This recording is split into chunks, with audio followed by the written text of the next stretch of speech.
Chapter 1, No one but deities may touch. The car swayed back and forth, and I was half asleep. My thoughts floated between various bizarre scenes, as if in a dream. One moment I was on a roller coaster at an amusement park, the next I was standing on the surface of the moon. In the next instant, seasons changed, and I found myself standing before the temple gates, gazing at the elegant inscription, Jiju Temple, carved above. In my ears, the voices of the Buddhist nuns inside echoed. These voices came from both young and old, varying in pitch and speed, yet each was monotone and coldly repeating the same line, Venerable Xiantan does not receive guests, please return. Xiangyan Jiju achieved enlightenment by striking bamboo, severing all false views, thus giving its name to Jiju Temple. Ever since I was 8 years old, when Zhang Xuehan renounced worldly life and became a nun, she ceased to be just a mother or a daughter, merely becoming one of the common monks of Jiju Temple. I had long since given up hope, turned around with no expression on my face, and in the blink of an eye returned to the winter vacation of my 11th year. That winter, I followed Yan Chuan and his father after a long journey, winding our way for 2 full days until we reached Koyan Song at the foot of the Kanglin Snow Mountain. There, the sun shone brightly, the sky was deep blue, and the walls of the houses gleamed white as if painted with milk. The people dressed in strange robes unlike anything worn in Xia, speaking a language foreign to my ears. Yan Chuan's father was a professor at Minzu University who devoted himself to researching folk culture. That year he traveled far with his students to examine Koyan Song and was warmly welcomed by the governor. Not only did he personally greet us, but he also arranged for a guide to take us to visit several Luchu ethnic minority villages under Koyan Song's jurisdiction. This was a rare opportunity for the research team to learn about the Luchu ethnicity, so they treasured it greatly. They could discuss the door paintings in the village homes for long periods. Yan Chuan, having grown up immersed in this kind of research, was deeply interested and listened with fascination. I, on the other hand, knew nothing of folklore and felt overwhelmed by it. Seeing that no one paid attention to me, I left the group and aimlessly wandered through the village. Our guide lived in this village and spoke broken Xia language, telling us that it was called Penggu, which means, the place closest to the sky. It was the largest Luchu village within Koyan Song. At the top of the village, with its white walls and golden tiles, stood their Dear King Temple, where generations of word officials serving the deities resided. Professor Yen was very interested in these word officials and hoped to meet one for a brief interview. However, the guide, being devoutly religious, could show us around the village but would not dare lead outsiders to disturb the sanctity of the word official. Despite several attempts, Professor Yen reluctantly accepted the refusal. As a child, I was quite rebellious, the more they told me I couldn't go, the more I wanted to. Wandering around, I slid onto the long staircase leading upward. The entire village was built on the mountain slope, ascending in layers. On top was a solitary building, the Divine Temple. The gate was open, and the courtyard was eerily quiet, without a single soul in sight. Hesitating momentarily, I stepped inside. Curiously examining my surroundings, I walked around the large building, mentally comparing it to Jiju Temple. Suddenly, I faintly heard a dull, repetitive thudding sound, slap. Slap. This sound seemed odd, so I quietly moved towards the backyard where it originated. As soon as I turned a corner, I saw 2 figures, one standing, one kneeling beneath a towering cypress tree. The standing person wore an all-white robe, appeared to be around 40, had a gaunt face contorted with anger, and held a thick, long vine whip, continuously lashing the back of the kneeling teenager. The teenager was roughly my age, with snow-white skin and features so sharp that he didn't resemble Xia people. In the bitter cold, he wore only a thin shirt, eyes tightly shut, enduring the relentless whipping with clenched teeth.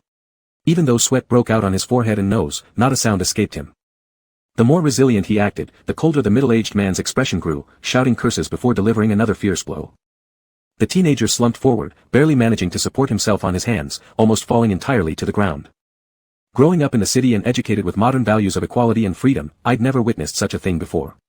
Shocked, I involuntarily gasped and took a step backward. It was then that the youth, as if sensing something, suddenly looked directly at me. His eyes, filled with unbearable pain but ferocious defiance, reminded me of a trapped young wolf. Though wounded and at a disadvantage, he still armed himself with claws and fangs, refusing to let others look down on him. I locked eyes with his black gaze, then blinked, waking up. Where was the mysterious, dignified Dear King Temple? Instead, it was Yan Chuan's battered pickup truck. I was still dazed when Yan Chuan drove over a large pothole. The bump in the road made the truck jolt, and despite wearing a seatbelt, my rear left the seat for a solid 2 seconds. No wonder I dreamed of riding a roller coaster. This fully woke me up, and I quietly gripped the handrail above. It's not a joke. I'm about to play a DJ hit now. We don't even have to stand up to dance along with the music for the whole song. Do you believe me? I glanced at the time. Yan Chuan had said it would take 2 hours from the airport in the south of the mountain to Penggu. We were only halfway through the journey. I couldn't help but ask, is the rest of the road going to be like this? Yan Chuan spared a glance in my direction. You're awake after all the bouncing around? Small places are like that, they can't compare with Haicheng, but this is already pretty good. Do you remember the time we came here when we were little? The roads were much worse back then. We bounced around in the minibus all day, and half the people threw up. I looked out the window at the yellow-gray Rocky Mountains on both sides of the road and drowsily replied, I forgot. Yan Chuan laughed and said again, before, when I asked you to come, you always had excuses, headaches or wanting to go abroad. I thought maybe you had developed a psychological scar from all the bouncing when we were kids, and you didn't like it here anymore. But unexpectedly, you suddenly decided to come without hesitation. I stayed silent for a long time. Eventually, I felt too embarrassed to tell him the real reason, so I just said I hadn't rested in a long time and wanted to give myself a long vacation. Yan Chuan doesn't even have a Weibo account and definitely doesn't scroll through short videos, so he easily believed me and didn't pursue it further.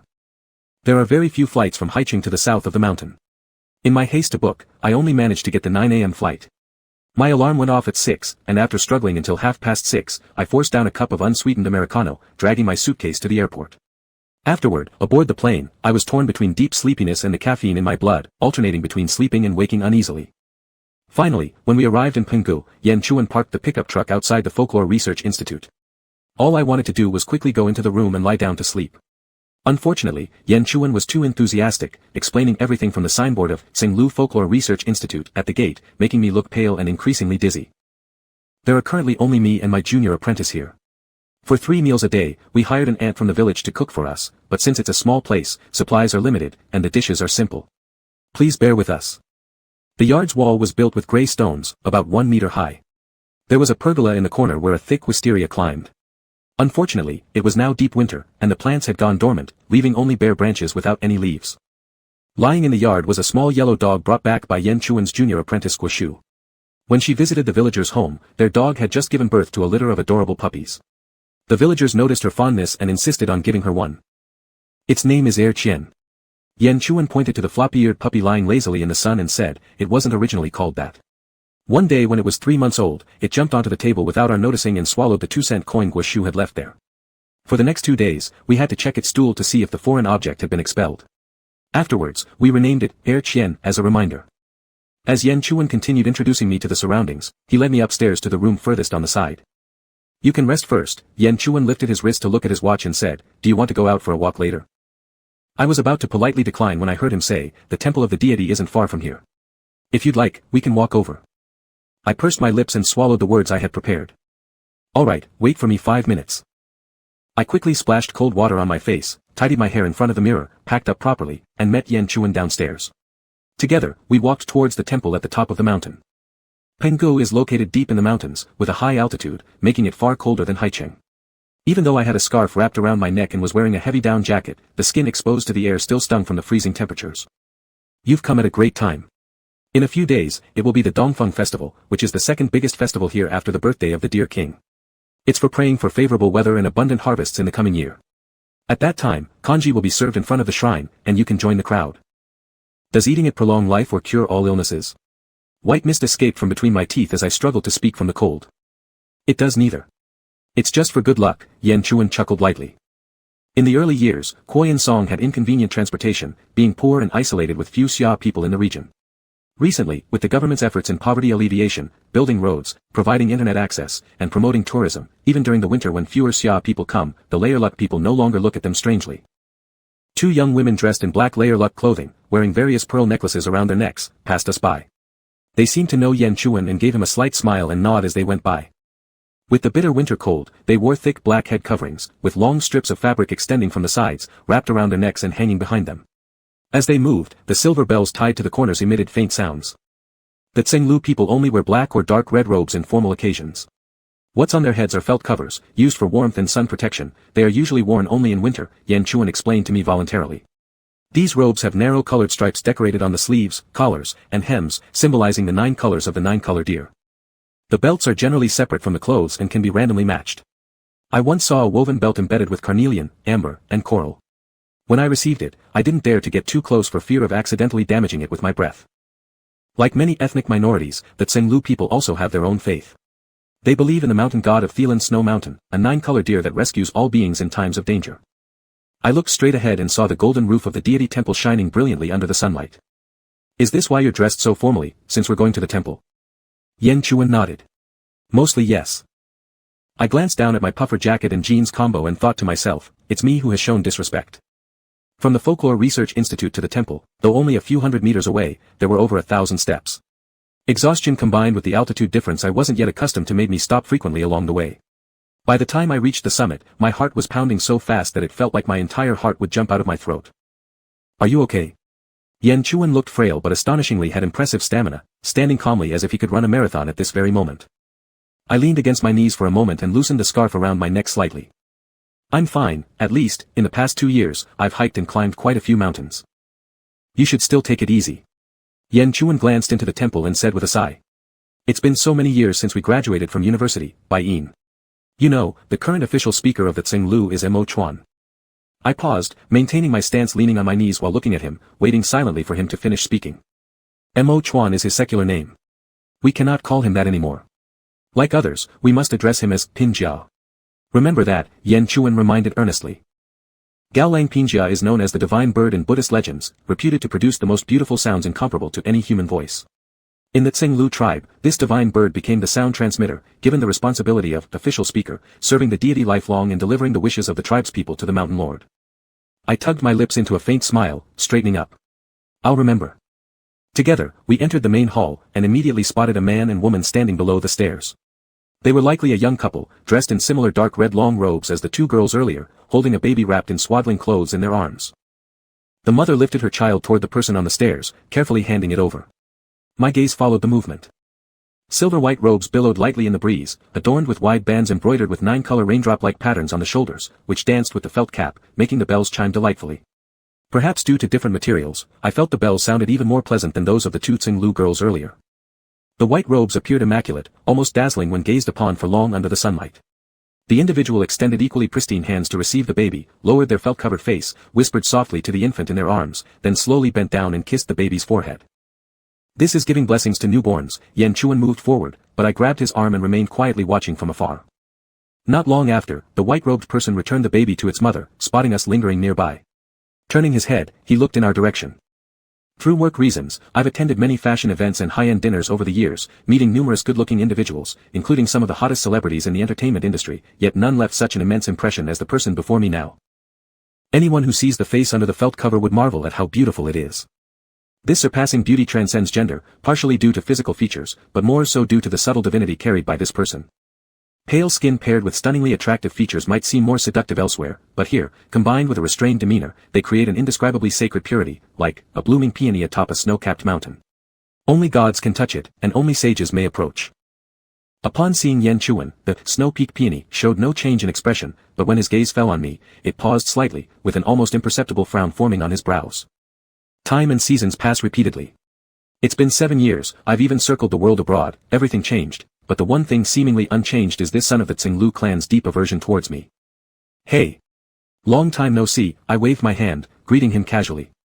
He didn't respond, merely withdrawing his gaze indifferently and smiling faintly to the group in front of him, continuing to speak until the couple turned and left. Then, he descended the steps and approached Yan Chuan and me. Xianyan hitting bamboo, a Buddhist anecdote about Zen master Ji Xian of Xianyan Temple, who suddenly attained enlightenment upon hearing the sound of a tile hitting bamboo. Chapter 2, Feudal Drakes. Long time no see. Mo Chuan took off his felt hat, lowered his eyelashes, and gave me a slight nod. In an instant, the fleeting emotion on his face was quickly concealed, with even a polite smile appearing at the corner of his lips, as if he genuinely rejoiced in our reunion after so long. Yan Chu said, Bo Yin just arrived today, I'll take him for a casual stroll. You go ahead with your work, don't worry about us. Yan Chu and Mo Chuan were classmates in university, sharing the same dormitory room, they've always had a good relationship. Later, Yan Chu decided to resign and pursue a doctorate degree under Professor Gu here. He has lived here for several years now, and thus, his interactions with this Layer Lu prince became increasingly close. Frankly speaking, if I wasn't certain that Yan Chu is solely dedicated to academia with no romantic inclinations, and if Mo Chuan absolutely couldn't possibly like men, I would have suspected these two might be hooking up behind my back. That simply won't do. Mo Chuan immediately rejected Yan Chu's proposal without a second thought, speaking gently, a distant guest is still a guest. Bo Yin is a guest, and so are you. It'd be extremely rude to let the guests assist the host in entertaining other guests. He turned around and called out into the hall, and soon, a young Layer Lu boy hurried out. Mo Chuan waved him over, saying, the Winter Abundance Festival is coming up soon, many clansmen have already come to Penggu. I am tied up quite a bit. Fortunately, we still have Li Yang, who grew up here from a young age, besides me, he is the most familiar person with this temple. The boy had a typical Layer Lu appearance, high nose bridge, deep-set eyes, deep brown skin tone, around 6 or 7 years old, with some baby fat still present on his face. After the new speech official of Layer Lu is appointed, they will begin to choose their adopted son, or disciple, from all children in the clan who haven't yet reached 3 years of age. All the names of the children are made into lots, tossed into a silver pot, where the speech official personally conducts the ceremony, relying on divine will to select the child that fits the requirements of being the next speech official for Mountain Lord. Although I haven't met him, I guess this child should be Mo Chuan's adopted son. He curiously glanced at me twice, then shifted his gaze towards Yan Chu, politely addressing him, "Good day, Teacher Yan." Compared to Mo Chuan, his Chinese was far more halting, but it could still be understood. Mo Chuan explained to the boy while lowering his head, "This is a friend of Teacher Yan. He has just arrived in Penggu today and wants to take a tour of the temple. Since I am tied up, you will entertain them on my behalf." Upon hearing Mo Chuan's words, I almost burst out laughing on the spot, recalling a classic line from a movie, "He wouldn't even call me Godfather. We've eaten together, attended classes, shared the same tent. And in the end, he wouldn't even call me friend." "Alright, I'll give them a tour," Li Yang nodded seriously, making it seem like Mo Chuan had given him a very important mission. Mo Chuan patted his head, then apologized somewhat regretfully to Yan Chu, "Then I must take my leave." From start to finish, his gaze was fixed solely on Yan Chu, not giving me even a fleeting glance. "No problem, we can catch up when you're free later." Yan Chu didn't notice anything unusual, waving his hand and allowing Li Yang to lead the way in front. At the parting, as though planned in advance, both Mo Chuan and I omitted the formalities, not exchanging any farewells and walking away in opposite directions simultaneously. Taking a few steps, I couldn't resist turning back and glancing at him, only to see Mo Chuan's white figure gradually moving further away from me. A string hanging with amber and green jade, extending down to his knee creases, swayed gently along the sides of his spine as he walked, pressing against the fabric to reveal the faint outlines of butterfly bones underneath. What a beautiful back. Perhaps sensing someone watching him, that receding figure suddenly stopped, and just before he turned around to look back, I swiftly retracted my gaze and quickened my steps to catch up with Yan Chu and the others. The entire temple complex isn't particularly large. Apart from the main hall, there was only a 2-story wooden building at the back. The first floor housed portraits of previous speech officials, while the second floor was where Li Yang and Mo Chuan's nephew resided.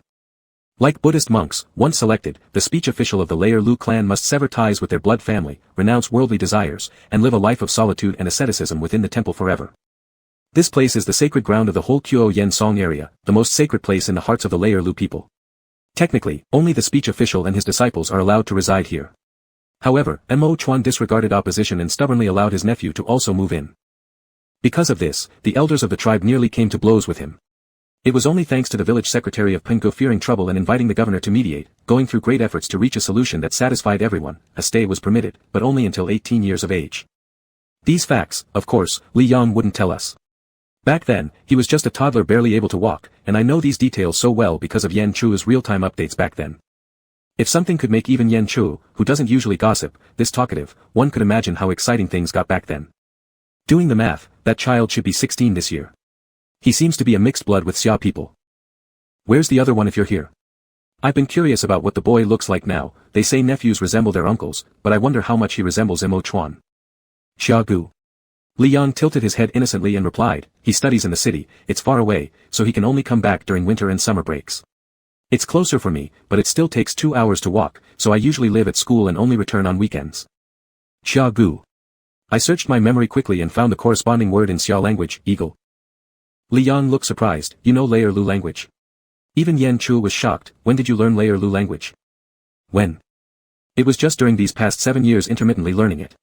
My command over Layer Lu language isn't perfect, just enough to converse freely, but I didn't want Yan Chu to know, fearing he might guess wrongly. I just happen to know this word." To prevent him from doubting, I provided another example. "I also know how to say, hello, in French. Does that mean I speak French fluently?" Yan Chu had no suspicion. "You gave me a scare. I thought you secretly went to learn Layer Lu language." Li Yang nodded. "It is eagle, indeed. Xia Gu has another name in Xia language, Henan Yuan, which also means eagle. The eagle of the South Mountain. South Mountain, located in the southwestern part of the country, is vast and expansive, home to the most ethnic groups of any province. Qiu Yen Song, where the Layer Lu clan resides, is just one of its 8 autonomous prefectures. The Eagle of South Mountain. This name is neither exaggeratedly grand nor overly petty, it's well balanced, pretty good.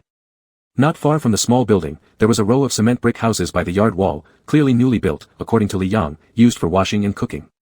"I'll use the restroom," Yan Chu said casually as he headed towards the brick house, knowing exactly where it was. Li Yang and I waited at the spot. To relieve some awkwardness, I initiated a random topic for light conversation. What's that place over there? At the northwest corner of the temple, there was an enormous cedar tree, and beyond this colossal tree blocking out the sky, nestled in the most secluded corner of the temple, stood a tiny wooden house. It looked old and neglected, quite broken down. Li Yang glanced at it and answered, "That's the woodshed, where firewood is stored." "Oh, isn't it for confinement instead?" "Confinement?" Li Yang furrowed his brows in confusion. Seeing his genuine expression, I assumed he wasn't lying, so I steered the topic elsewhere. "Is Pinyin usually strict with you?" Pinyin, just repeating the first syllable, Li Yang realized it was inappropriate, quickly closing his mouth while glaring at me. "You must call him Ping Jia. Does it matter that much whether it's Mo Chuan or Ping Jia?" I chuckled. I called him Mo Chuan before he became the speech official. Li Yang's lips curled downward, looking dead serious. "It matters." His eyes suggested that if I called him Mo Chuan again, he'd probably lunge forward and bite me. Unwilling to argue further, I gave in. All right, Ping Jia, Ping Jia." His complexion eased slightly, but he seemed reluctant to acknowledge me anyway. As for my question, it had already been completely ignored. We waited a moment until Yan Chu emerged from the restroom, wiping his rimless glasses, utterly unaware of the stiffened demeanor beside him due to severe myopia. "Let's go, we've seen enough of the hall, time to head back for dinner," he remarked while putting his glasses back on. On our way back to the hall from the small building, there were several neat potted plants arranged along the open courtyard walls. They looked as though they were grown like leeks. According to Li Yang, those were Mo Chuan's orchids, which would be brought out to bask in the sun on fine weather days but needed to be retrieved indoors when the weather turned bad. They were particularly delicate. Upon returning to the main hall, just outside its entrance, we ran into Mo Chuan once again, who was accompanied by a believer praying earnestly. The elderly woman appeared weather-beaten, seemingly having traveled from somewhere far off. Her reaction upon seeing Mo Chuan was intense. She tightly gripped her blouse with both hands, tears glistening in her eyes. It was as though, by simply seeing Mo Chuan, her prayers would certainly reach the ears of the divine. Li Yang gestured a shushing signal and guided us around them into the hall. As soon as we stepped inside the door, the lighting within dimmed noticeably. Slowly adjusting our eyes, I noticed right ahead a towering statue of a deer-headed human figure. Standing at approximately 3 meters high, the whole statue was covered in gold plating, sitting in a semi-lotus position. Its left hand hung naturally by its side, hidden under thick sleeves, while the right rested lightly on its knee, the exposed chest adorned with luxurious strings of jewels and bracelets. A streak of sunlight filtered through the roof skylight, harmoniously reflecting with the yak butter lamps on the offering table, illuminating the golden body of the deer god more brilliantly. I looked at him, he looked down on me. Although it was lifeless, I felt as though I saw compassion and mercy in his gaze. "This is, the god of the Layer Lu tribe, the lord of the Zhanglan Snow Mountain. Also, Mo Chuan's wife, husband, and master. Ping Jia usually stays here for daily cultivation, receives guests here, and also takes meals here. There's a small room nearby where he rests at night. Nothing special, so I won't bother showing it to you." As we entered the hall, Li Yang lowered his voice and became cautious. "Although I don't believe in ghosts or gods, due to Jiang Xuehan's influence, I've read many books about religion since childhood. In Dunhuang murals, there's a painting called The Birth of the Deer King, documenting the story of the 9-colored deer being betrayed by a human it had saved. I wonder if this deer is related to the one from the Layer Lu clan." After a long while, I drew back my gaze and looked around. Beside the god statue, there was a short table. On it lay a set of writing tools, inkstone, ink stick, brush, paper, all present. A white xian paper was laid in the center, so I stepped closer to take a look. The xian paper bore elegant small regular script, with vigorous penmanship and a dignified structure, its layout natural. It appeared to be a section copied from the Diamond Sutra. As I wanted to examine it more closely, a long and pale hand appeared before me, picked up the thin xian paper, folded it twice, and tucked it into a scripture book beside. "What are you looking at?" Mo Chuan entered without my noticing. He still looked as pure and detached from worldly affairs, but the smile on his lips had vanished, and his dark eyes were heavy. Not far away, Yan Chu was discussing something softly with Li Yang. Neither paid attention to our side. I wished I could beat a drum and call them over to see how their divine son of the snowy mountain so easily switched between two faces. "Sorry," I apologized frankly, shrugging. "I didn't expect your privacy to be left out in such a busy place." He didn't intend to argue with me further. Glancing at Li Yang and the others, he asked, "Are you done sightseeing?" I smiled. "We've seen everything except your boudoir." He glanced outside the hall. "If you're done sightseeing, it's better to go back early. The stairs down the mountain are dense and steep. Once it gets dark, it will be hard to walk." This was clearly a polite way of asking us to leave. I understood immediately and didn't argue. I directly called Yan Chu, urging him to hurry up and leave. Yan Chu seemed to have some questions unresolved, but pressured by my urging, he could only rush over hurriedly. "What's wrong?" After over 20 years of brotherhood, even if Yan Chu was slow, he could still sense something off about my expression. Did you quarrel with Imo Chuan again? By the time we had walked a stretch away from the temple, seeing no one around, I stopped, taking a deep breath. The cold air froze my lungs, instantly quelling my rising anger. He discriminates against homosexuals, I muttered into my scarf covering the lower half of my face. A remnant of futile thinking. Yan Chu shook his head helplessly. He's the first Ping Jia who went to school outside, all the way through college. Before him, the speech officials of the Layer Lu clan generation after generation remained steadfast in Kuai and song, never even boarding an airplane.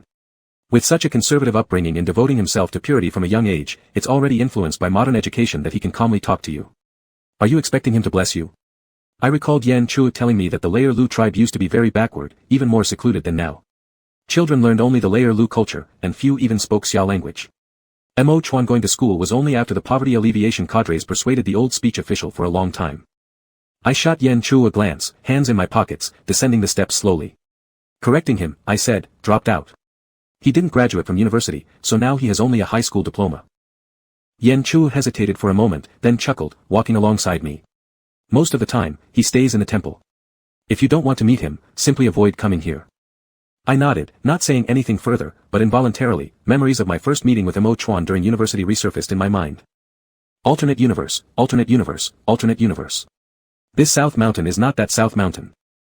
Purity, pure, meaning, abstaining from sexual activities is called purity practice. Sorry, yesterday I accidentally mispronounced it.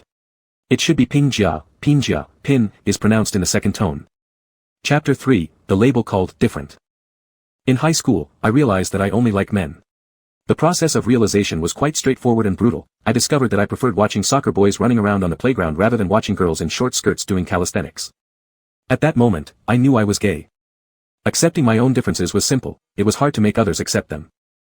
In the second year of high school, a girl confessed her feelings to me. In the past, I would have outright rejected her, but this time I suddenly felt very annoyed. Pretending to be someone else was exhausting. I like men.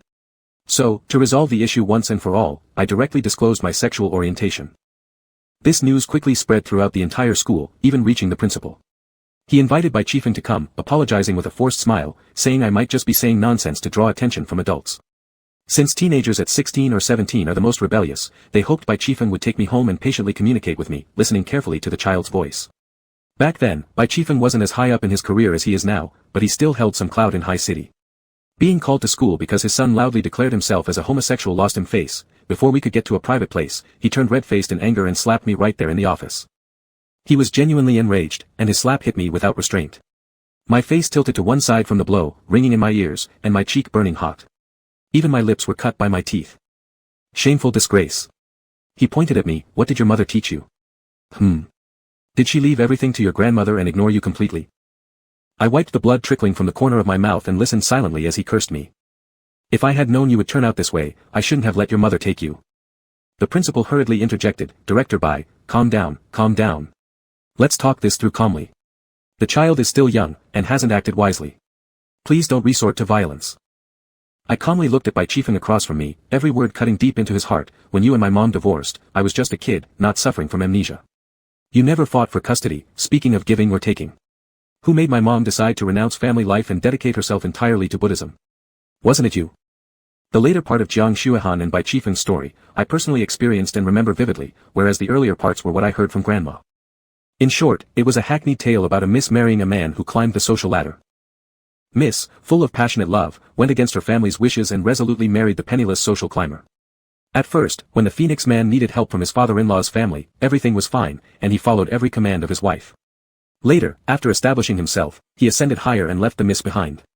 Miss tried her best to win him back, but failed, discovering not only had he advanced his social status, becoming an in-law to another powerful family, but also conceived a secret child with her better branch. Disheartened, she left her child with her elderly mother, seeing through worldly desires, choosing instead to become a nun. In Grandma's words, Bai Chifeng had only been together with Mom because he saw value in her background. This man treated my mom as merely a tool for his gain, showing no sincere affection towards her. You still dare to backtalk. Exactly who is the shameful one now? Can you, as a mere child, manage the affairs between me and your mother? Bai Chifeng, embarrassed in front of others, became uncontrollably angry, ready to cross over the principal and beat me. Don't fight. Everyone, please calm down. The principal stepped between Bai Chifeng and me, sweat breaking out on his almost bald forehead. I smirked, coldly saying, then why don't you lead me home now if I agree to go with you? Bai Chifeng froze slightly, revealing signs of being exposed. Both of us knew that he couldn't possibly take me home, his wife wouldn't agree, nor would his father-in-law. After a brief silence, he dropped his hand, adjusted his collar, and looked away first. You say so easily, if I take you home, how will your grandma handle being alone? Up to this point, he continued to feign resistance, acting as if he wanted to take me home but didn't bear to leave my grandma all alone. Without question, he was exceptionally skilled in shaping himself as an innocent man. That day, Bai Chifeng drove me home, silent all the way.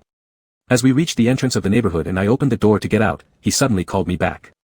He asked me if I was doing this because I hated him, intentionally retaliating to leave him without descendants. He has a daughter with his second wife, but she doesn't carry his surname. Men like Bai Chifeng always seem to hold a strange obsession with children carrying their father's surname. To them, even if one carries their genes but bears a different name, they're just someone else's child. For a person like this, it's baffling to think that my mom once admired his gentle demeanor enough to be with him. It's downright eerie. No, I'm not deliberately retaliating against you. I pushed the car door open and got out, but did not immediately close it. Instead, I leaned on the door with one hand and placed the other atop the roof, slightly bending over to look at the man inside and smiling as I said, being airless is your karmic retribution. Bai Chifeng's face, which had just started to recover its color, darkened instantly like a pot bottom, his eye muscles trembling. You. Before he could unleash any curses, I slammed the car door hard and turned to run away. In this matter of coming out, I excellently inherited Bai Chifeng's ghostly nature, as long as I'm happy, let others go die. For the Yan family, my grandma, and even Jiang Xuehan who was practicing in Jizhu Temple, I treated them all equally, actively informing them about my sexual orientation. Yan Chuan's mother, Chen Wan, whom I call Aunt Wan, was a close friend for many years with my mother, Jiang Xuehan. After Jiang Xuehan's heart was broken by a scumbag and she chose to become a nun, Aunt Wan tried her best to dissuade and reprimand her, all to no avail. She then developed a compassionate feeling toward me, this neglected child without a loving father or mother, often inviting me to family activities and showing maternal care. Aunt Wan was always very lenient towards me, her almost son. Thus, although their family felt some shock, they quickly accepted it under Aunt Wan's management. My grandma came from an illustrious background and received Western education when she was young.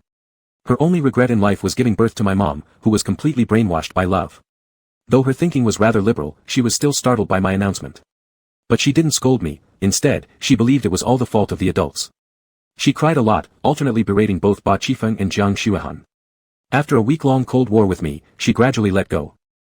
Jiang Xuehan remained behind her closed temple doors, dedicated to her cultivation. I don't know if she ever received the message I conveyed. After coming out, there was no major change in my life. What I cared about fundamentally wasn't whether I am gay, and those who cared about it, I didn't give two hoots about. Since I don't care, naturally, they couldn't harm me.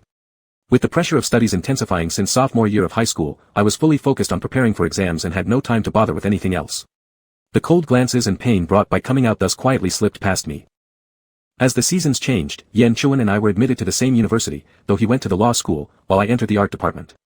The dormitory buildings of these two departments were not together, but they were not far apart, just crossing a street would get me there. I still remember that during the second week of our freshman year, everything had fallen into place. Thinking I hadn't seen Yan Chuan for quite a while, I sent him a message and went to his dormitory to have dinner with him. Yan Chuan and I had been childhood sweethearts, maintaining a good relationship all along, except for that one year in senior high due to heavy academic workload, we had hardly contacted each other. In the dim corridor, Yan Chuan's dormitory door was half open, and there was complete silence inside, without a sound. Previously, Yan Chuan mentioned he was assigned to a double room, sharing with one roommate who wasn't much of a talker. Instinctively, I assumed the person was another version of Yan Chuan 2.0, glasses-wearing, frail, refined, and prone to talking academics non-stop. To my immense surprise, this roommate didn't wear glasses, wasn't frail, and definitely, didn't look like a bookworm at all. It was September, though the sweltering heat had subsided, the city still retained traces of summer's sultriness. The fair-skinned youth had black hair as dark as ink, intense features, wearing a white shirt buttoned up to the collar, a playful face yet somehow managed to exude a sense of, do not approach. Wasn't he warm in such thick clothing? Just as I thought this, a voice reached my ears, and the person lowered the book half-raised in front of him, lifting his eyes. Who are you looking for? He turned his face, revealing an aquamarine ear stud on his left earlobe. I'm here for Yan Chuan, I'm his friend. Glancing around the room and not spotting Yan Chuan's figure, I stepped into the dormitory, flashing a friendly smile at the youth, and you are? Upon hearing I was Yan Chuan's friend, the expression on the youth's face relaxed a bit, he went to get water. I'm his roommate. He paused briefly, you can call me Machuan. Later, I learned that the reason he was so alert upon our first meeting was because he mistook me for one of those people from their department who made various excuses to harass him. There's no wall without cracks, it was common knowledge among students despite him never actively mentioning it, but the fact that he was the next official spokesperson for the Cenlu tribe still spread quickly. Moreover, coupled with his striking appearance, since the start of the school term, there were frequent knockings at their dormitory door. Some asked for contact details, others treated him as a mentor discussing lofty ideals, and worse yet, some directly wanted to take him as an object of research or live material. Whether he found it bothersome or not, Yen Chuan was indeed deeply disturbed by this situation. Therefore, young Mr. Yen complained to the department head, saying his rest was greatly affected, and the privacy of ethnic minority peers was not being protected, demanding an explanation from the department head. The department head took it very seriously, convening a meeting with the class advisors that day. Afterwards, they finally regained peace. My name is Bai Yin. I extended my hand and asked a question that most people would ask upon seeing him for the first time, are you mixed race? Without discussing anything else, just look at his outstanding supraorbital ridge, not something an ordinary Xia person could possess. He stared at my hand for a long while, without answering me, nor moving. Following his gaze, I realized what he was thinking. Palm up, I said, this isn't a wound, it's a scar from when I fell off my bike as a kid. There was a bright red vertical scar from the heel of my right hand to the palm, though I couldn't remember exactly when, it seemed like when I was 4 or 5 years old. After it healed, it looked like a fresh wound at a glance. No, I'm from the Cenlu tribe. The youth then extended his hand over, cool in temperature, gently grasped mine for a moment before letting go. I understood immediately, that explains it. After that, I straddled Yen Chuan's chair waiting for him to come back. Mochuan returned to his seat to continue reading, and the room became quiet again. Yen Chuan was correct, his roommate indeed didn't talk much. Playing idly with my phone out of boredom, I glanced at the silhouette of the young man opposite occasionally. Cenlu tribe. Isn't that the one in Shannan? I think I might have been there with Yen Chuan. It's remote, backward, and especially savage, yet such a place has produced a university student. The image of a pair of agonizingly harsh eyes surfaced in my mind. So many years had passed, I had already forgotten the features of that youth from back then, but I only remembered it should be a very pretty face. Staring at Mochuan's broad shoulders, and the pale neck revealed by his bowed head due to reading, I thought, perhaps as good-looking as the one in front of me. Suddenly, my phone buzzed lightly, the incoming call ringing pulled my thoughts back to reality. Hello. On the other end of the line came a cute male voice, where are you? My class is over, let's have lunch together. I'm in a friend's dormitory. I already agreed to have dinner with him later. I looked up at Mochuan, seeing that he continued focusing on his book, unaffected by me, so I didn't intentionally avoid the conversation. Which friend? From our school. I quietly made an, sound. Can I join? He cautiously explored. I didn't have any objection, but I needed to check with Yen Chuan first, let me ask, I'll tell you later. Alright.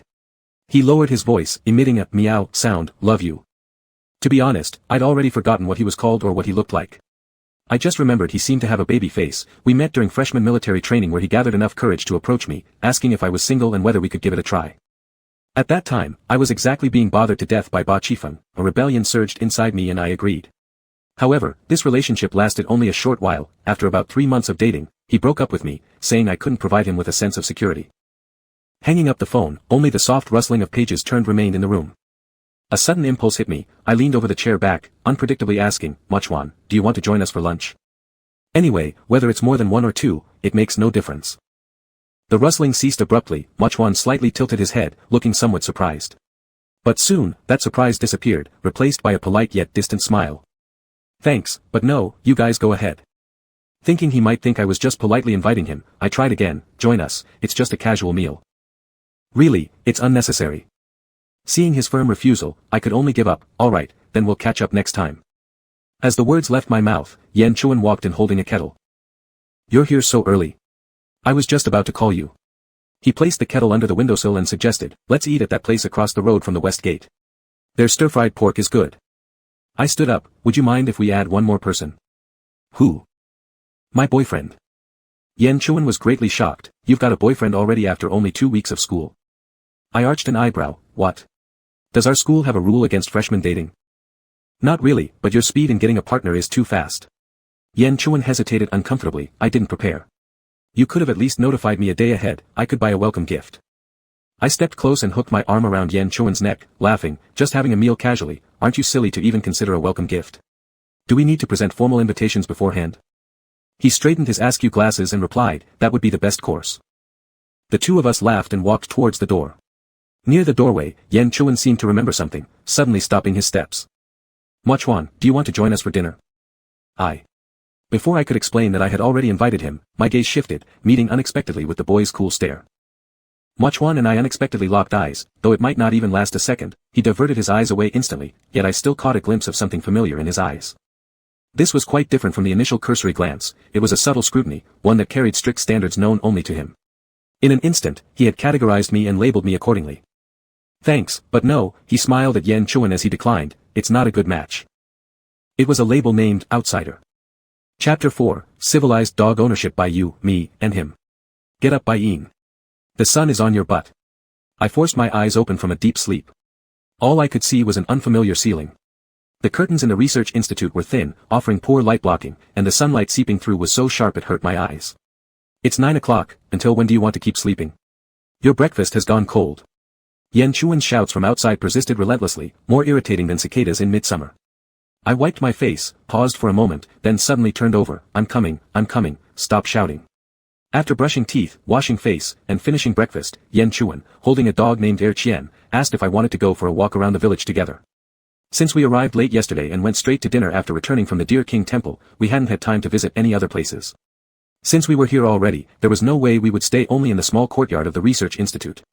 Without hesitation, I followed him. The winter view of the Penghu area seemed rather desolate, with everything covered by a thin layer of snow. Added to this, the building walls were mostly white, and at first glance, it seemed as if the entire village was swallowed by the snow. If seen from above, those unfamiliar with the area might not even notice its existence among the continuous snow-capped mountains. Yan Chuan, do you know my doctoral supervisor is Professor Go from Shannan University? Qian, being young and full of energy, was almost dragging Yan Chuan along like a powerhouse. His paws scratched little holes in the ground covered with gravel as he moved forward. Me, yes. Didn't they used to be rivals for love in their younger days? When you apprenticed under Professor Go, your father was furious almost to the point of disowning you. If Aunt One hadn't stopped him in time, you'd have no father right now. Actually, saying, stopped isn't quite accurate, it should be restrained. You can live, or roll away if you don't want to. At that time, Yan Chuan might have been hiding somewhere, but the distant sounds picked up via WeChat clearly sketched out Aunt Wan's authoritative image. My father indeed has a bit of a petty mind in this aspect. How many years ago was that? Professor Gu has long married and had children, but he still remembers the trivial matter from back then. Even my mom couldn't tolerate him. Yan Chuan looked somewhat bemused as he continued, Professor Gu has spent half his life studying Cenlu culture and has recently been working tirelessly to promote the development of Cui Yen Song. While my father may publish more journal papers, in terms of pushing forward projects, he might not necessarily be better than Professor Gu. When we reached an empty place, I pulled out a cigarette box from my pocket, took one, lit it, and inserted it into my mouth. What project? I asked casually. Some tourism projects. Yan Chuan pointed toward a direction. Look, there's a hot spring over there. You can come and soak in it when you have free time. The water temperature is very comfortable, just the conditions are rather rudimentary, purely outdoors. Without natural resources, deep in the mountains, inconvenient transportation meant that such a backward village needed alternative ways to develop wealth and prosperity. Once upon a time, Yan Chuan and his teacher wanted to turn this place into a hot spring resort, led by the government and bringing in an internationally renowned hotel brand. Once the hotel was completed, it could drive tourism and bring economic benefits across the whole region of Cui Yen Song. Unfortunately, due to fierce opposition from some members of the Cenlu ethnic group, the project had been shelved for a long time. Yan Chuan sighed, you don't know, that hotel was really sincere. They said if we agreed, they'd immediately send people with contracts and official seals to sign off. A land blessed by the gods, hidden worldly paradise, how great is this concept? It would surely take off.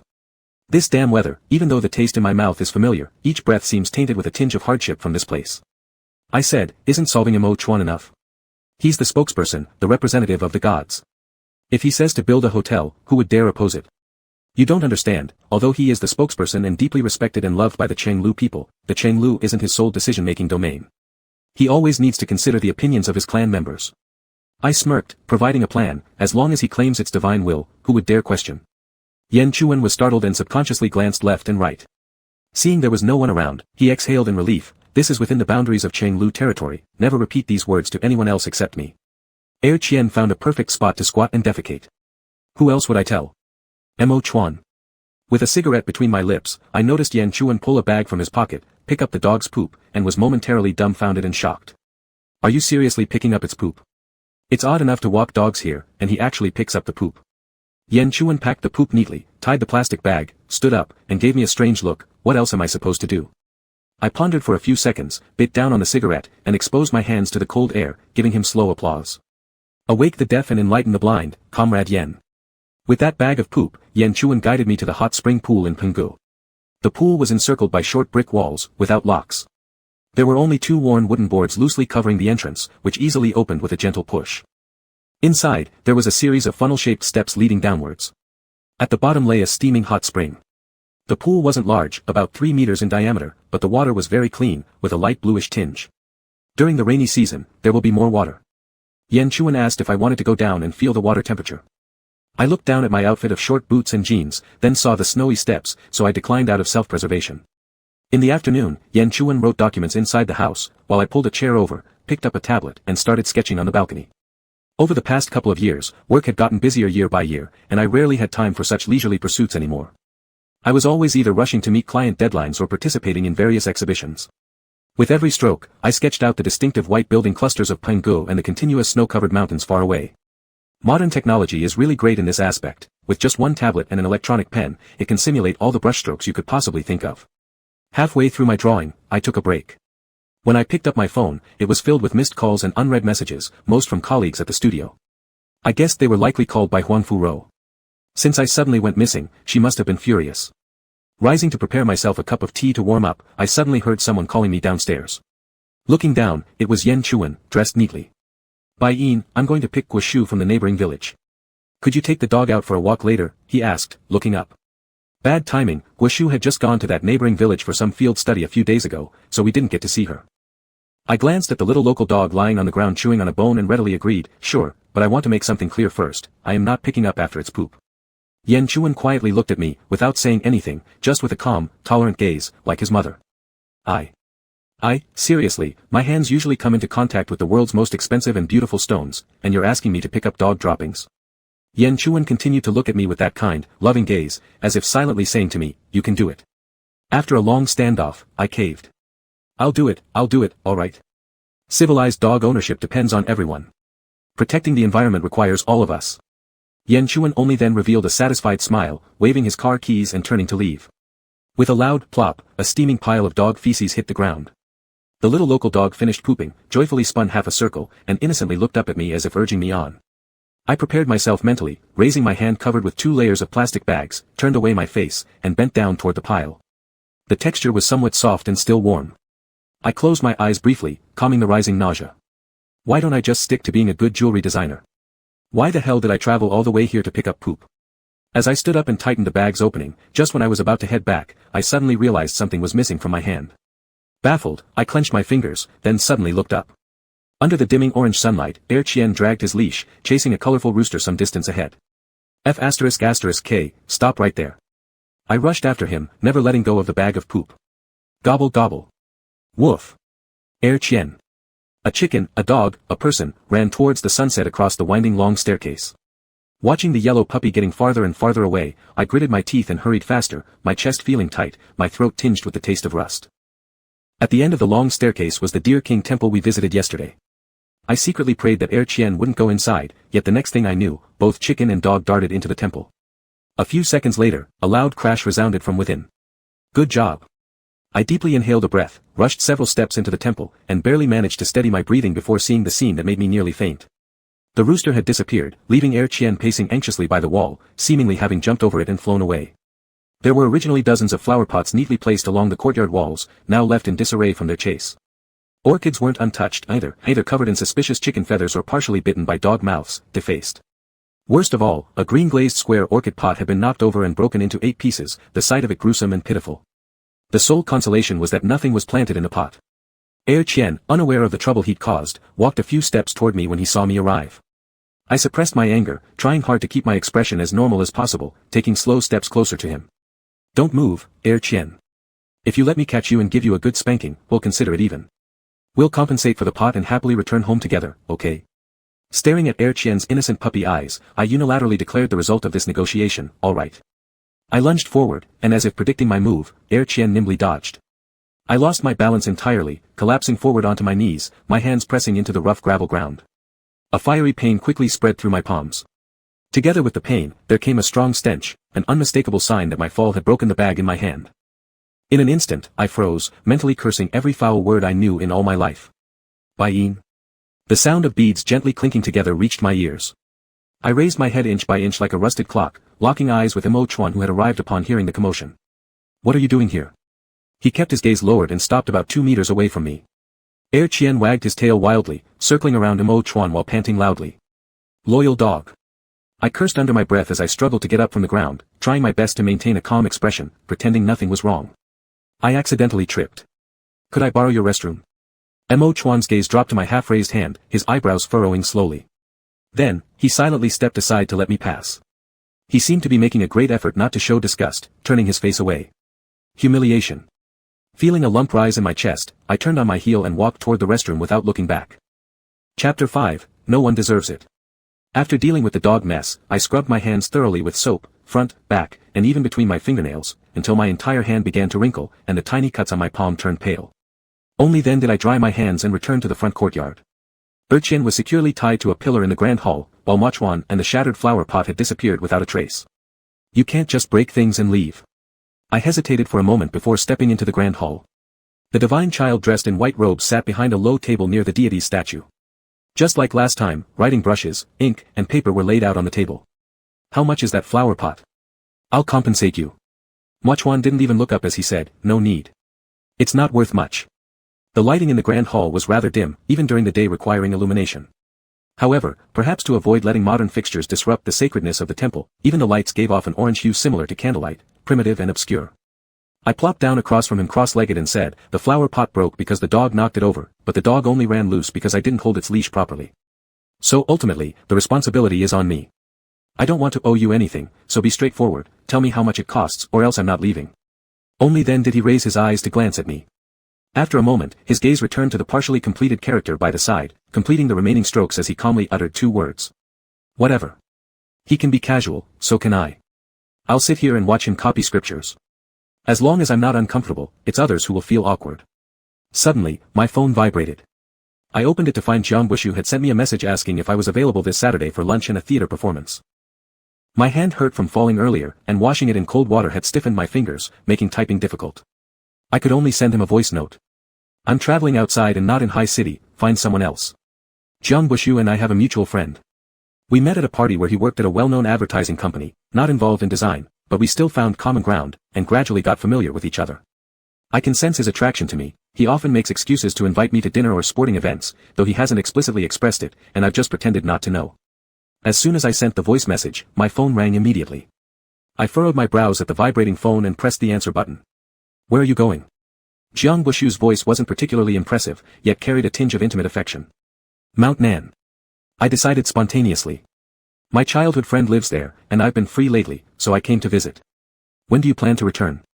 I chuckled softly, you're not my boyfriend, why care so much? The tip of the brush paused on the paper for an instant, then continued, showing no visible signs of disturbance. His voice faltered longer on the other end. After some hesitation, he finally spoke awkwardly, I am not. I was joking, I interrupted him, softening the atmosphere and answering his earlier question, maybe I'll be back in 10 days or half a month, or maybe 1 or 2 months. It depends on my mood. It's good to take a break. Far from the internet, far from disputes. Hearing his intention to keep chatting, I quickly cut him off, yeah, let's catch up when I return to High City. I've got something to deal with here, gotta go. Okay, we'll talk when you're back. His tone obviously carried traces of disappointment. Just as I was about to hang up, a new call came through. The caller was unsurprising yet incredibly troubling. After wavering between picking up or ignoring, I reluctantly chose to answer. Hello. Baiyin, give me 3 seconds to tell me where you are right now. Huangfu Ro's voice bore little resemblance to her name, cold, harsh, yet calm. Baby, chill. I'm visiting a friend in Mount Nan, I'm not missing or anything. I laughed lightly, trying to soothe the other party. Huangfu Ro is my business partner and could also be considered my semi-agent. As long as it has nothing to do with jewelry design, she generally handles everything for me. One reason I came to Koyan Song was partly due to what I told Yan Chuan, because I hadn't rested in a long time and wanted to take a long holiday, and partly, it's a long story. I have a masterpiece named Pine Forest Stream. The necklace consists of hundreds of sea blue gemstones and diamonds combined into a flowing stream shape. In the center is a pendant shaped like a layered pine cone crafted entirely of diamond-encrusted layers. At the very bottom of the pine cone, wrapped like petals around the main stone, lies a raw emerald exceeding 15 carats.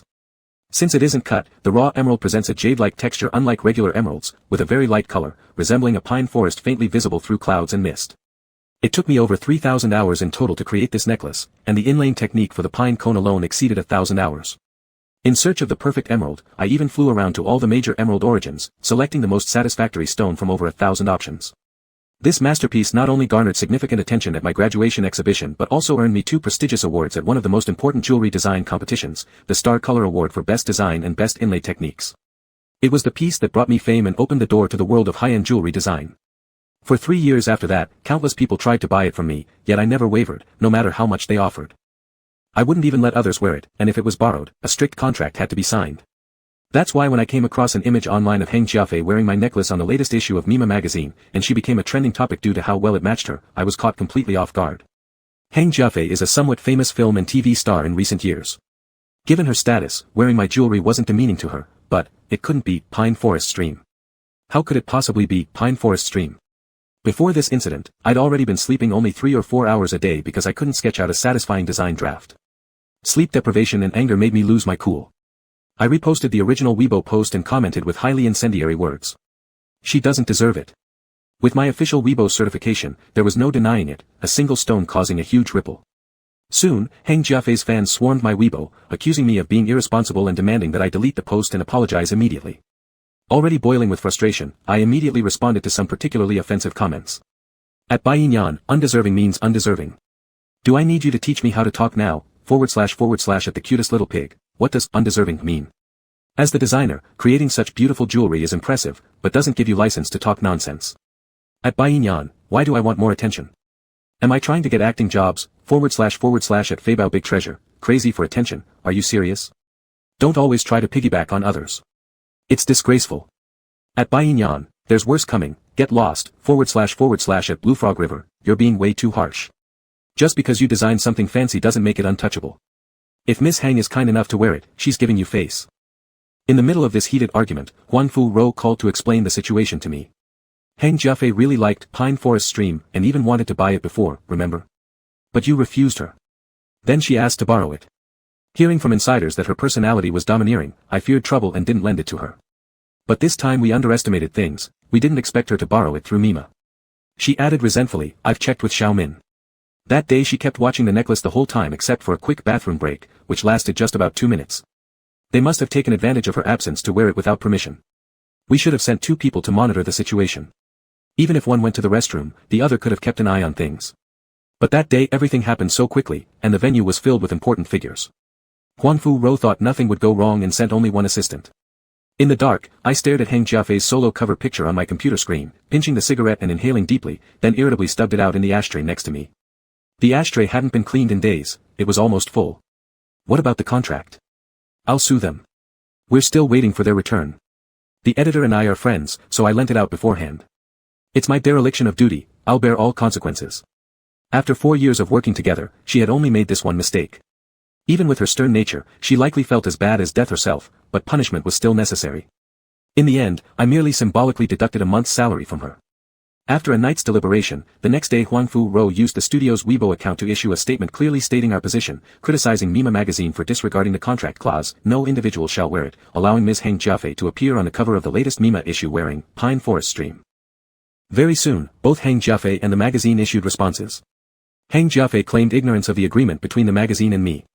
On the day of the photo shoot, someone from our studio was present and did not stop her from wearing the necklace. The magazine went even further, they said since they didn't receive any contract, they were unaware that the necklace shouldn't be worn. A dismissive sentence like, possibly, communication wasn't timely or thorough enough, glossed over the entire matter. It was clear that they had colluded and prepared their alibi beforehand.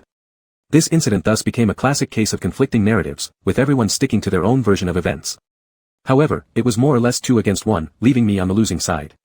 To make matters worse, Heng Jiafei had hired online trolls, and promotional accounts were all saying the same thing, that I was arrogant and condescending and even discriminatory against women. For a time, the only voices online were those cursing me. From childhood to adulthood, I always managed to come out ahead at the expense of others. Never had anyone been able to put me in such a disadvantaged position. Swallowing this loss silently wasn't an option. After pondering through the night, I took Pine Forest Stream out of the safe. I caressed it tenderly before picking up the nearby ashtray and smashing it down without flinching.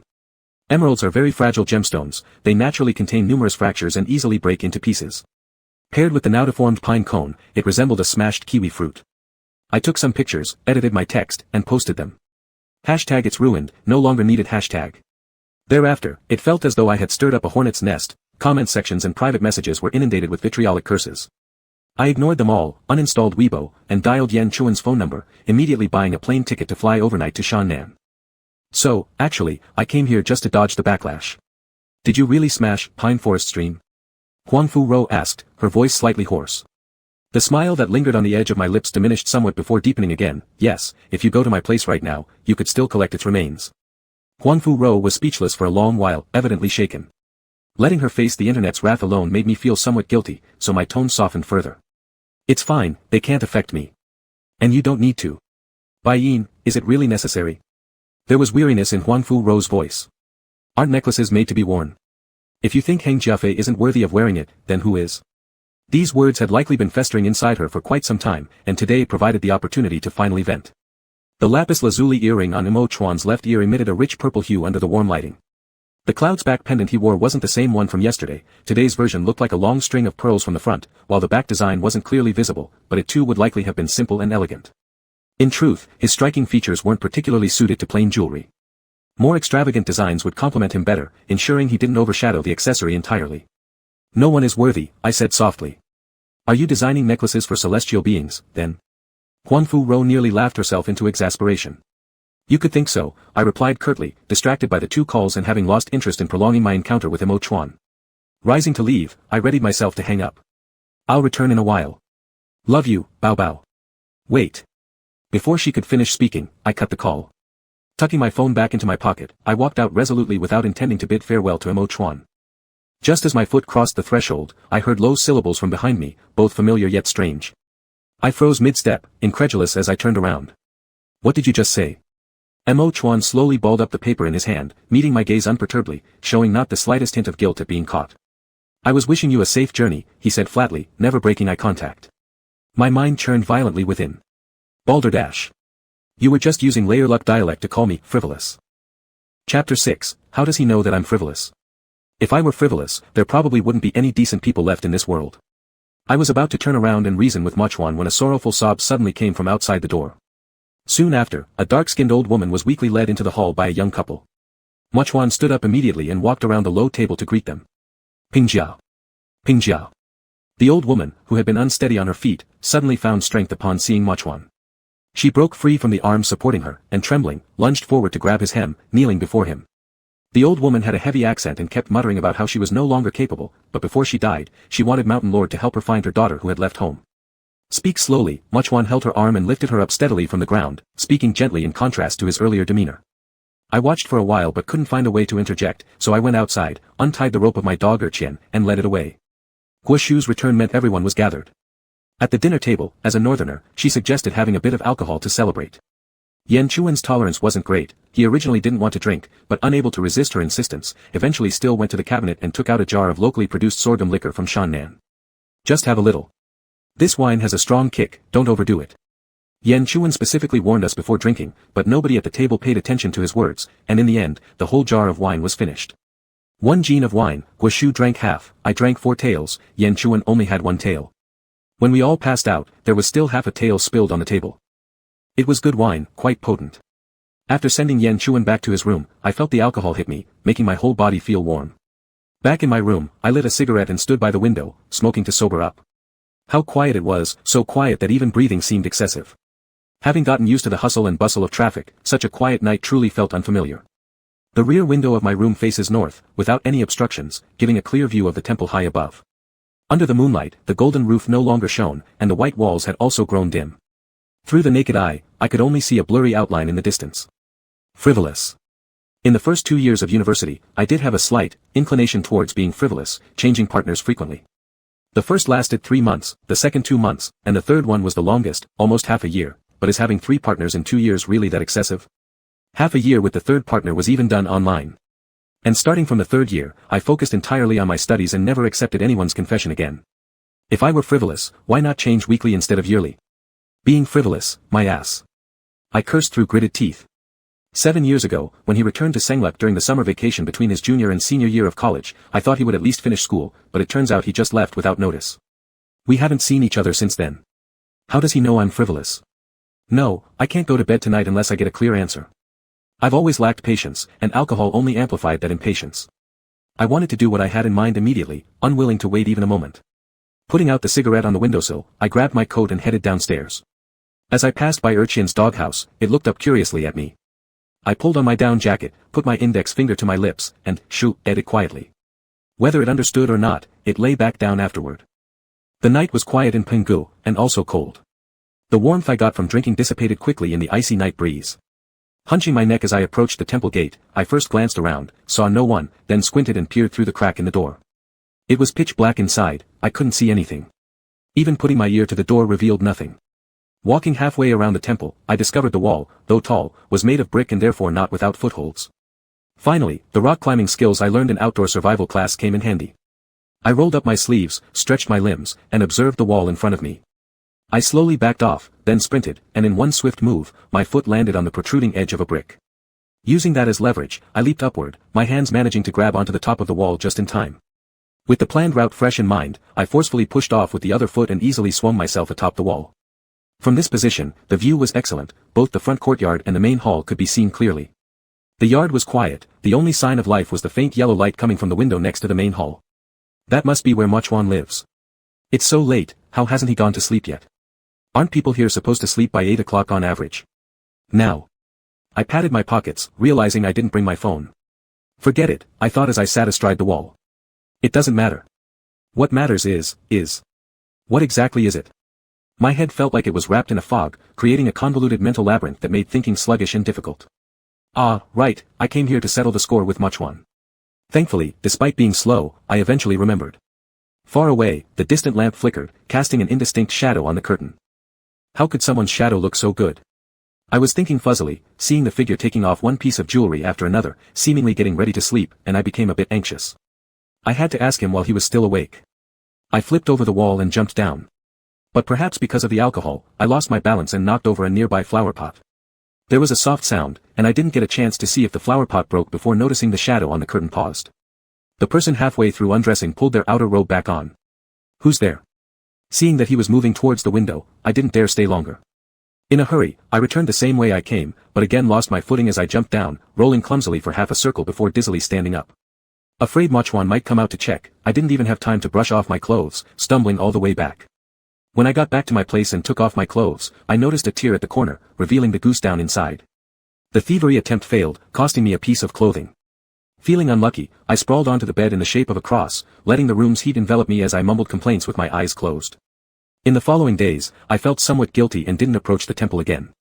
My routine consisted of sketching, attending remote meetings with colleagues, and aimlessly wandering around the village when I had nothing to do.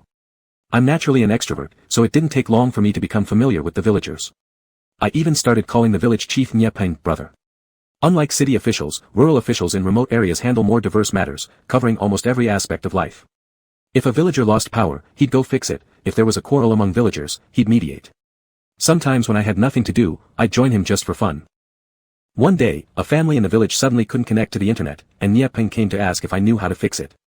Although I wasn't capable of handling big issues, I thought I might be able to try solving small ones, so I went with him. It turned out not to be a major problem either, just adjusting some settings in the router admin interface fixed it. But the female head of the household still served us her finest tea and pastries and even wanted to keep us for dinner. Sister, no need for dinner, but can you let me take a look at your brooch? I had noticed it as soon as I entered the house, a beautiful square brooch pinned to the woman's chest. The brooch was made of pure silver, its intricate silver lines curling together like vines at the center, partially wrapping around a vibrant red coral bead. It rested on top of a navy blue robe, giving it a touch of elegance. The woman didn't understand Xia language well and looked questioningly at Nyapeng. Nyapeng acted as a translator, repeating my request in Sengluk dialect. He finished by saying, "Younger brother is a jewelry designer, just curious, no ill intent." Actually, I didn't originally intend to hide the fact that I understood Sengluk dialect. But I thought that as soon as I opened my mouth and spoke in Sengluk, Yan Chuan would immediately know I had lied to him before. Hesitating about this, I missed the chance to reveal it. Now, if I were to speak it, it would feel awkward, so it was better to act as if I were just an outsider who doesn't understand Sengluk. Hearing Nyapeng's words, the woman nodded, carefully unpinning the brooch from her chest and handing it to me with both hands. "This brooch is truly beautiful. Is it passed down from your ancestors?" I could identify the quality of the coral bead, but not the age of the item. "The style is passed down, but not the brooch itself," Nyapeng explained with slightly slurred speech. "This thing is called a shinin, and it's the same kind of thing I'm wearing." Then, he pointed to a small circular golden star-shaped brooch pinned on his own chest.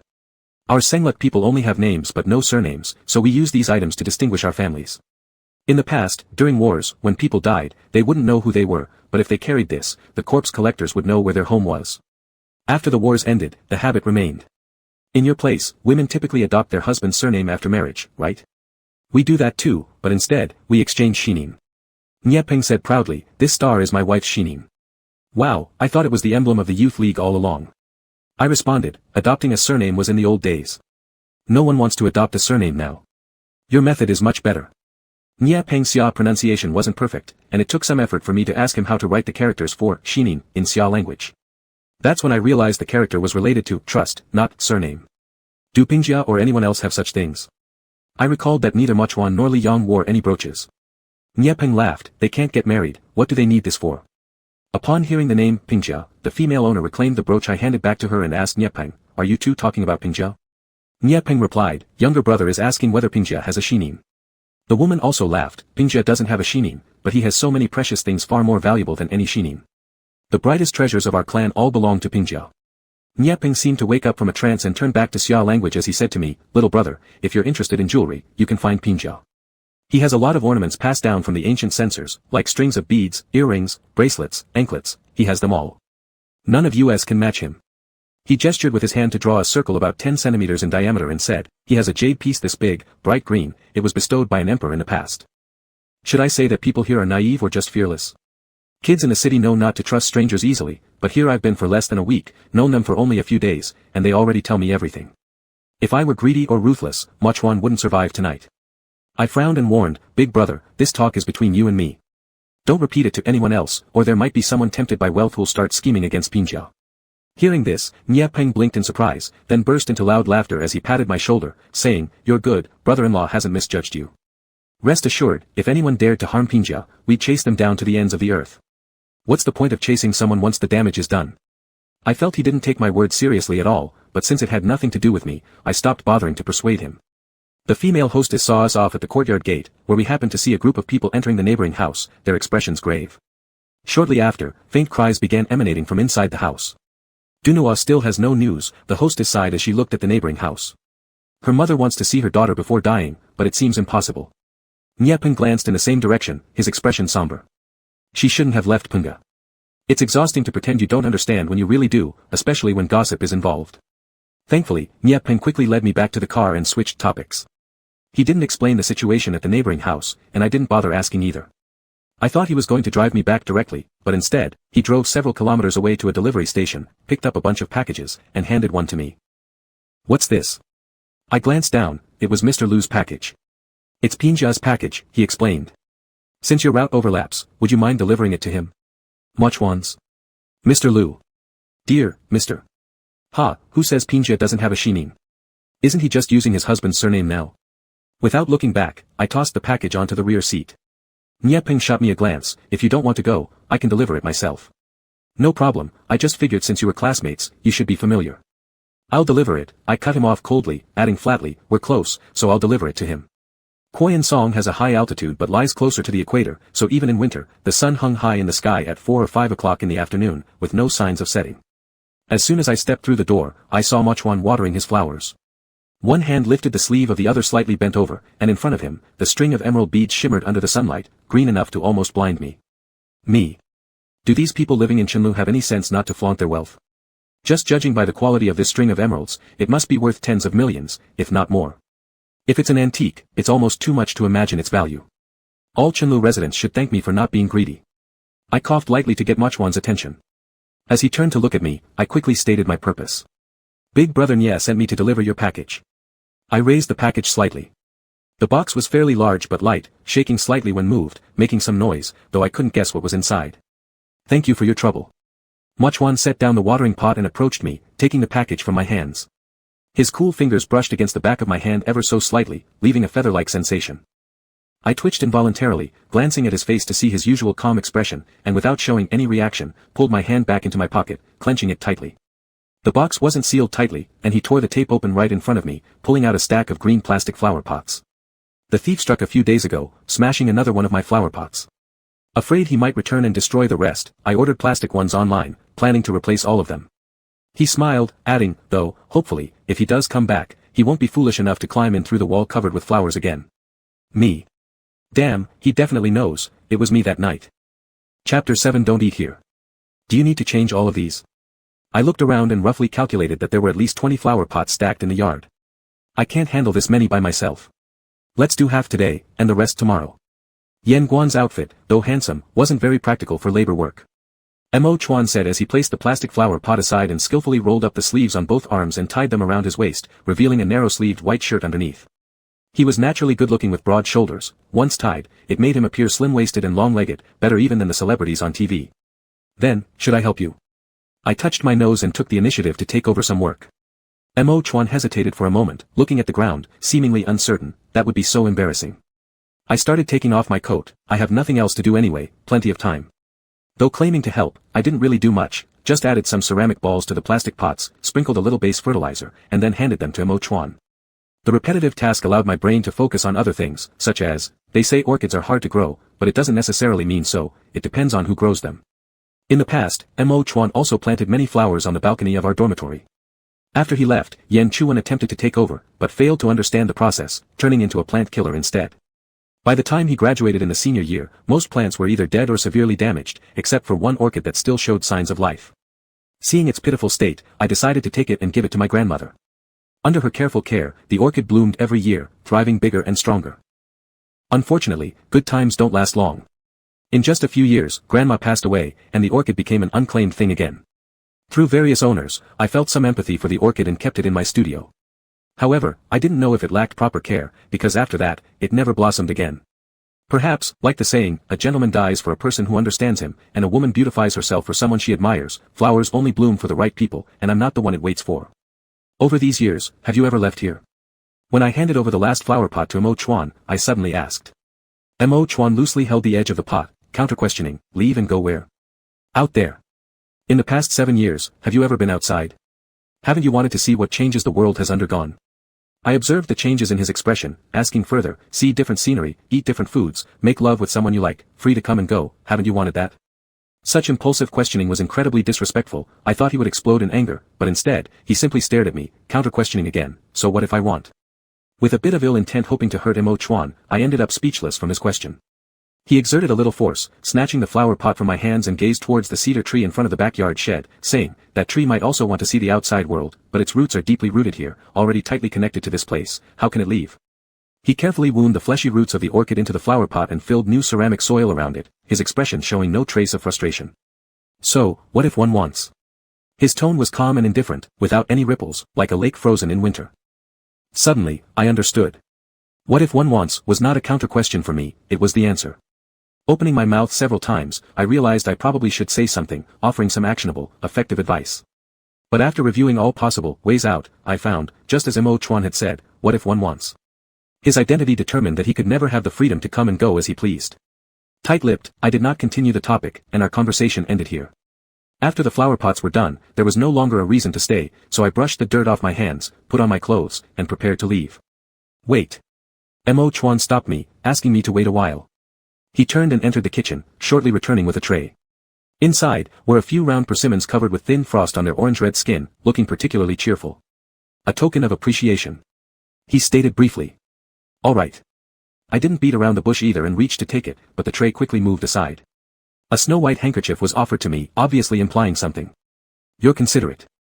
I pulled at the edges of the handkerchief, irritably crumpled it into a ball in my hand, rubbing it around a few times before swiftly returning it to Mo Chuan. Mo Chuan looked at the vegetable, slightly wrinkling his eyebrows, but eventually took it back.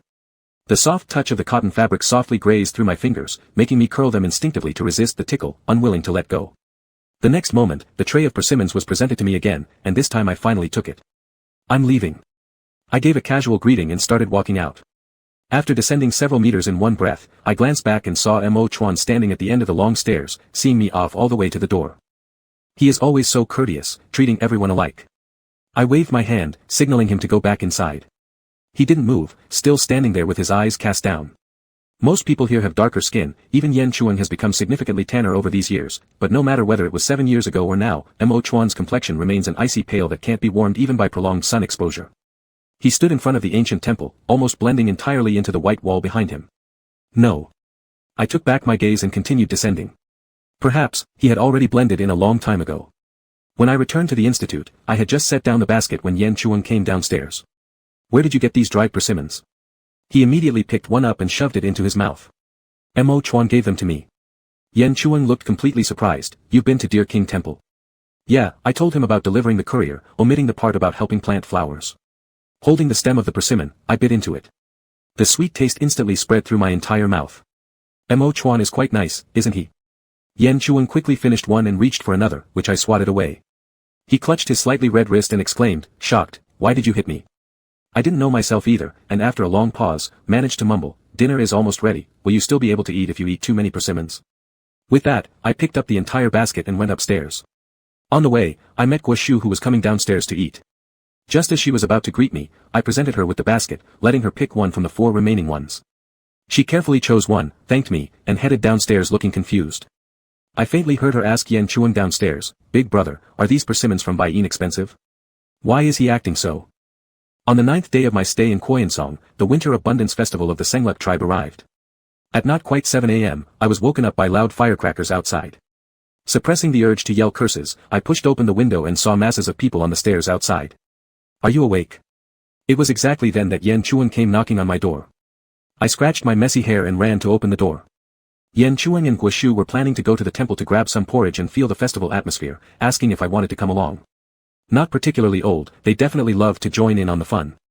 No. And with that, I shut the door.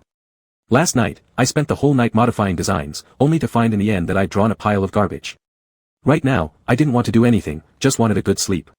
Yan Chuang reminded me from outside like a mother hen, if you get hungry, just look for something to eat in the fridge. Today, the aunt who cooks for us also went to the temple to help out. I dug out earplugs from my suitcase, put them in, and tried to continue sleeping, but after 10 minutes, frustration drove me to jump off the bed. Interrupted sleep was like a rabbit in a field, once your attention strayed, it would vanish without a trace. Exhaustedly wiping my face, I took a quick shower, and when I came out, I felt much fresher. The dense crowd downstairs seemed to have thinned slightly, but viewed from afar, it was still a vast sea of people. I had no idea where Yan Chuang and the others were in the line. Winter Abundance Festival is the second biggest festival of the Sengluk tribe besides the Deer King birthday. On this day, the Panyaga priests will be busy from morning until night, serving vegetarian porridge to the tribesmen arriving from all over. Eating the porridge will bring good fortune and health in the new year. Of course, there's no way any disease could be cured by just a bowl of porridge, but when a person is down on their luck, they often want to believe in something beautiful, even if it seems utterly absurd. Try it, why not? It doesn't cost anything. Perhaps it might actually change fate. Or perhaps, inspiration will strike after drinking it. These thoughts filled my mind, and before I realized it, I had mingled with the crowd, becoming a part of the queue. I wanted to turn around and push my way out, but I was already stuck. Fortunately, although there were many people, the order was good, and everyone moved slowly forward without chaos or pushing. There were also many people in the queue dressed like me. After asking one family, I learned that most of them were from Shannon, though they weren't believers, just coming by car to experience the festive atmosphere. Our child will take the college entrance exam next year. We've heard that this current Panyaga was an excellent student since childhood, scoring more than 600 points in the exam. So we thought we'd come for some good luck. The woman laughed and patted the back of the boy beside her. The boy had a few pimples on his face and impatiently avoided his mother's hand. Ah. Don't mess up my hair. His father chimed in, reaching out to touch him as well. What's wrong with touching you? I'll style a better haircut for you. You don't understand, this is the trend now. My eyes can hardly see, yet it's trendy. Watching the family laugh and joke around together, I couldn't help but feel somewhat despondent. Just to let their son have a taste of the good luck from being around a scholar, his parents had driven hundreds of kilometers to bring him here for the Winter Abundance Festival. The boy might never realize in his entire life how enviable his good fortune is. The line moved slowly. After waiting for half an hour, it was finally my turn. At the first long table, an old woman handed me a plastic bowl. I held this plastic bowl and went to the second old woman, who deftly scooped some porridge from a huge stainless steel deep bucket into my bowl. The third old woman gave me a palm-sized pancake.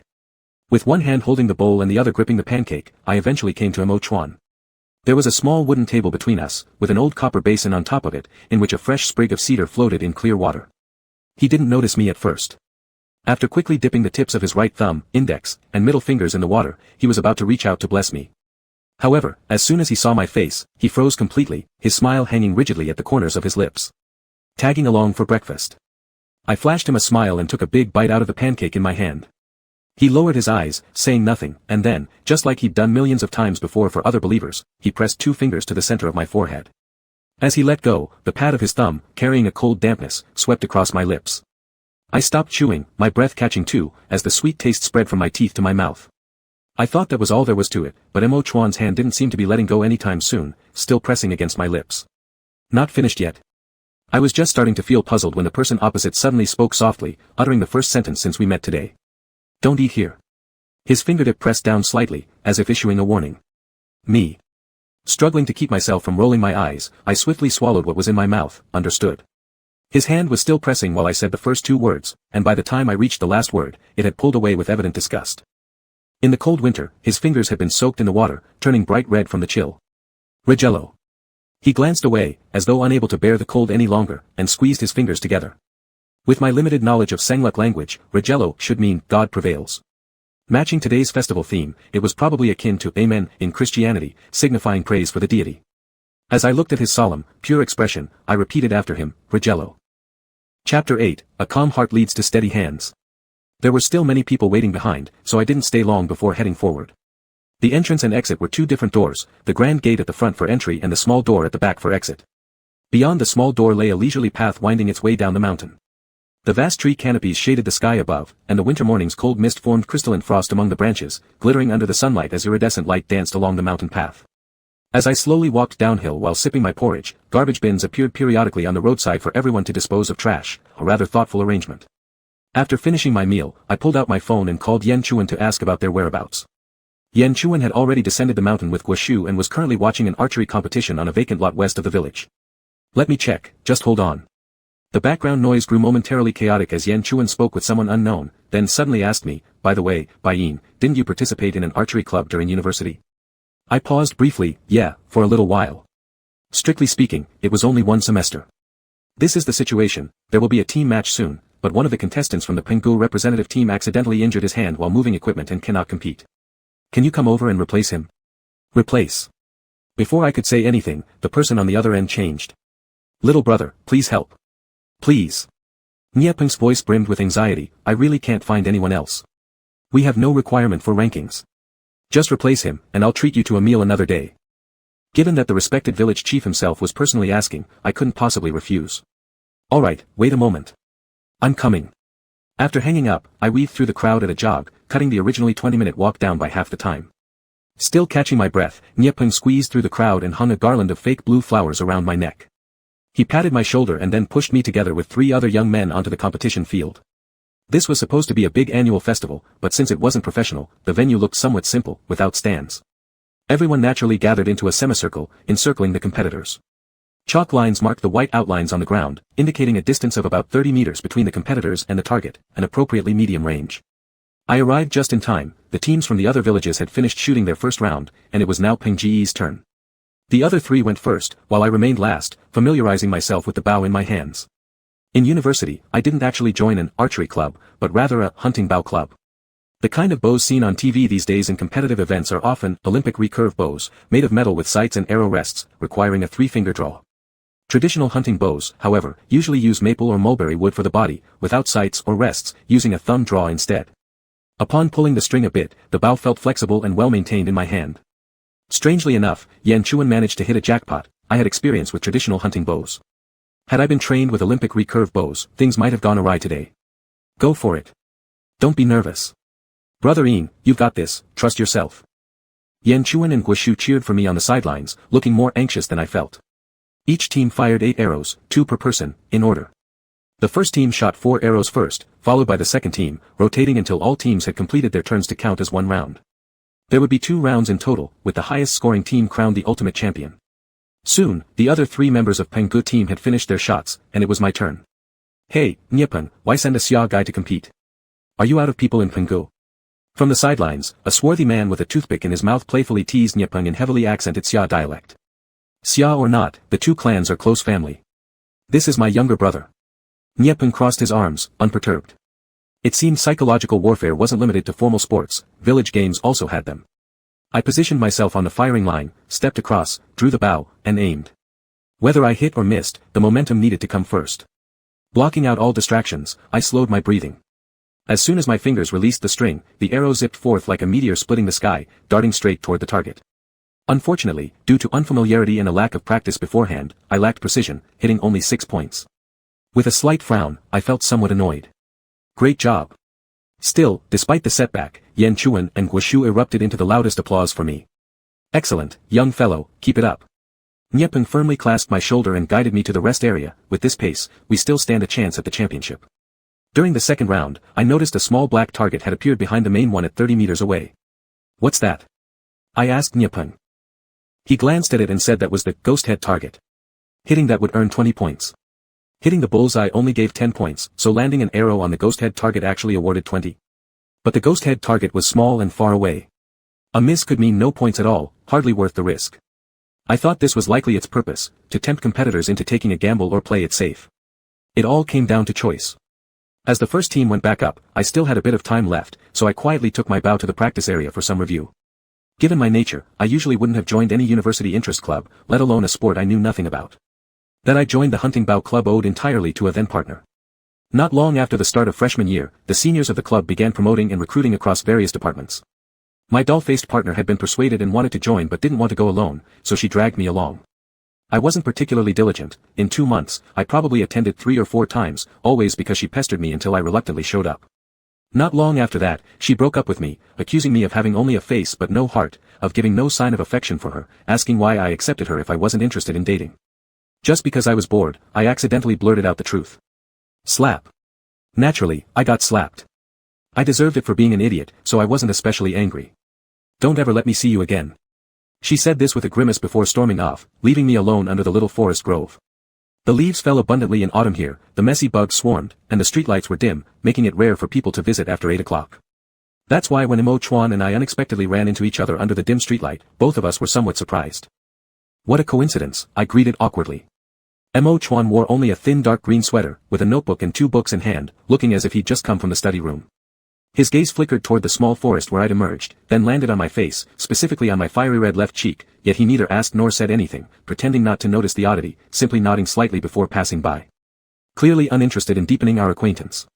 Truthfully, his attitude was not unreasonable. I couldn't expect everyone I encountered to accept my sexual orientation. But maybe due to my foul mood after getting slapped, his aloofness instantly ignited all my inner anger. Wait. Clenching my teeth, I eventually called him back. With my hands in my trouser pockets, I turned around and stared at him across the lamppost. Do you know about a psychological phenomenon called reverse projection? He stood there, slightly tilting his body towards me, wearing an obviously false, disgustingly indifferent look. Not quite clear. I smirked coldly. It means that sometimes certain emotions within humans may be completely opposite to what is outwardly expressed. Fear isn't due to disdain but stems from anxiety about one's own desires. For example, some people fear homosexuality and display prejudice on the surface, which in reality is merely masking their hard-to-resist internal desires. He nodded, with an air of, thank you for the lesson, all right. His reaction was perfectly calm. My brilliant counterattack felt like hitting a soft ball of cotton, suffocating and utterly boring. Afraid to take responsibility. I scoffed silently and walked away without saying more. I assumed that as long as I avoided Yan Chuan, I'd likely never cross paths with him again. But just a few days later, during a hunting bow club event, I unexpectedly saw him once more. It started when a senior sister called me, asking whether I could attend the club activity that evening. She mentioned the new recruitment this year hadn't gone well. If no one participated in daily practices anymore, next year the club might close down. She sighed heavily, full of worries in her voice, and I, feeling compassionate, agreed. That evening, I arrived as scheduled, expecting an awkward encounter with the doll-faced girl, only for the senior sister to say that person had already quit a few days ago. Didn't you know? I thought, given how close you two were, she would have told you. The senior sister said in surprise. Tightening the protective gear on my hand, I said indifferently, we broke up.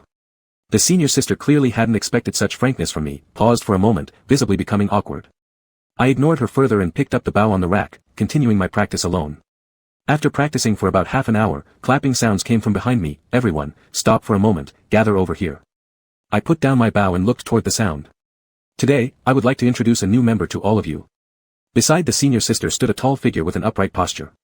He had his face turned sideways, speaking to a senior brother next to him, his black sweater highlighting his very pale skin tone, which was much whiter than the nearby senior sister's. Perhaps because he just came in from outside, his whole earlobe was frozen red, and the lapis lazuli earring dangling on it was particularly conspicuous.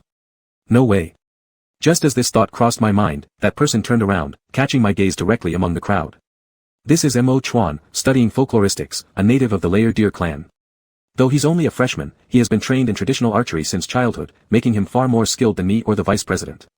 You can consider him our club's guide. If you have any questions, feel free to ask him. The surrounding chatter started up with hushed discussions. Wow, he's so handsome, looks like he might be half-breed. He's a minority, probably has some good genetic traits going for him. Are the freshmen this year really this good-looking? Isn't there another handsome guy in our club too? The one who seems quite elegant. Oh, Yen Chuan. I heard through the grapevine, he's from the art department and doesn't seem interested in girls. Shoo, he's right behind you. Mo Chuan merely glanced at me briefly at the beginning before quickly looking away again. Surrounded by others, he received all kinds of curious inquiries and exaggerated compliments like the center of attention. His behavior was flawless, as if he was naturally suited to such occasions. Such pretense. I let out a cold snort inside and returned to my place, redrawing the bow and continuing practice. Though the distance for beginners target practice is only 10 meters, the stance of drawing the bow doesn't change due to the distance. After 3 rounds of practice, my arms began to ache. Before, I had been able to hit the 8 rings consistently, but now, due to physical fatigue, my accuracy dropped. I could no longer even reach the bullseye and occasionally missed the target entirely. I clenched my teeth, strung the bow again, and shot off another arrow. However, not only did the arrow go awry, the rebounding bowstring struck my arm, leaving a noticeable red mark on my elbow. Pressing my lips firmly together, competitiveness drove me to withdraw another arrow and set it on the arrow rest. While aiming, the arm holding the bow was suddenly lightly gripped from behind. The stance is wrong. Extend your arm fully, then turn your elbow. A faint smell of sandalwood, commonly smelled in temple halls, drifted into my nose. I stiffened all over and turned my head to look. Mo Chuan was concentrating on my hand rather than me. He adjusted my position, straightening my bent elbow to form a smooth line with my arm, while gripping my wrist with his other hand, guiding me to pull back. Lift your elbow, don't shrug your shoulders, aim and release immediately. Only now did I realize how taller he was than me, about 188 centimeters or 189. A faint warmth emanated from the person behind me, making me feel somewhat awkward. But amidst the discomfort, a stubborn refusal to lose rose in my heart. Calm down, act natural. Since someone homophobic doesn't care, why should I? Shoot. The slightly cold voice passed by my ear, and unconsciously, my fingers loosened, releasing the arrow like a rainbow shooting precisely to the bullseye. Staring dumbfounded at that arrow, I snapped back to reality just as the person behind me stepped back. Following the memorized points, I didn't dare to practice further, fearing insufficient strength for when it was my turn on stage. When I felt prepared enough, I returned to the team. The other 3 members of the Penggu team were calculating the field score. To win, we had to score 40 points in total, meaning each of us needed to hit the bullseye. This was almost impossible. No problem, participation is key. If not this year, then we'll try again next. Nyepeng patted my shoulder, urging me to take the shot without hesitation. Other members of the Penggu team also nodded in agreement. Yeah, it's already great that we're participating, winning first place isn't necessary. Next year we'll get better training and compete again. Compete again. Maybe because of their positive attitude, my body relaxed, bringing forth an indomitable spirit. Although we didn't manage to hit the bullseye every time, the other 3 members of the Penggu team scored 27 points in the second round with their 3 arrows. Even if I hit the 10 ring on the last shot, the Penggu team still wouldn't win. Since that's the case, why not risk it? Gazing at the distant target, I closed my eyes and calmed myself. The cacophony of voices faded, and the skin was gently caressed by the wind, the surroundings permeated with what seemed like a subtle Buddhist incense. Calm mind leads to steady hands. A gentle voice reverberated in my ears. Slowly opening my eyes, I fitted the arrow, raised the bow, focusing solely on the ghost head target 50 meters away. Once aimed, don't hesitate. That voice rang out once again, piercing through my ears into my brain, controlling my thoughts and allowing me to only follow his guidance. Shoot. The motion of drawing the bow, aiming, and releasing the arrow almost perfectly overlapped with the concept of shoot in my mind. A moment later, the distant sounds returned, and cheers erupted around me like thunder. That arrow of mine had struck the ghost head target with perfect accuracy. Penggu scored 47 points in the second round, making an incredible comeback. Chapter 9, This is not your place for pleasure. The bustling celebration of the Dongfeng festival lasted all the way into the night. On regular days, after the sun set around 8 o'clock in the evening, Penggu would have been completely silent with few pedestrians on the streets. But today, in the largest square of the village, people were still dancing, singing, and toasting each other. Short tables were arranged in a circle around a bonfire, laden with warming liquor, dried fruits, and sunflower seeds. Clusters of Senglet people gathered around the tables chatting or drinking as they pleased. To this cup, I toast Bai Yin, who brought great honor to us summer people today.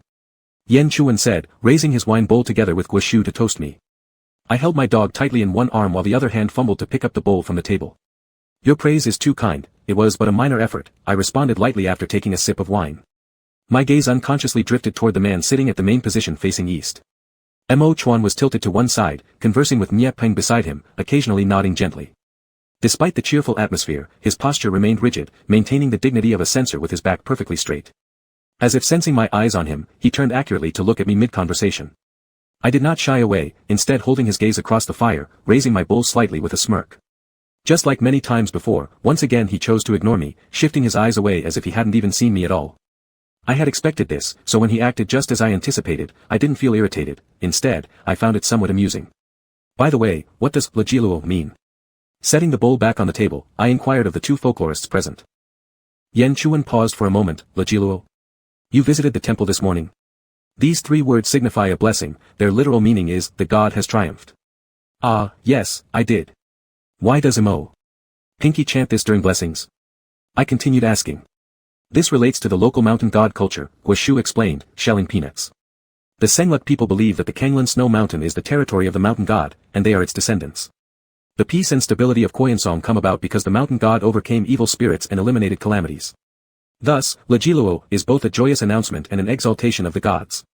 The glorification of the divine, it was much as I had guessed. Being curious was one thing, but now knowing made it seem rather dull. The cypress tree is regarded as the purest tree by the Cenlu people. Water soaked with cypress branches is naturally considered the cleanest water, Yan Chuan explained, extending his right hand and bending his index and middle fingers.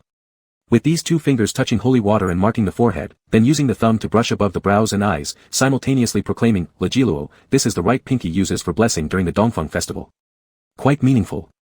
I paused suddenly. Wait a moment, wasn't this blessing different from the one I experienced earlier? Preoccupied with collecting food that morning, I hadn't paid much attention to how Mo Chuan blessed the people ahead of me, assuming everyone received the same treatment.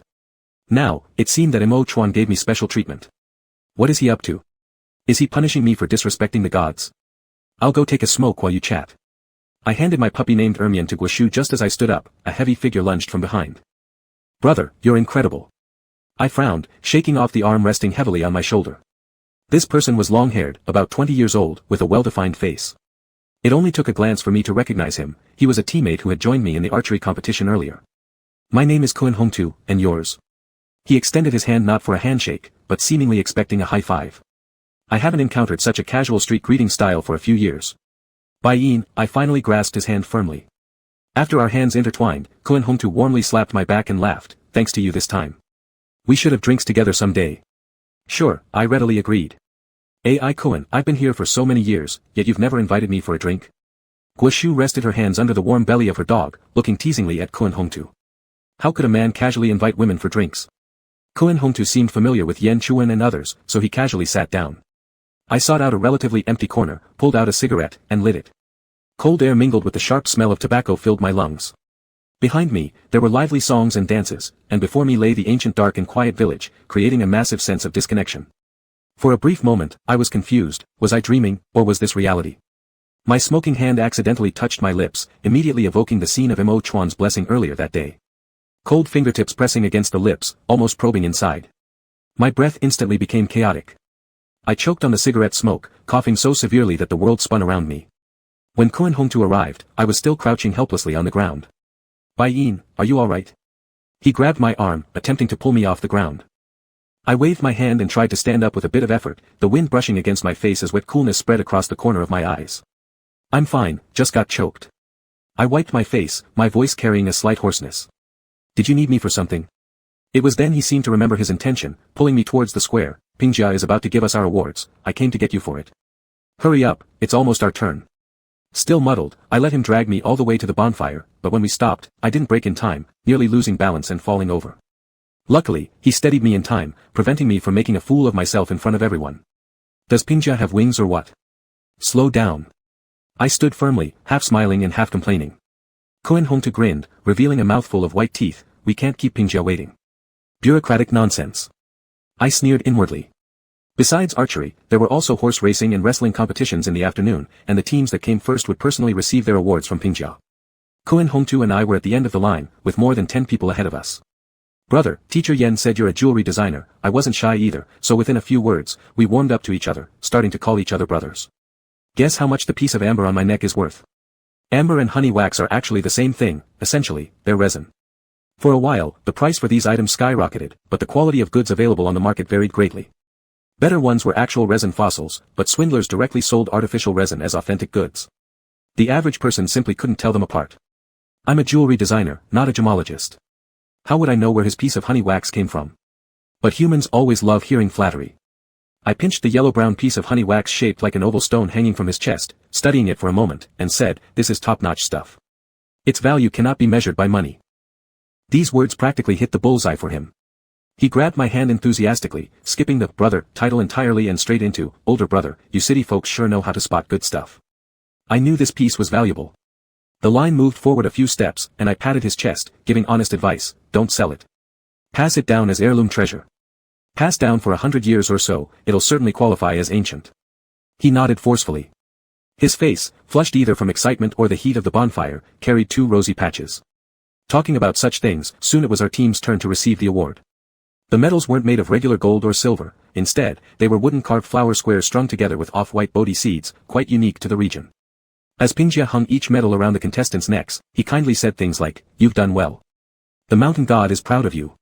These are bodhi seeds made from the resin of the cypress tree in the temple.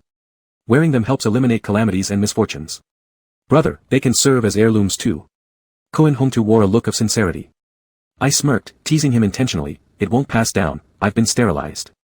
Koen Hongtu's expression turned blank for a moment, his mouth opening as if to ask something. However, before he could speak, it was already his turn to step up and receive his medal. He quickly stepped back, advancing a few steps with his hands crossed at heart level, bowing respectfully to Mo Chuan. "Pingjia." He switched to the Senglek language. Mo Chuan put the medal around his neck and smiled, patting his shoulder and saying, "You've done well." Koen Hongtu, being shorter with only a height slightly above 5 feet 7 inches, needed to tilt his head slightly upward when looking at Mo Chuan. "I will forever remain a faithful follower of Pingjia and the mountain god." His tone was firm and resolute, as though this was not just some rehearsed phrase but his heartfelt aspiration. After receiving his award, Koen Hongtu happily left, and I stepped forward, standing before Mo Chuan. Under the glow of the firelight, even someone who usually resembled a statue carved from ice and snow gained a hint of warmth. Taking the last medal from Niepeng, Mo Chuan silently hung it around my neck, the faint scent of sandalwood filling my nose as we touched. "Thank you. This is not your place for pleasure, Bai Yin." I froze right where I stood, instantly grasping his implication the very next moment. What he meant was, "You dirty homosexual, don't defile this pure land." My chest rose and fell dramatically, inhaling icy cold wind and exhaling scorching flames of anger. With folded hands, Mo Chuan took a step back from me, his words anything but polite, his demeanor calm yet imposing. The flickering flames cast uncertain shadows on his face and body. Human emotions truly are strange things. Earlier, I thought these flames gave him warmth, now I wish they would consume him alongside the corrupt flames, turning everything to ash. I glared at him and turned away. The metal hanging at my chest jiggled uncomfortably. I yanked it hard, intending to tear it off and toss it into the fiery pile behind me. But just as I was about to do so, I hesitated. In the end, I tightly clenched it in my palm, gripping so hard that my knuckles began to ache. The one who wronged me was that hypocritical fake saint. This medal was earned through my hard work, why would I let it be a vent for something else? I couldn't stand being there any longer, so after bidding farewell to Yan Chuang and the others, I returned to the research institute alone. In the following days, I hadn't seen Mo Chuan at all, and I hadn't even left the house much. Of course, it wasn't because of his nonsensical warning. Huangfu Rou had been pressing me, so I buried myself in my room creating something, losing track of day and night. On the day I emerged, though I still wasn't entirely satisfied with the design, it was already the best I could do. I couldn't wait to breathe some fresh air, so I asked Yan Chuang if there were any nearby attractions worth visiting. "There's Botsy Lake where you can see distant snow-capped mountains mirrored in the water. It's quite famous online, but it's a bit far, around 50 or 60 kilometers from Penggu," Yan Chuang said. Time wasn't an issue for me. 50 or 60 kilometers wasn't anything, it wasn't like it was 5 or 600. After getting the car keys from Yan Chuang, I set off alone. Botsy Lake is called a sea, but it isn't a sea, it's a large inland lake. During warm weather, some people bring their cattle and horses here to graze, and waterfowl stop here to rest and breed, but now that it was cold, the place looked somewhat desolate. I parked by the side of the road, hands in my coat pockets, and slowly strolled along the shore alone. Perhaps due to its open space, the wind was particularly strong. The waves of Botsy Lake crashed against the shore just like a real sea. In the distance, I noticed a small dock ahead, surrounded by a group of people. In their uniform black attire, a single white figure stood out conspicuously. I slowed my steps but didn't stop. After a brief moment, I walked faster than before. It wasn't very close to Penggu, but it certainly wasn't near either. What kind of karmic bond made it possible to bump into Mo Chuan even here? Leiji Luo is Tibetan, meaning exactly as it does in the text. Chapter 10, The Divine Feather. The dock was small, with only one old wooden boat moored there. A group of people stood around the edge of the boat, seemingly deep in discussion. Muchwan glanced up by chance and saw me. Pausing briefly, he walked over briskly. "What are you doing here?" He frowned, his tone laced with impatience as if my presence was unwelcome. "I'm just wandering around." I glanced behind him. He immediately blocked my view and curtly ordered, "Go back." I almost laughed out of irritation. "Do you know the difference between a human and a dog? I am human, not your dog. I don't do what you tell me just because you say so." Our gazes intertwined in the air, as if sparks were flying. Just as the situation was about to explode, someone called my name and approached. "Little brother." I glanced to the side, it was Nyapeng. He came closer, totally unaware of the tense atmosphere between Muchwan and me. After exchanging greetings with me, he leaned close and whispered something to Muchwan, "Everything's ready." I had no idea what they were preparing for, but it was evident that Muchwan took it seriously. Even though he had tried to shoo me away, upon hearing Nyapeng's words, he simply said, "Don't stay here long," before turning and walking away. The crowd gathered along the shore, and ultimately, besides the boatman, only Muchwan boarded the little boat. As the boatman rowed the small wooden vessel toward the center of the lake, Muchwan stood at the prow, his robes fluttering in the wind. On shore, a man supported a woman who began to tear up, and cries of sorrow arose from the crowd. I realized that something wasn't right. Muchwan may not have asked me to leave because he disliked me, but rather because I had unintentionally stumbled into some private ceremony. Still hesitant about whether or not to return, Nyapeng pushed through the crowd and approached me again. He pulled a cigarette from his pack and motioned for me to join him for a conversation elsewhere. Each of us held a cigarette in our mouths. He lit mine first, then his own, took a strong puff, and slowly exhaled towards the lake. "Do you remember when I dragged you along to fix the broadband connection? There was a sick woman next door, today is her water burial day." I paused, "I vaguely recall." "What illness?" "Cancer. Late stage when they found it, she was barely over 40. Nyapeng sighed, "She has a young daughter named Yunduo, who ran off with a man a few years ago and never returned. Her mother thought of her on her deathbed, but she gave up everything, including family, for an outsider. Is it because we can't find her, or because we can reach her but she refuses to come back? If it's the latter, it's still manageable, but the former might warrant a police report. It could very well involve human trafficking. We can reach her, but she refuses to return." Nyapeng seemed lost in thought, his tone tinged with emotion. "Those men only pursue them because they're pretty. Once their beauty fades after a year or two, most will abandon them. Little brother, as men, we understand men best, don't we? Can a guy who randomly runs off with someone's daughter be trusted? If I believe such a person exists, I'd kneel to my horse and call it dad." Crude words, but with valid meaning. Back in the day, Bai Chifeng tricked my mom into a secret engagement, leaving my grandparents with no choice but to accept him as their son-in-law. As things turned out, he was indeed nothing special. Then there's Muchwan's sister from the mundane world. She bore a child out of wedlock and waited a lifetime for someone who would never return. In the end, she passed away with a heavy heart, leaving behind a minor child. Looking at the distant white figure far away, I said, "That's true, men are not reliable. Fortunately, I'll never have kids, otherwise having a boy or girl would cause endless headaches." Nyapeng must have realized how extreme his words sounded and inadvertently scolded himself too. He quickly rephrased, "Not all men, mind you. Good men still exist. Me and you are fine examples, and Bing Jia is an exemplary role model among us men." On the vast lake, the boatman used some unknown method to keep the boat steady in the middle, then dumped a heavy sack into the water. Muchwan stood tall at the prow, raising the horn in his hand to his lips. Moments later, a loud and profound sound echoed across Bazhai Lake. The powerful notes resonated deeply, carrying ancient wildness, mysterious and beyond comprehension, stirring the hearts of everyone present. For a solid 2 minutes, the wind eerily stopped, and all other sounds vanished. Beneath the azure sky, on the crystal-clear lake, only that solitary white figure remained standing, whiter than snow and lighter than the breeze. It was the immaculate divine bird born only in pristine lands, the layer Lut god official whose eyes cannot tolerate even a grain of sand, an existence unreachable by ordinary mortals. The deceased's flesh, blood, and bones will be carried by the currents to nurture the creatures in the water, ultimately giving back to this land. I suddenly snapped back to reality. The cold wind brushed my face, and the horn's echoes lingered in my ears. My previous train of thought, like the surface of Lake Bazhai, had been scattered by Nyapeng's ripples. In the middle of the lake, Muchwan lowered his hand and looked up at the sky. His jet-black short hair and wide sleeves were blown up by the wind, as if he were about to rise into the air at any moment. However, it was all in vain. I knew, and he must have been clear too, that his wings had been clipped. No matter what, he couldn't fly anymore. As the little boat paddled back, the deceased's family waited on the shore, among them was Nyapeng. As soon as Muchwan stepped onto the shore, Nyapeng rushed to express his gratitude to Bing Jia. Muchwan waved his hand dismissively, saying it was nothing, though exhaustion showed clearly on his face. He glanced over at me but said nothing this time. The crowd surrounded him as they left. I followed behind until I suddenly stepped on something.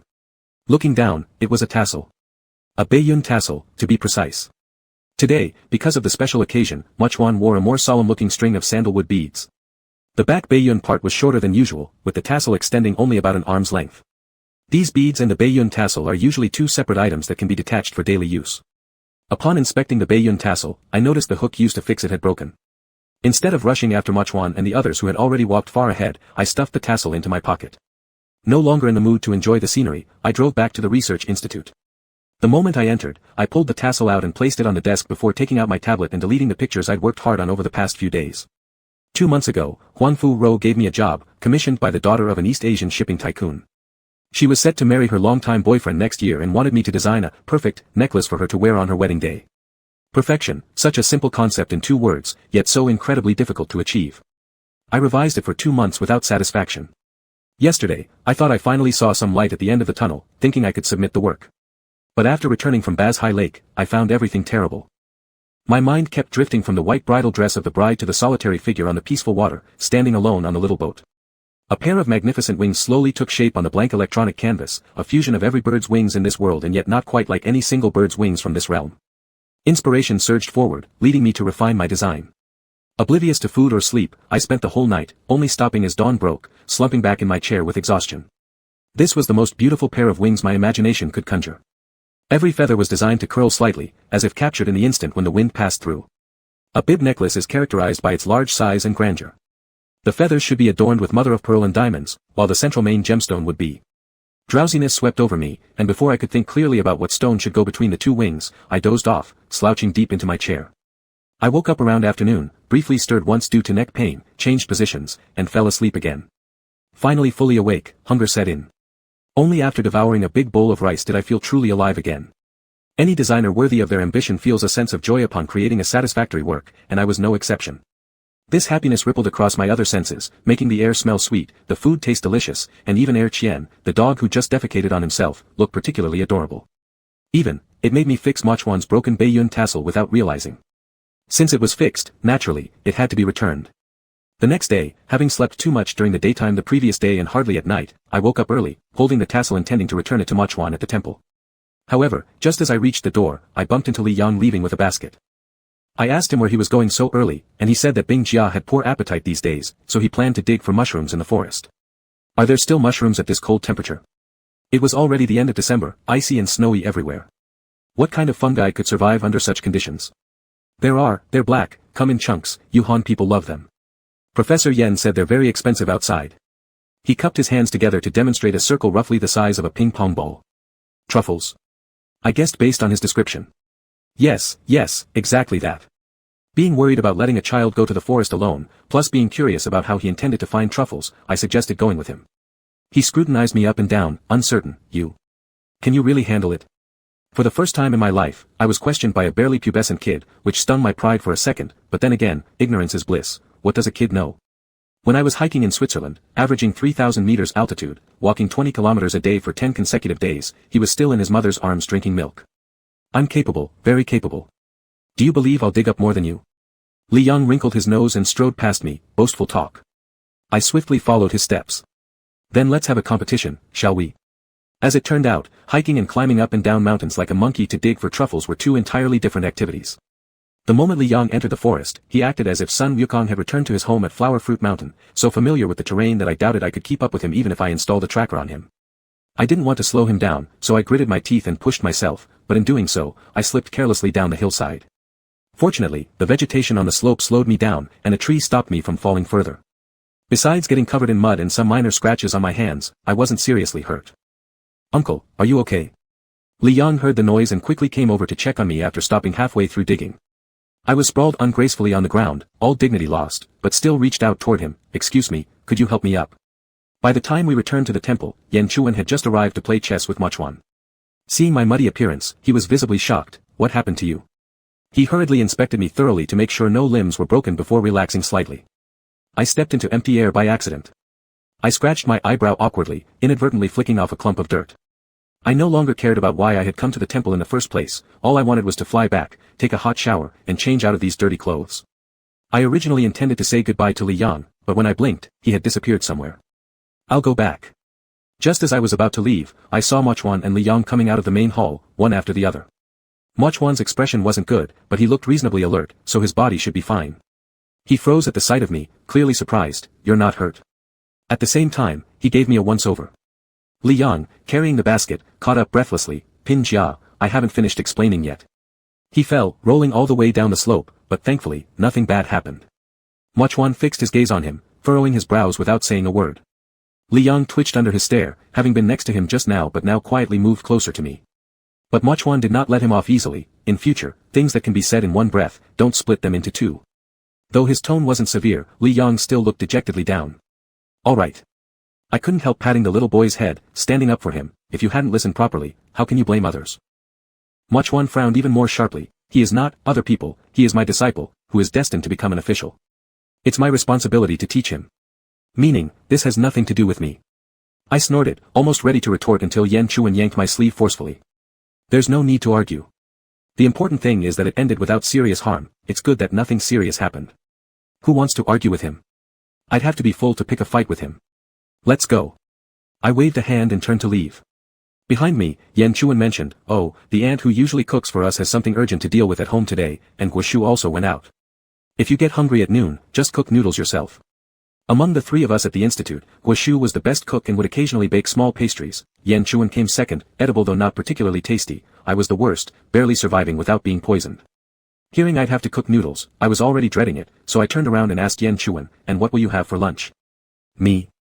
Yan Chuan responded openly, pointing behind him, "I'll eat here."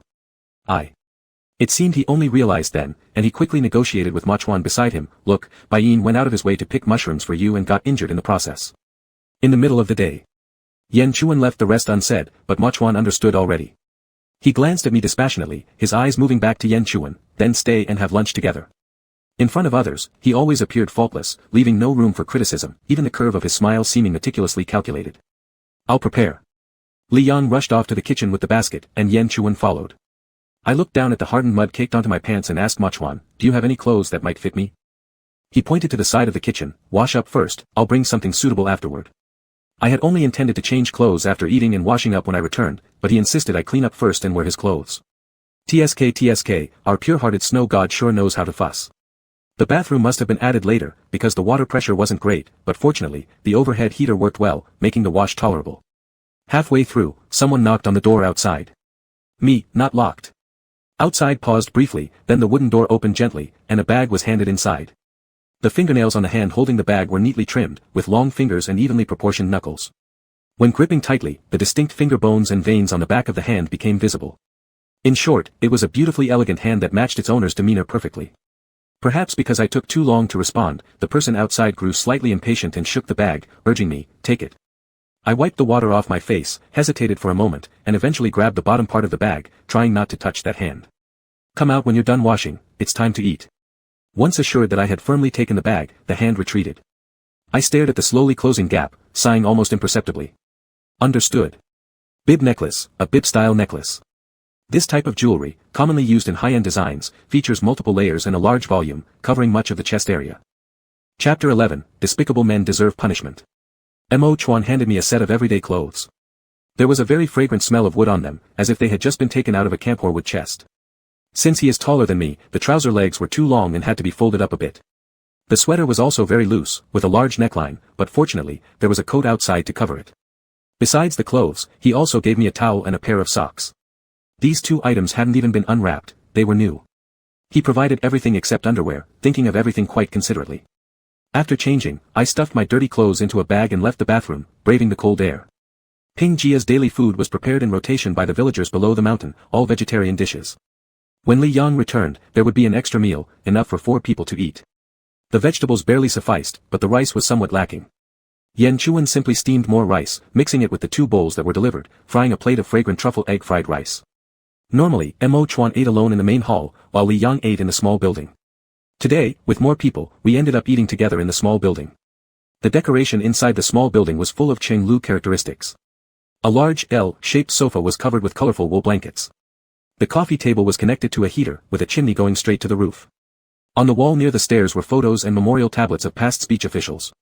Below, butter lamps burned continuously, flowers and fruits were offered year-round. Focus on your own food, don't look at me. As everyone was sitting around the coffee table eating, Mo Chuan suddenly spoke up. Everyone stopped their chopsticks and looked at him simultaneously. Instinctively, I raised my eyebrows, wanting to ask who was looking at him, when I heard Li Yang say next to me, I'm just happy that Ping Jia ate so much today. Oh, so this little guy was secretly watching. I picked up a bite of greens and casually asked, Li Yang said you don't have a good appetite.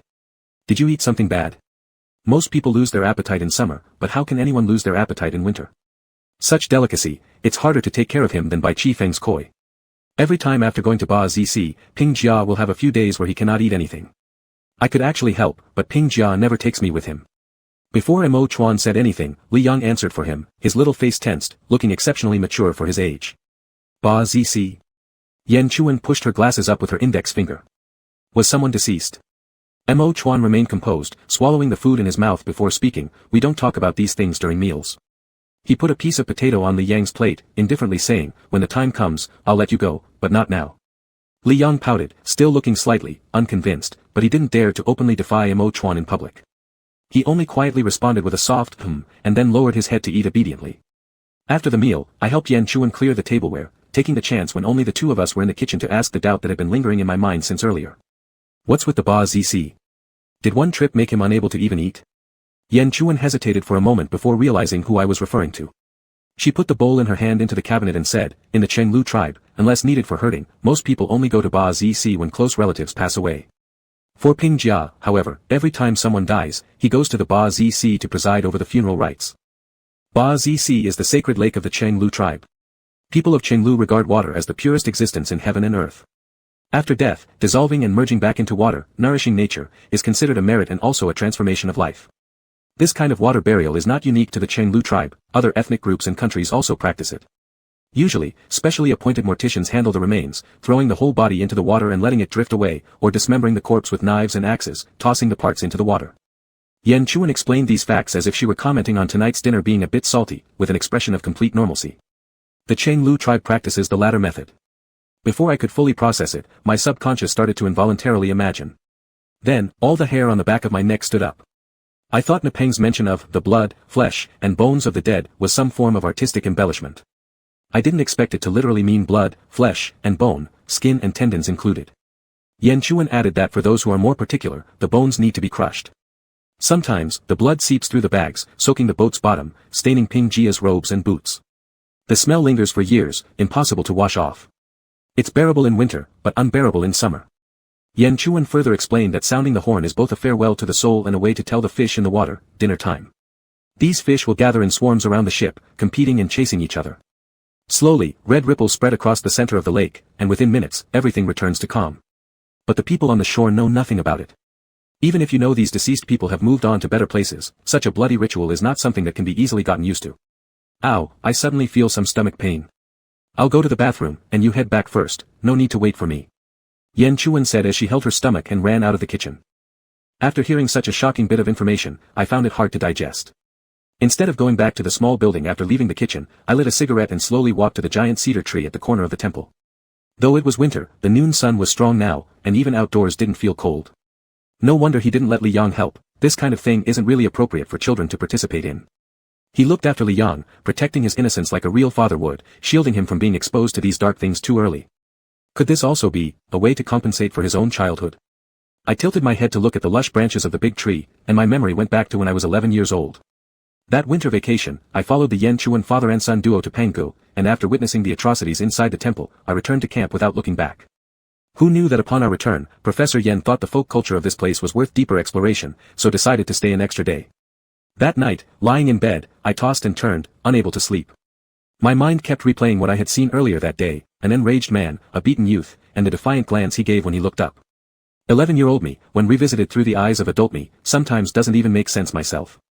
Anyway, at dawn the next day, before anyone else woke up, I secretly put on my clothes and went to the temple alone. The door of the temple was wide open, and the hall doors were open too, but inside it was eerily quiet, with not a sound. I walked around the hall, heading directly toward the back, and soon arrived at the cedar tree. The boy couldn't possibly still be there, there wasn't a single trace left on the ground or on the tree, as if what I saw yesterday was just an illusion. Kicking a pebble on the ground, it made a whoosh sound and hit the door of the nearby woodshed right on. The woodshed itself was already dilapidated, its outer wall covered with moss, and the door swaying precariously, with a large chunk broken off below. I walked over, bent down to pick up the pebble. The moment my fingertips touched it, a hand suddenly emerged from inside the door, grabbing my wrist. That hand was extremely pale, exuding an unreal beauty in the shadows, and devoid of any warmth. When you're scared out of your wits, you can't scream. Wide-eyed, I frantically shook off that hand and fell on my butt without making a sound. I was only 11 years old then, far from being a resolute materialist. Thinking I'd run into a ghost in broad daylight, I swallowed hard and tried to crawl away as fast as I could. Don't go. I froze halfway through my escape. How come this ghost speaks Mandarin? Full of both shock and doubt, I looked back. The hand from the door had disappeared. Are you human or ghost? The door swayed twice, and a corner of clothing appeared from below, as if someone was sitting against the door. Human, the boy behind the door said. Hearing it was a human, I sighed in relief, collapsing onto the ground with weakness, grumbling, why did you intentionally hide there and scare me? I'm locked up here, I can't get out, it's not intentional to scare you. Upon his words, I only then noticed there was a big lock on the door. What kind of place was this, where people beat others and lock them up? Is there even any law left? Looking around, I found a rock about the size of a fist not far away. I'll save you, wait a second. I lifted the rock to smash the lock, but the person inside stopped me immediately. No need to save me, it's my father who locked me up. I held the rock and frowned, asking, why does your dad lock you up? The voice behind the door paused, then replied after a moment, he thinks I've done something wrong. At first, I thought it might be some kind of mountain abduction case. But since it turned out to be a family matter, it wasn't really my business. I dropped the rock and squatted by the door, talking to the person inside through the wooden door. What did you do wrong? This time, the other side stayed silent longer. Seeing he wouldn't speak, I was just about to give up when I heard his low, hoarse voice again. My sister, she was bullied by a bad man. I wanted to help her find that bad man and take revenge for her, but I was adopted by my current father when I was young. He thinks I should cut ties with my past and shouldn't treat my sister as family anymore. So convoluted. I thought about it for a while, barely managing to figure out their relationships. Your dad is your dad, you're you. Why should he interfere with your life? Even if it's a girl you don't know who gets bullied, you can stand up for her on the road, so why can't you do the same for your own sister? By then, Bai Chifeng had already divorced my mom. His daughter from his second marriage could already walk and jump. I harbored deep resentment towards him. The image of father, in my mind, was even less significant than the dog raised by Yan Chuan's family. Don't listen to your dad, do whatever makes you happy.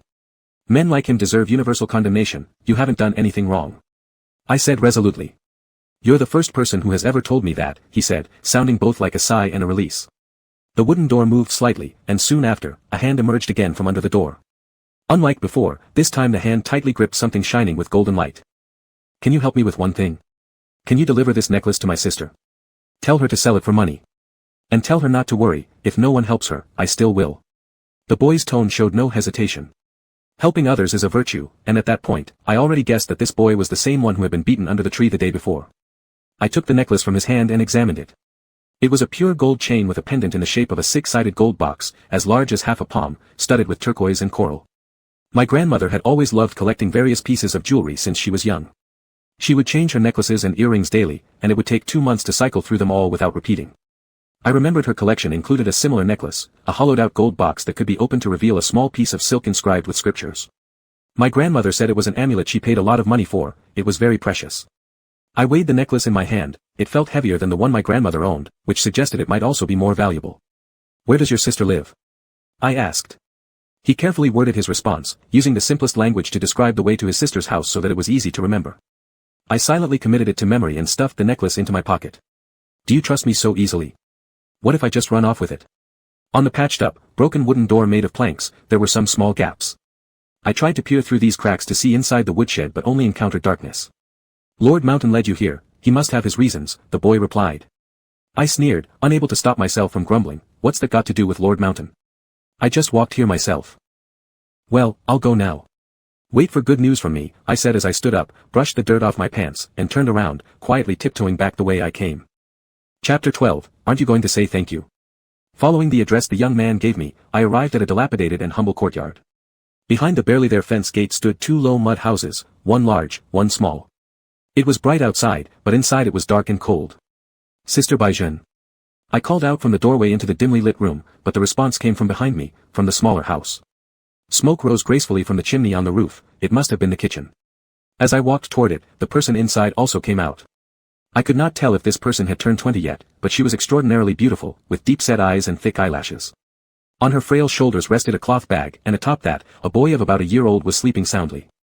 She seemed to be in the middle of cooking, holding a long spoon in her hand. Upon seeing me, she stopped in surprise. You're looking for me. Her Xia language was surprisingly good, even better than our guide's. Your younger brother sent me. I pulled the necklace from my pocket, paused, then also handed over the only 200 yuan I had. This sister looked like a child herself, living with another child in a house that seemed ready to collapse at any moment. She truly pitied me. Little brother, she repeated blankly, her expression strange, as if shocked or unfamiliar with the title. He told me to sell the necklace for money, and these 200 yuan are also from him. He also wanted me to tell you not to worry. Even if everyone abandons you, he will still help you. Before I finished speaking, tears streamed down her face. She was beautiful even when crying, with an almost heart-wrenching fragility. Between sobs, she tried to return the necklace and money to me, saying, I can't accept his things. He will be punished by Pinjia. At that time, I didn't know that Pinjia was their respectful term for a speech official, and assumed that the youth's adoptive father was named Pinjia. He's already been punished. If you don't take it, it'll have been for nothing. I dodged left and right, retreating step by step. The things are delivered, the message is passed. Well, I'm off. With that, I quickly fled out of the yard before she could react, ignoring her calls. To make sure Professor Yen wouldn't wake up and find me missing, I returned to our place first. Boy bye, where did you go? I was looking for you.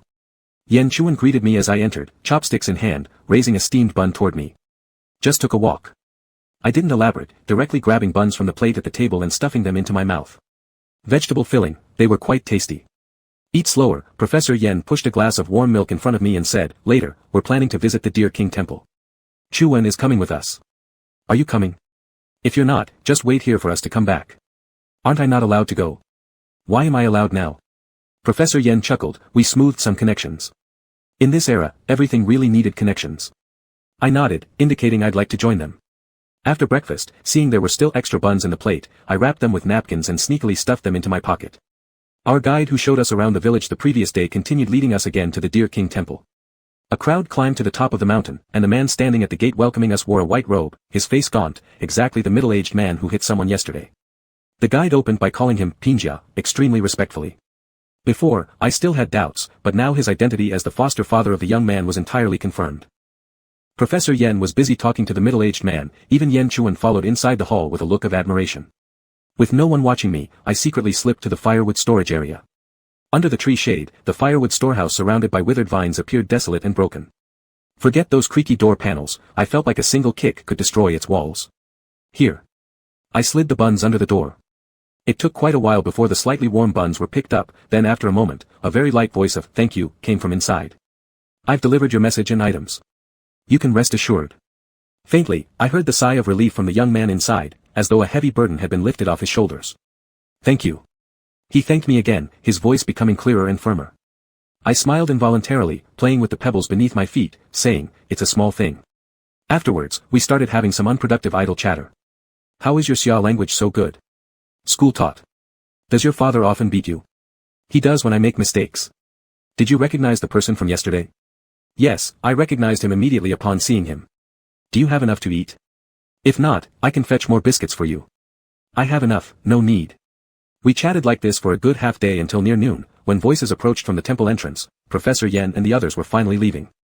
I fished into my trouser pocket, pulled out a caramel candy, pinched it between my fingers, and slid it under the door. I got you some candy. Eating sweets will improve your mood and make your wounds hurt less. I opened my palm, waiting for him to take the candy. Like a cautious and sensitive animal, his cool fingertips touched my palm. They didn't snatch the candy right away but paused for 2 seconds before quickly taking it. Your palm. I pressed my thumb on an itchy spot in my palm and explained, looking at the red scar on my palm. From falling down as a child, the wound healed, but the scar remains. Did you get scared just now? You probably thought I had a cut. I stood up and glanced far away. Alright, I'm leaving. See you. What's your name? The young man called out to me. After hesitating for a moment, with a logic loop that my current self couldn't comprehend, I smiled brilliantly and said, just call me Lei Feng. The boy behind the door didn't say anything more, either stunned by me or not knowing who Lei Feng was. That afternoon, I left Penggu and followed Professor Yen and the others to the next village for investigation. This was just a small interlude in my life. In the following years, there were occasions where I would occasionally think of that Cenlu youth. But 1, I only met him once, and 2, Penggu was thousands of miles away from the capital, Who could have imagined that he would end up entering the same school as me and become Yen Chuan's roommate? It wasn't until the winter break of my freshman year when I learned from Yen Chuan that Mo Chuan was the next Cenlu language official and possibly the same person who had been locked in the firewood shed years ago. During a dinner invitation by Aunt Wan during the holiday, Professor Yen suddenly asked about how the little language official in Yen Chuan's class was doing. Little language official? Curious about this special title, I asked Yen Chuan, who is it? Mo Chuan, my roommate. He is the next Cenlu language official. Do you know what a language official is? When we were young, we visited that village, Pinggu, which has a shrine where the white-clad man was the language official of the Cenlu people. I recalled and frowned deeper. Is the little language official, the son of that white-clothed man? Adopted son, Professor Yen took over and explained the origins of the language official. I had forgotten much of the long story, but roughly, a 9-colored deer saved their lost ancestors in the forest and led them to the present-day Koyansong, allowing them to recover and settle down peacefully. To show their gratitude, the Cenlu people built a shrine to honor the 9-colored deer and offered sacrifices generation after generation. However, divine language was too difficult for mortals to understand, and the Cenlu often struggled to fully interpret the mountain lord's intentions. Therefore, to better protect Koyansong, the 9-colored deer chose a listener among the Cenlu people and granted them the responsibility of delivering divine messages along with the power to bless and alleviate calamities. This person became known as the language official. Each generation of language officials was selected in the same manner: the previous one dies, the next one succeeds, and then chooses an adopted son from all children in the clan under 3 years old. The cycle continues endlessly. What's wrong, little Een? Does your stomach hurt? Aunt One touched my forehead with concern. Why do you look so pale? I forced an awkward smile. Nothing, I accidentally bit my tongue. At that time, due to some issues, my relationship with Mo Chuan had worsened further, and I had already quit the archery society. Learning suddenly that Mo Chuan and the youth were the same person made me feel incredibly unwell. How could this be the same person? One so, the other so. Could it be that his crazy adoptive father twisted him into becoming someone he detested most? Shocked as I was, I never intended to reunite with him. I thought it best to let bridges remain bridges and roads remain roads. As for whether he would recognize me or had already recognized me, it was none of my business, and I didn't care enough to ponder it. Afterward, whenever I hung out with Yen Chuan, I tried to avoid meeting Mo Chuan, either going to their dormitory when he was out or directly inviting Yen Chuan somewhere else. I thought, since we were not in the same department and I had also left the archery society, there should be no further interaction this time around. But I never expected that the karma-like bond between us seemed to follow Murphy's law. The more I pushed away, the tighter the entanglement. After finishing my cigarette, I stood outside the small building, hesitated for a while, and gently pushed open the door. Mo Chuan was sitting on the sofa, pouring tea from a copper kettle on the stove into a cup. I scanned the entire first floor but saw no sign of Li Yang. Where's Li Yang? I sat across from Mo Chuan. He went upstairs to do homework. He pushed the teacup filled with milk tea toward me and poured another cup for himself. The milk tea wasn't sweetened and was bland, but the perfect ratio of milk to tea made it quite drinkable. By the way, that day at Bazihai, I found this. I took the repaired back cloud tassel from my coat pocket and extended it to him. Mo Chuan paused, setting down the copper kettle. He glanced at me, then at the tassel, his fingers grazing the dangling fringes as he slowly pulled it from my grasp. I thought I'd never get it back. In the warm room, aside from the faint sound of sandalwood beads rubbing against each other on the tassel, there was only the crackling of firewood burning in the brazier.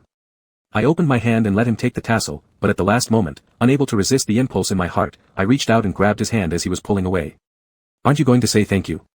I asked hoarsely. Chapter 13, if you know, just get lost. For a moment, it seemed as if the air had stopped flowing.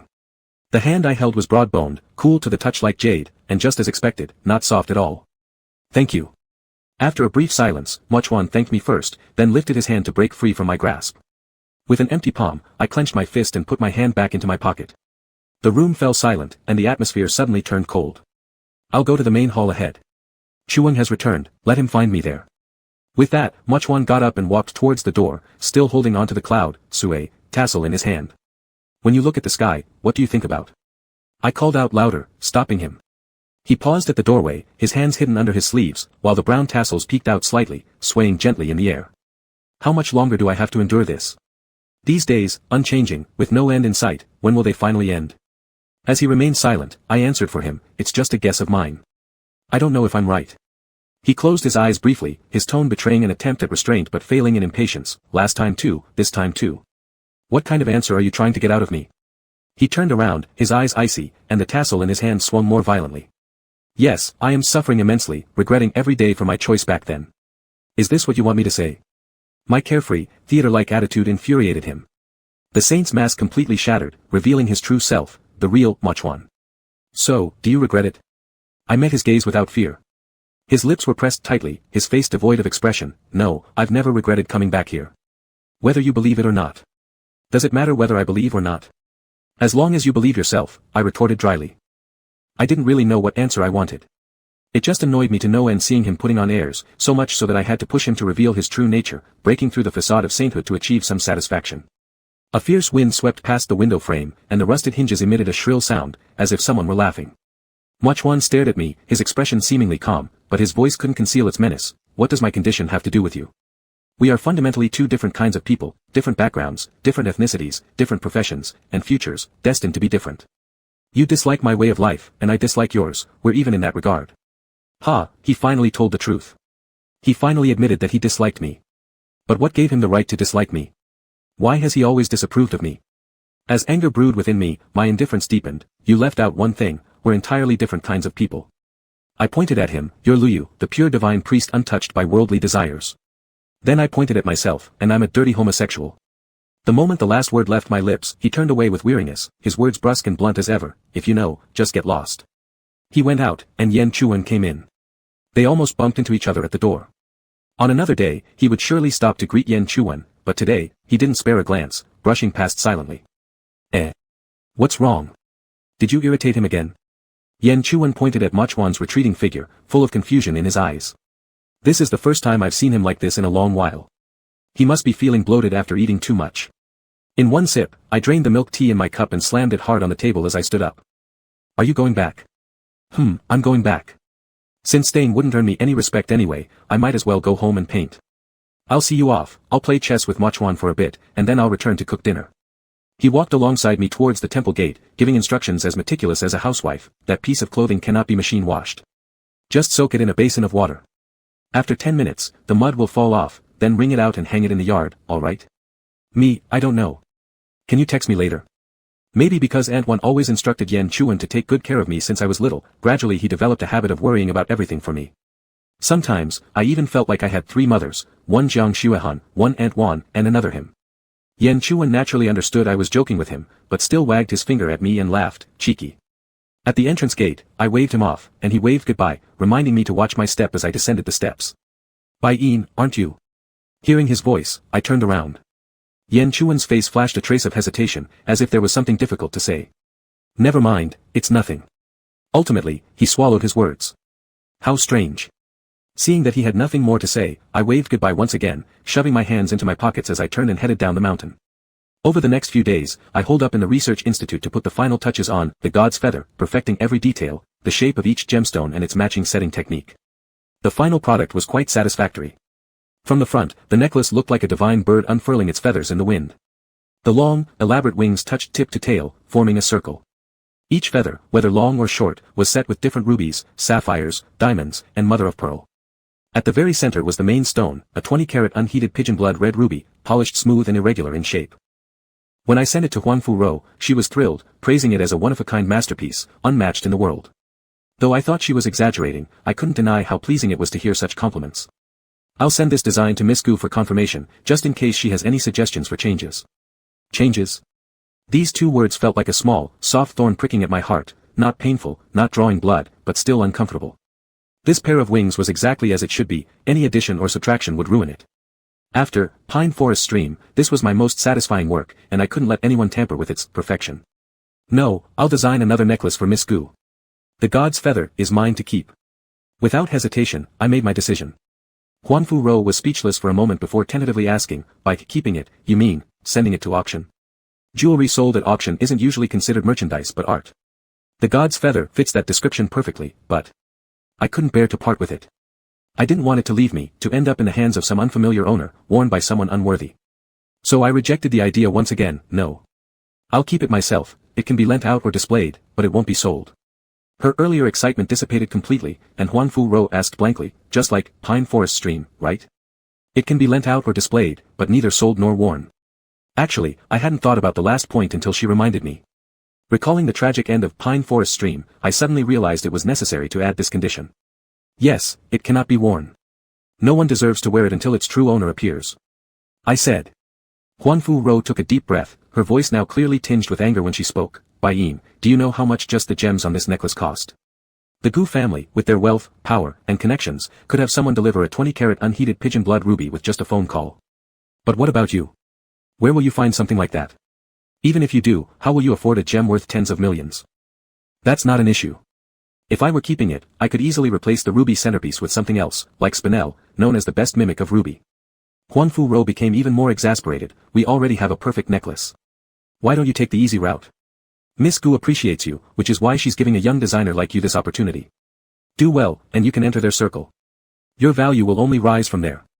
I grew annoyed listening to her. When I first partnered with Huan Fu Rou, I admired her excellent social skills and her relentless pursuit of profit. Now, these traits had become the source of our disagreement. I contribute my designs, and they buy them if they like, or don't if they don't. I just want a normal supply and demand relationship. I don't want to grovel at anyone's feet. Huan Fu Rou sighed into the phone. You're an artist, but I'm just an ordinary person. The call ended unhappily, with neither of us persuading the other. Feeling irritable, I threw on my coat and left the house without driving, aimlessly wandering through the village. After wandering around for half an hour, I suddenly heard voices arguing from a nearby house. Curiosity led me to check it out, and to my surprise, I ran into an acquaintance outside. Koen Hongtu was sitting on the steps, twirling a piece of straw in his fingers while a girl around 10 years old sat beside him. They looked alike, even sharing similar expressions, both carrying heavy airs of resentment. Hey! I walked straight over. Upon seeing me, Koen Hongtu jumped up. Brother, what brings you here? Are you looking for Pinjia? Mo Chuan too. Startled, I glanced toward the house behind him where the argument was still going strong. No, I was just passing by. Who's arguing? My uncle and the village head are arguing. Koen Hongtu's face showed resignation as he looked back at the girl still seated on the steps and explained the reason for the dispute. It turned out this house belonged to Koen Hongtu's uncle. The girl sitting listlessly on the steps was his cousin, 13 years old, and due to start junior high school. However, his uncle believed educating girls was useless and planned to marry her off next year. Despite multiple attempts at persuasion by Nye Pang and the village party secretary, they'd been unsuccessful. That day, Mo Chuan had been specially invited to mediate, hoping to persuade the uncle to change his mind and allow the girl to continue her education. Frowning, I asked, does he even know what compulsory education is? This is an obligation that every citizen must fulfill, that obligation. Koen Hongtu nodded. The village head also said that, mentioning that my uncle was breaking the law, violating the education law, and then, the argument started. The little girl had overheard our conversation. It seemed to have touched a painful point as she wiped her eyes. I regretted not having brought some candies with me. Squatting in front of the little girl, I asked gently, little sister, what's your name? She looked at me timidly and replied, Chana. Chana, do you want to continue studying? I do. I want to study, go to university, and see the outside world, she said as tears welled up in her eyes and ran down her cheeks. I don't want to get married. I don't even know the man. In a fleeting moment, Chana seemed to overlap with the young boy in my memory. The heavy shackles of family locked away her possibility of flying to greater heights. Her frustration at the hopelessness of her education today echoed the pain of old Yan Guan's cane lashes on Mo Chuan's back many years ago, a curse named, for your own good, bestowed by family. If you want, hold on, don't give up. We are all born free, and as long as we don't hurt heaven or reason, we can do whatever we want. My father didn't like what I'm doing now either. He thought it wasn't proper and had no future, saying I would eventually suffer for not listening to him. But I didn't listen to him, and now, you see, I'm fine, right? I encouraged her with my own example. But my dad is very strict, Chana said anxiously, nibbling on her nails. Well, let someone even stricter deal with him. I joked lightly, don't worry, Uncle Nye Peng will definitely make sure you return to school. If Uncle Nye can't, there's Pinjia, and if Pinjia can't, well, there's still me. Chana gazed at me wide-eyed, saying nothing but as though she'd said everything. Clutching my fists, I laughed. You may think I'm not as strong or tall as people here, but when I go crazy, no one can stop me. If the latest episode of my craziness was Pine Forest Stream, then the one before that happened when Bai Chifen wanted to introduce me to a blind date. A year ago, he suddenly called me, saying he wanted to introduce a girl to me. Her father himself came asking, regardless of whether I liked men or women, or even aliens, just so long as children could be conceived through IVF. I didn't lose my temper on the phone, but immediately after hanging up, I went to a convenience store, bought a megaphone, and went to their neighborhood's basement parking lot, where I continuously broadcasted, I am Bai Chifeng's son from building number 4, and I am gay. Don't introduce your daughter or anyone else's daughter to me. You might not fear retribution, but I don't want to lose merit. Bai Chifeng nearly drove his car into me out of fury. But after that, he never mentioned anything about blind dates or marriage again. From this, it can be seen that people are always afraid of lunatics. Once you act crazy, anything becomes negotiable. Chapter 14, How Absurd, How Ironic. After Chun Na heard what I said, the corners of her lips slightly rose, revealing a shy smile. Seeing that she finally smiled, I stood up and beckoned Kun Hongtu to follow me. What are you going to do, brother? He obediently followed. Watch the show. I tiptoed over to a window on the side of the house, peeking inside with half my face exposed. Hongtu mimicked me, squatting below the window, exposing only his eyes.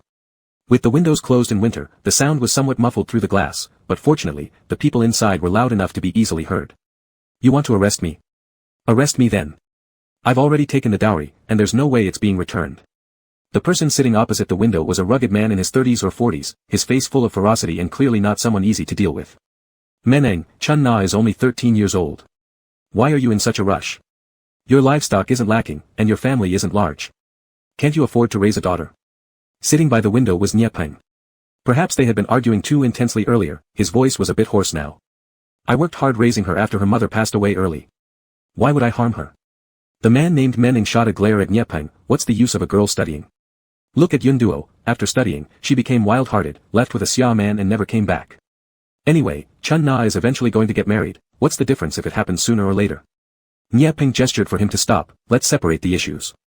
Yun Duo is Yun Duo, and Chun Na is Chun Na. You can't mix them together. If you won't listen to me, will you at least listen to Ping Jia? Let's let Ping Jia mediate and see how we should resolve this matter. After saying that, both turned their gaze toward the person who hadn't spoken a word yet seated in the main seat. I also followed their gazes and looked over. On a wide couch bed covered with woolen cushions, Mo Chuan leaned against a low table, absently tapping the plastic cup on it with his fingertips. The tea leaves in the cup scattered and floated around as he tapped. His eyelashes lowered, seemingly lost in thought until Nyepeng called his name twice before he slowly raised his gaze. His gaze swept over Nyepeng and finally landed on Meneng's face. Just a second ago, his expression was blank, but in the next, he gently curled his lips into a kind smile, return the dowry. People should do things appropriate to their age. At her age, education is more important. Even though he seemed distracted just moments before, it was as if he had listened to every single word of the conversation. No. Meneng could truly be considered a troublemaker within the Cenlu clan, one who wouldn't even listen to Ping Jia's words. His thick eyebrows furrowed as he flatly stated that all the dowry money had already been used to buy cattle and sheep, and there was no way to return it. If they forced him to repay it, he might as well hang himself at the Deer King Temple. Nyepeng slammed his hand on the table, seething with anger. He accused Meneng of not knowing the law and disrespecting the gods, declaring he would have the police take him away. Take me then, if you dare. Is it wrong for me to marry off my own daughter? Even if the Son of Heaven comes, this is none of his business. Meneng immediately jumped up from his stool. They started arguing again without hesitation. Despite several attempts, Mo Chuan couldn't find a way to interject. Annoyed, he turned his gaze away, briefly revealing an irritated expression. It lasted less than 2 seconds before he quickly masked it with the act of drinking tea. Had I not been paying attention to him the whole time, I would have missed it entirely. Ah. This is bad. Suddenly, Hongtu, who had been crouching on the ground, stood up abruptly. Mo Chuan maintained his tea-drinking posture while looking toward the door. Chun Na entered from outside, holding a rusty sickle she'd apparently found somewhere, positioning it in front of her neck while sobbing uncontrollably. I don't want to get married, I want to go back to school. She screamed at her father. Hongtu sprinted off, whereas I chose the opposite direction, pulling open the window. Supporting myself on one hand against the windowsill, I flipped into the room. For a split second, everyone turned to look at me, expressions mingling between bewilderment and shock. Exchanging a glance with Nyepeng served as a greeting. I gave no explanation, instead focusing my entire attention on the heartbroken little girl nearby. Don't do this, we can talk things out properly. Please put down the knife, okay? I held up my hands halfway to signal my harmlessness and gradually moved closer to Chun Na. She shook her head and gripped the handle tighter, taking a step backward while shouting at Meneng once again in the Cenlu language, if you don't agree to let me go back to school, I'll die right in front of you. Hongtu appeared behind Chun Na. With just a few more steps, he could reach around and subdue her, removing the sickle. Do you dare to threaten me now? Truly outrageous. In response to his daughter's ultimatum, Meneng didn't panic or yield. Instead, he grew angrier, pointing at Hongtu, grab her for me. Chun Na instantly realized it wasn't a good situation. Without waiting for Hongtu to approach, she used her small frame to evade like a rabbit, avoiding several adult men chasing her, ending up on the other side of the room. Shit. I cursed inwardly, itching to turn around and punch Meneng. Chun Na's back pressed against the wall, the sickle blade barely touching her skin. Large tears streamed down her chin, dropping onto the rusted blade and coalescing into a red liquid resembling blood, an alarming sight. You don't force me. She sobbed. You have the guts to die right in front of me. How have I taught you? A daughter must obey her father, your disobedience is filial impiety. Meneng roared as he took a large step forward, further goading Chun Na. Her hand trembled. When I was 5, Mama died.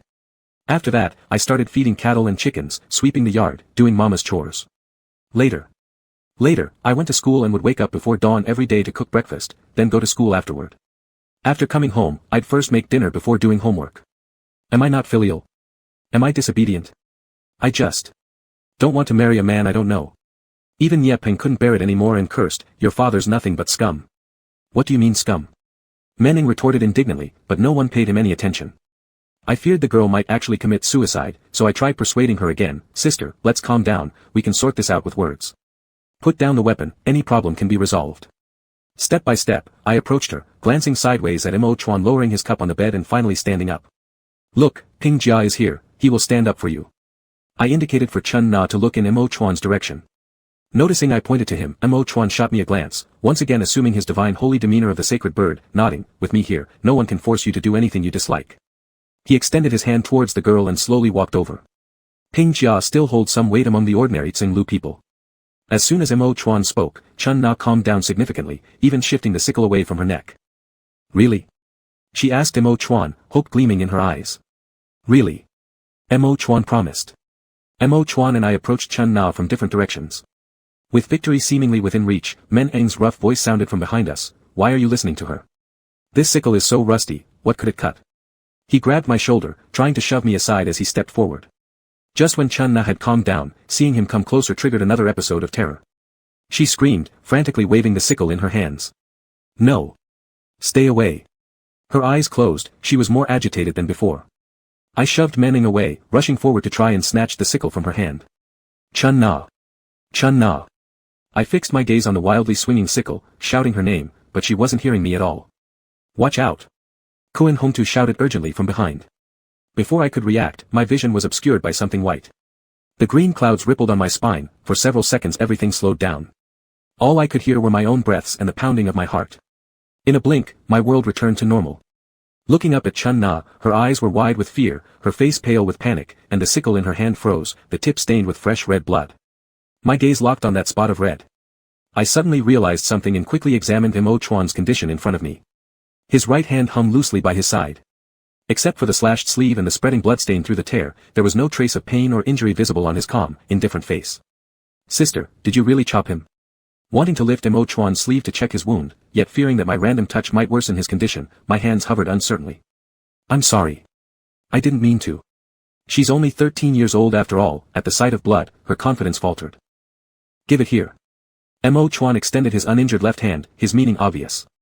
Chun Na bit her lip, trembling like a leaf. "Sorry, Ping Jia, I'm so sorry."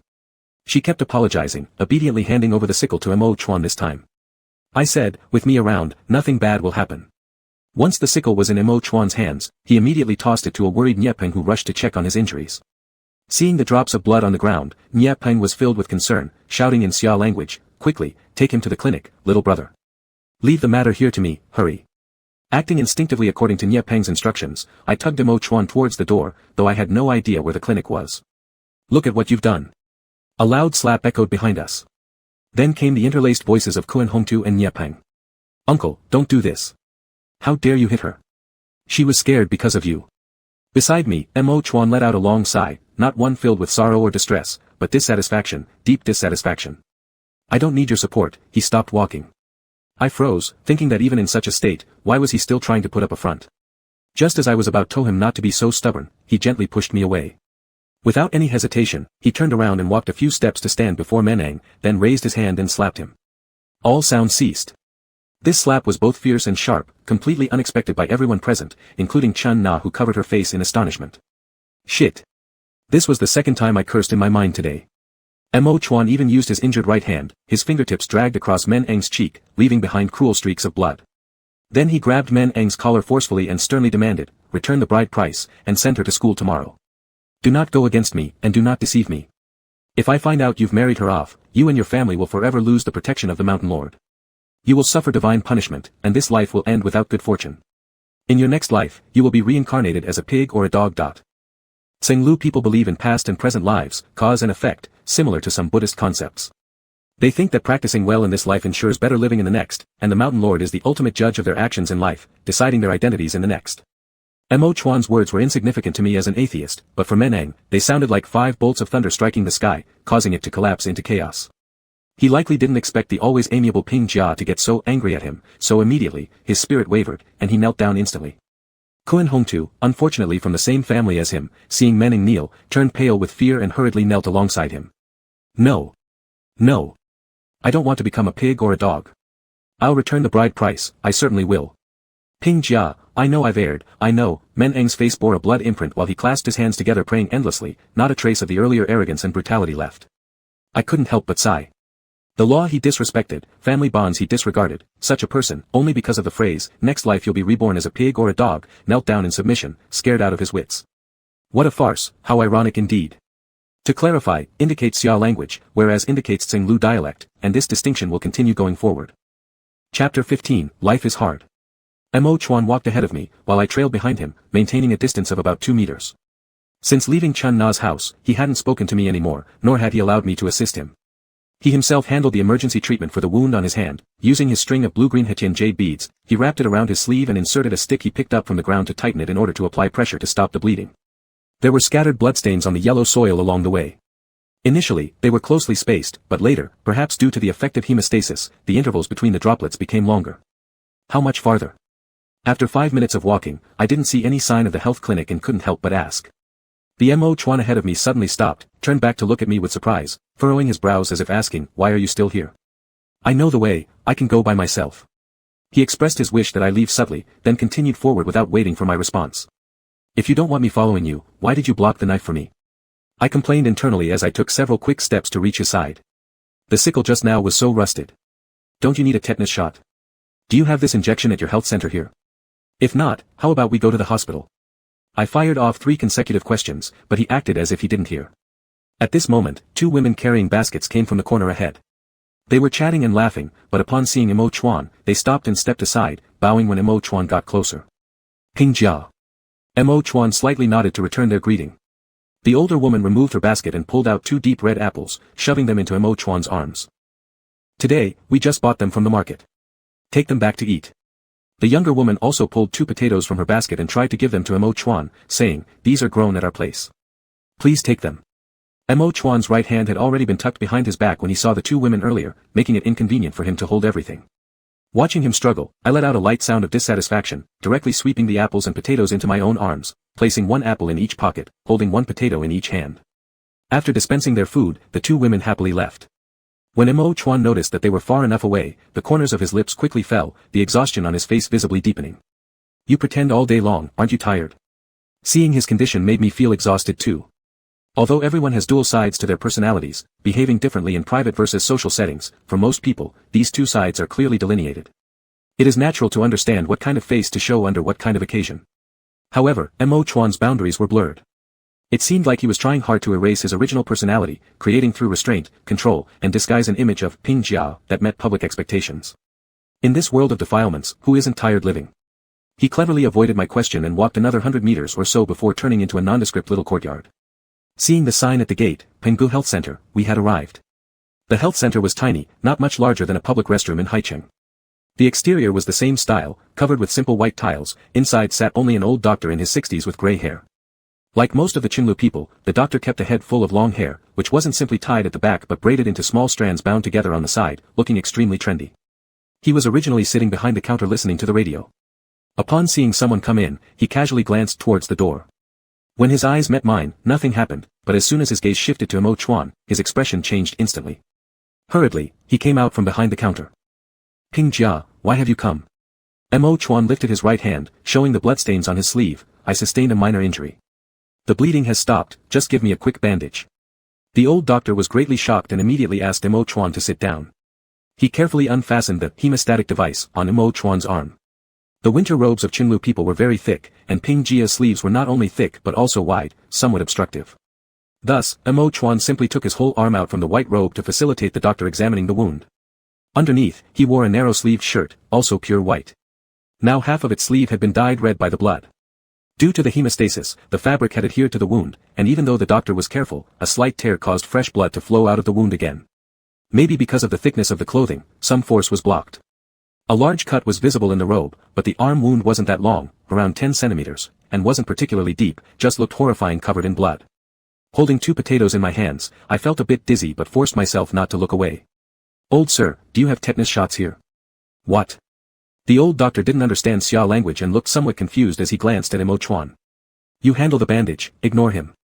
Mo Chuan said without changing his expression. The old doctor obediently nodded and indeed stopped paying attention to me afterward. The potatoes in my hands were no longer mere potatoes, they were now my stress balls. I took a deep breath, gripped the 2 potatoes, and turned to leave. Neither of them cared about me, naturally, neither called out to stop me.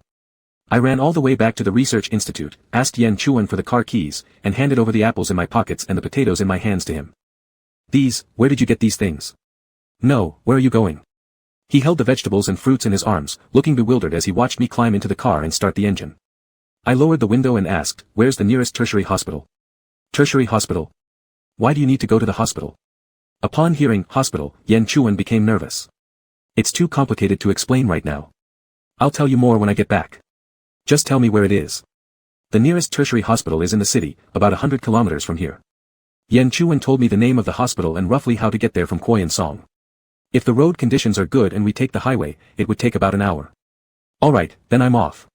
After setting the navigation, I waved goodbye to Yan Chuan and drove directly towards the health center. When I returned to the health center, the old doctor had just finished bandaging Mo Chuan's wound. As a barefoot doctor, he was fine for treating small ailments but was clearly powerless when it came to suturing. As soon as I pulled aside the curtain, I heard him also advising Mo Chuan to go to a major hospital. His tone was full of doubt, as if he himself wasn't very confident in his own skills. When I walked in, both men looked at me simultaneously. Mo Chuan was halfway through putting on his outer robe and froze in place. You. He seemed puzzled. What are you doing here again? I ignored him, picked up the blood-stained string of beads on the table, and smiled at the old doctor. Thank you. Whether he understood or not, propriety was key. Then I grabbed Mo Chuan around the waist and forcibly led him outside. Caught off guard by my actions, Mo Chuan stumbled a bit, furrowing his brows in confusion. What are you doing? I'm taking you to the hospital for your shots. As we spoke, we went outside. Although it was already after 5 in the afternoon, the sun hadn't fully set yet, transitioning from deep blue to light blue, then to golden at the horizon. The temperature dropped with the coming night, and the white mist of our breaths grew more visible. This injury doesn't require a hospital trip. He brushed off my grip, buttoned up his clothes, and walked away toward the Deer King temple without a backward glance. I tightly gripped the string of beads in my hand, pressing so hard that the green jade beads seemed to groan under the pressure. If you don't get in the car, you will be the first layer official from Cenlu to die of tetanus. I shouted at his retreating figure, utterly disregarding my composure. After you're gone, Li Yang will become the next Pinyang. Then, just like you, he will be forced to drop out of school and return to this rotten place. He's only 8 years old. If you don't care, then fine, go ahead and wait to die. What does it have to do with me? It's not as if you blocked the knife for me on purpose. The figure in front paused. I closed my eyes briefly, trying hard to steady my trembling breathing. No further persuasion was needed. Just mentioning Li Yang had struck his weakness, leaving him unable to maintain his stubbornness. Within seconds, the man who wouldn't budge earlier changed direction, opened the passenger door, and sat inside. Taking a deep breath, I slowly exhaled, repeating this several times until I felt calmer, then got into the car. Mo Chuan turned his face toward the outside, avoiding eye contact. I threw him the string of beads. For the rest of the journey, besides the mechanical voice from the phone's GPS, there was no other sound in the car. According to the navigation, the hospital was 160 kilometers away, and following the recommended route, it should take no more than 2 hours. However, an accident occurred on the highway, causing miles of traffic congestion. From 6 o'clock to 7, the car moved excruciatingly slowly. Seeing red lights stretching endlessly ahead, I irritably lowered the window, resting my elbow on the frame and peeking outside occasionally. Behind us, the sky had turned pitch black, while in front, due to the lingering glow of the sun, there was still a sliver of light. The molten gold sunset bathed the cars crawling toward the horizon, a silent and grand scene akin to the opening of a disaster movie. Are you hungry? I turned and asked Mo Chuan. He stared out the window at the stream of cars, and upon hearing my words, his fiddling with the beads stopped. He replied with 2 words. Not hungry. I, however, was a bit hungry. I should have kept those 2 apples, they looked sweet. I mused while gazing out the window. When Yan Chuan called, it was already past 8 o'clock. We'd long passed the most congested areas, and with just a few kilometers left, we'd reached the hospital. The phone was connected to the car's Bluetooth, and I pressed the answer button directly. However, instead of Yan Chuan, Ni Peng's voice came through the speakers. He anxiously asked me about Mo Chuan's condition, where we had gone, and why everyone had disappeared. How could I possibly kidnap someone as big as you? I'm fine, Mo Chuan cut me off, continuing the conversation. We're on our way to the hospital, almost there. How's Chana doing? Meng En said he won't stop Chana from going to school anymore, but I don't trust him. I've already sent the child to Mr. Zhou's place. Don't worry, there are 2 other girls at Mr. Zhou's, and she has experience. Mo Chuan sighed and said, thank him for me. After exchanging a few crucial words, Ni Peng felt relieved knowing that Mo Chuan was okay and soon handed the phone over to another person. Bai Yin, I've heard everything from brother Ni Peng. A knife wound should still be checked out at the hospital, are you not there yet? Yen Chuan asked. There's a traffic jam, but we're almost there. The navigation showed the hospital on the right side of the road. I glanced out and saw a white building nearby, it must be it. Yen Chuan, alright, keep me updated if anything happens. After hanging up, I drove into the hospital gates, originally intending to send Mo Chuan to the emergency room while I parked the car, but just as he opened the door, a critical issue crossed my mind. Wait, do you have any money on you? There's usually no need for him to spend in Kuo Yin Song, so he probably didn't carry cash or even a phone with him. Money? Mo Chuan seemed to realize this problem too and froze there momentarily. Well, Lord Shani, in the outside world, medical treatment costs money, did you know that? Thankfully, I always keep some paper bills handy for emergencies. I fished through my pockets, pulled out my wallet, and handed over all the 100 yuan notes inside. Do you know how to pay for medical treatment? I asked hesitantly again. He silently glanced at me, snatched the money from my hand, and got out of the car. Don't call me that. He slammed the door hard, as though upset by my apparent underestimation of him. In the age of 5 impurities, there are 5 turbidities, the impurity of calamity, famine, disasters, diseases, wars, known as calamity impurity, the impurity of views, worldly heresies abound, many ignoring the law of cause and effect and not following the righteous path, known as view impurity, the impurity of afflictions, lust, greed, hypocrisy, known as affliction impurity, the impurity of beings, all beings no longer do good deeds, disrespect parents, are unafraid of the retribution of evil karma, do not follow prohibitions and precepts, known as being impurity, and the impurity of lifespan. In ancient times, people could live to be 80,000 years old, now we only live to be 100, which is rare even, known as lifespan impurity. A time and space where beings live amidst these 5 conditions is referred to as the world of 5 turbidities. Chapter 16, Want Some Candy? I randomly picked an empty spot to park, then rushed to the emergency hall. I didn't have much trouble finding Moju in the emergency surgery room. In the treatment room, the wound that was bandaged just a few hours ago was already being reopened. The nurse efficiently cleaned the cut on Moju's arm with various disinfectant liquids. The man who had earlier remained expressionless despite his injury couldn't help but furrow his brows slightly now. Sis, this is a rusty knife wound. Where do we get the tetanus shot? I asked the nurse. Once the stitches are done, the doctor will issue a prescription.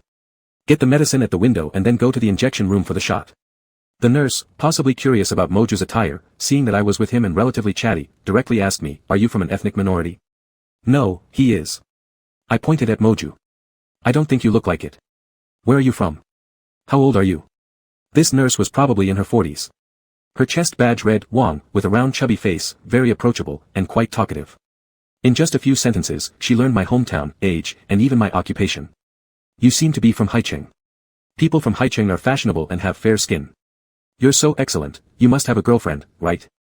This kind of conversation has happened countless times since I became an adult, and I've become adept at dealing with it. If I say no, her next question would surely push her niece's contact information onto me. If I say I like men, she would sigh a little, then preach some big truths about the balance of yin and yang being the norm of life. So usually, to save myself trouble, I would answer. Yes.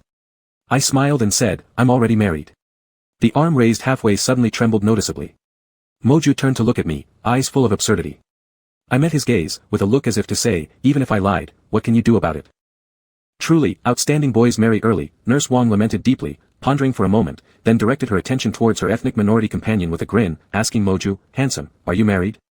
Moju was startled, not expecting the question so quickly, and after a long pause, finally answered softly, I am practicing the 8 precepts, so I cannot get married. The 8 precepts, self-explanatory, include 8 rules: no killing, no stealing, no sexual activity, no lying, no drinking alcohol, no eating at inappropriate times, no applying perfume or makeup, and no singing or dancing, nor sleeping on luxurious beds. It is a cultivation method designed for lay practitioners. I don't know how devout he is, but if he strictly follows the 8 precepts and doesn't lie, then his previous statement that he doesn't regret returning to Kuo Yin Song wasn't a lie. He actually didn't lie. Shit. What kind of practice? Nurse Wang obviously didn't know what the 8 precepts were, her face filled with confusion and bewilderment. He says that only people of the same faith within their ethnicity can marry, like us it's impossible. I fabricated something, both hands placed on Moju's shoulders, changing the subject. Sis, where is the doctor? Nurse Wang used tweezers to wipe Moju's wound with the last piece of disinfectant cotton ball a couple of times, threw it into the trash bin below, stood up straight, and said, they should be preparing. I'll go call them, please wait for a while.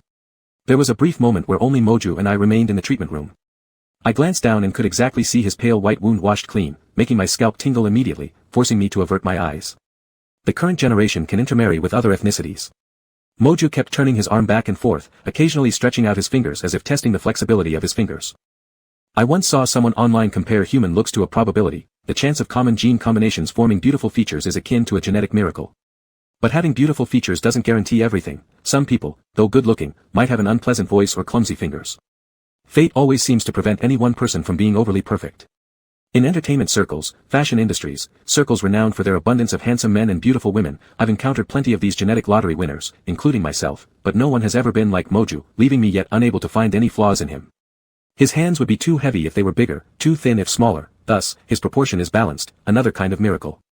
If parents disagree like Chunna's dad today, what then? My mind was split, speaking with Moju while scrutinizing every possible imperfection about him. Moju bent his fingers, clenched his fist lightly, and replied with a distant tone, although many elders still don't recognize it, they aren't important. Once they pass away, this matter will eventually move forward. Legs? With his height surpassing the average line so much, it can't possibly be a flaw. Waist? Just touched it today. Though wrapped by a belt, hiding whether there were abs, the word slender fits well. I unconsciously glanced down. To facilitate wound cleaning, Muchwan had once again taken off his outer robe, revealing the inner silk shirt underneath.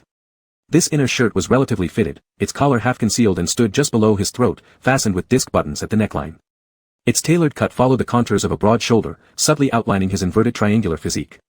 A string of green jade beads pressed against his chest from the front and rested on his spine at the back, creating an aura of ascetic purity that inadvertently exuded an air of forbidden sensuality. Without realizing it, I pinched Muchwan's shoulder beneath my palm, wondering if he still practiced archery regularly. His shoulder muscles seemed so firm. Just as I thought this, Muchwan suddenly extended his left hand and placed it on his right shoulder. "What are you doing?" He tilted his head slightly. I stared at the hand pressing against the back of my hand for a while, chose not to pull it back, but instead smiled and pinched twice more. "I feel your shoulders are a bit stiff. Let me give you a massage." He grabbed my hand and moved it away. "It's unnecessary." Knowing when to stop, I withdrew my hand and no longer pressed the issue. At this moment, a male doctor wearing glasses entered, calling Muchwan into the inner room and instructing family members to wait outside. Family members? I muttered quietly, repeatedly pondering over these two words, then scoffed and took steps toward the hospital's main entrance. I bought some food at the small supermarket across from the hospital, a bag of bread, 2 corn cobs, and 2 bottles of water. While paying, I happened to see a shelf nearby displaying rolled-up caramel-filled toffee candies, so I picked one up instinctively. "Wait, add this." I handed the candy to the shop owner and took out my phone to scan and pay. All other items were placed in a bag, except for the roll of toffees, which I slipped into my pocket. Returning to the treatment room, Muchwan hadn't come out yet. By the time I finished 1 corn cob and drank half a bottle of water, he finally emerged slowly, holding 2 slips of paper. I handed him the bag containing the food. "Sit here and eat. I'll go get the medicine." He lowered his gaze to look into the bag without making a move. "It's past mealtime."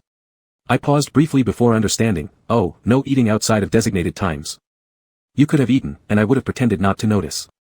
Or do they need to carve open your stomach back there to check when you last ate something?" Seeing that he remained unmoving, I grew restless again. "If you're not hungry, then don't eat." After saying that, I didn't bother further and turned to head toward the billing counter.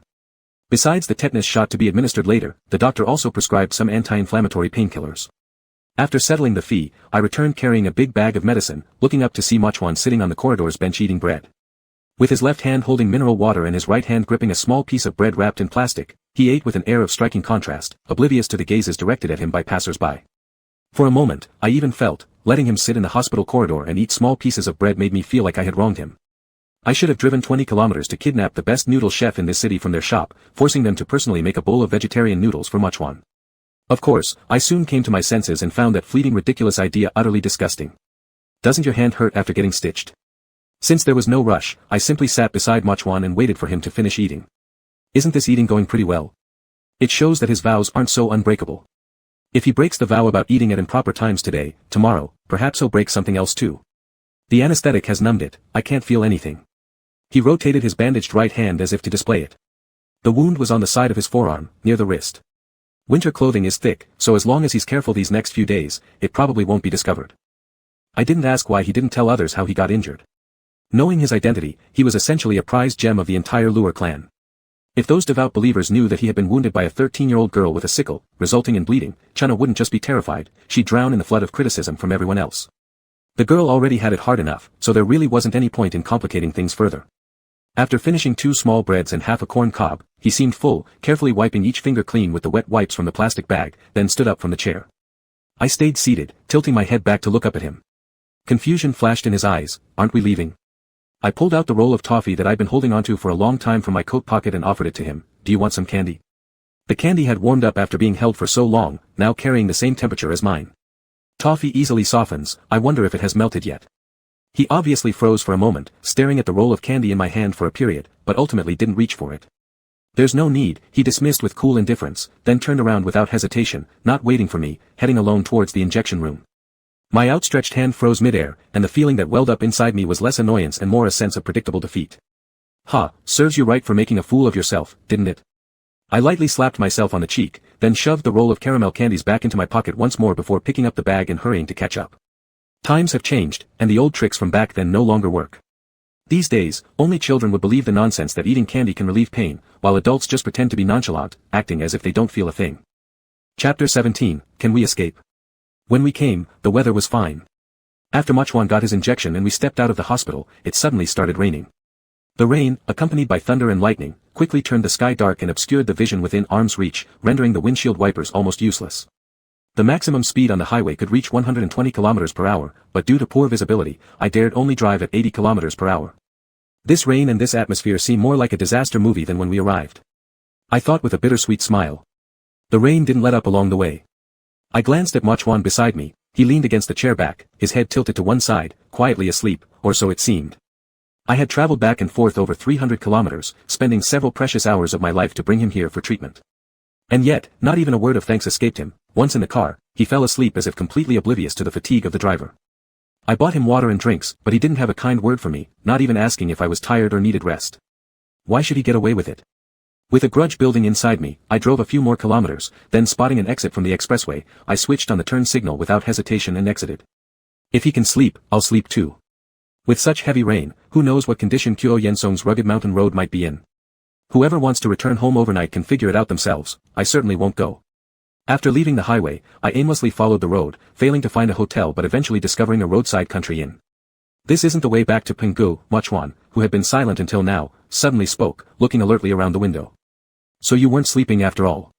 I parked the car on an open space in front of the inn, turned off the engine, and smiled at him, saying, that's right, we're not going back.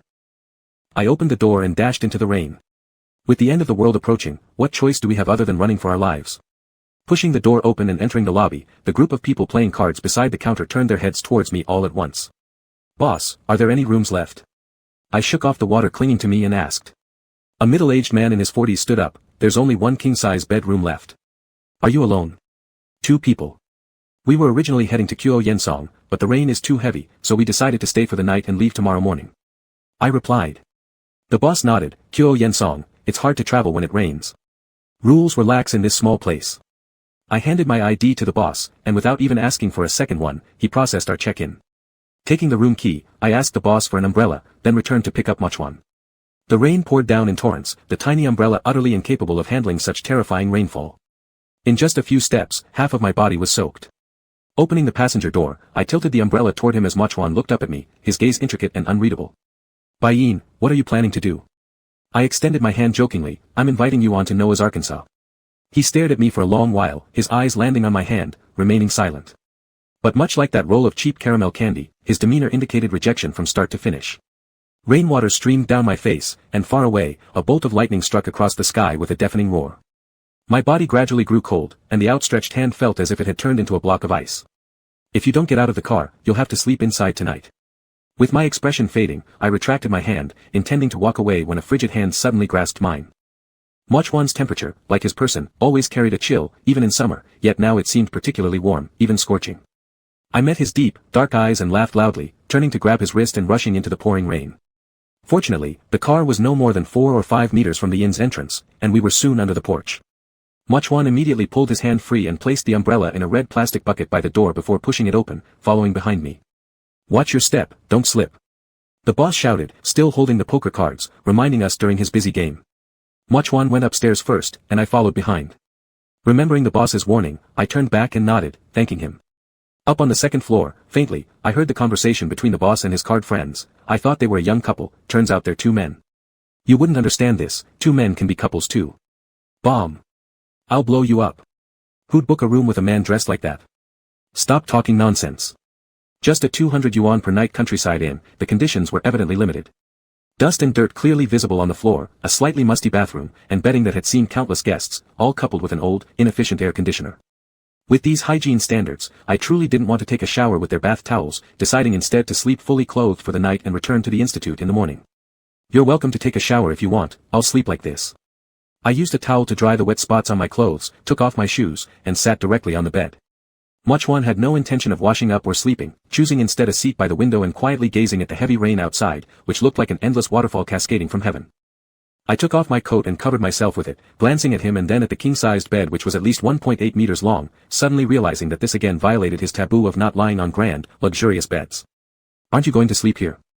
I tempted him with the same old trick again. If I don't say anything, who would know you broke your vow?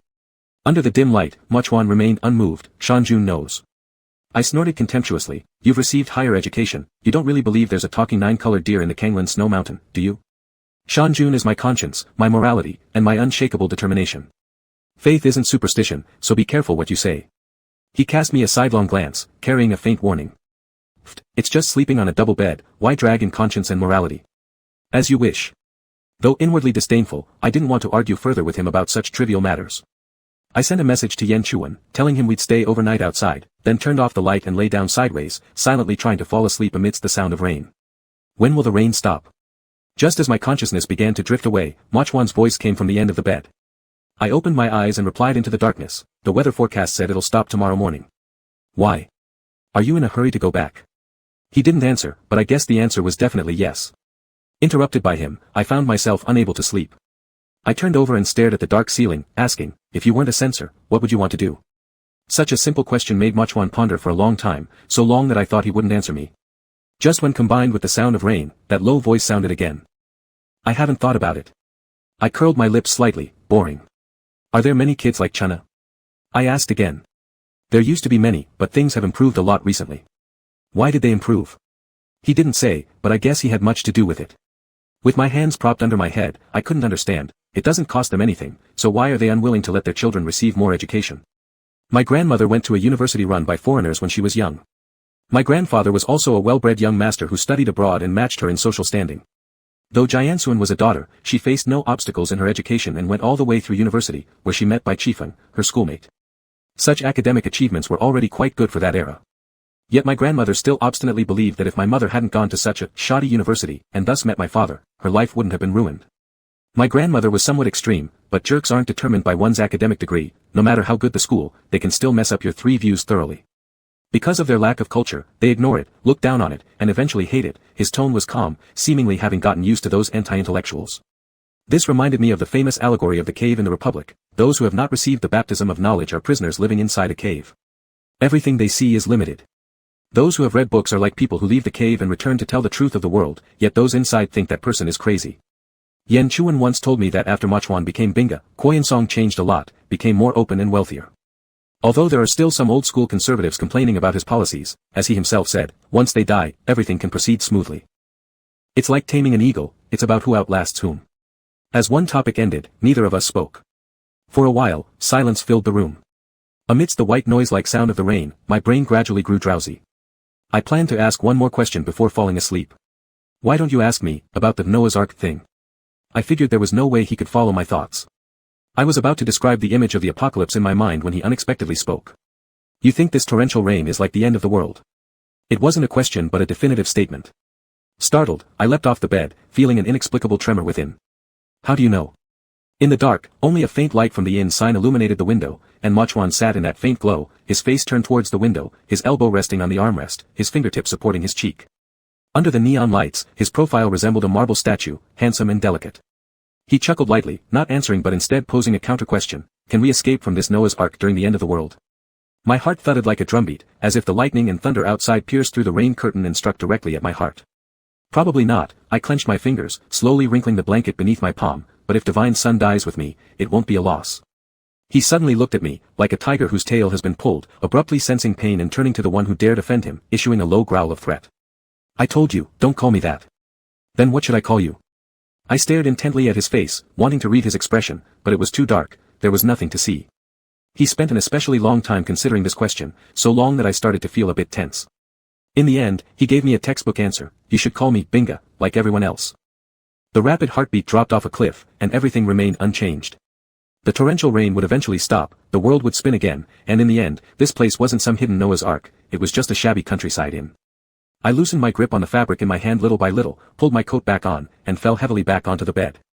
After a moment of silence, he asked quietly, "When will you leave?" At first, I thought he was asking when we'd return to Koyensong, but I quickly realized he wasn't referring to us tomorrow, he was asking specifically about me. So, he wanted to know when I planned to leave Koyensong. I couldn't help but laugh with irritation. "Are you really so eager for me to go?" Mochuan said nothing. I gritted my teeth and retorted, "Next week." The divine feathers, needed molds made and gemstones embedded, I couldn't stay in Koyensong forever. Besides, I had met the people I needed to meet, resolved the matters that needed resolution, and now it was time to return to my own life. Chapter 18, Where did the mosquitoes come from on such a cold day? Whoosh! The black carbon arrow flew like a meteor, straight and without fail, hitting the bullseye. Mo Chuan, you're so amazing. This is what, the umpteenth round? All hits on the bullseye. Your skill level could go pro. There's an amateur competition next week, it all depends on you. Our hunting bow club can finally hold our heads up high. The crowd watching praised Mo Chuan's incredible archery skills. A first-year girl with curly hair stood beside with her own bow, trying several times to speak but being drowned out by others. Eventually, one of her companions couldn't bear to see it anymore and gave her a push. She stumbled in surprise to Mo Chuan's front, looked up helplessly for a moment, and immediately blushed. Hello, could you teach me how to use a traditional bow?" Immediately understanding the situation, the others chuckled kindly and made space for the two of them, finding various excuses to leave. Mo Chuan stepped aside and smiled gently. "Have you learned before?" "Shoot one arrow so I can take a look." The girl nervously adjusted her bow and said, "I've learned Olympic recurve before, but I haven't practiced for a long time. When I saw the university had a hunting bow club, I found it interesting, so I joined." Ha, how coincidental, ever since Mo Chuan joined the club, everyone suddenly became interested in the traditional bow. Mo Chuan is truly a living advertisement. Quite a few first-year girls joined because of him. My senior sister standing on my left target range started chatting after following my gaze, exclaiming, "Gentle, polite, skilled, and also tall and handsome. Our club really hit the jackpot this time." I subtly rolled my eyes, shot an arrow that just grazed the edge of the bullseye. Completely contrary to Mo Chuan, there was something wrong with my arrows today. They kept missing the mark, never hitting the bullseye. All the arrows in my quiver were gone. To avoid accidental injury, adjacent target ranges weren't allowed to enter and pull arrows while others were still shooting. So I could only wait until both sides finished shooting to collect arrows together. During the waiting period, I couldn't help but glance at the right target range again. "You're slightly shrugging your shoulders, yes, lower it a bit more." Mo Chuan, as my senior described, was courteous and measured. He didn't have any unnecessary physical contact with the girl, he merely stood to the side giving verbal instructions. My gaze wasn't disguised, he soon noticed and looked over at me, then turned his attention to my target. Suddenly I became alert, instinctively straightening my back and making excuses. Cough, I accidentally overworked myself during fitness training yesterday, and today my shoulders are a bit sore. That's why my aim isn't as good. Actually, I hadn't trained yesterday, I spent the entire day gaming in my dormitory. Mo Chuan didn't say anything. He placed his hand on the girl's bow, signaling a pause, and said, "Let's stop for a moment and let them pull their arrows." I glanced to the left, noticing that my senior sister had also finished shooting her arrows. The people who came for you aren't few either, after all, you and Mo Chuan were quite famous on the confession wall at school. Walking towards the target with my senior sister, she casually pulled an arrow and mentioned. I paused. "What? You didn't know?" The senior sister was also somewhat surprised. "Wait, let me send you a screenshot." After pulling out the arrows and inserting them into my quiver, I went to the rest area for water, when my phone vibrated several times. Upon opening it, there were screenshots sent by my senior sister from the confession wall. Today my senior sister dragged me to a club called the Hunting Bow Club, where I saw an extremely handsome guy inside. He looks half-blooded, with very fair skin. I didn't dare to ask for his contact details, but now back in the dorm, I regret it more and more. Is there anyone who knows his name, which department he's from, and whether he has a girlfriend or not? Attached is a photo. The photo showed Mo Chuan adjusting the bow string, captured from the side. Although the picture quality was blurry, it couldn't obscure his stunning handsomeness. Even if only 70% of his beauty remained, it was more than enough to outshine most men. Holy shit, he's gorgeous. Where is the Hunting Bow Club located? I want to check out this big handsome man. Is this even real beauty? Definitely not from our computer science department. I know. He's Mo Chuan, a first-year student in the folklore major. He's not half-blooded, he's Layer Clan. There are many handsome guys in this year's Hunting Bow Club. I also took a picture of another one the other day, seems like a first year too, attached is a photo, dot. Wow. His aura is incredible. Yes, give me a name. He's Ba-in, a junior from our art department. He's very promiscuous, young kids shouldn't touch him. Not a problem, I'm not a good girl either. If he's a player and I'm trash, we're meant for each other. Not just that, Ba-in is not simply a playboy, he's gay. Girls, be realistic. Otherwise, pick Mo Chuan instead, lol, it's like picking him guarantees you possession of him, dot. Great pairing, ship it. Weirdly, I ship them too. What does it mean? What are you all shipping?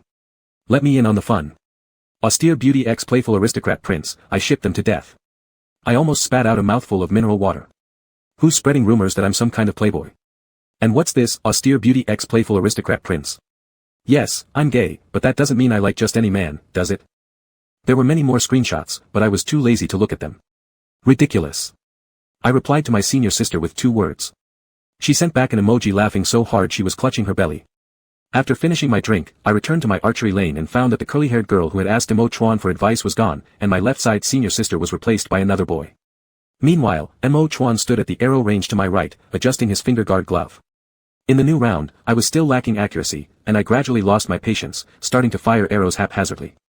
Place your center of gravity on your heels. After drawing the bow, don't grip the arrow's tail too tightly with your thumb and forefinger. Then try again. As I gripped the tail of the arrow, I heard Mo Chuan's voice. Although I didn't feel like admitting it, I followed his instructions and adjusted my posture. Like this? With both hands on his waist, his gaze scanned me from top to bottom. You're shrugging your shoulders. I frowned and tried lowering my left shoulder as much as possible. Still shrugging, still. I began to feel sore in my arms because I still couldn't meet his requirements, and eventually, I could no longer stand it and lowered my bow. Are you doing this on purpose? I doubted seriously. He glanced at me and ignored me, acting like he was too lazy to argue with me. He gestured for me to draw the bow again. I loosened my wrist and mentally reviewed all the key points of shooting an arrow, including the issues he had just pointed out. With renewed determination, I raised the wooden bow once more. This time, he bypassed the quiver between us and came behind me, lightly pressing his gloved fingers on my left shoulder. What is this if you're not shrugging? His slightly cool voice sounded near my ear. I trembled and made an effort to follow his force and pushed the bone downward. Mo Chuan emitted a faint whiff, a temple-like fragrance. Apart from sandalwood, there was also a scent of other kinds of wood. I flared my nostrils to try and take a closer smell, letting my focus drift away for a few seconds before snapping back, only to find Mo Chuan noticing I'd been distracted. Concentrate, he lifted an eyelid, like a strict teacher dissatisfied with my wandering mind during class. This is a weapon for self-protection, and also a deadly weapon. You should treat it as carefully as you would treat your eyeballs. Eyeballs? I thought Mo Chuan was exaggerating. While adjusting my posture until my arm formed a perfect straight line with my shoulder, he moved his fingers away and commanded, shoot. Instinctively, the finger holding the string loosened, and with a whoosh through the air, the long arrow firmly nailed itself into the target. It was a hard-earned bullseye. I was thrilled. Just as the joy of success began to rise in my heart, a sarcastic-sounding voice came from behind. Next time you doubt me, think more about your own skills. Mo Chuan said softly, then returned to his own shooting lane. My smile froze halfway, then quickly dropped. I wanted to retort, but there was nothing I could say. A surge of frustration burned deep inside me, scorching every organ. My senior sister actually claimed this guy was gentle and polite. Whose rumor was this anyway? When I reloaded and drew my bow again, this time betting on my male dignity, I held my breath, shot, and the arrow flew with an unstoppable momentum directly to the bullseye. As I slowly exhaled, I proudly tilted my chin toward Mo Chuan, only to discover he wasn't even looking at me. Wow, you're really good. On the contrary, the boy in the adjacent shooting lane paid attention to my perfect shot and cast an envious glance. You've improved so fast. You don't even come often. Is this what you call talent? Looking at his target, I noticed that not only did he rarely hit the 10 ring, even landing in the 7 or 8 rings was uncommon. There were even some misses. Are you a freshman too? I vaguely remembered him as a new member. I'm Zhao Qinyuan from the computer science department. He extended his hand. Bai-in. We shook hands, exchanged names, and got to know each other a little. Bai-in and Zhao Qinyuan chatted idly here and there.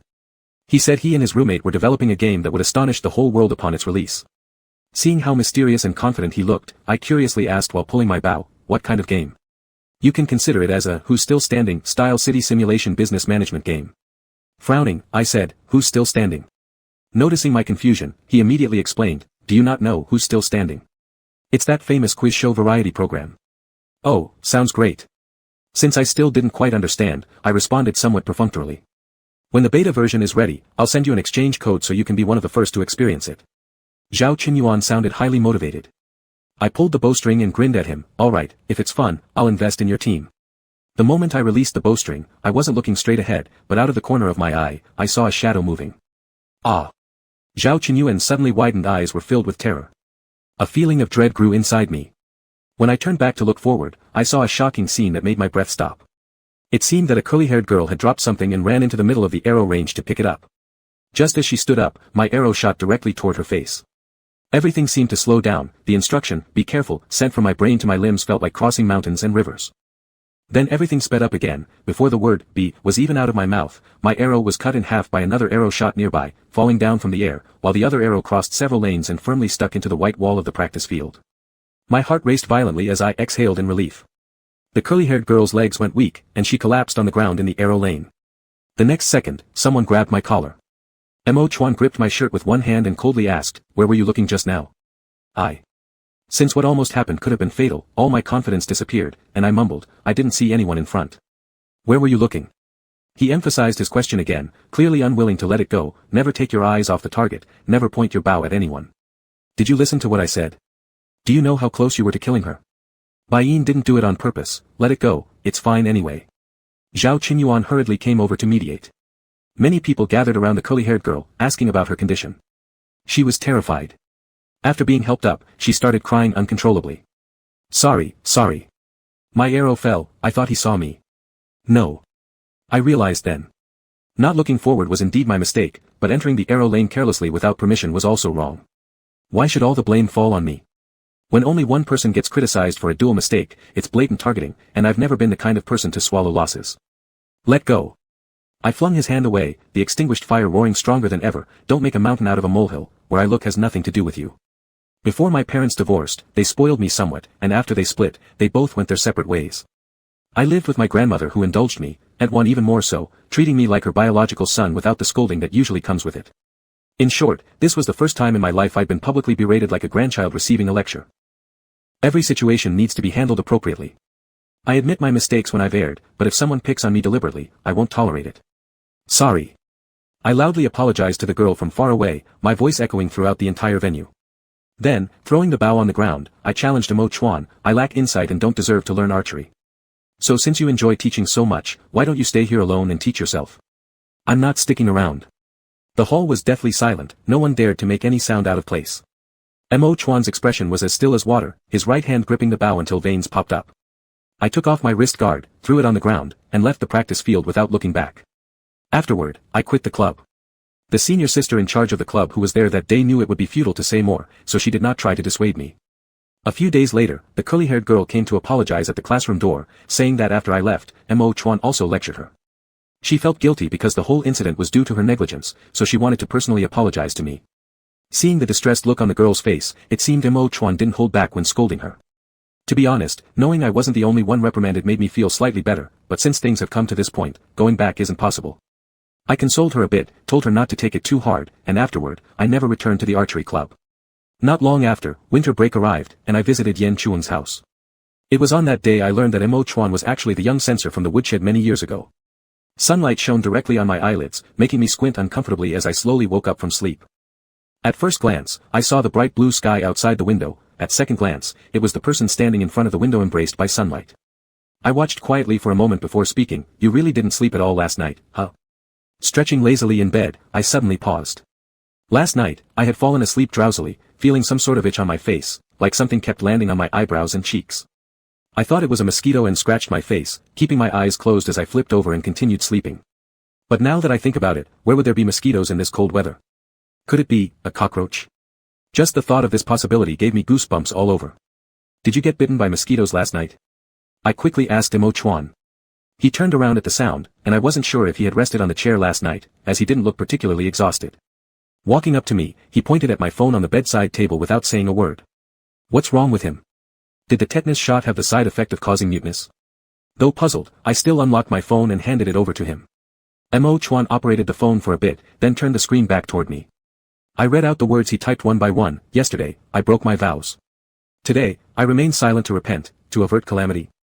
Chapter 19, dazzling to the point of bewilderment.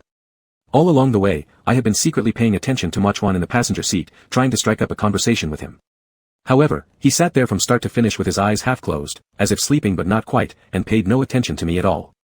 Silence meditation, or prohibiting speech, which I once read about in books, is a practice that aims to purify one's body, speech, and mind by forbidding oneself from speaking.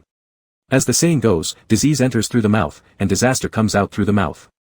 This clearly indicates that the mouth is the most trouble-causing organ of the human body. As long as it doesn't stop, verbal karma keeps accumulating. Therefore, some people set themselves time limits to reduce their own verbal karma, starting the practice of stopping speech. It can be for a few days, months, or even years. In addition, it can also be practiced for the benefit of all sentient beings, making a vow that there be no disasters, no difficulties, and no suffering in this world, and transferring the merit of stopping speech to all sentient beings, or like Mochwan, who broke a certain practice and urgently uses stopping speech to eliminate all worldly thoughts and distractions, returning to a pure mind. In short, stopping speech isn't strange and can be understood, but are you really going to stop speaking for 7 days just because you ate 2 small breads outside meal hours? That seems excessive, doesn't it? Of course, Mochwan wouldn't answer me. He didn't even look at me. If breaking such an observation results in this much, then what would happen if he were to break his vows regarding lust? Wouldn't he rather cut out his tongue altogether, thus turning himself into a truly mute man who never speaks again? Although the rain had stopped, the road back to Koyansong was still muddy. Fortunately, Yan Chuan's jeep had enough power, and every time the tires slipped, it managed to come out of the pits by itself thanks to its strong engine. Because we were driving slowly, it was almost noon when we returned to Punga. Perhaps fearing we might bump into someone if we entered through the front gate, Mochwan simply told me to go around to the back mountain and let him off there. I parked at the front of the narrow path, got out of the car with him, opened the rear door, and took the medicine prescribed by the hospital to him. He took the bag, bowed his head slightly, thanking me in silence, and then walked up the winding mountain path. I stood at the bottom, hands in my pockets leaning against the car door, and watched his back gradually fade into the distance until I could no longer see him. I took out the toffee from my pocket and slowly peeled off the wrapper. The candy had melted somewhat due to the high temperature inside my pocket, sticking to the wrapper. It had indeed melted. Looking at the sticky lump in my hand, I lost my appetite and wrapped the candy back in the paper, stuffing it back into my pocket. When I returned to the research institute, Yan Chuan had already woken up. Seeing me come back, she couldn't even wait for me to take a shower, waiting outside the bathroom door to inquire about the details of yesterday's events. Look, you say people discriminate against you, but they even shielded you from a knife wound. When mentioning the part where Mochwan got injured, Yan Chuan couldn't help but interrupt. I paused while rubbing foam on my head, quickly resuming my action and replied, "Do you know him after so many years? He would do the same for anyone. Whether or not it's discriminatory towards me is a completely different matter." Yan Chuan sighed, all right, continue. Afterwards. Then we went to the hospital. Heavy rain. Stopped speech. By the time I finished speaking, I had also finished taking my bath. Wiping my hair dry, I pushed open the door and saw Yan Chuan leaning against the wall with her arms crossed, looking deep in thought, seemingly pondering something. Isn't there nobody cooking again today? I speculated based on her expression. Yan Chuan was silent for a moment before raising her head. Tonight, I will go with you to visit Mochwan. I blinked. He has stopped talking. What's there to see? He may stop talking, but we can still visit him in the hospital. It's another matter. With that, Yan Chuan straightened up and left. I'll check if I can buy some fruits.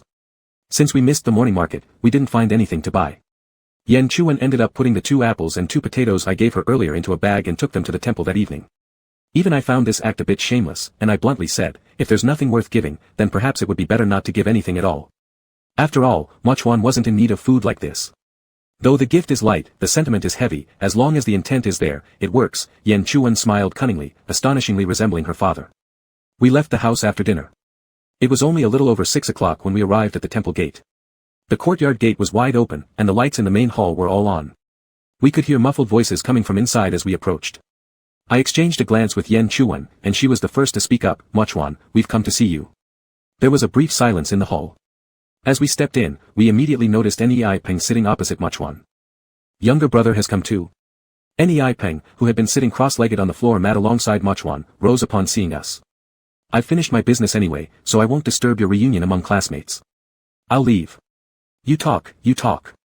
On the low table between them lay a thick stack of white paper, filled with neatly handwritten sentences using a brush pen.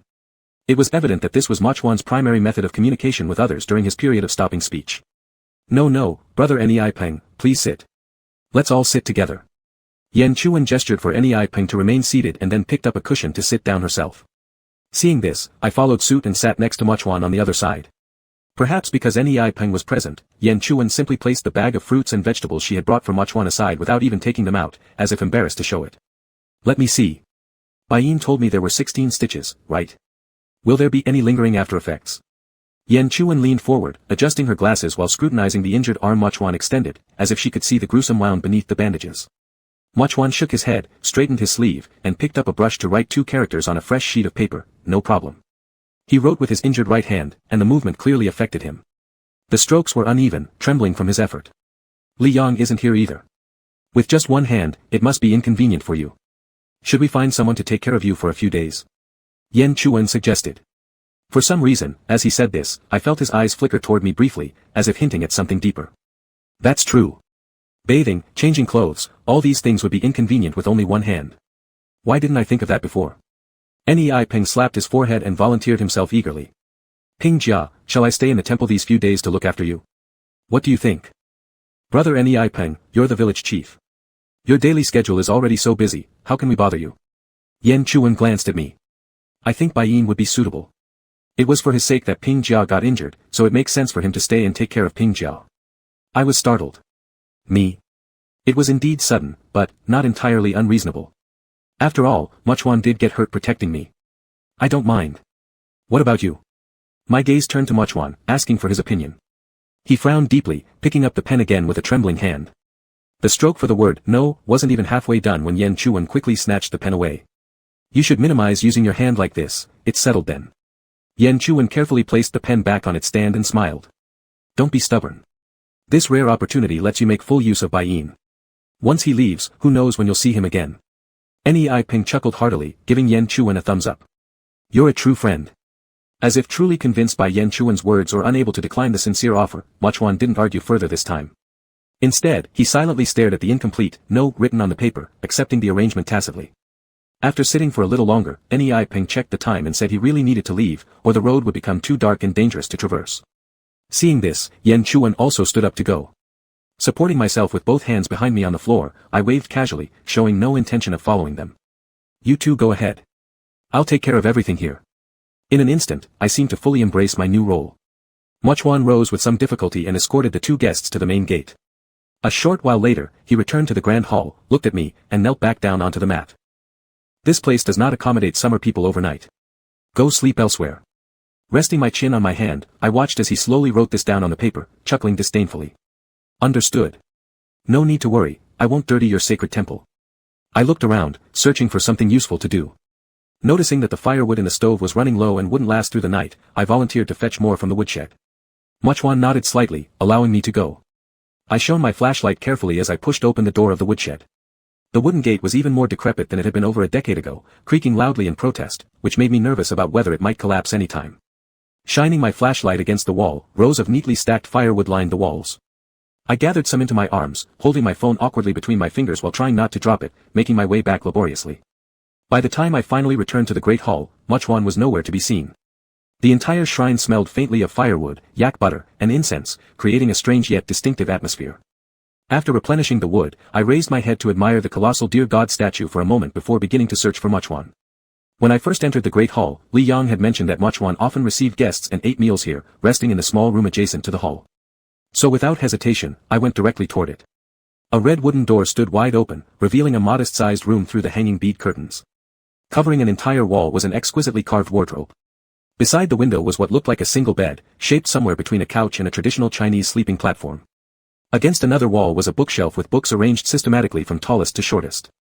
But most astonishingly, there was a clothing rack in the corner, laden with strings of pearls, jade beads, and embroidered sashes, all arranged artistically. Such dazzling collections of jewels and emeralds weren't just captivating, they almost mesmerized my very soul. What lucky Laorukians! Truly, encountering me is their good fortune. If anyone else stumbled upon the wealth held within this one rack, they'd likely stop at nothing, robbing, stealing, and possibly even committing murder. However, my attention soon shifted to another object in the center of the room. Mochuan seemed completely unaware of my presence. His left hand held a beige velour sleepwear, as if he was about to change into it. With his back toward me, his upper body garments were bunched around his waist, exposing broad shoulders and a well-defined back with a glimpse of a narrow waist. The blood-stained green jade beads from yesterday had been replaced with a bright red coral bead necklace now resting against his skin. The ornamental pendants on the back were intricately woven with deep crimson threads tied in various knots, accented with white jade pieces. The long tassels that usually hung neatly down his back were trapped by his robe, creating a chaotic, unruly cascade of red threads scattered across his pale flesh, an intoxicating vision that blurred my senses. Ah, Laorukians, Laorukians. I closed my eyes tightly, gritting my teeth. You should all damn well be grateful I'm not a true madman. Chapter 20, Just be your frequent flyer. Mo Chuan heard the noise as I lifted the curtain and stopped what he was doing, turning around to look. I stood there boldly, my gaze unrestrained. Need any help? He thought for a moment and decided that one hand was indeed inconvenient, so he handed me the clothes. My eyes roamed over his chest and abdomen. How did this guy maintain his physique by staying in the temple all day? I hit the gym twice a week and I still don't build muscle like he does. Could it be a racial advantage? I helped him slide his arm into one sleeve, stepped closer, and pulled the garment over from behind him, guiding him through the other sleeve. The faint smell of disinfectant on his body felt like a fresh stream, dispersing the ambiguous, heavy fragrance in the grand hall, instantly refreshing the atmosphere. Should we take this off? Before buttoning up, I intended to remove the string of beads he wore, but just as I touched them, he grabbed my hand and moved it aside. I understood and stepped back. Got it, won't touch. He removed the string of beads himself and tossed them onto the bed carelessly. The long back drape fell and even hit the bed frame, making me feel quite pained. You should probably put these things away. Leaving them out like this isn't very safe, I reminded him tactfully, glancing at the dazzling items not far away. Whether he heard me or not, his expression didn't change. The sleepwear buttons were disc-shaped, and with one hand, he had trouble tying them, so he still needed my help. After the buttons were fastened, I naturally stepped back as he pulled his belt, letting the pile of clothes around his waist fall to the ground. Stepping out of the heap of clothes, he picked up a beige pair of pants from the bed and tilted his head toward the door, meaning clear without words. Do you need my help? I feigned confusion. He stared at me silently, his expression unwavering. I raised both hands, retreating toward the door. All right, I'm leaving, I'll come back tomorrow. I made sure to close the courtyard gate outside for him and returned to the institute alone. For the next few days, I kept my promise to report on time, helping him with odd jobs. Perhaps because of fewer verbal conflicts, our interaction became increasingly harmonious. During the day, if I had nothing to do, I would play chess with him, watch him receive worshippers, occasionally chop some wood, and fill the heating stove with firewood at night, waiting until he finished bathing and changed into his sleepwear before leaving. In extremely special circumstances, I would also answer phone calls for him. Like now. There was a telephone in Mo Chuan's room, on the bedside table. It was a very old white landline, its usage unknown for how many years. We spent the whole night playing chess, and I was thoroughly beaten. Hearing the telephone ring, I rushed to pick it up eagerly. Go ahead, let's take the call. A landline call at this hour must be important. After activating the speakerphone, I spoke in a standard customer service tone. Hello, may I know who you're looking for? The person on the other end took a while to respond, and their voice was young. Xia Ren. Who are you? Where's my uncle? Uncle? Are you Xiao Yin? I quickly guessed his identity. Your uncle is right here, but he's observing silence and cannot speak. If you have anything to say, just tell me, and I'll relay it to him. Observing silence. The boy's voice had already passed puberty, just like his name indicated, there was a rebellious streak audible in his voice. Why sudden silence? I glanced at Mo Chuan next to me, he shook his head at me. I immediately got the hint and didn't mention the matter of breaking his vows. Instead, I said I didn't know either, telling he Nanin to return and ask his uncle himself when he got back. Then who are you? Why are you in the temple so late at night? After receiving an answer to one question, he asked even more questions.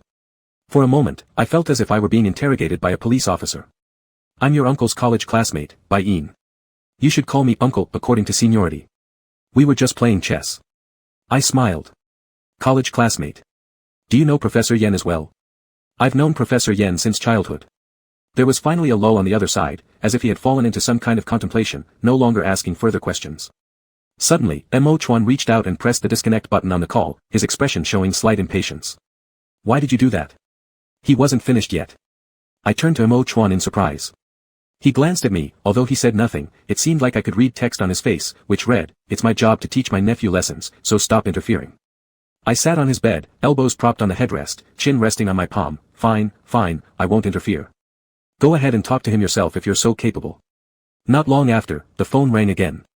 Mo Chuan pressed the speaker button, and it was still he Nanin on the other end. It was your uncle who cut off the call last time, not related to me. I hurriedly dissociated myself. However, he Nanin didn't dwell on who exactly ended the previous call, he didn't even mention it, as if he had already grown accustomed to it. I will be back the day after tomorrow. This time he switched to Cenlu language. Calculating the time, it must be winter vacation soon. I realized that his phone call might just be about this. Professor Yen is a good person, but not all Xia people are good. You should take care of yourself. After saying this, he Nanin voluntarily hung up the phone. This guy. Just because of these two sentences I said on the phone to him, he thought I was not a good person. Was he discriminating against Xia people? While I was still at a loss for words, Mo Chuan had already opened the wardrobe and taken out some changes of clothes, heading towards the door outside. I quickly followed up, going to take a shower. Would you like me to wash your hair? When I tried to follow further outside the bathroom, there was a loud bang as the wooden door slammed in front of my nose, clearly refusing me with action. I scratched the tip of my nose and lit a cigarette in the courtyard. The starry sky over Punga was beautiful, without the light pollution of big cities, nor the annoying smog. The deep blue night sky was like a huge velvet blanket, and the glittering stars were like type LLA diamonds dotted upon it, pure and dazzling. At first, I missed the noise of the big city and wasn't used to the silence here. Now that I was almost leaving, I was somewhat reluctant to go. Sometimes people really are pitiful, lusting after what we cannot obtain, and despising what we possess. After finishing one cigarette, I paced back and forth outside, with both hands and feet frozen numb. By the time the bathroom door opened, steam surged out. Mo Chuan extended a hand out of the door, beckoning me. If this were in an ancient tale book, deep in the mountains, pitch black with no lights, and such a handsome hand appeared from inside the door, it would most likely be either demon or ghost. And I, without a doubt, am the unfortunate foolish scholar passing by. Coming. I exhaled into my palm and headed towards the bathroom. Mo Chuan had already put on his pants. As soon as I entered, he handed me the clothes. I have now become very proficient. After dressing him, I started buttoning his shirt from bottom to top, then dried his wet hair with a towel to avoid him catching a cold.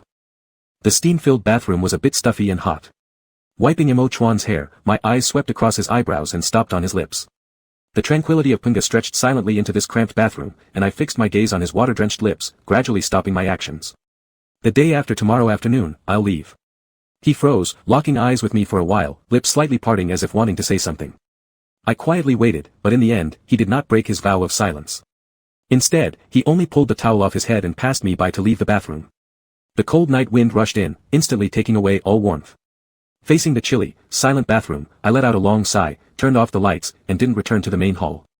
After staying outside for a moment, when all the lights in the hall dimmed, I turned and left. In the afternoon of the next day, while I was chopping firewood in the courtyard listening to music, I suddenly received Zhao Qinyuan's call. Busy bee, when will we have dinner together again? Panting heavily, I chopped another log with my axe. Who else, your wife? Of course she will be there. Zhao Qinyuan noticed something strange in my voice and couldn't help asking, what are you doing? Am I interrupting something good? What's something good? Trying to do two things at once made it hard for me to understand his innuendo precisely. What else is good? Isn't it just that kind of thing? Are you with Jiang Bushu? After saying that, he gave a few ambiguous laughs. Chopping wood was already a new challenge for me.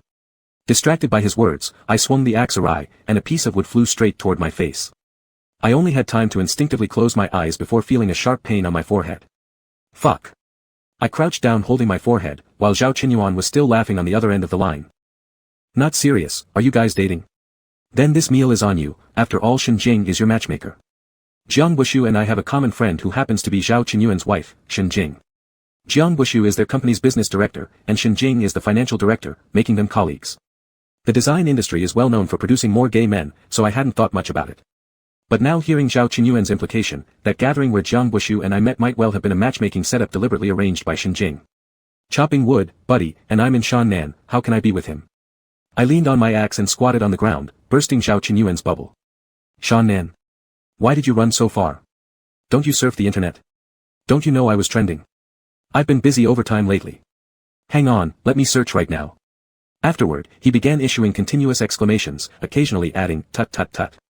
After finishing his search, he summarized, Bai Yin, you are as always impressively badass. Picking up the scattered firewood on the ground, I walked towards the woodshed. I'll be leaving tomorrow. Just let me know when you want me to come. All right. We exchanged a few more words about each other's recent situations. Just before hanging up, he brought up Jiang Bushu again, saying if things with him don't work out, he could introduce someone else to me.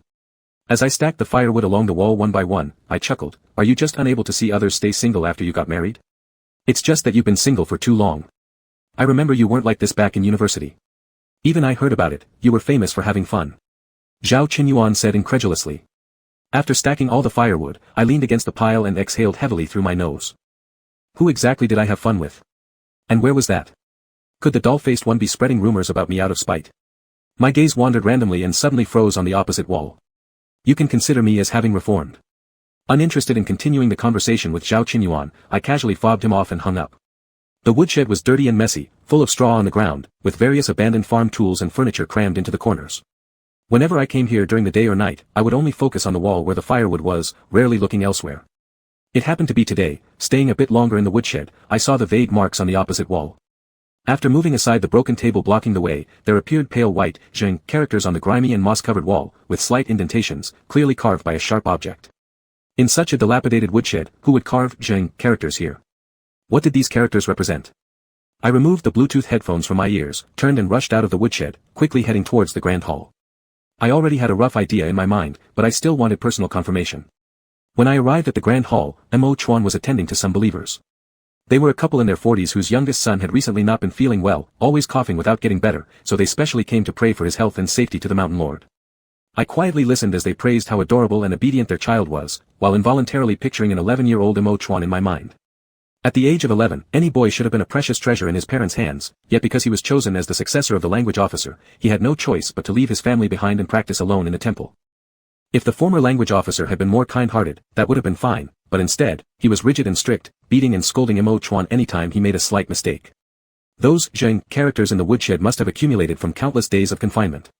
Day after day, year after year, from the boy who kept resisting, he finally grew into what he is now. He stopped struggling, ceased feeling resentful, following exactly what his father taught him, fulfilling the duties of a language officer day after day. I gazed at the colossal statue of the deer-headed human-bodied figure inside the hall. This time, I didn't see compassion in his eyes, but endless coldness. Pingjia conveys the wishes of believers, but whose wishes are conveyed for Pingjia? The middle-aged couple stayed for about 15 minutes before leaving. After they departed, it was my turn to sit across from Mo Chuan. His gaze immediately fell on my forehead, his eyebrows slightly furrowing. I touched the area and felt a swollen lump as well as a little dried blood crust. Oh, I accidentally got hit by a piece of flying wood while chopping earlier, I explained. He stood up and went into his own room. A while later, he came out with a bottle of alcohol swabs and a band-aid. With my hands crossed under the short table, I obediently tilted my face upwards as he tended to my wound. TSK, it hurts. There was just a slight sting when the alcohol wiped over the wound, yet I let out an exaggerated cry of pain. Mo Chuan's hand trembled and he instantly lightened the force. Enjoying his services, I closed my eyes and murmured, I found many zheng characters in the woodshed. The alcohol swab paused in one spot for a long moment. After a while, Mo Chuan put down the tweezers holding the cotton ball and handed the adhesive bandage on the table to me. One stroke represents one confinement or one day. I opened the bandage, carefully handing it over to him. He stuck it onto me with one hand, pressing on it from both sides after finishing as if fearing it wouldn't hold.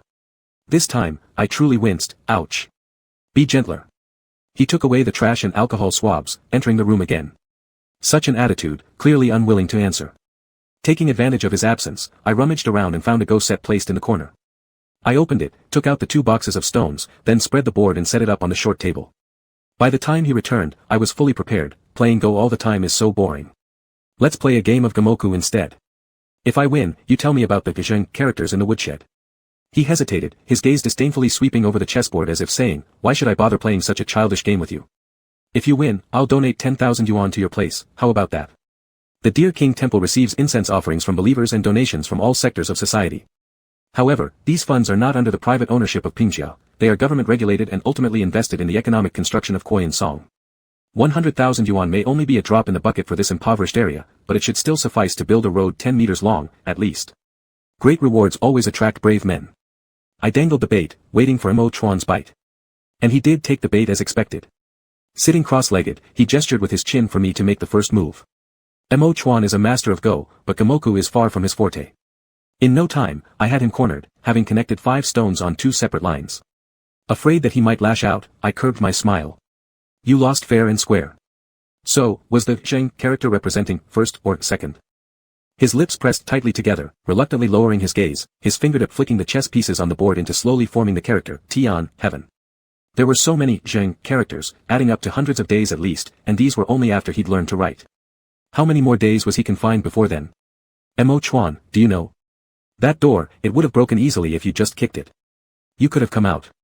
Many times, reflecting on those 11-year-old memories, I wondered, the door to the woodshed was so broken, why didn't Mo Chuan simply crash through it? It might be impossible for a 3-year-old or a 5-year-old, but as he grew older, by age 11, or even as an adult, why didn't he try? As Mo Chuan carefully returned the chess pieces to the box one by one, he held out his hand towards me.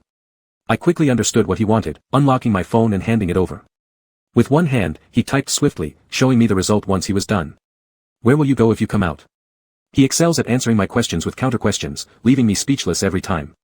Those few words were like a slap in the face, erasing all my preconceived notions. I realized that it was akin to when I had asked him before whether he wanted to leave here for the outside world, essentially, an unanswerable question. I kept imagining, if I were him, there's no way I could endure that rotten door. But if I were him, who would dare treat me like that?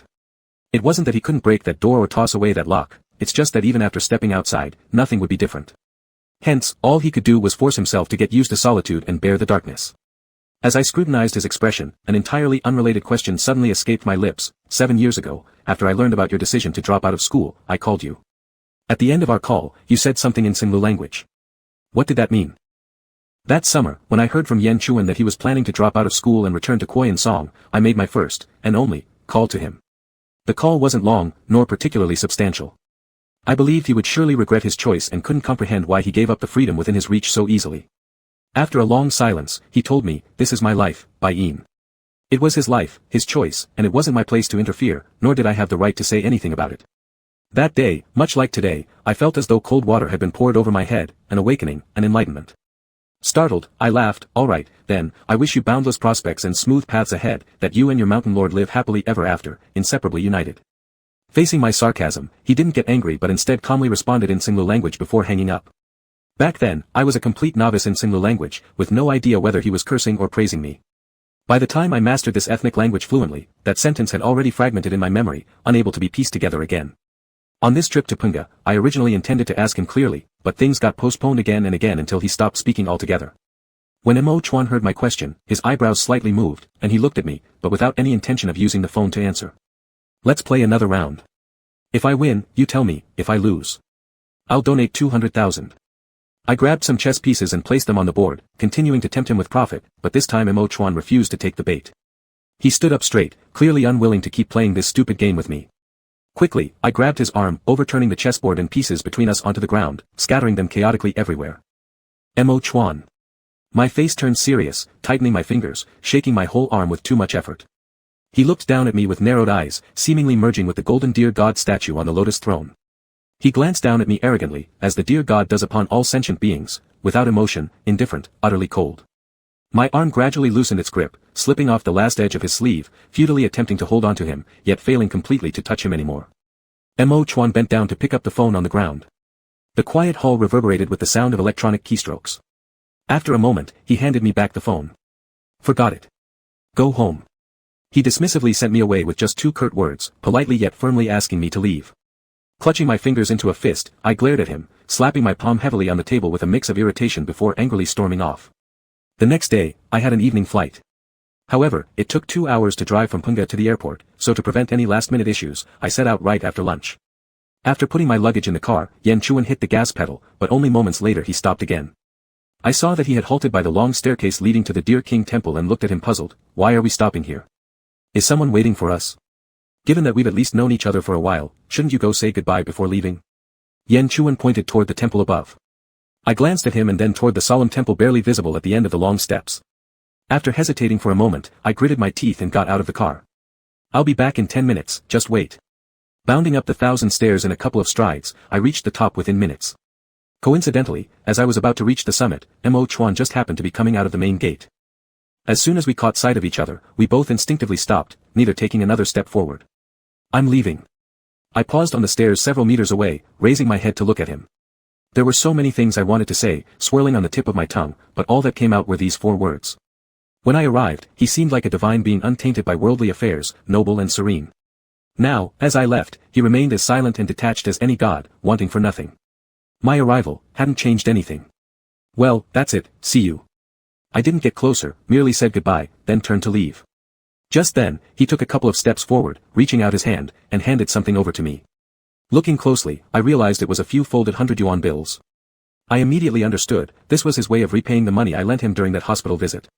Staring at those red notes, I found it both reasonable and absurd, muttering under my breath, "Damn it, you actually remembered to pay me back." I took a few more steps up, extended my hand, and pinched the stack of bills, smiling. "Between us, things should always be settled cleanly, no debts between us, right?" He stayed silent, slowly releasing his grip. The moment he let go, my sense of regret peaked, and I lunged forward before he could react, fiercely embracing him. This was a one-sided hug, also a farewell embrace. "I'm probably not coming back after this. You take good care of yourself."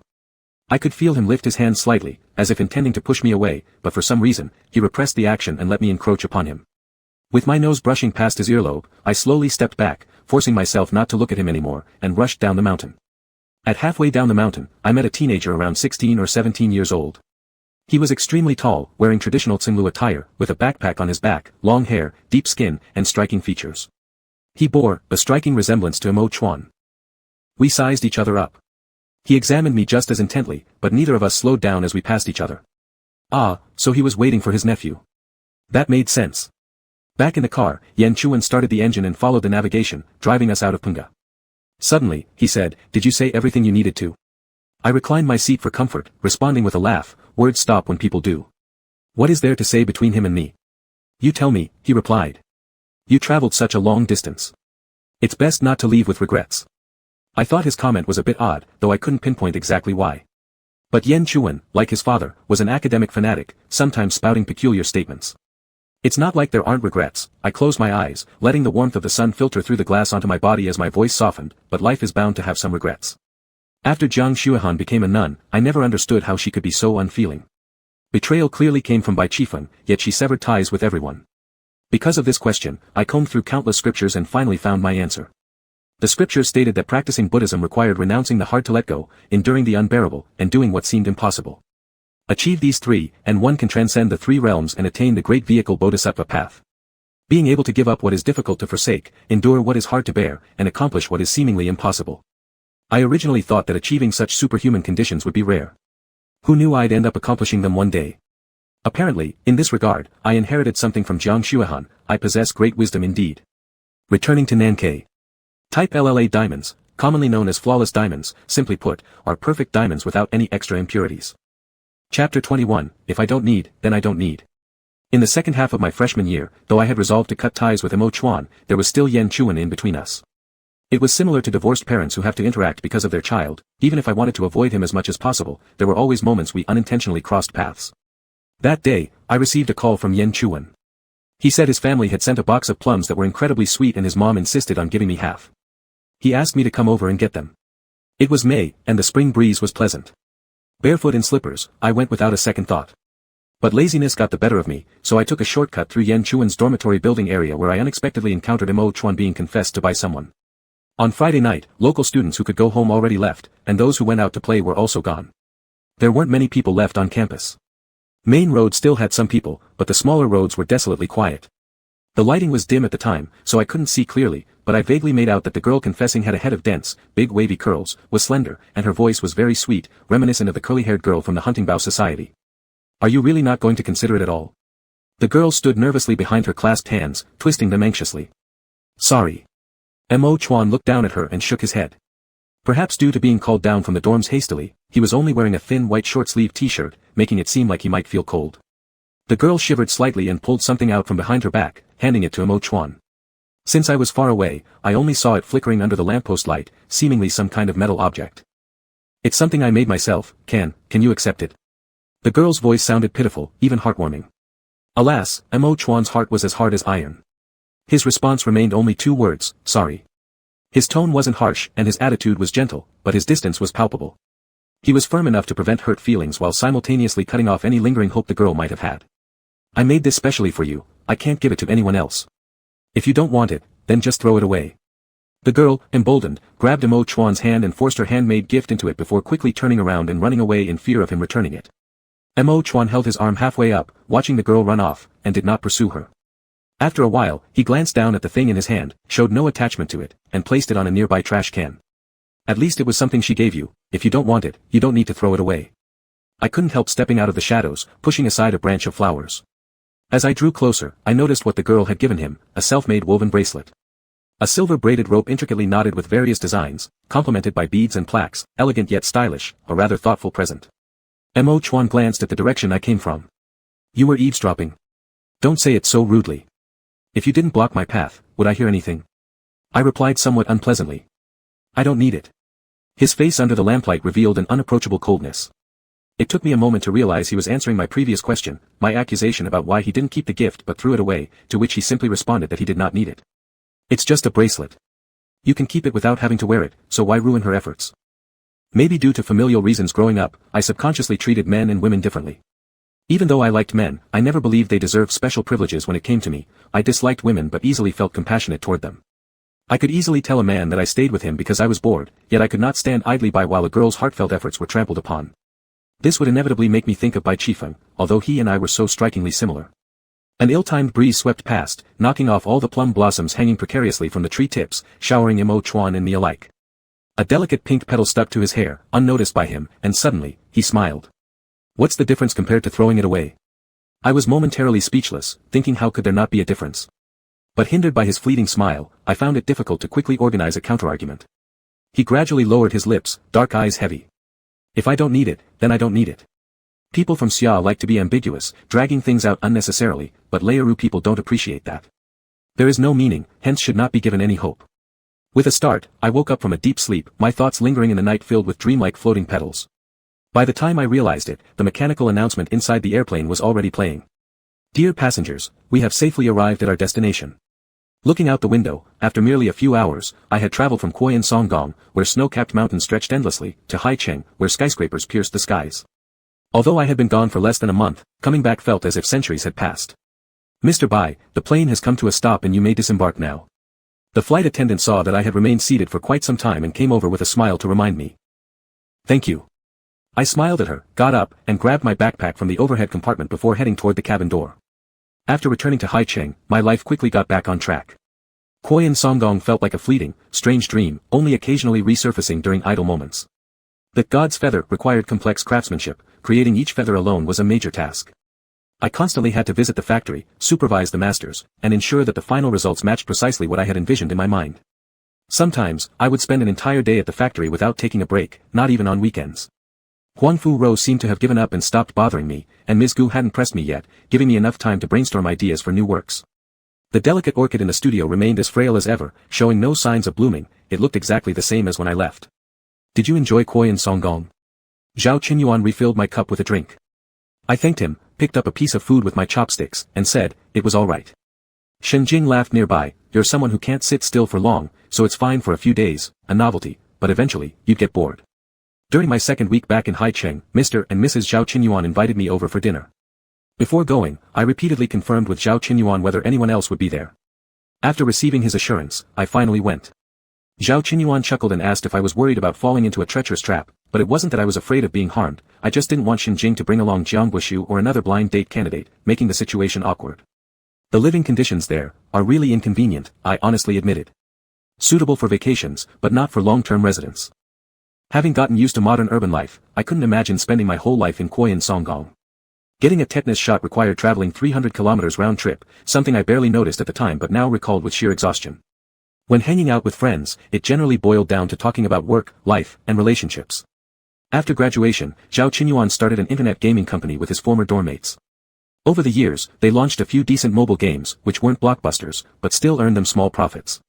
In terms of love, Shen Jing is 6 years older than him, rich, beautiful, and emotionally stable, making Zhao Qinyuan both a professional and romantic success, a true life winner.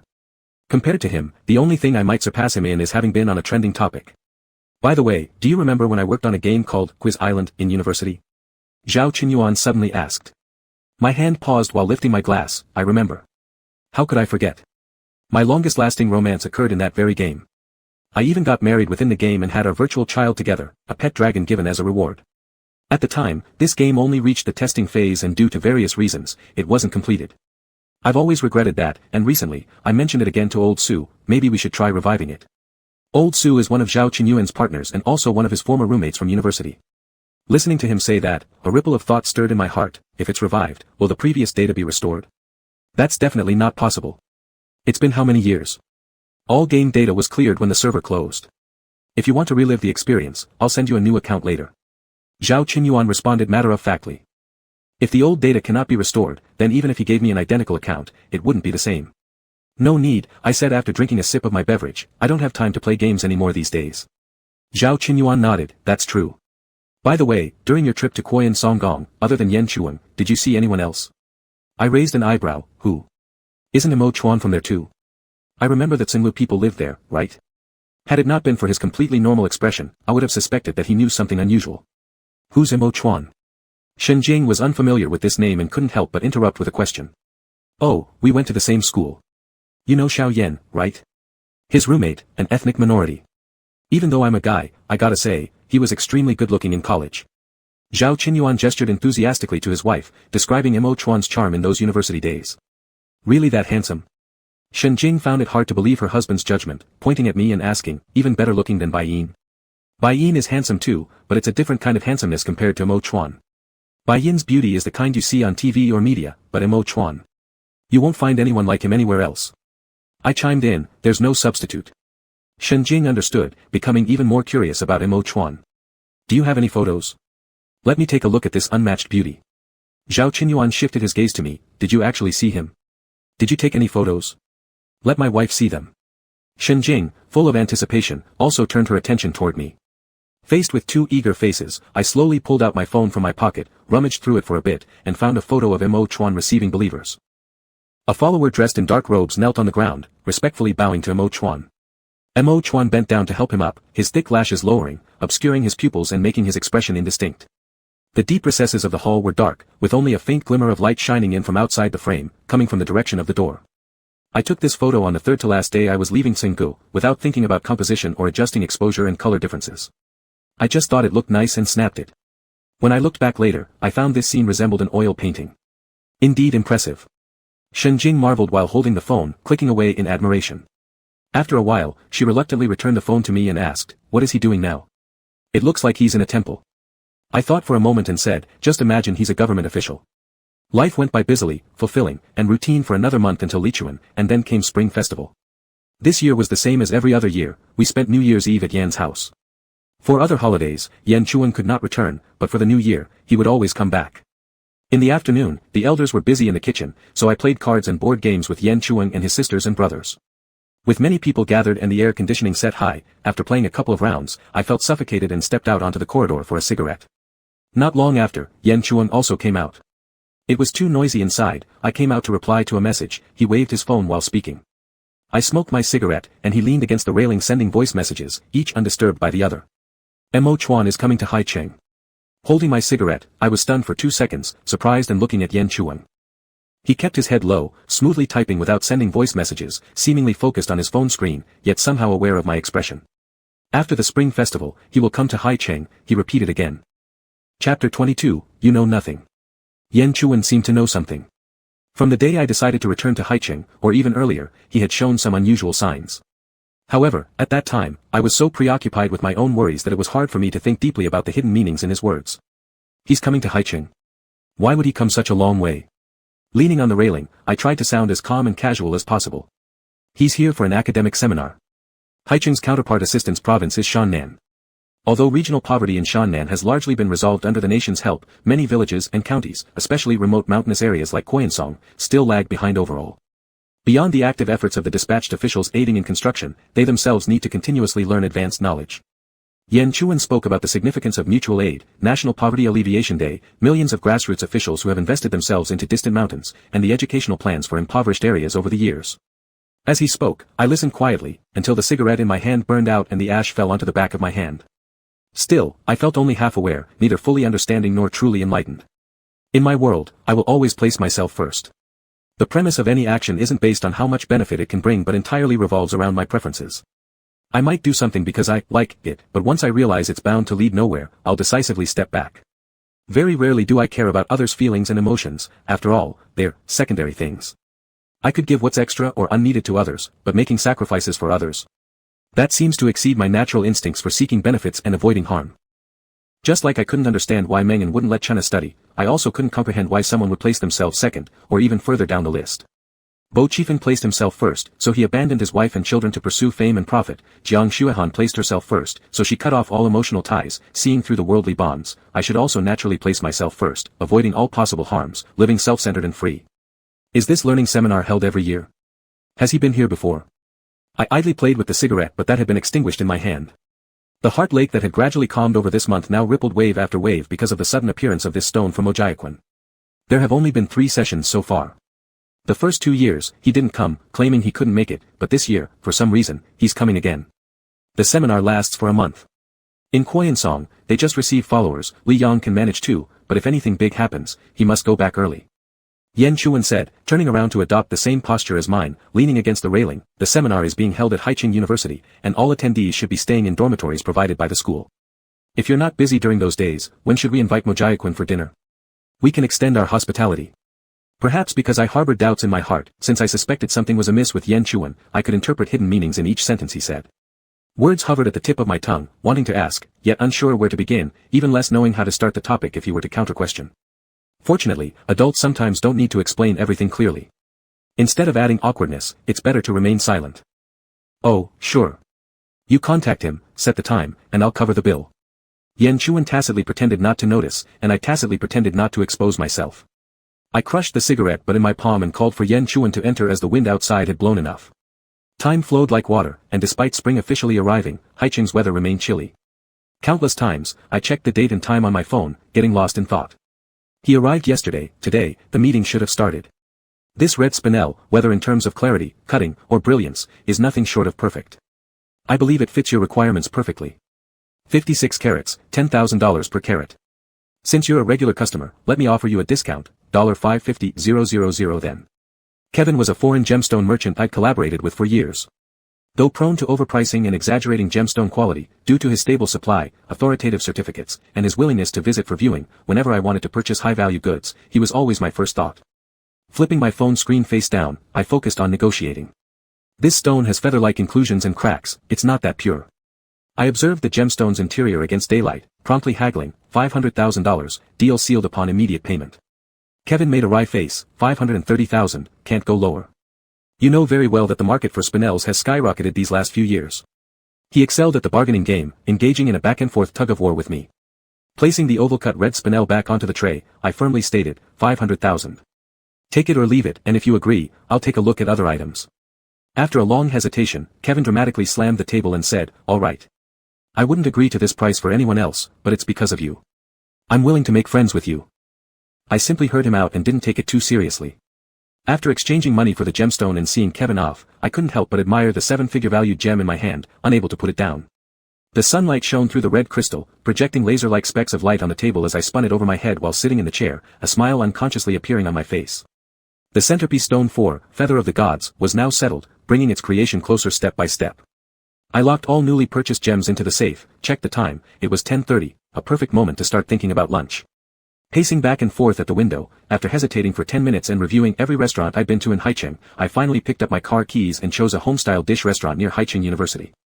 This home-style restaurant was located directly across from the main entrance of Haicheng University.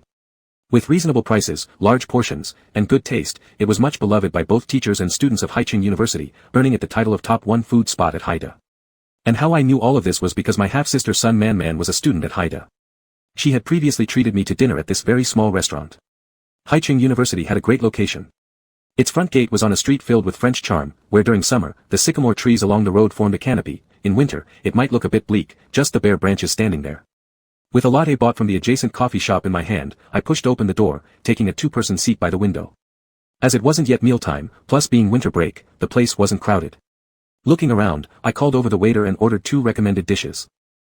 Cradling my coffee cup, I tapped its edge lightly with my fingertips. When the food arrived, however, I found no desire to pick up the chopsticks. Outside the home-style restaurant, people came and went, going in and out of the school, but the person I'd been waiting for never showed up. No, it's not that. I wasn't here to wait for someone, I was here to eat. The food here was really good, I liked it. Who could I possibly be waiting for? There's no one in this world worth my wait. I was just here to eat. Just for the meal. Taking a deep breath, I repeated in my mind like a mantra, Haicheng is such a small city, coming here to eat, encountering anyone would not be strange. The glass door opened and closed again, when suddenly someone sat down in front of me, surprising me enough to pull my gaze away from the opposite side of the road. Bai-yin, is that really you? The man in front of me had bright lips and teeth, rather delicate-looking features, and somewhat androgynous traits. Moreover, he even wore subtle makeup, making him look like a girl at first glance. Haicheng sure is small, we can bump into each other like this. Once he smiled, his girlish features became overly flirtatious, creating a kind of physiological discomfort within me. Mingzhua, I accurately called out his name. Among my 3 relationships in university, the first lasted 3 months, his name which I couldn't even remember, the second 2 months, and it was with the person right in front of me. Why did I remember the 2-month relationship so clearly? One reason being his uncommon name left an impression, the second, what he had done was truly outrageous, something hard to forget. I knew you'd still remember me. The laughter in his eyes intensified. Are you alone? I pretended not to understand his insinuation. Yes, I'm eating alone. Suddenly, my ankle was brushed under the table while above, Mingjua's tone grew stickier. Are you free after we finish eating? Would you like to find a quiet place to chat? I retracted my foot and bluntly refused. I'm not interested in you. He blinked but didn't give up. I admit, I was a little naive when I was younger. I apologize to you, can't you give me another chance? I didn't want to keep chatting with him. Just as I prepared to ask the boss for the bill, the glass door was once again pushed open. This time, a group of people entered, about 6 or 7. Among them, one figure particularly stood out. Dressed no differently from most people in Haicheng this season, he wore a black turtleneck sweater paired with a matching long coat. The only splash of color on his outfit was a string of lapis lazuli 18 beads on his lapel, complemented perfectly by the lapis lazuli earring on his left ear. Haicheng is such a small city, meeting anyone while I come here to eat wouldn't be odd. But, did they have to appear so concentrated? I had looked at the door for too long, which aroused Mingjua's curiosity. By the time I realized what he was about to do, it was already too late. Don't look. I hurriedly warned him. It turned out better if I hadn't spoken. Not only did Mingjua not stop, but he also drew Mo Chuan's attention. Ah! Mingjua let out a small, ambiguous sound of surprise. Mo Chuan had initially cast a casual glance towards us, stopping momentarily upon spotting me, then looking at Mingjua, and finally gazing back at me. In the brief few seconds of our eye contact, though he didn't display any emotion or utter a harsh word, I still couldn't help but shiver involuntarily. He had come down from the snowy mountain, yet the shadow of the snow-covered peaks was everywhere on him, in his eyes. The dishes here taste pretty good. Shall we eat here today? A companion asked Mo Chuan. As if I were some unimportant stranger, he spared not a glance for me and smiled at the other person, saying, sure. There were no large tables in the main hall, so under the server's guidance, they went to a private room inside. Isn't that Mo Chuan? Mingjua's eyes lit up as if discovering some great secret. Could it be that you were waiting for him? Are you two together now? I knew it. You know jack shit. Gripping a pair of chopsticks on the table, I bent down, closed my eyes, and struggled to maintain a steady voice. I'm counting to 3, if you don't leave by then, I'll shove this pair of chopsticks down your throat. Opposite me, silence ensued. Mingjua wanted to say something more, but I quickly cut him off. 3. As I said that, I abruptly stood up from my seat, chopsticks in hand, feigning an attack towards him. He was terrified, cursing profusely as he ran away like someone being chased. Everyone in the homestyle restaurant was staring at me, but I didn't care. I threw the chopsticks down and slumped back into my seat, gesturing to call over the waiter. Check, please. I sat back in my car, but did not start the engine. I just opened the window, lit a cigarette, reminiscing about all the despicable things Mingjua had done during our time together. In our sophomore year elective course, both Mo Chuan and I very coincidentally selected the Survival in the Wild class. With so few elective courses available, overlaps among students were unavoidable. Since I neither designed nor determined who could take the course, however unwilling, I had no choice but to share the same classroom with him. As the name implies, Survival in the Wild required outdoor practice. Aside from the theoretical part taught in the classroom, sometimes on a fine weekend, our professor would bring us to go camping in the remote mountains outside the northern suburbs of the city. Mingjua was a senior majoring in the same field as me. With his baby face features, he took the initiative to make small talk, pursue me, and ask for a trial. Back then, I didn't know much about potential dangers or have a clear understanding of men's homosexual behaviors. Seeing his sincerity and good looks, I agreed. It was the second month of dating Mingjua. When he heard we were camping in the mountains, he questioned who else would be there and insisted on coming to find me. I thought he simply wanted to play around with me, without giving it too much thought, so I let him come. But he gave me a tremendous surprise. Reflecting after the fact, all signs were evident early on, in how his eyes couldn't help but stick to Mo Chuan when we walked out together after class, in how he always intentionally or unintentionally asked me questions about Mo Chuan, in how he rushed enthusiastically when he found out Mo Chuan would also be on the camping trip. Chapter 23, Didn't expect it to be this bad. Mingjua is different from me. Although we are both men and both gay, he is still different from me. He is the kind of gay who wears wigs and makeup, and sometimes even dresses in women's clothing to go out to bars. I once went to a nightclub with him, under the dim multicolored lights. Mingjua, wearing a short skirt and fake breasts, moved his body like a snake to the intense dance music, leaving me awestruck and fascinated. It turns out that gays aren't just one type. Some gays don't like women but enjoy men in women's clothing, and they even categorize different types of gays into different animals based on their physique, each group forming their own camp. Mingjua pulled my hand and dragged me into a true world that belonged to gay men. He introduced me to some interesting souls, as well as showing me the decadence and chaos within this circle. Bayshore City in October was neither cold nor hot, with pleasant temperatures perfect for outings. The teacher in charge of the outdoor survival course, surnamed Lu, had been in the army earlier in life and proficiently mastered various wilderness survival skills, including but not limited to starting fires by hand, fishing in rivers, setting up tents, identifying weather patterns. In these kinds of outdoor survival practices, ensuring student safety is paramount. Teacher Lu can't handle too many students alone, so he always takes about 20 students per batch for the practice sessions. And during the first practical session, there were both me and Imo Chuan. That day, after finishing a 4-hour long-distance hike, we had set up our tents and started the fire. Teacher Lu gave us half an hour to rest, and I couldn't wait to crawl into the tent and lie down, feeling sore all over. I couldn't sleep in half an hour anyway, so I simply took out my phone and opened the game Zhao Qinyuan had given me to study. The game was called Answer Island. Even though it was only a test version, everything from the game mechanism to the user interface was highly complete, making people marvel that this was actually made by a few college students. But this game, indeed, seemed like something Zhao Qinyuan would create. Answer Island is mainly divided into two parts. The first part is the PK mode, which offers single-player, dual-player, and three-player modes.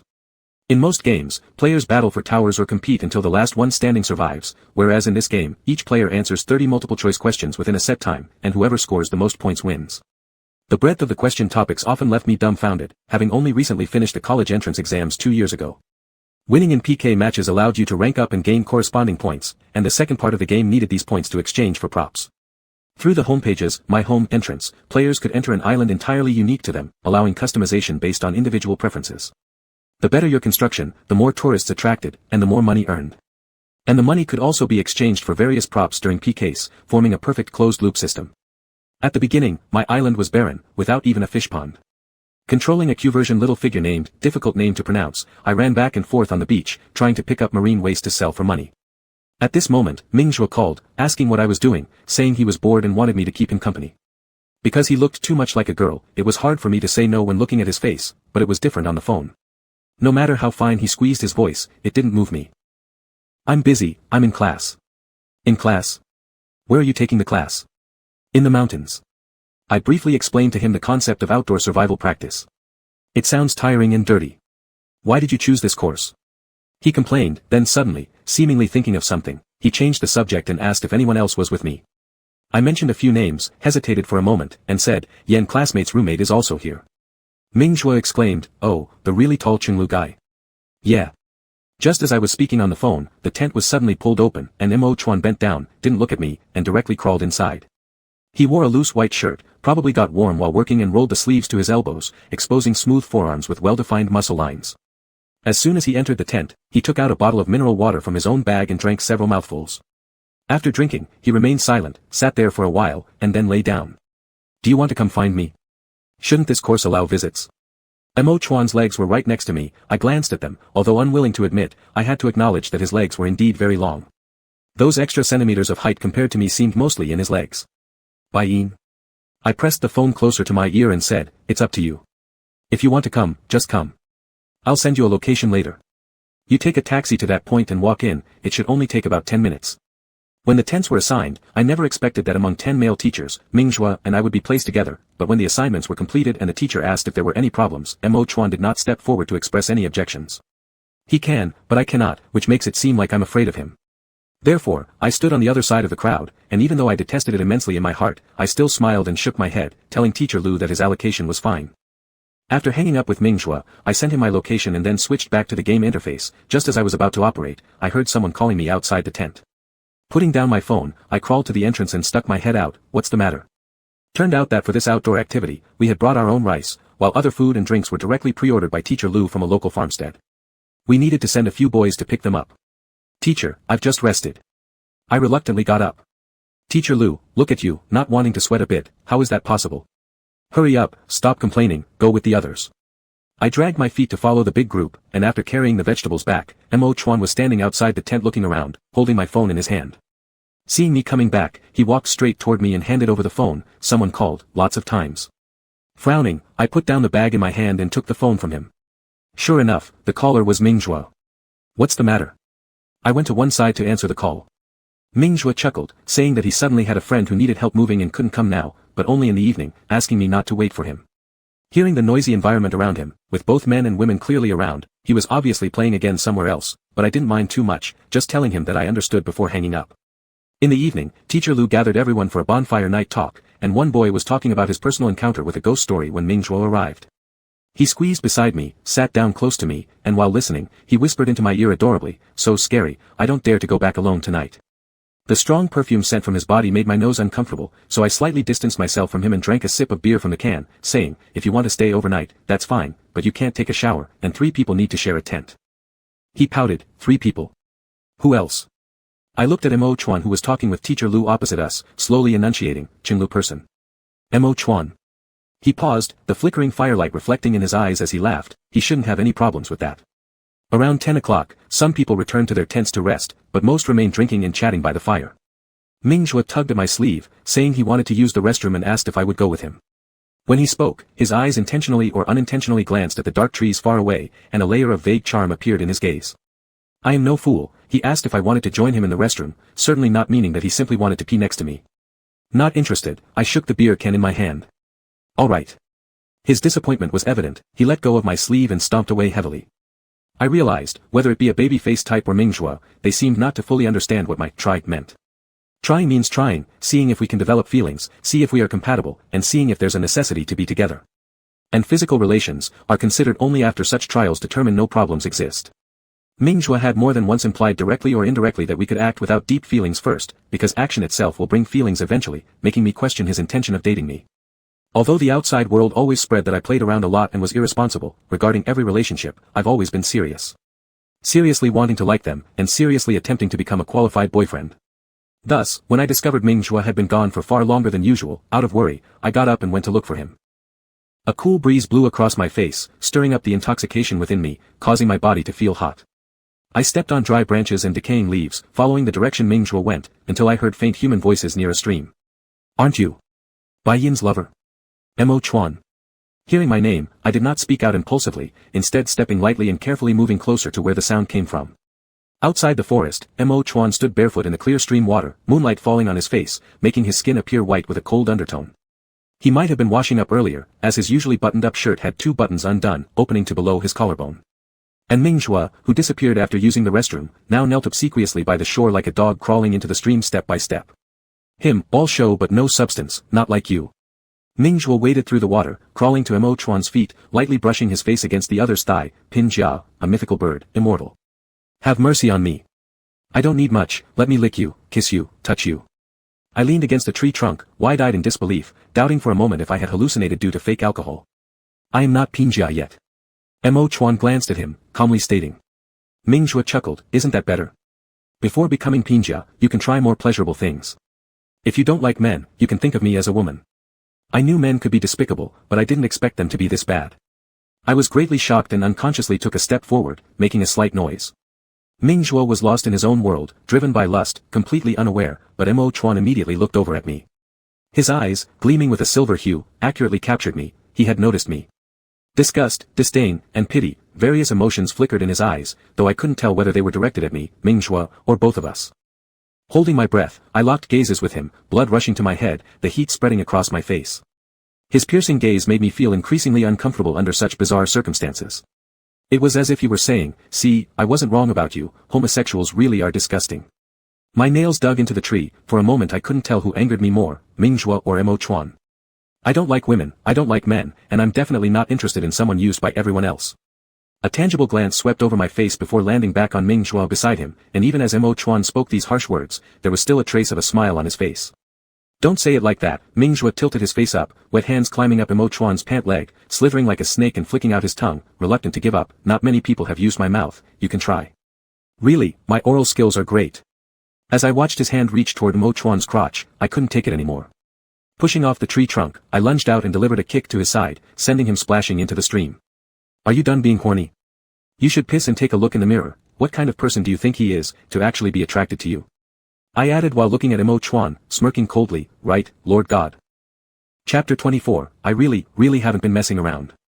Mo Chuan gently wiped the stream water splashed under his eyes with his fingertips, and the faint smile on his face disappeared. I really don't find her attractive, he said. Bah. Bai Yin. Mingzhua scrambled up from the stream, finally remembering to use his brain. No, you've misunderstood. Nothing happened. However, it didn't seem as if that brain was functioning much better either.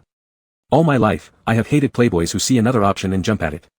I picked up a stone from the water, larger than a fist, weighed it in my hand, and looked coldly at him. Mingzhua was terrified and took a step back. Desire is natural. It's your fault for pressuring me, I don't want it this way. Don't come closer. Even the explanation sounded stereotypical of a cheating man, always blaming others instead of himself. My mind was filled with anger, catalyzed further by alcohol. Why must it be Mochwan? Why specifically Mochwan? I was about to charge forward with the rock when I was suddenly pulled back by the wrist from behind. There was only one person behind me, but I couldn't understand why he would stop me. Let go. The free hand swung out immediately, only to be easily caught. The ground beneath me was covered with stones of various sizes. I stumbled and fell forward into Mochwan's arms. You're drunk. A soft breeze brushed past my ears. I turned my head, trying to escape. Mochwan's grip tightened all of a sudden, numbing my entire arm. I groaned quietly as the rock slipped from my grasp, falling into the stream. I'm leaving first. Bai Yin, we can talk more when you wake up tomorrow. Seeing the situation, how could Mingzhuo not run away? After a string of splashing sounds, only the wind, water, and our own breaths remained around us. He wasn't even that much taller than me, his limbs just slightly longer. Why did he have so much more strength? I pondered over it, but still found myself unable to think of anything until my buried rage subsided bit by bit. Let go of me. I stepped back a little and requested again. This time, Mochwan didn't hesitate and loosened his fingers right away. Rubbing the soreness in my right wrist, I quickly distanced myself from him. He is him, I am me. Don't lump all gay people together with him and call them shameless. There's someone responsible for this matter. Now that Mingzhuo had left, I didn't want to pick a fight with anyone else and decided to end tonight's farce here. I'm going back. I said calmly before turning and walking away. I had only taken a few steps when Mochwan's voice came from behind. Birds of a feather flock together. If you don't want people to think you're alike, stay on the righteous path and keep away from trash. Am I the kind of person who deliberately picks garbage to interact with? Why do I get blamed every time something happens? Bastard, all bastards. The simmering anger surged out instantly. It was hard to say whether it was due to the alcohol or accumulated grievances. I roared in fury, spun around, and charged at Mochwan, landing a punch on his face before he could react. With momentum, he staggered 2 steps, his face turned to one side, blood oozing from the corner of his lips shortly thereafter. Why didn't you find me repulsive when I gave you money and candy in the past? Is homosexuality not on the righteous path, while your road is the righteous one? My mind wasn't processing any thoughts. All words spouted out directly, competing in bitterness. You're high and mighty, aren't you? You think I'm disgusting, yet I think you're hypocritical too. I grabbed the front of Mochwan's shirt, icy water splashed around, and raised my fist once more. However, he didn't let me hit him again. Holding onto my arm, he twisted me around and pressed me into the water. Although the water underfoot was actually shallow, barely covering the shoes, due to my vigorous thrashing, it wasn't long before my clothes, pants, and even my hair were soaked. Do you remember me? My question made Mochwan startled, and his reaction also confirmed to me that he had already recognized me earlier. Yeah, I've always remembered you. With my right hand restrained and unable to move, my other hand submerged in the creek water, my fingers plunged into the fine sand and gradually clenched tight. A mocking laugh escaped my throat, but like you, because I found you so detestable, I deliberately pretended not to know you. I wasn't sure if my words stung him, but indeed, there was a brief moment of laxity in his restraint, as if, stunned. And I didn't miss this rare opportunity for counterattack. Supporting myself off the sand with all my strength, I twisted my body and pushed Mochwan into the water instead. Changing positions, I sat astride him, breathing heavily. I firmly grasped both his wrists with both hands, raising them above his head on either side. I helped you, and this is how you repay me. I slowly leaned down, interrogating. By now, Mochwan's clothes were drenched through. A shirt button had come undone in the struggle, leaving his shirt even more open and exposing glimpses of his chest. The blood from the corner of his mouth dissolved into the water like bright lipstick. He looked disheveled and exhausted, nothing like his usual self. I thanked you already. But the determined glint in his eyes was identical to that of the 11-year-old boy I'd met years ago. His righteous stance made it seem as if I were seeking some sort of reward for helping him. That's right, he'd already thanked me. What more could I possibly want? To hold hands with a lofty prince and become friends? Do I deserve it? All right. I stood up straight, no longer angry. I helped you once, then gave you a punch, call it even. From now on, you keep away from me, and I'll do the same, all right? With a deep sigh, I released his hands and stood up from the ground. He rose as well, water dripping down from his hair. Frowning, he tossed back his wet locks but neither agreed nor disagreed with me.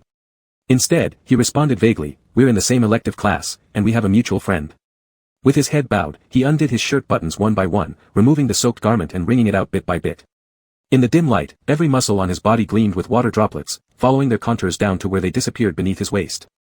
My t-shirt, thin and transparent, stuck to my skin when wet, leaving me feeling icy cold. Strange or not, 2 men who just fought standing half-naked by the creek imitated each other as I wrung out my t-shirt too.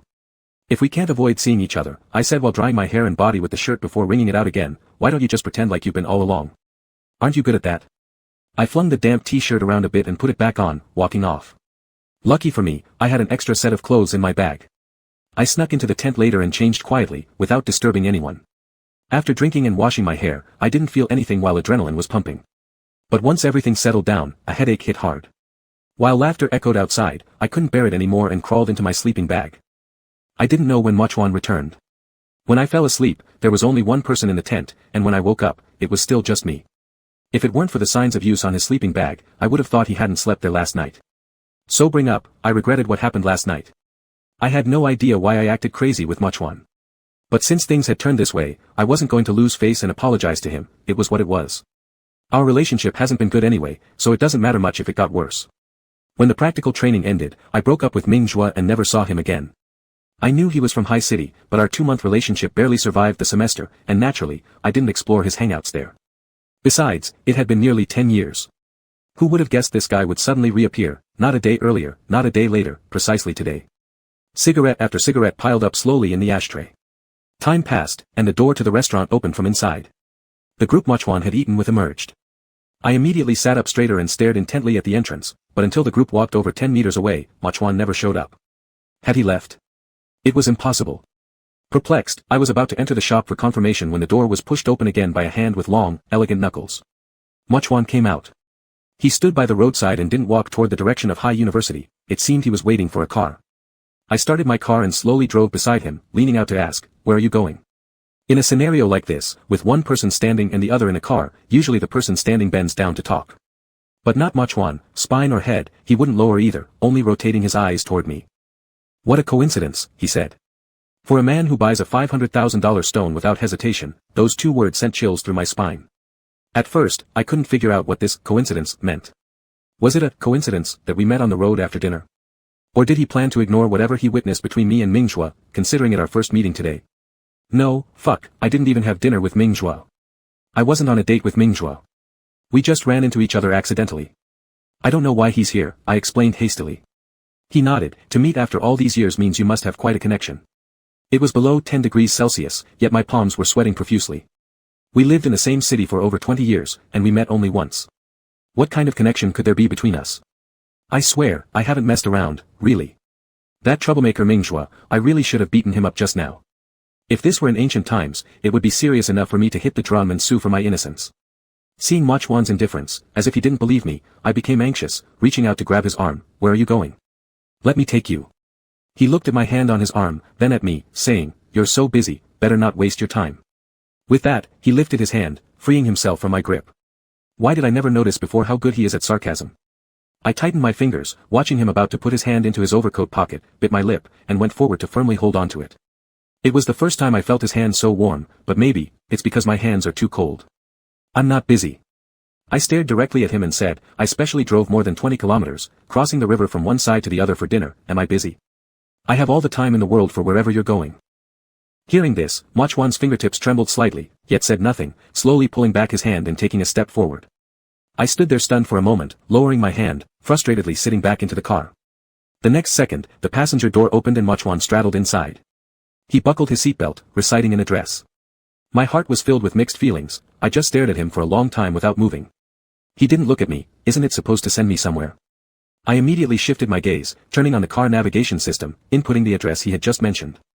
Once my hands touched the steering wheel, the gloom of encountering that awful Ming Zhua vanished, and I even smiled while looking straight at the bright road ahead. But fearing I might appear foolish, I quickly suppressed the smile. Mochwan's destination turned out to be a very old residential area. I had the premonition that he was visiting someone, speculating it might be a friend or elder, but never guessed that it would be a girl, a young girl with a child. The clearly beautiful-looking girl embraced her child and came to open the door. Upon seeing Mochwan, she was shocked, wide-eyed, Ping Jia. Chapter 25, Would you like to try? The girl had an ordinary low ponytail, no older than 22 or 23. The child she held in her arms had been crying earlier, and tear marks were still visible on its face. But upon seeing me and Moju, it forgot to cry, instead sucking its fingers curiously as it stared at us. "How did you come to Haicheng? Please come in." The girl hurriedly unlocked the security iron gate, letting Moju and me inside. Old-style neighborhoods like those in Haicheng usually don't have elevators. Each floor typically houses about 4 families, and the girl's home was the easternmost one. Unlike the dimness of the hallway, her house was quite bright and meticulously clean. The entire apartment spanned only 30 to 40 square meters, divided into two spaces. Entering revealed a small kitchen-cum-dining room, with the placement of a refrigerator, dining table, and other items. Even before entering, Moju and I, being big men, felt crowded just imagining it. The girl quickly guided us into the living room within. There are sofas inside, please sit. Moju glanced at the short table and chairs ahead and without hesitation followed the girl's direction inside. The living room space was somewhat larger, full of things but neatly arranged, except for toys.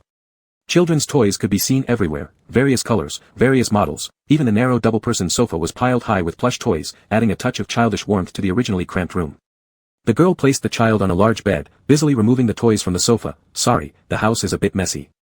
It was a standard double-seater sofa, but thick blankets were laid over it, combined with winter clothing making both Moju and I feel crowded when we sat down. Our arms and feet brushed against each other, leaving little room to stretch out. After tidying up the toys, the girl turned around, about to leave. Pinja, would you prefer bubble tea or regular tea? I'll prepare some for you. Duan Dui, no need to bother. Moju spoke, calling her by her name in Xia language. Duan Dui. This name sounded familiar to me. After trying hard to recall, I remembered that it was the same Layer Luck tribe girl who had run off with someone from Xia and never returned, mentioned by Napeng before. Dui hesitated, casting a glance at me, then uncomfortably sat on the large bed, rehugging her daughter who had started crawling towards her.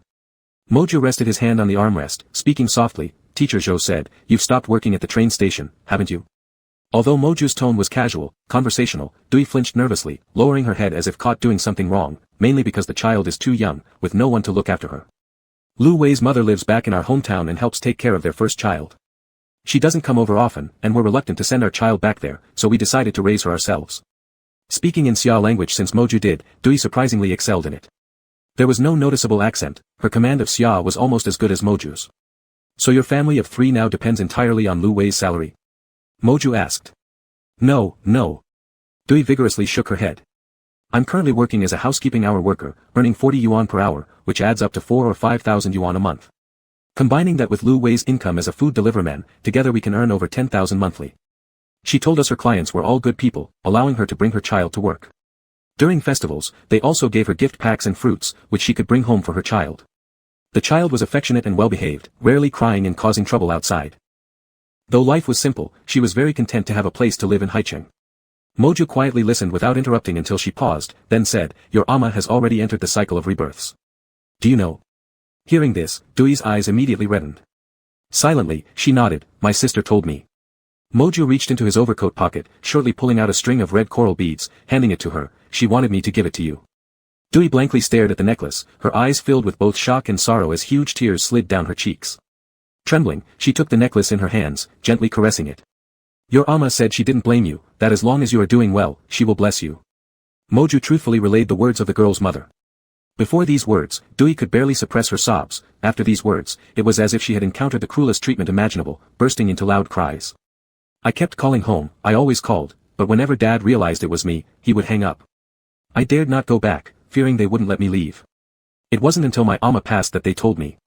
I never got to see her one last time. Dad always thought I disgraced our family, refusing to forgive me. I thought Ma felt the same way too. I thought she didn't want me anymore. She tightly embraced the necklace against her chest, as if holding on to her late mother whom she would never see again. The little one, who was still unsteady on his feet, wobbled over to Yun Duo's side when he saw his mother crying. He worriedly patted her head and kept calling out, Mommy, in concern. I quickly looked around and found a box of tissues on the bedside cabinet. I pulled out a few sheets and handed them to Yun Duo, trying to comfort her, don't cry anymore. People die and can't come back. Your Amma wouldn't want to see you this sad, would she? Yun Duo sniffed and thanked me, taking the tissues to wipe her face. It took her a long while before she finally stopped crying. In Napeng's story, Yun Duo was a naive girl who eloped with a foreigner, a love-struck brain whose feelings could make her abandon her family for a man. But from Yun Duo herself, I heard a different version. She hadn't run away because of a man. Rather, it was because, like Chun Na, her father forced her to marry someone she didn't like. That's why she hastily fled home. At 18, she had never left Koyan Song. In panic, she sought help from a former middle school teacher. The female teacher helped her buy a train ticket to Haicheng and arranged her a job there through connections. That's how she settled down, soon meeting Lu Wei, another wanderer far from home. They were well matched, and by the time they were nearly ready to get married, she called home, hoping her family would understand and bless them. But her father believed this was an illicit union, disgracing the family. He swore that she was no longer his daughter. Later, rumors spread around the village, claiming that she ran off with a man, even saying that she refused to return even when her mother fell ill, as if hypnotized by him. But the truth was, she didn't even know her mother had been sick. Often, people jump to conclusions and fall prey to hearsay without verifying the facts. After hearing Napan's words, I presumed everything to be true, never expecting that the truth had been distorted from the beginning. Rumors indeed spread easily, and their harm could be devastating, just like how the lies about Yunduo turned into widespread belief. After relaying the message and giving her the item, Moju didn't stay any longer. Satisfied with knowing Yunduo was doing fine, he got up to take his leave. Yunduo walked us to the door, waving goodbye while holding her daughter's tiny hand. Moju looked at the small child, then suddenly touched his fingers lightly to her forehead, brushing over her brows with his thumb while quietly reciting some prayers. Despite living in Haicheng and wearing Xia's modern clothes, behaving much like any other young person, in a moment, Moju seemed to have reverted back into the gentle and loving priest he once was at the mountain temple, equally caring for every being under the Kanglan snow mountain. May you be free from calamities and protected from all evil. Finally, he retracted his hand and said so. As we left Yunduo's residential area, I asked Moju if there were any other places he wanted to go. He asked me to send him directly back to High University. Are you attending the seminar specially for Yunduo? I knew I probably shouldn't ask. A voice inside me told me to let things slide and not probe further, but I couldn't resist. There was a pause beside me, and after a while, Moju slowly replied, who else could it be for? Gripping the steering wheel tighter, I sighed inwardly. I wasn't at all surprised by this answer. Of course, who else could it be for? If it weren't for his clan, how could he possibly leave Koyan Song? I do sometimes jump to conclusions too easily. Did Yan Chu tell you about the dinner thing? I asked him again. Yes, I'm free next Wednesday evening. Today was Saturday, so next Wednesday was only 4 days away. Alright, then. I'll pick you up. Conveniently stopping at a red light, I glanced stealthily at Moju in the passenger seat. He was looking ahead, noticing my gaze. He turned to me the next second, if it's not too much trouble. Feeling a bit warm, I lowered my eyes and adjusted the air conditioning 2 degrees lower. It's no trouble at all. I didn't mind driving 300 kilometers round trip to take you to an injection appointment, and Haicheng is such a small place compared to that. What would trouble me? He didn't respond, and the car soon became quiet. The rest of the way passed without words. Just as we approached the High University gate, Zhao Qinyuan called. Without thinking much, I pressed the button to answer the call right in front of Moju. Brother, will you be free next Tuesday evening? Zhao Qinyuan's loud voice came from the car speaker. Lately, I haven't had anything particularly scheduled, usually free at night, so I responded, I'm free, what's up? It's Shenjing's birthday, she wants to treat us to dinner. Let me say this, you don't need to bring gifts, just showing up is enough. I laughed, how can that be? I definitely won't give you anything for your birthday, but for hers, I must. In that case, just send her a bouquet, she likes those, Zhao Qinyuan said. By the way, Jiang Bushu will be there too, so I thought I'd give you a heads up to avoid awkwardness. Oh, no problem. I suddenly regretted answering the phone, just send me the specific time and location later, I've gotta go. Jiang Bushu asked Shenjing a few days ago what she thought about him. If you think he's not bad, why not give it a try? You can also voice your concerns, he is serious about wanting to date you. It's not just for fun but a long-term and stable partner relationship, Zhao Qinyuan rambled on without any consideration for my feelings. Jiang is pretty good, you. I was squirming in my seat, realizing that if I let him continue, it would get worse. So I quickly raised my voice to interrupt, I'm driving, let's talk later. Gotta go. With that, I frantically pressed the button to end the call, fearing he might say something shocking if I hung up too late. Before this phone call, the car had been quiet but in a comfortable, normal way. After this phone call, the car fell into an eerie silence. Under this extreme stillness, I agonizingly drove to the gate of High University. I hesitated about whether I should say anything but wasn't sure what I needed to say. Do you want to give it a try? I startled slightly, then firmly stepped on the brake which suddenly went all the way down, causing the car to rock back and forth due to inertia. What? I turned to look at the person who spoke beside me. Moju reached out to unbuckle his seatbelt, frowning lightly as if he wasn't satisfied with my parking skills. The one Zhao Qinyuan mentioned, do you want to give it a try?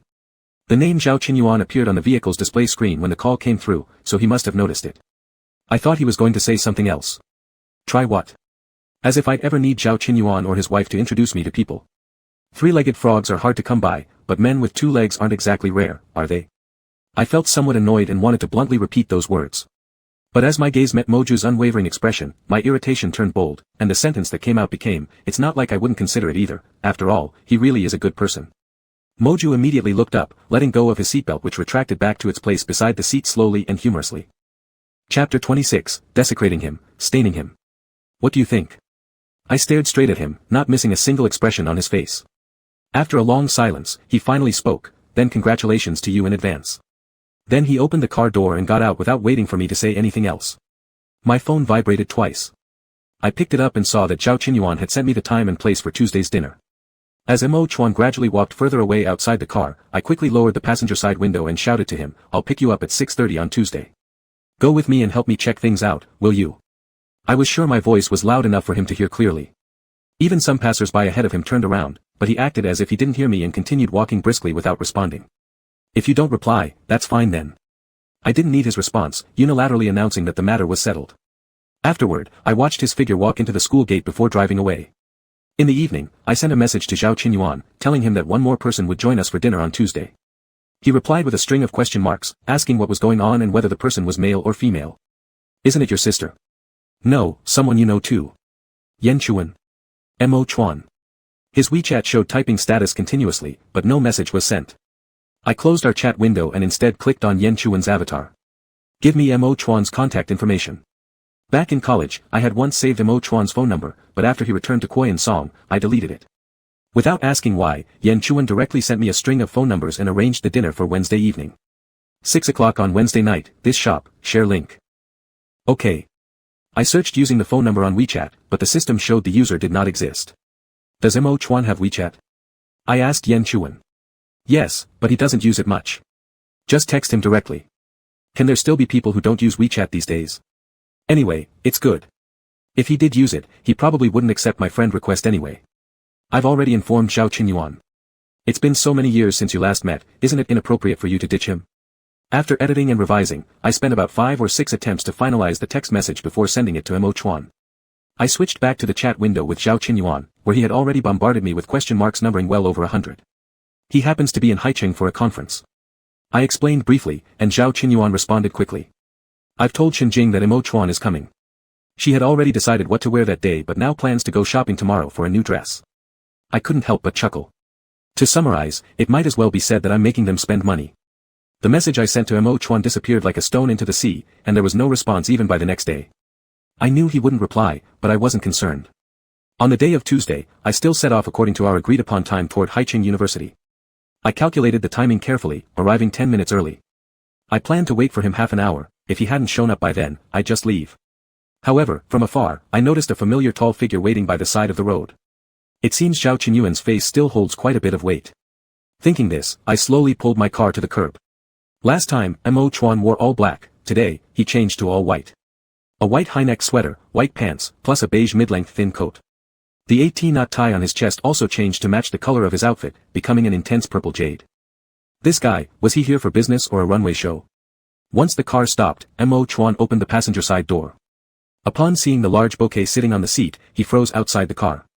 I held up the flowers. "These are for Zhao Qinyuan's wife. You can just carry them." He bent down and got inside the car, carefully taking the bouquet and placing it on his lap. The flower arrangement was elegant yet retained a girlish touch with its white-purple color scheme, unexpectedly complementing his outfit perfectly for the day. The restaurant was located downtown, just below Shenjing's company, not far from Hai University, but because it was rush hour, it still took half an hour to drive there. Finding the car too quiet, I casually tapped a playlist and played it. The car moved stop and go, with singers in the speakers changing one after another. I coughed lightly to break the silence. "Have you been busy with the conference these past few days?" Mo Chuan seemed lost in thought and only replied after a while, "Not bad, it's similar to teaching classes before." "Similar to teaching classes? What classes do you teach then?" He paused, genuinely mentioning a course name, Digital Revitalization of Rural Areas. The title alone inspired enthusiasm. Selling goods via live streaming. This was the hottest and most effective digital tool I could think of in recent years. Mo Chuan softly hummed an acknowledgement but didn't elaborate further on the topic, showing little interest in continuing the conversation. I took a deep breath, turned up the music a bit, and didn't try to start another conversation. When Mo Chuan and I arrived at the restaurant, it was almost 7 o'clock. Though it was a workday, most people had already arrived, including Jiang Guoshu. "You're finally here." Zhao Qinyuan and his wife left their seats to greet us. Shen Jing's face lit up when she saw Mo Chuan and, upon receiving the bouquet from him, unintentionally blurted out, "It's so beautiful." The whole way in with the flowers, Mo Chuan caught countless eyes. The flowers were stunning, but he was even more captivating. Undoubtedly, many shared Shen Jing's thoughts, only she vocalized it while others kept it inside. "I mean the flowers, they're really gorgeous." Shen Jing quickly covered herself, inhaling deeply of the flower scent as she said, "Thank you, I love them." Mo Chuan deflected the credit, "Bo Yin bought them, I just carried them." He spoke appropriately and acted gracefully, introducing himself merely as my and Zhao Qinyuan's schoolmate without mentioning Cenlu clan or his identity as Pin Jiao. In front of those who did not know his official role, he briefly returned to being Mo Chuan, just himself. Zhao Qinyuan booked a Western restaurant where around a dozen seats were arranged along a long dining table.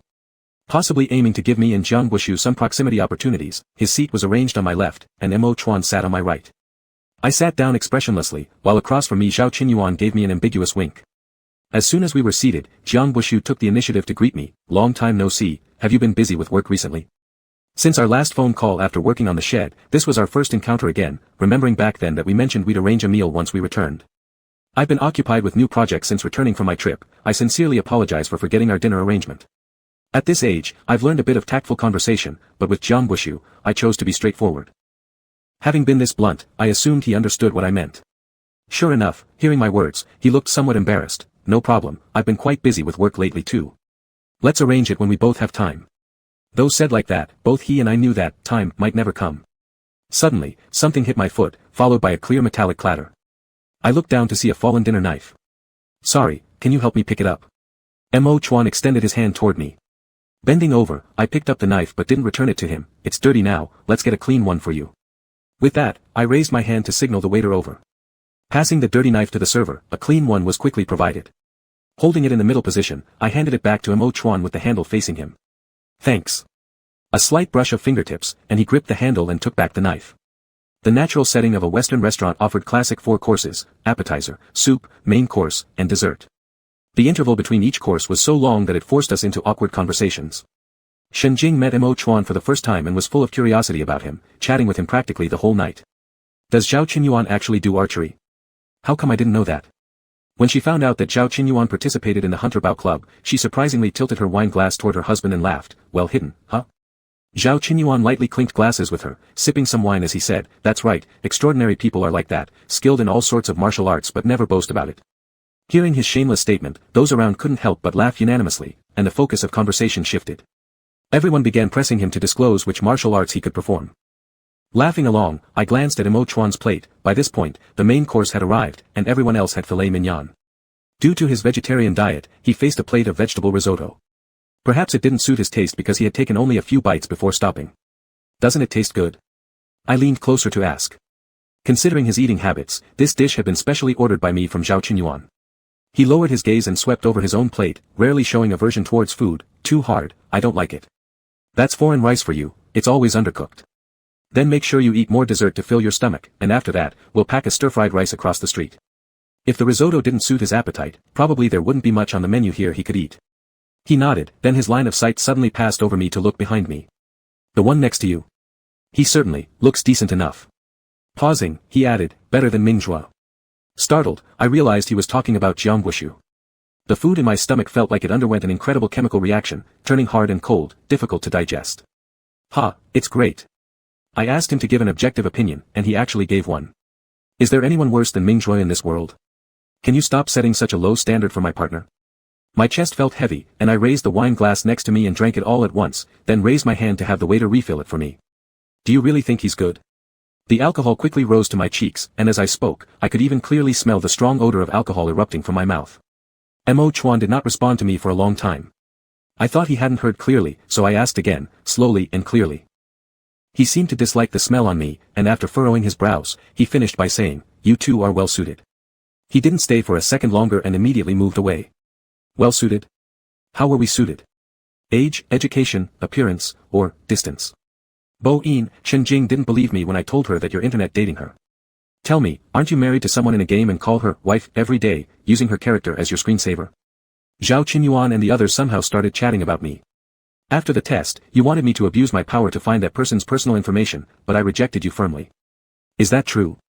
I leaned back in my chair, glancing at Mo Chuan without noticing his lack of reaction, and again emptied my glass of wine, placing the wine glass heavily back on the table, and said, that's all history. Drinking too much made my hand start shaking, to the point where I couldn't hold the glass anymore. It wobbled and fell off the table. I reacted late to try to catch it, but Mo Chuan had already caught it before me. Be careful. He placed the glass in a safer spot. My tolerance for alcohol is actually quite poor. After just a few glasses of red wine, I started feeling dizzy, with an accelerated heartbeat. As time went on, I got drunker. After eating the birthday cake, I could only lay my head down on the table to rest and sober up, unable to participate in any conversation.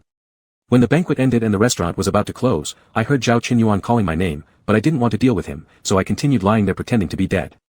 Unexpectedly, they thought I was too drunk and unconscious and suggested that Jiang Bushu take me home. Just as I was getting up to indicate it wasn't necessary, Mo Chuan's voice unexpectedly joined the conversation. I'll take him home. We're going the same way. The surroundings grew quiet for a moment, and then Jiang Bushu replied, that's great. I'm actually not going the same way, and besides, I've driven here as well. I had almost gotten up but hearing this, laid back down again. Am I on the same way as Mo Chuan? No, does he even know where I live? Alright, trouble you to send Bo Yin home. I'll call a designated driver for you now. Without suspecting anything unusual, Zhao Qinyuan directly called a designated driver to drive my car and helped Mo Chuan support me into the car. Just like how I missed the opportunity to tell everyone I understand layer language and had to pretend I didn't understand, I missed the chance to act sober and could only pretend to be drunk. I kept my eyes closed all the way until I felt we had entered my neighborhood. Knowing I couldn't pretend any longer, I dazedly opened my eyes. Isn't this my place? I suddenly lunged forward, tremblingly pointing to a building ahead and saying, it's here, 18th floor. 1801, that's my house. The designated driver glanced at the rearview mirror and smiled, what perfect timing to wake up. Mo Chuan grabbed my arm and pulled me back, saying, please stop the car ahead. After the designated driver parked the car in the parking space at the entrance, he rode away on a skateboard. Mo Chuan supported one of my arms and walked me into my house, where our faces scanned and fingerprints were pressed without obstruction. Once inside the house, he laid me on the bed and stayed silent for a while. I thought he might have left quietly, but suddenly the bed dipped beside me. After a moment, he took off my coat for me. Feeling he might leave, I opened my eyes again and unexpectedly reached out from behind to grab his wrist, pulling him back. If he thought I was frivolous, believing I could do it with anyone, why shouldn't I go ahead? What's your name? How did you end up in my house? My thumb traced over Mo Chuan's lips as I acted like a drunken man speaking nonsense. He frowned and tried to catch my hand, you've mistaken someone. I suddenly became fierce, pressing his shoulder with all my strength and pushing him back down. Why are you leaving? Don't you know the rules? Focusing on his slightly parted thin lips, I found in an instant half of the alcohol rushed to my head and the other half surged below. Breathing became heavier and heavier. I didn't want to admit it, but for a very short moment, probably a microsecond, I empathized with Mingzhua. The more pure someone appears, the more irresistible their collapse under desire becomes. My mind was filled with all sorts of dirty, unspeakable thoughts that I desperately suppressed when sober, and I sifted through them one by one, making my choice within seconds. I wanted him. I had everything planned out as I leaned down, ready to take advantage of the situation in my drunken state and seize what I've been coveting, but at the very last moment, when I saw the shocked look in Mo Chuan's eyes, I hesitated and missed his lips, biting his earlobe instead. Shit. I ground my teeth furiously against the metal ear stud in my mouth, cursing myself for being such a useless piece of crap. After coming this far, how could I still be too cowardly to proceed? Who cares about him living or dying? Don't you just want to have your fun? Desecrate him, dirty him, make him cheat on Shan Jun. Why hesitate so much? If we are destined to live without any contact till death, then so be it. Isn't he going away and never coming back anyway?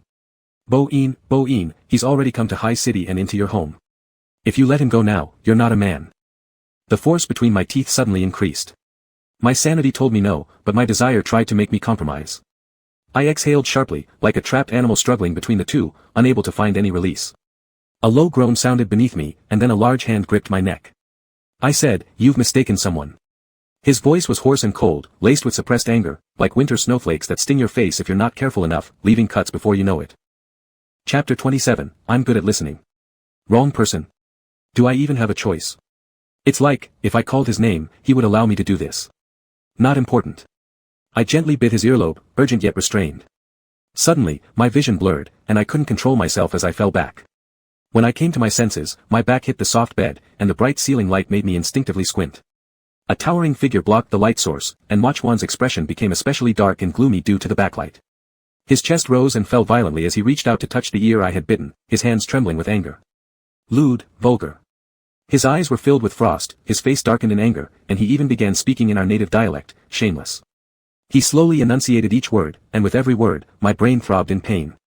After the third word, I closed my eyes, unable to think clearly from the headache. Shameless, vulgar.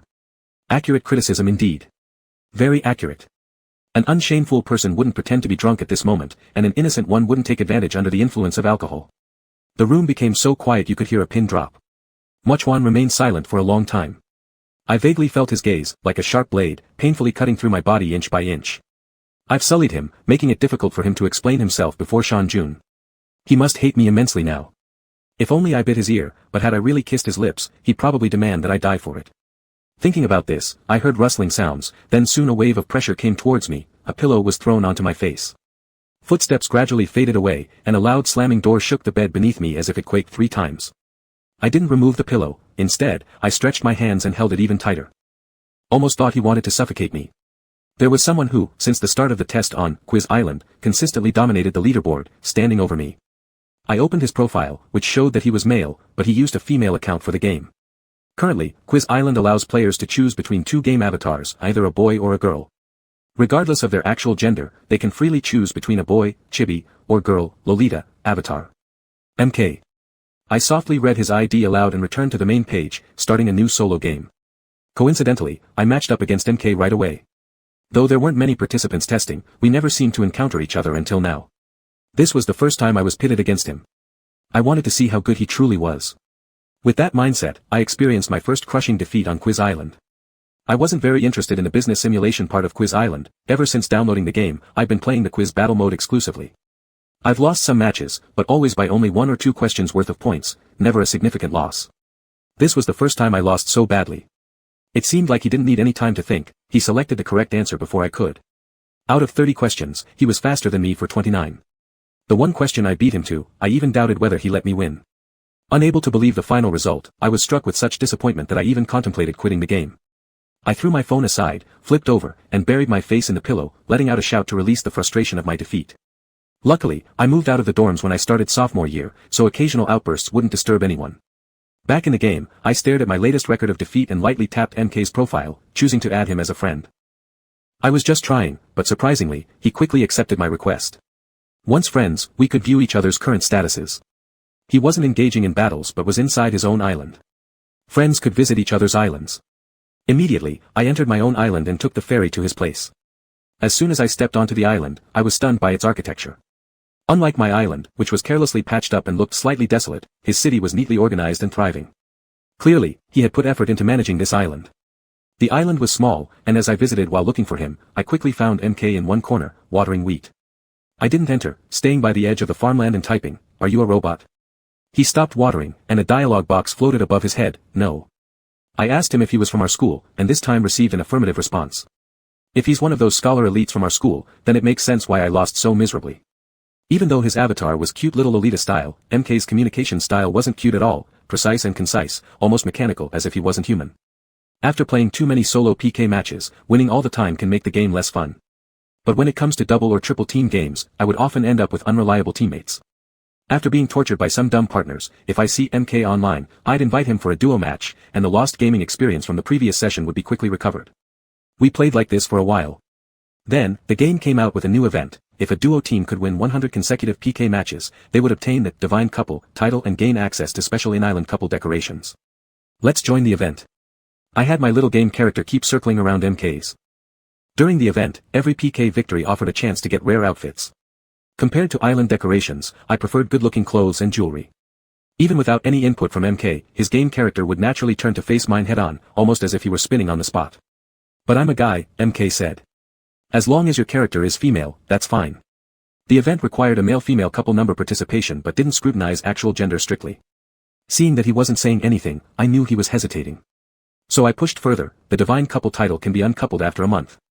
If you don't want it, we can just divorce later. From what I knew about him, the limited-time decorations available on the island had a strong appeal for him too. As expected, after a bit more silence, 2 words floated above the twin-tailed Loli's head, "Alright." Though 100 matches sounds like a lot, for MK and me, it was nothing more than a night of continuous victories. By the second day of the event, we had already earned the Divine Couple title and also luckily received a pet dragon egg. Up until here, our relationship remained just like regular netizens. The critical event happened during the first semester of my sophomore year, the second month after we married, right before winter break.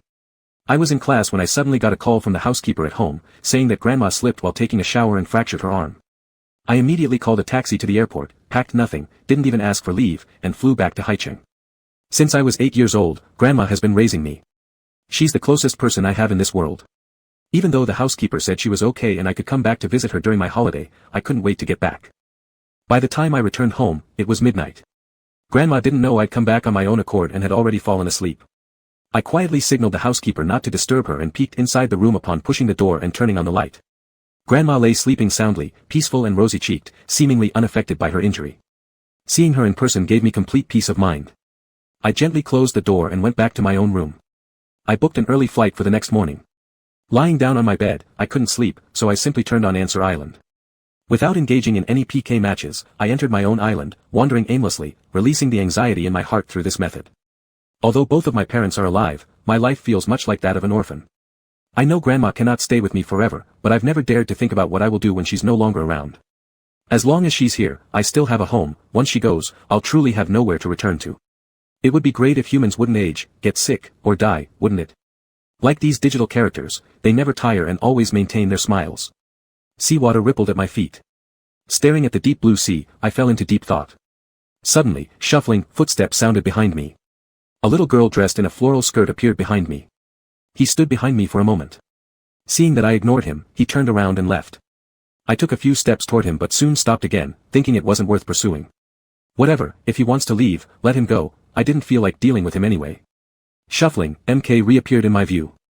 This time, he was holding a small red flower. There were no flowers like this on my island. He must have picked them from his own island. Holding the flower, he walked up to me and placed it at my feet. A gift for you. 3 words appeared in the bubble frame. In the game, we can indeed give each other clothing or accessories, but only through purchases in the store. To give someone something on the island, we had to drop it on the ground and then let the other pick it up. Why give me a flower? I picked up the flower off the ground but didn't put it away in my inventory immediately. I just held it in my hand. MK took 2 steps closer to me. You look unhappy. The in-game avatar froze there, and I outside the game froze as well in front of my phone screen. It felt like my heart had been squeezed by something, both sour and heavy. He knows nothing about it, perhaps it was just a random guess that luckily hit my mood right on. But in that moment, I really did find comfort in him. I completed the remaining steps, thank you. Facing him, cheek to cheek, the 2 little figures in the game seemed like they were hugging. If you're feeling down, you can talk to me. Rarely did he make a light-hearted joke like this. I'm great at listening. In front of anyone, family or friends, I never showed my vulnerable side. Complaining and venting don't change anything. When faced with difficulties, I would grit my teeth, endure, and keep going. In this world, the person you can most rely on is yourself, and the one who matters most is also yourself. Okay, I had never imagined that I would confide in a stranger about everything, including the fact that my grandma got hurt.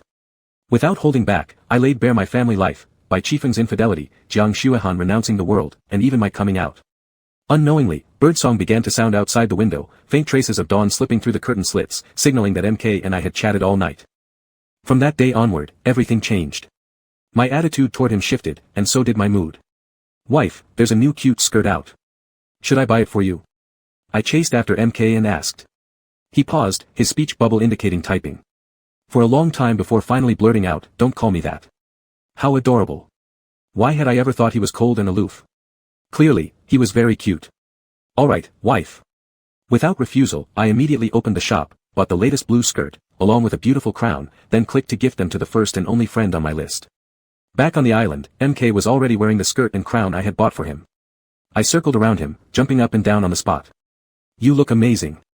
The clothes in the shop were all quite stylish, but the jewelry was a bit ugly. I painstakingly chose the crown to match the dress. It wasn't nearly as good as what I could create if there were a DIY system. If I made it, it'd be 1,000 times better. You shouldn't keep buying these things for me, they're too expensive. MK walked ahead, weeding one plant after another, while I trailed behind like a shadow, helping him pull up the grass. When are we getting divorced? He asked again, not for the first time. As I had done before, I ignored the question. They're not expensive.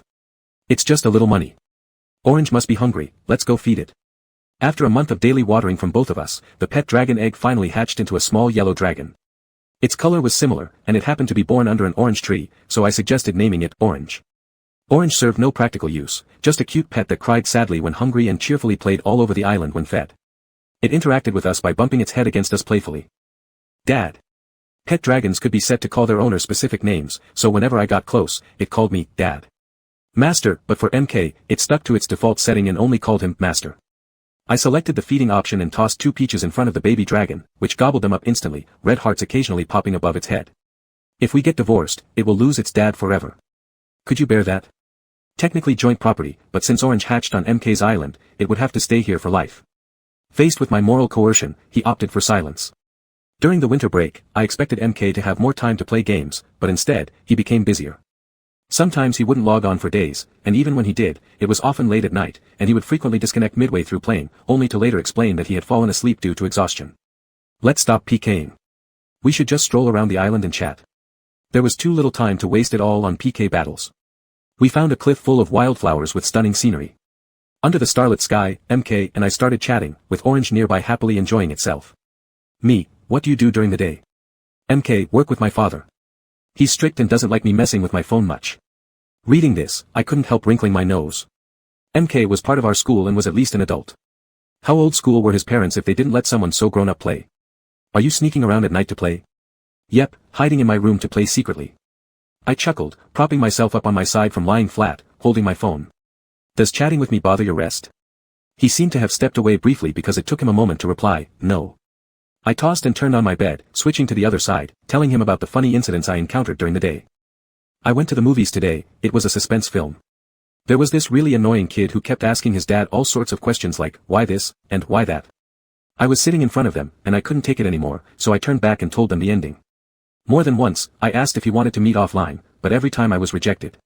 He seemed content with just being friends online, more specifically, just within the quiz island. In the second semester of our sophomore year, we'd known each other for half a year. My desire to meet him grew day by day, while he remained firm and showed no sign of giving in.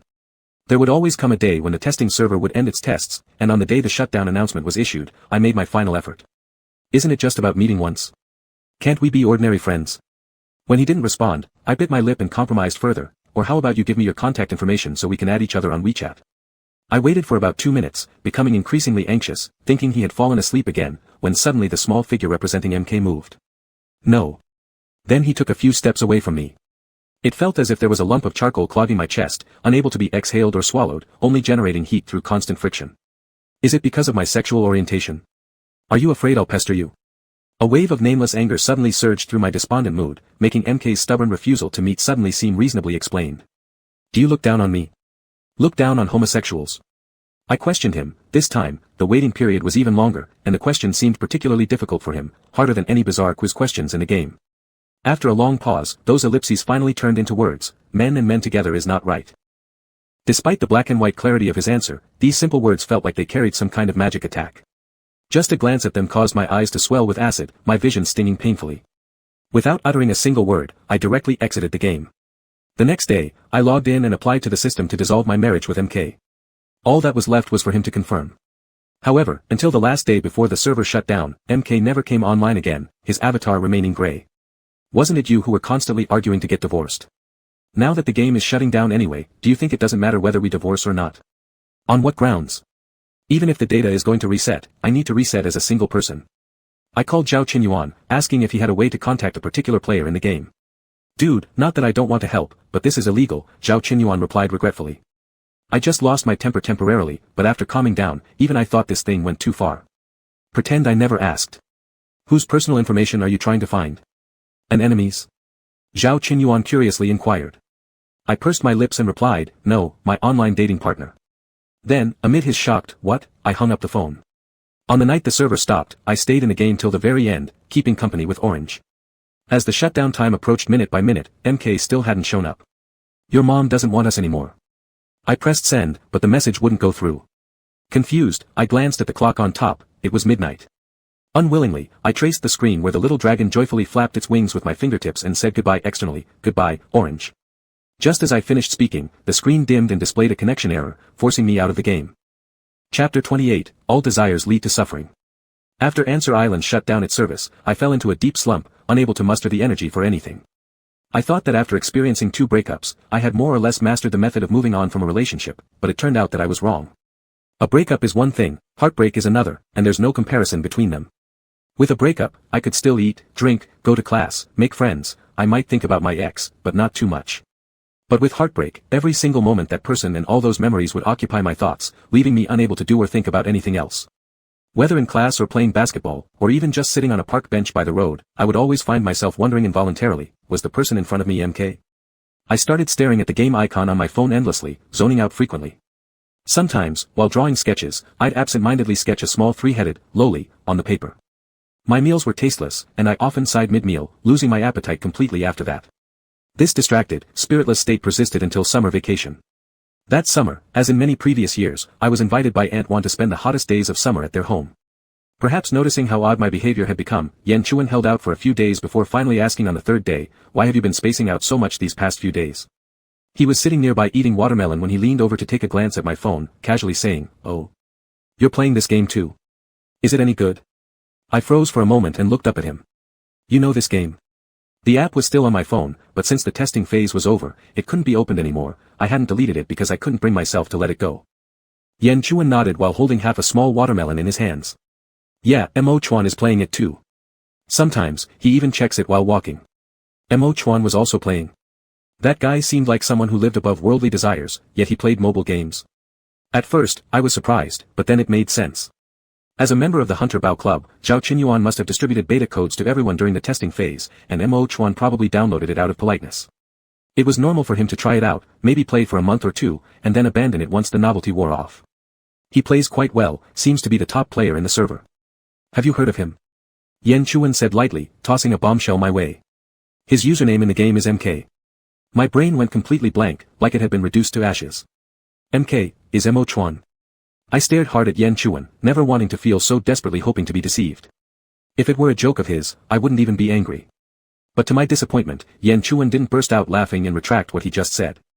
Instead, he further confirmed the fact that MK is Mo Chuan. "Yeah, it's an abbreviation of his name," he said. "Shouldn't the abbreviation of his name be M?" Before I could finish the word C, I suddenly paused, realizing where the problem lay. I awkwardly continued, "He's a native of Lushan. Mo Chuan is only the Xia pronunciation of his name." Yan Chuan nodded approvingly. "That's right, the layered Lushan pronunciation of his name is Maka, hence the abbreviation MK. He used to play every day before an old speech official got sick, and he had to go back. When he returned, it seemed like he stopped playing. I lost interest in whatever he said afterward. It's Mo Chuan. It's Mo Chuan." I was utterly confused by this absurd development. No wonder he didn't want to meet me. For someone like him, it was already unbelievable that he agreed to marry me in the game. How could he possibly interact with people he met in-game offline? Moments from the game over the past 6 months flashed through my mind. He sent me little red flowers, quietly listened to me rant about the chaos in my home life. When our tangerine hatched, I asked him if he had any name preferences, and he said he'd leave it all to me. Every time I bought him cute little dresses, he complained they were too expensive but would obediently wear them for me anyway. I called him wife, and initially, he told me not to call him that, but eventually gave up resisting and would even respond to my calls. My wife, that adorable wife of mine, how could it be Mo Chuan? How could it be him? I was devastated. The impact was overwhelming, and within the following week, I lost 4 or 5 pounds, scaring Aunt Wan into thinking I had some serious illness. She insisted I see a doctor. After a series of tests, the doctor believed it was due to excessive stress and anxiety, advising me to relax.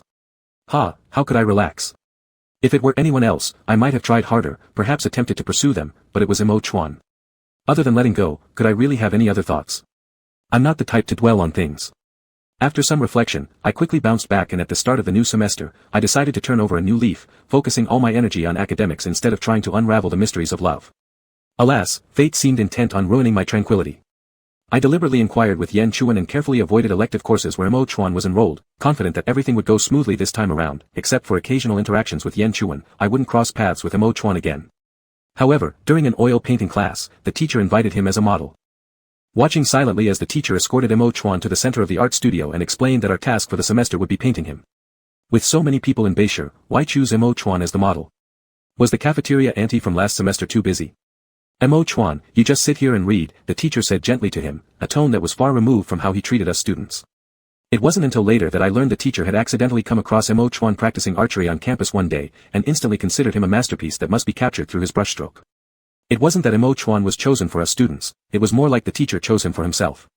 The only silver lining was that this professional elective class only met twice a week, and there were quite a few students enrolled, so I didn't have to face Mo Chuan alone frequently. I painstakingly sketched out Mo Chuan's outline on paper, only to erase it repeatedly, unable to make myself satisfied. Forcing myself to look at Mo Chuan sitting atop the podium, his low-hanging eyelashes, his well-defined nose, and his beautifully shaped thin lips, when viewed from the side, his jawline was truly remarkable, akin to a piece of fine art. No wonder the teacher wanted to paint him. Before choosing this course, I'd heard rumors about how obsessed with aesthetics this instructor was. He loved everything beautiful. My hand suddenly stopped turning the page as Mo Chuan looked straight at me. Unwavering, I locked eyes with him, my pencil almost piercing through the sketchbook paper. A wave of impulse surged within me, an urge to make a scene, to question why he refused to file for divorce with me. But ultimately, I awkwardly broke eye contact, doing nothing. At the end of the session, I barely managed to produce a faint preliminary draft, which left the teacher frowning as he urged me to focus more. Focus more. At this point, I felt like a fool. If I were to focus even more, wouldn't it end worse for me? Every oil painting class began with Mo Chuan arriving early, taking his fixed spot, reading various books, mostly collections of essays or literary novels, occasionally dabbling into folk customs books. Gradually, I started coming earlier too. Sometimes the classroom held only the two of us, yet neither of us ever exchanged words, one reading, the other listening to music while sharpening pencils. The entire space remained silent, punctuated only by the sound of turning pages and blades slicing pencil cores. This serene state persisted until a third person entered the room, then the growing chatter drowned out our faint noises entirely. One day, the teacher temporarily stepped out, and the quiet classroom soon burst into motion as everyone began wandering and chatting among themselves. Putting down my brush, I glanced at Mo Chuan, who seemed unaffected by the change, before casually picking up my phone to browse. "Yin, is your wallpaper super cute or what?" One girl in my class suddenly noticed my screensaver and peered closer in surprise. "Who's this little loli? Some game character?" My phone wallpaper hadn't changed since the gaming days, a blonde, double-ponytailed little girl wearing a pink and blue princess dress, adorned with a red crown on her head. She delicately held up the hem of her dress and bowed gracefully. This was Mo Chuan's game avatar. For reasons unclear even to myself, I had subconsciously overlooked changing the wallpaper and kept it intact. "This is my wife in a game I play," I replied directly to her curiosity and handed over the phone. Her eyes immediately widened. "I never knew you liked this kind of thing." Mo Chuan, somewhere in the distance, gave no response to our conversation. That same surge of impulsiveness resurfaced once more, stronger than ever before, utterly without reason. Raising my voice deliberately loud enough for him to hear, I said, "My wife is super skilled, she's the best player on the server. We even have a child together, it's a small golden dragon named Juzi. I love buying her dresses, she gets so excited every time she wears them, twirling non-stop in front of me." He froze completely, giving no reaction afterward. I averted my gaze, feeling a fleeting sense of sweet revenge. Wow, your wife sounds amazing," the girl commented, clearly oblivious to any underlying drama, then returned to her seat to chat with others. Why should I be the only one suffering? Planning to stay detached? Hoping to resolve this easily? Dream on. I malevolently thought that after that, I would no longer avoid having any contact with Mo Chuan, and I wouldn't miss any opportunity to show up in front of him. I even visited Yan Chuan's dormitory more frequently. Just thinking about how he must have felt uncomfortable when he saw me made me feel less miserable. When I wasn't so busy, I would even attend his elective classes unregistered. I still remember the name of that course, The Way to Get Rich with Plants. The teacher kept talking about what to do if grapes get sick, what economic crops are suitable for northwest China, and how to ensure a bountiful apple harvest, etc., things I couldn't understand. Mo Chuan was the only one in the entire classroom who was diligently taking notes, while people in the back row were all dozing off. I neither listened nor took notes, but instead sat at the back sketching quick drawings, Mo Chuan's silhouette. After finishing, I drew another Q-version minifigure next to it, hitting his head with a hammer. The first time he saw me in the classroom, he couldn't hide his look of surprise, then frowned and came over to ask why I was there. Sitting in my seat, I looked up at him and smiled. "I'm interested in plants, so I came to sit in on the class." "Is there a problem with that?" A look of doubt arose in Mo Chuan's eyes. "I thought you didn't want to see me." Still maintaining a fake smile, I said, "It's just a class, not a love affair, what can't I bear?" His eyelashes trembled, as if hit where it hurt. He said nothing and hastily retreated, sitting far away from me in the front row. One could say it was fate, or one could say I played with fire and got burned, reaping what I sowed. By the end of an entire year, by the time I realized it, I had transformed from simply wanting to annoy him to complexly wanting to provoke him, wanting to catch his attention, wanting to become someone special. All desires bring suffering, non-attachment leads to strength. The more one wants, the worse one fails. My mom was like this, and so was I. During the summer break of our third year, Senior Yen passed away, and Mo Chuan decided to drop out of school to take over the position of Yen official. On the day school reopened, he returned to campus to handle the formalities and pack up his belongings.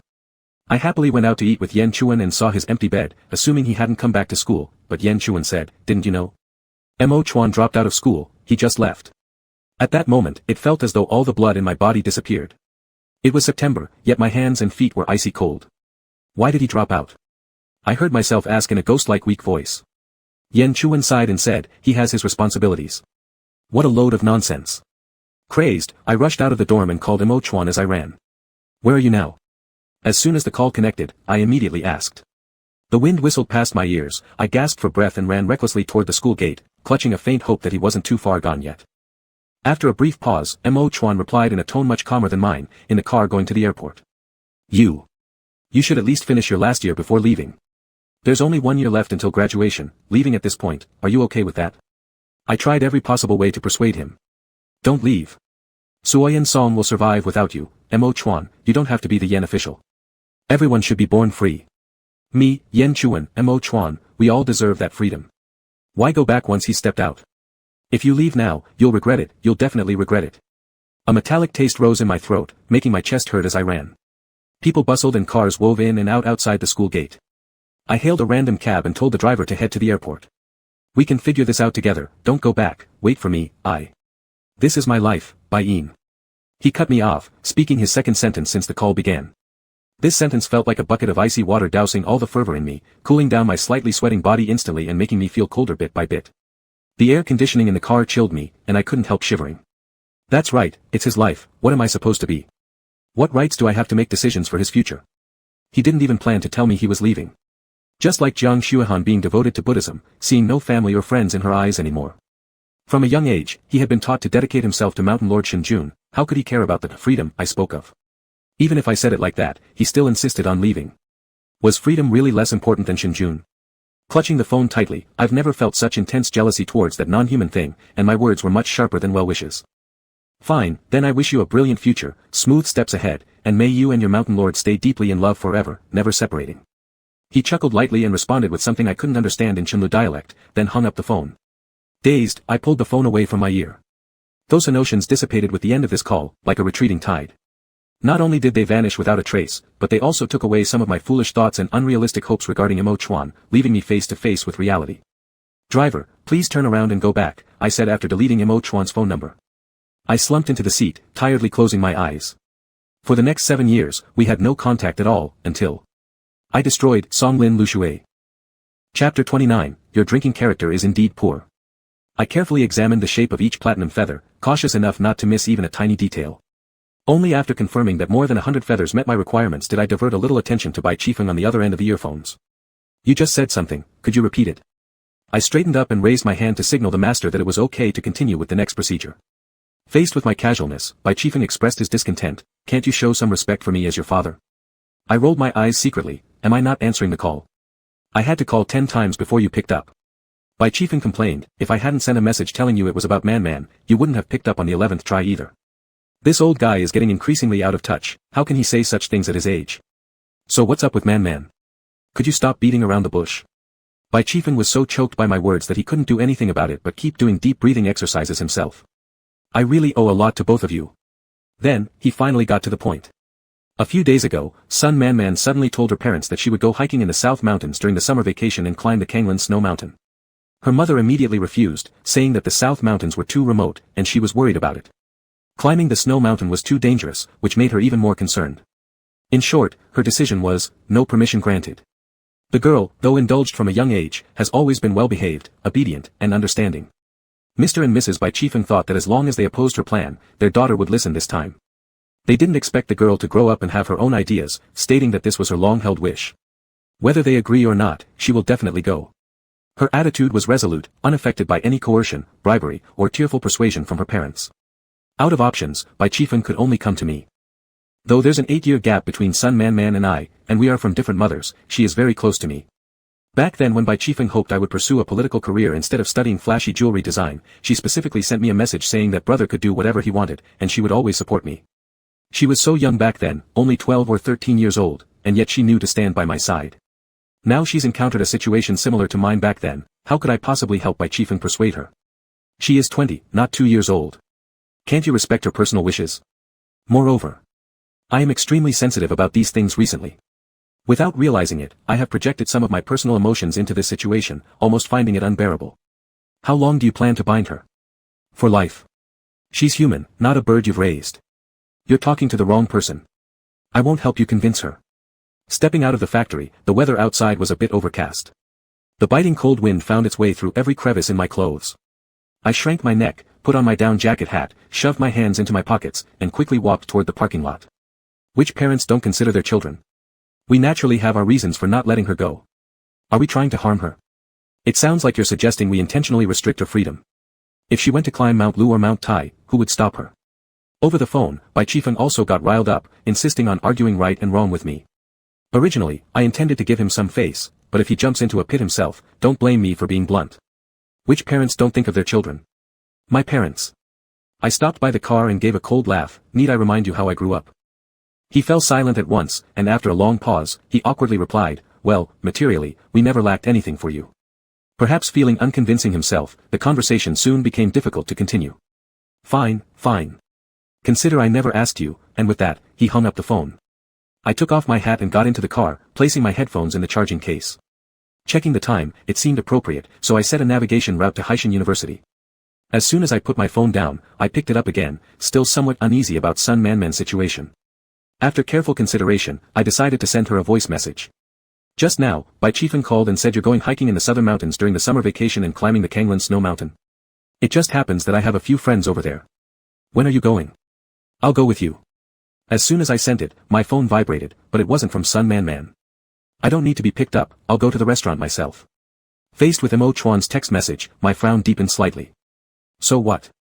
Is he upset to the point where he doesn't even want me to pick him up, fearing my licentiousness might infect him if we share a space? Alright. I tossed my phone aside, quickly changed the destination on the navigation, and drove out of the parking lot. The road was a bit congested. By the time I reached the restaurant, it was nearly the agreed-upon time. I parked the car hurriedly and rushed inside, half listening to the voice message Sun Man-Man returned while multitasking. You scared me. At first, I thought you were going to persuade me not to go. I originally planned to go during the summer vacation, but my friends found a few at the same destination recently. They've all started working and don't have winter or summer breaks, so we decided to go ahead and set the trip for May Day, came Sun Man-Man's sweet young voice from the phone as she pouted. Big brother, didn't you used to hike a lot when you were abroad? Could you join us then? That way, Mom and Dad would feel more at ease.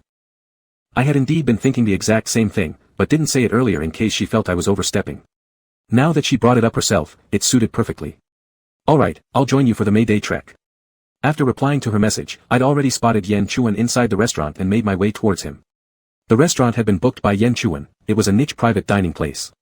Upon entry, there was a large stage with someone playing a guzheng. The surroundings featured rock formations and artificial streams dotted with convincing plastic lotuses and water chestnuts. Clouds of dry ice occasionally wafted out, creating an ethereal, dreamlike atmosphere. Has Mo Chuan arrived yet? I asked, sitting across from Yan Chuan. Yan Chuan looked up, flicking his phone slightly. I just spoke to him. He's coming by subway and should be here soon. Why hadn't he just let me pick him up, and why take the subway when he could avoid it? I hung my coat on the back of my chair, greeted Yan Chuan, and got up to head towards the restroom. By the time I returned after using the facilities, Mo Chuan had arrived. The anger and disgust from yesterday were no longer evident on his face. He looked at me just as he always did, composed to the point that I couldn't help but feel provoked. I wanted nothing more than to bring up the one topic he'd rather avoid, tearing off the facade of indifference. Zhao Qinyuan said you took me home last night. I picked up my glass and sipped some plain water, feigning nonchalance as I mentioned this. Did I get drunk and act crazy? Mo Chuan kept dismantling the disposable cutlery on the table, without even glancing up. No. Was it because I bit him too hard last night? He wasn't wearing any ear piercings today, and his left earlobe was faintly red, almost like frostbite if you didn't pay attention. Is that so? Well, that's good. My drinking character is pretty poor, I tend to lose control when drunk, I pressed on, seeing his evasion as fuel for my relentless curiosity. His fingers tightened around the chopsticks for a moment, turning almost pale. Then drink less, he said finally, gently placing the chopsticks across the bone dish. I scoffed, you don't drink because you can't handle alcohol. Why shouldn't I drink if I can? If I die tomorrow, this will be my last meal. If I want to drink and can't, wouldn't that leave me regretful? Beside us, Yan Chuan, busy ordering food without lifting his head, suddenly interjected upon hearing our conversation, do you guys want some wine? Both Mo Chuan and I turned to look at him. Unaware of what had transpired, Yan Chuan fiddled with his phone and suggested, this place makes excellent plum wine. Bai Yin, would you like to try some? Oh right, are you driving? I drank quite a bit yesterday, not enough to pass out, but still leaving me feeling less than optimal today. Ordinarily, at another gathering, I wouldn't touch the wine. However, since I had just declared otherwise to Mo Chuan, backing down now would make me seem foolish. Let's drink, I'll just call a designated driver later, I said, glancing sideways at Mo Chuan. Last night Zhao Qinyuan paid for dinner and also called a designated driver. In the end, it was Mo Chuan who sent me upstairs.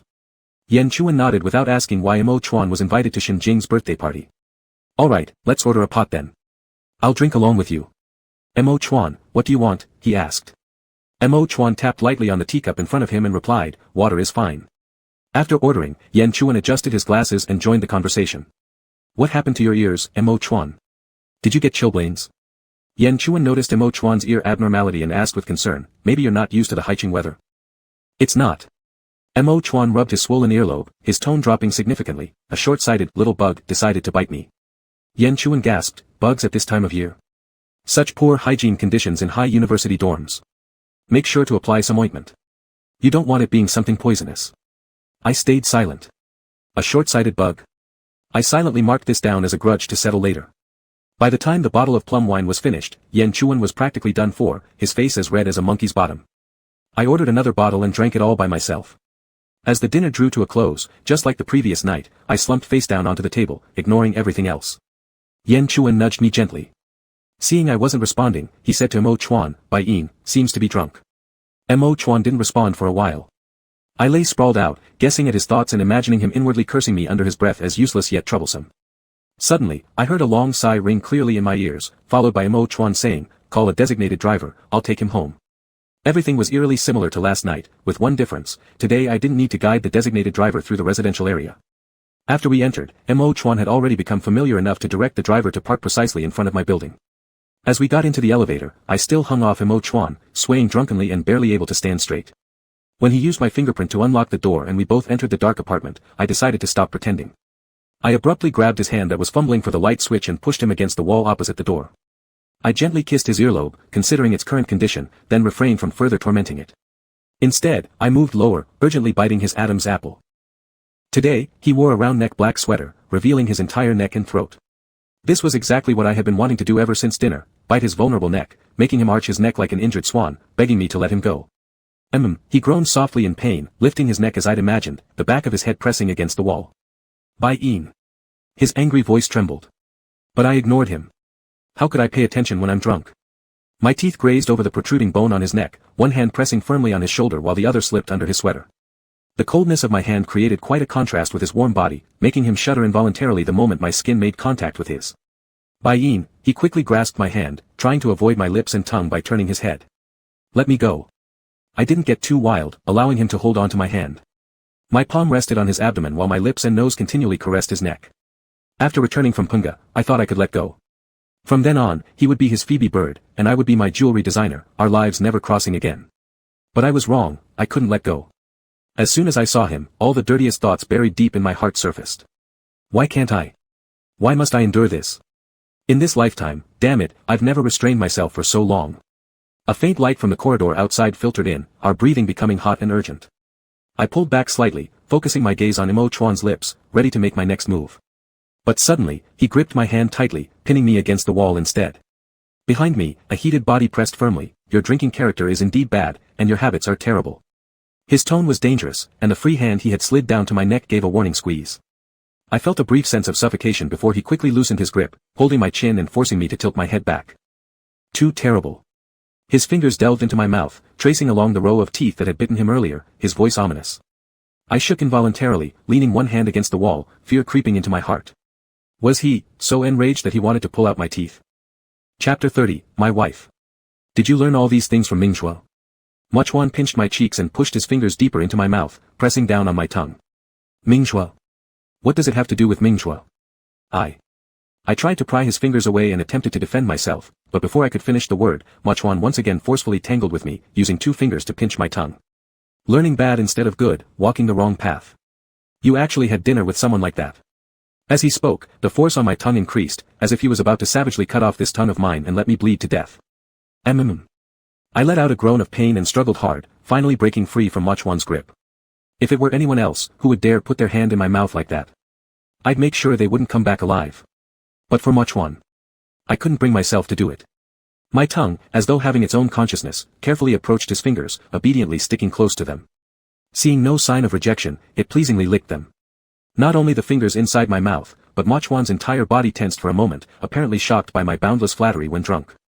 Do you know who I am, yet you act this way? A warm breath swept past my earlobe, his voice filled with gritted teeth. In the next moment, his fingers stirred my mouth more violently, saliva I didn't swallow in time flowing along the corner of my mouth, making its way down to my neck. You're also a dirty thing. He delivered his insult in an ambiguous tone, sophisticated as always.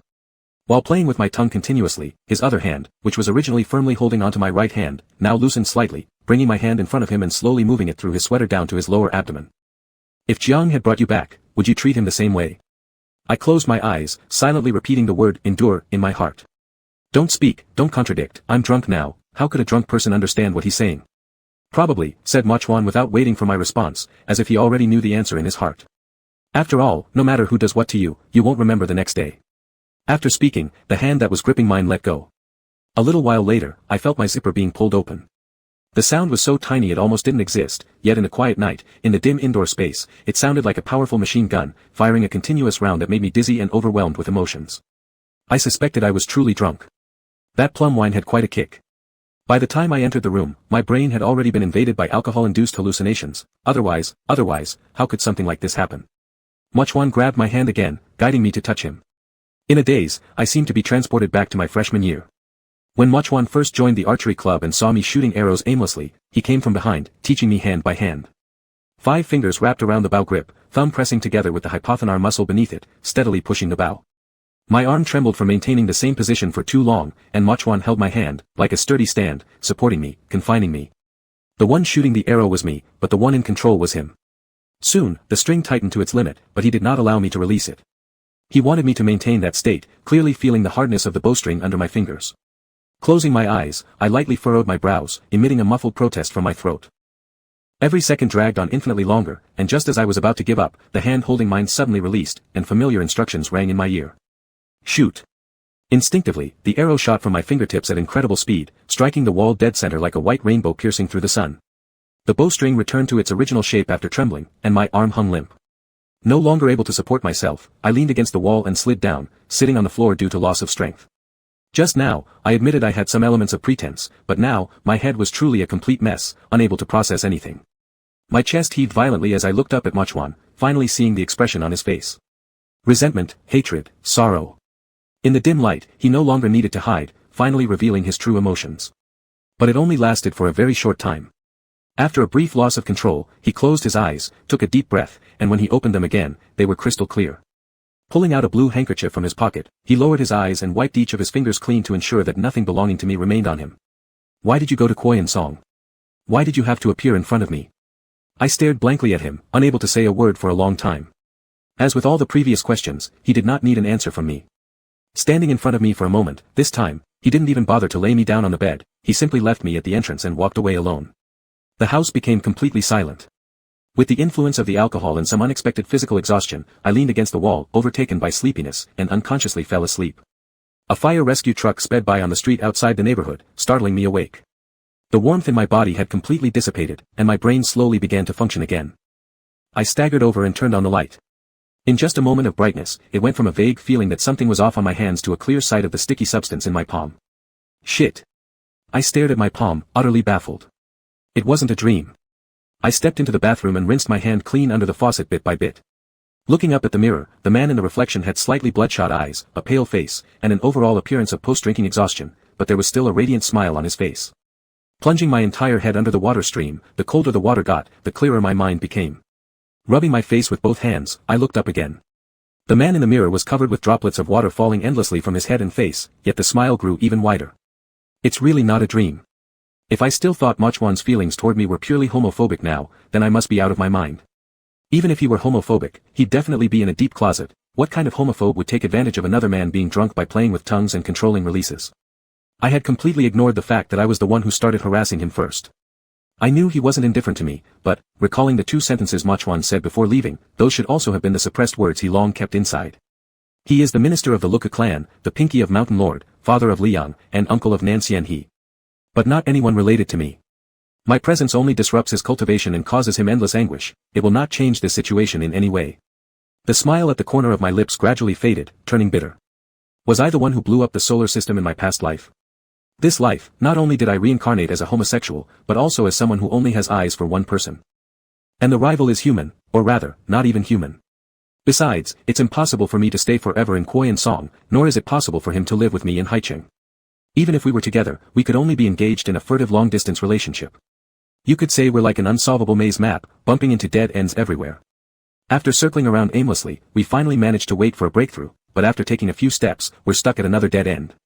Back to reality, I turned off the water, grabbed the towel beside me, and draped it over my head. Leaning against the countertop, I lowered my head and stopped moving. All sounds faded away, just like the brief joys, and the room fell back into silence once more. For 2 days, I forced myself not to think about Mochwan, not to contact him, and fully immersed myself in work.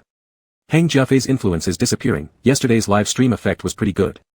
In the not-so-large meeting room, business personnel, salespeople, product managers, all about a dozen people, were gathered together for their weekly meeting summary. Actually, I didn't particularly like attending such meetings. I had skipped them for months. It was only because Huang Fu-ro had repeatedly emphasized that I absolutely had to attend, so I begrudgingly showed up.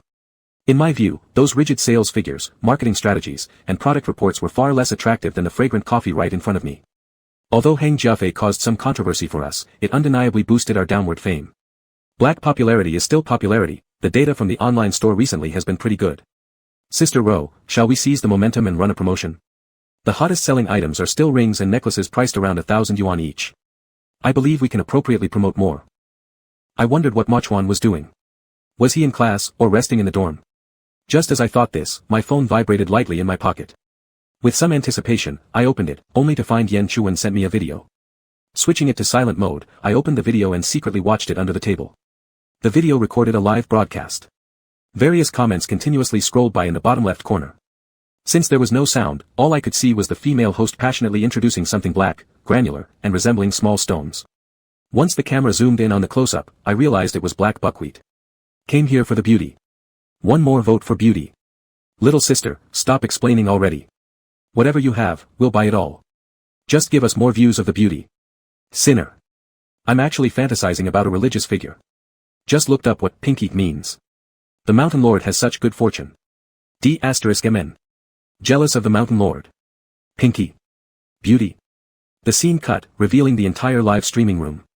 The female host awkwardly spoke, while the man beside her glanced at the screen, likely seeing those inappropriate comments, and his brows knitted into a chuan shape.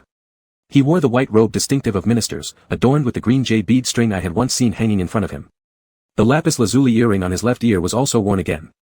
I suddenly stood up, dragging my chair across the floor with a screeching noise. Bo-in. Everyone looked at me, including Huang Fu-ro who was sitting next to me. Since I've known Huang Fu-ro, she has never worn makeup or skirts, and her short hair has always been maintained.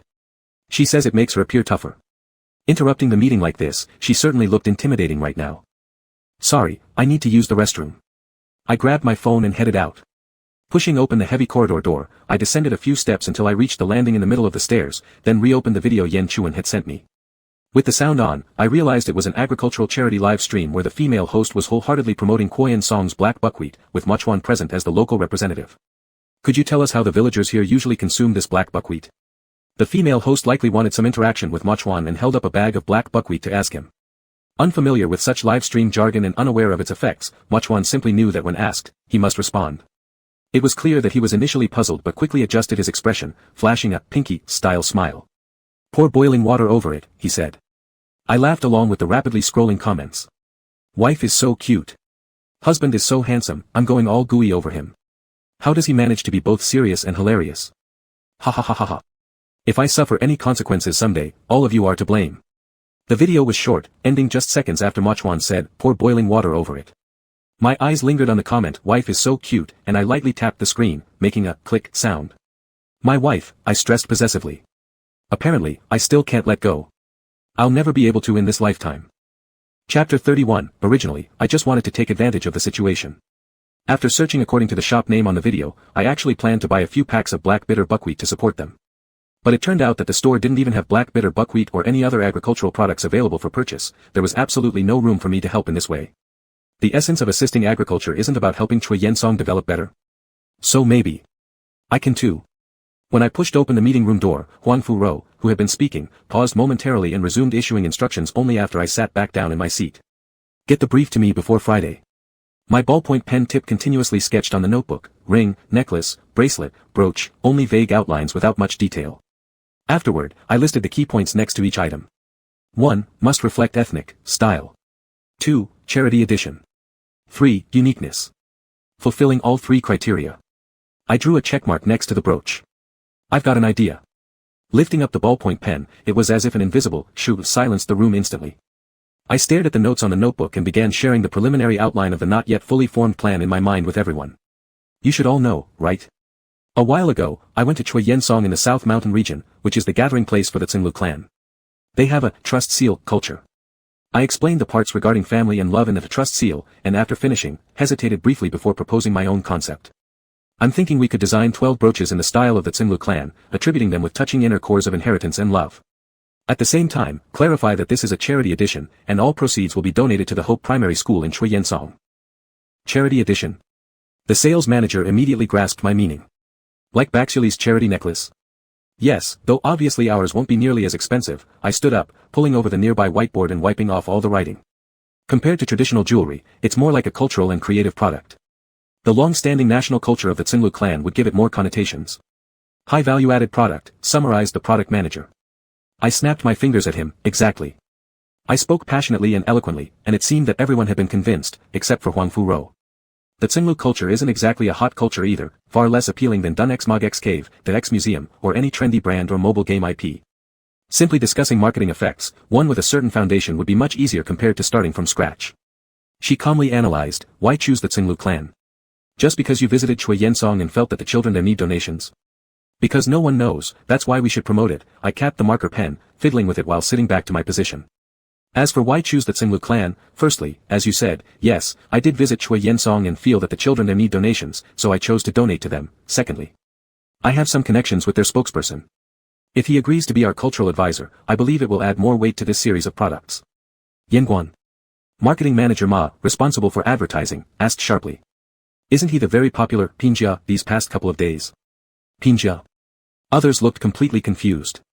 Ma started explaining, oh come on, you guys clearly don't browse videos featuring handsome men and beautiful women daily. While explaining, he pulled out his phone to search for Mochwan's photos and showed them around. Huang Fu-ro's attitude also softened somewhat upon seeing Mochwan on the phone. This thing might not be impossible to do.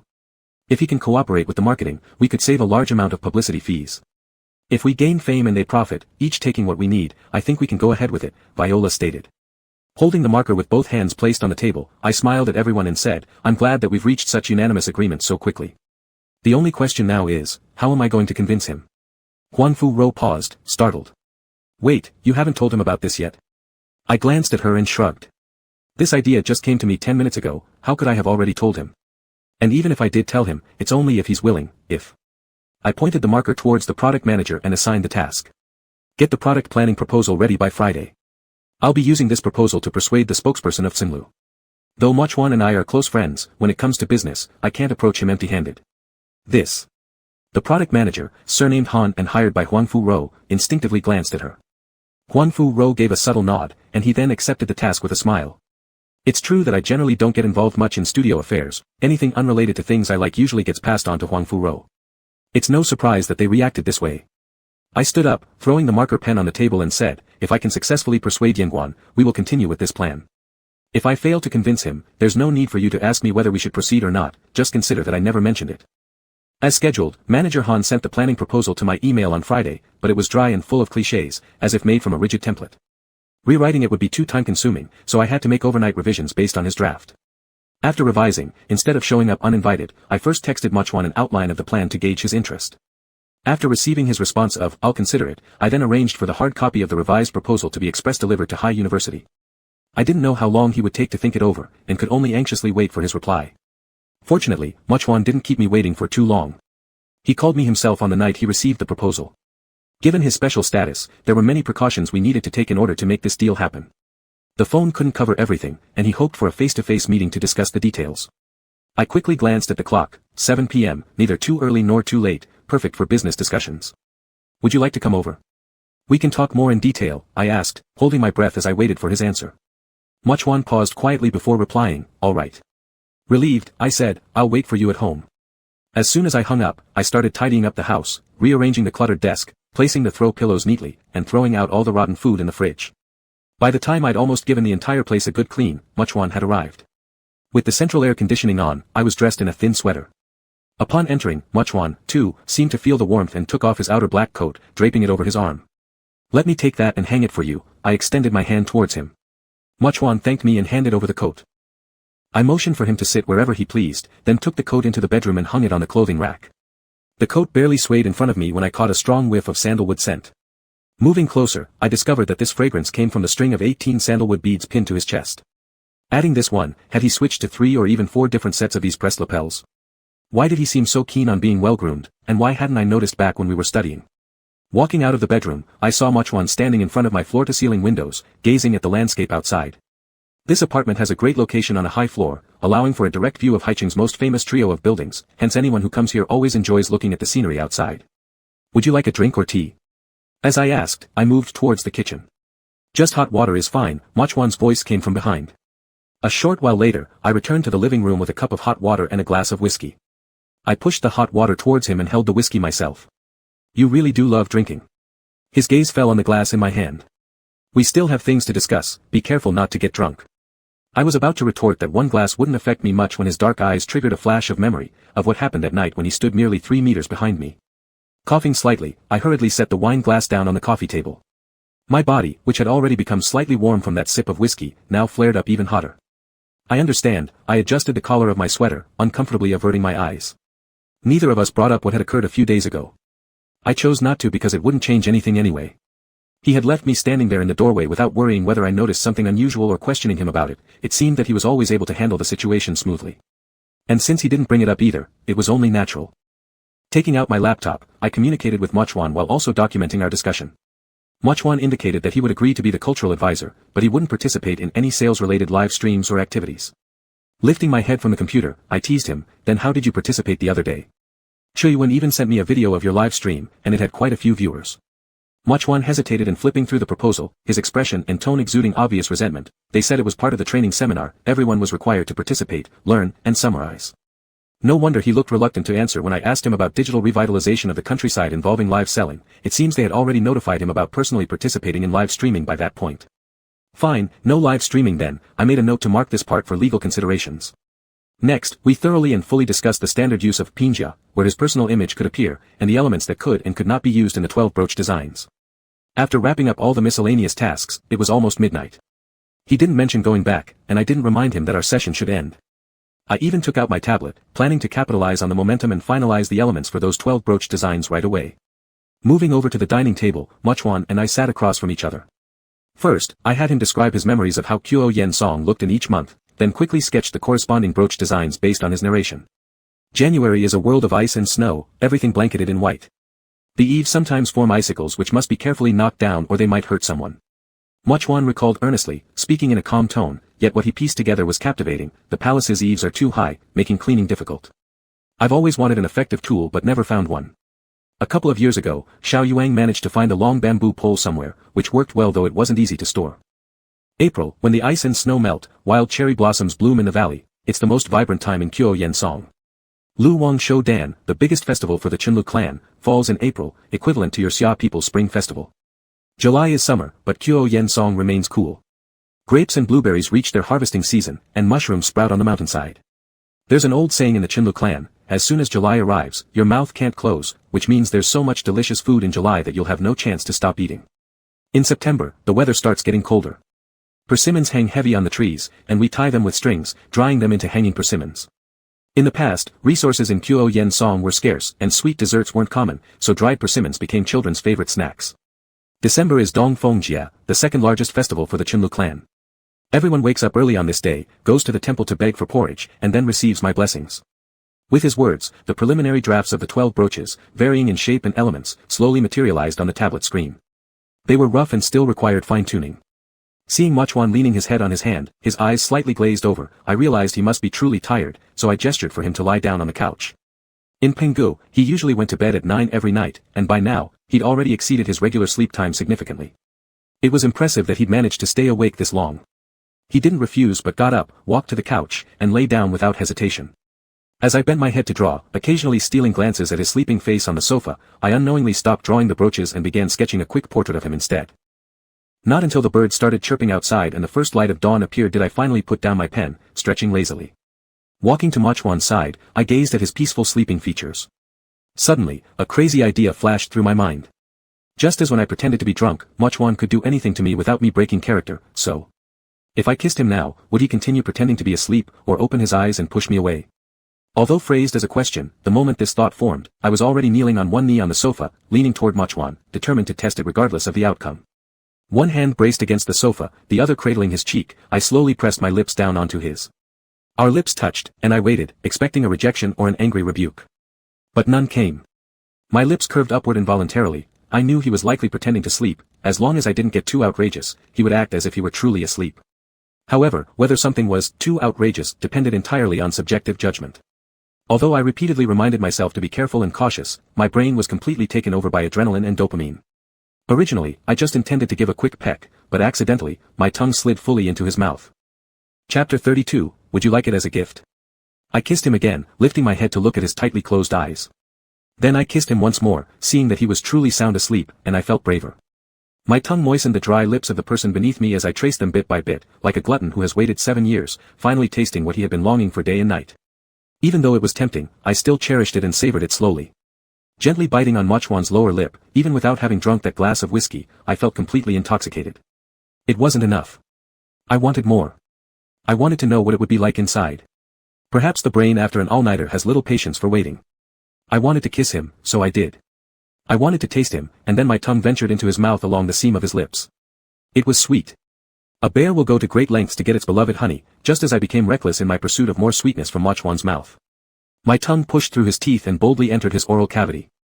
Like a reckless bandit, I touched everything new, even licking Mochwan's soft tongue lying underneath him from start to end with winding movements. His lips and tongue were stiff, letting me take freely while he passively submitted. Taking advantage of his sleep, which rendered him unable to resist, I gradually lost control, my tongue unconsciously probing deeper. In my peripheral vision, Mochwan's hand slightly raised from where it rested on his stomach, seemingly trying to grab my arm, but soon came back to senses, curling his fingers down and ultimately clenching them into fists. You can't stand this. Last time, you went much further than this. Closing my eyes, I continued deepening the kiss, first because I couldn't stop, secondly to make Mochwan also experience what it feels like pretending when you can't anymore. But just as this sudden attempt seemed uncontrollable, suddenly, my tongue hurt, he couldn't bear it any longer and bit me. Slowly opening my eyes, I withdrew my tongue, leaning away on the sofa a bit, and finally regained some reason, no longer consumed by burning lust. My thumb caressed Mochwan's cheek, noticing his furrowed brows, and knowing that he too was enduring hardship, I decided not to torment him any longer. You're quite a deep sleeper. Smiling as I said it, I bent down one last time to kiss away a trace of moisture at the corner of Mochwan's lips before standing up and heading towards the bedroom. Lu Xiaowei could sit next to someone without desire, but not me, Bai Yin. If such kisses didn't affect me, I could join Jiang Xuehan at Jizhu Temple tomorrow to embrace Buddhism. After hastily taking a shower, which took much longer than usual, I returned to the living room with my hair still damp, only to find Mochwan already awake. His elbow propped on the armrest, he massaged his temples with one hand, his expression hidden in the shadows. Hearing the movement, he immediately stopped his action and looked up toward me. Observing his slightly wet temples, I guessed he must have washed his face. Did you sleep well? I asked intentionally, stopping at a distance from him. He stood up and stared at me for a moment before muttering 2 words, not bad. Looking at his phone, he added, if there's nothing else, I'll go home first. With a towel draped around my neck, I headed towards the door. I ordered breakfast, 2 servings. Eat before you go. Big cities have their drawbacks, but they also have their advantages, like now, at 5 in the morning, at this neither too early nor too late hour, I could order breakfast delivery with a courier ready to pick it up. Afraid of waking Mochwan, I specifically noted that the delivery should be left outside the door without ringing the bell. Upon opening the door, the breakfast bag was indeed already on the ground. Taking the food back inside, seeing that Mochwan hadn't moved yet, I turned and invited him to the dining area. After hesitating for a moment, upon hearing my remark that I couldn't eat all this alone and it would be wasted if he didn't, he finally made his way over. I had ordered him Chinese-style buns, porridge, and fried dough sticks, whereas for myself, I chose Western-style coffee, hash browns, and a burger. Initially, we quietly ate our respective meals.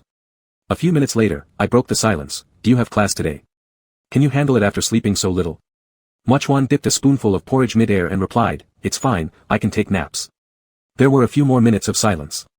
With food in my mouth, my eyes never left him across the table, yet Mochwan, oblivious, drank his porridge calmly and paid no attention to me. How does practicing the 8 precepts constitute breaking the precept of no wrongful sexual conduct? Swallowing the last bite of my burger, I asked suddenly.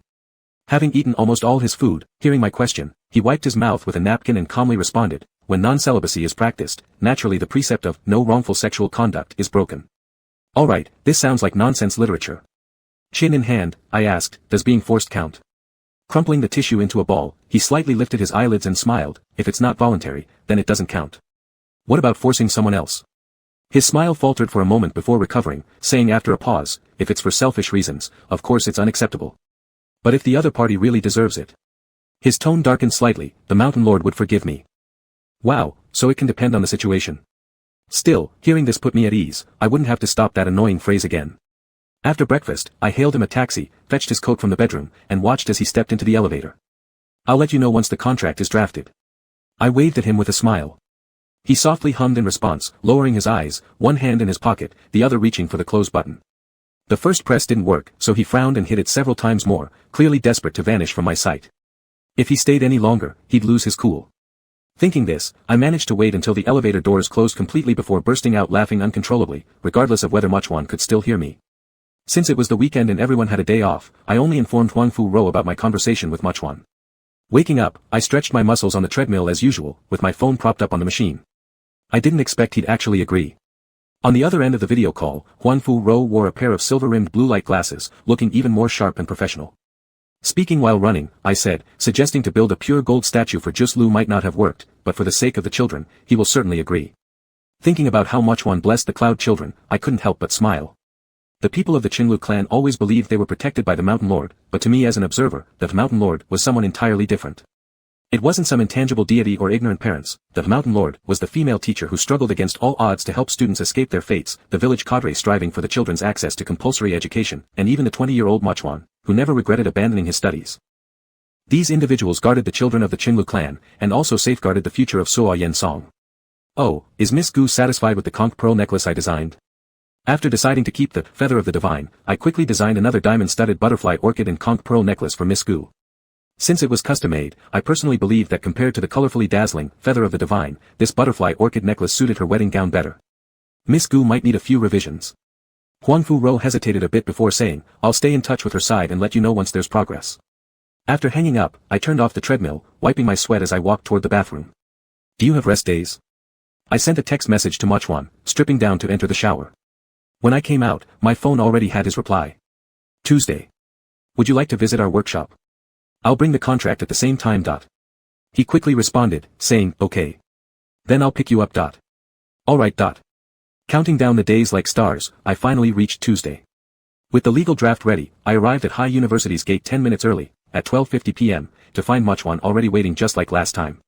You don't need to rush here so early, it's freezing outside. Seeing his red ears from the cold, I immediately adjusted the car's air conditioning higher. Next time, I should come half an hour earlier, otherwise, in Haicheng's chilly weather, he'd freeze himself standing there for so long. I just got here, didn't wait too long, he replied, glancing at the 3 copies of the contract that had been previously sitting on the passenger seat. Do I need to sign all 3? I nodded, yes, 1 for you to keep, 2 for me. And when you have time, send me a scanned copy of your ID. If it's inconvenient, it's fine, up to you. Where's the pen? Don't you want to review it carefully before signing? I chuckled, I don't have one in the car, we'll ask the master for one at the workshop. Muchwan seemed to have taken my words to heart because afterward, he quietly started flipping through the contract in the car, reading it very seriously until we arrived at our destination. Due to inherent dangers involved in the process, jewelry factories are usually set up in industrial parks in suburban areas. Actually, calling it a factory isn't entirely accurate, it should be referred to as a studio. Mass production items aren't made here, after prototypes, they're handed over to another factory elsewhere. Unlocking the door with a fingerprint scanner, I explained to Muchwan the various sections of this studio step by step. This place mainly handles the creation of auction pieces and customer-ordered pieces, in other words, high-end jewelry. From the moment we entered the first door, the entire room was fully covered by surveillance cameras. To reach the setting area, we had to pass through 2 password-protected doors. Since we had already informed them of our arrival, no one was overly surprised by our presence. The masters carried on with their tasks as usual, each focusing intently on a 45x magnifying glass while setting gemstones without the slightest tremble in their hands. What are they making? Muchwan asked curiously, watching a small platinum feather being embedded by one of the masters. I beckoned him to follow me into an inner office. It was my personal workspace, equipped with a safe containing the design drafts of the Feather of the Divine and a $50 million valued red spinel. Additionally, there were sample models I had made with a 3D printer. After locking the door and laying out everything from the safe on the table, I pointed to the finished product in the design draft and said, they're working on this, the feather part. Muchwan's gaze swept over the desk, trailing his fingertip from the design draft, the 3D model, and finally resting on the pigeon blood red grade red spinel. Such a large gemstone. He picked up the 56-carat spinel and commented. This red spinel, ever since it came into existence, might not have received such a plain and honest compliment. I draped the gray model necklace around my neck, pointing excitedly to its center like a boy showing off a treasured item for the first time to his beloved. The red spinel will eventually be set right here. He nodded and placed the spinel back down, appreciating it while showing no particular amazement despite being accustomed to find things himself. What is the name of this necklace? Seeing his apparent lack of interest, an inexplicable anxiety welled up within me. What? Did he not like it? How could he not like it? He must like it, he has to. The feather of the divine. It means the wings of the divine. Pulling off the 3D model, I held it up against him in a seemingly casual manner and suggested, it suits you quite well. Would you like it as a gift? Mochuan paused, looking down at the gray model resting on his chest. Worried that he misunderstood, I quickly clarified, not this one, but the finished product. To offer a necklace worth several $1 million as casually as if handing out fruit platters at Hakes would surely leave Huang Fu Ro breathless with anger if she found out. Chapter 33. Fortunately, it hadn't begun yet. Isn't this high-end jewelry? Mo Yuan looked down at the necklace model around his neck and asked in confusion, isn't it expensive? Not really, just a few thousand yuan. I was afraid he wouldn't take it if I said it was too expensive, so I lied and didn't dare to make it up to 5 digits. But it seemed even a few thousand yuan was expensive for this layer of officials from the Lu family, or perhaps he simply couldn't believe that this thing only cost a few thousand yuan. It's too expensive, I can't just accept things from you. He touched the model, and while speaking, gently pulled it off, ultimately declining politely. I hurriedly said, didn't I often give you little dresses before? Weren't you happy wearing them? He frowned, was I happy? And the money for the test clothes would eventually be refunded. He suddenly shut his mouth as if he realized he had said something wrong. Although we both knew who each other was in Answer Island, I knew, and he knew too, but we had never discussed this matter between Ba Yin and Mo Yuan. At first, it might have been due to hesitation and disdain, then later, it gradually turned into another unspoken understanding. After 7 years, at first, it more resembled a taboo that no one could mention, and now, with the easing of my relationship with Mo Yuan, there was some trend toward liberation.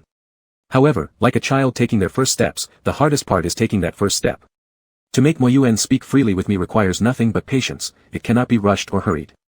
The barrier between us wasn't simply a matter of distance, ethnic differences, or gender, it was a vast and extremely dangerous river. There was a layer of ice on its surface that seemed strong and safe. I was on one side, and Mo Yuan was on the other.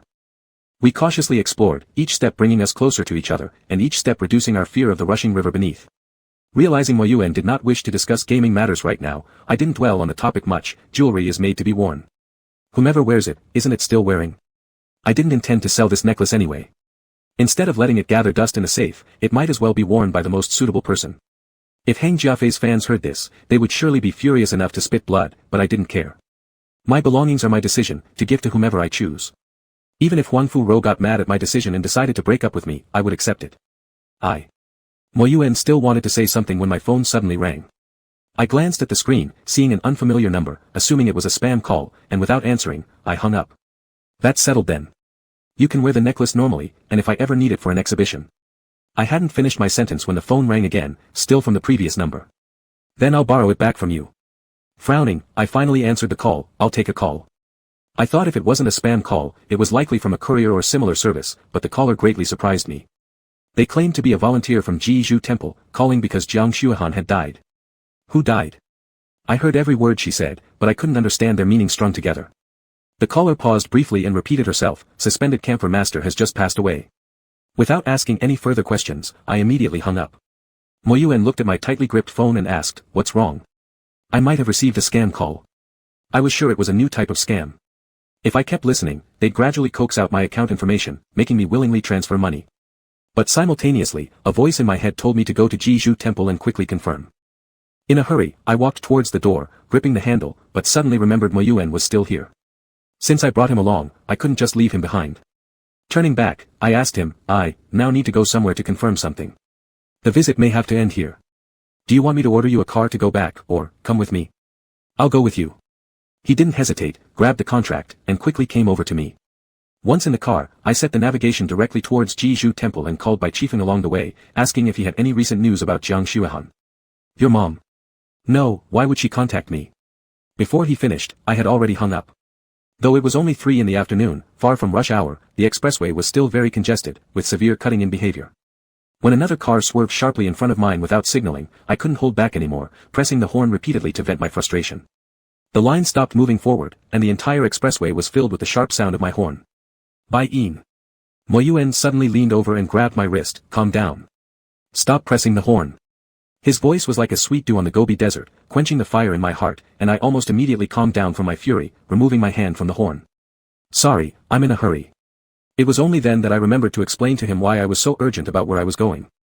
I've mentioned it before, right? My parents divorced when I was very young. My dad remarried, while my mom became a nun at a convent. For all these years, my mom has devoted herself entirely to her practice, cutting off contact with her family, refusing to see anyone, not even when my grandma fell critically ill a few years ago. I begged her to see my grandma one last time, but she never showed up. I waited outside Jeju Temple for a whole day and night, exhausting every method possible. I nearly got them to call the police, but she only sent out a volunteer to tell me one sentence. Suspended camphor master does not receive visitors. Layperson, please return home. Earthly ties have ended, do not linger over them. A few days later, Grandma passed away with regrets, never getting to see her wayward daughter, my mom. It was from that day onward that I no longer went to Jeju Temple, no longer hoping to drag someone who had left this world back into the mundane life. Isn't it strange? Although I haven't seen her for years, whether she's dead or alive seemed to make no difference to me. But when I suddenly heard others say she's gone, I still can't accept it inside. Mo Yuan listened quietly as I finished speaking. After a moment of thought, he said, out of love comes worry. You resent her, and it's natural, you're now worried about her, and that is also natural.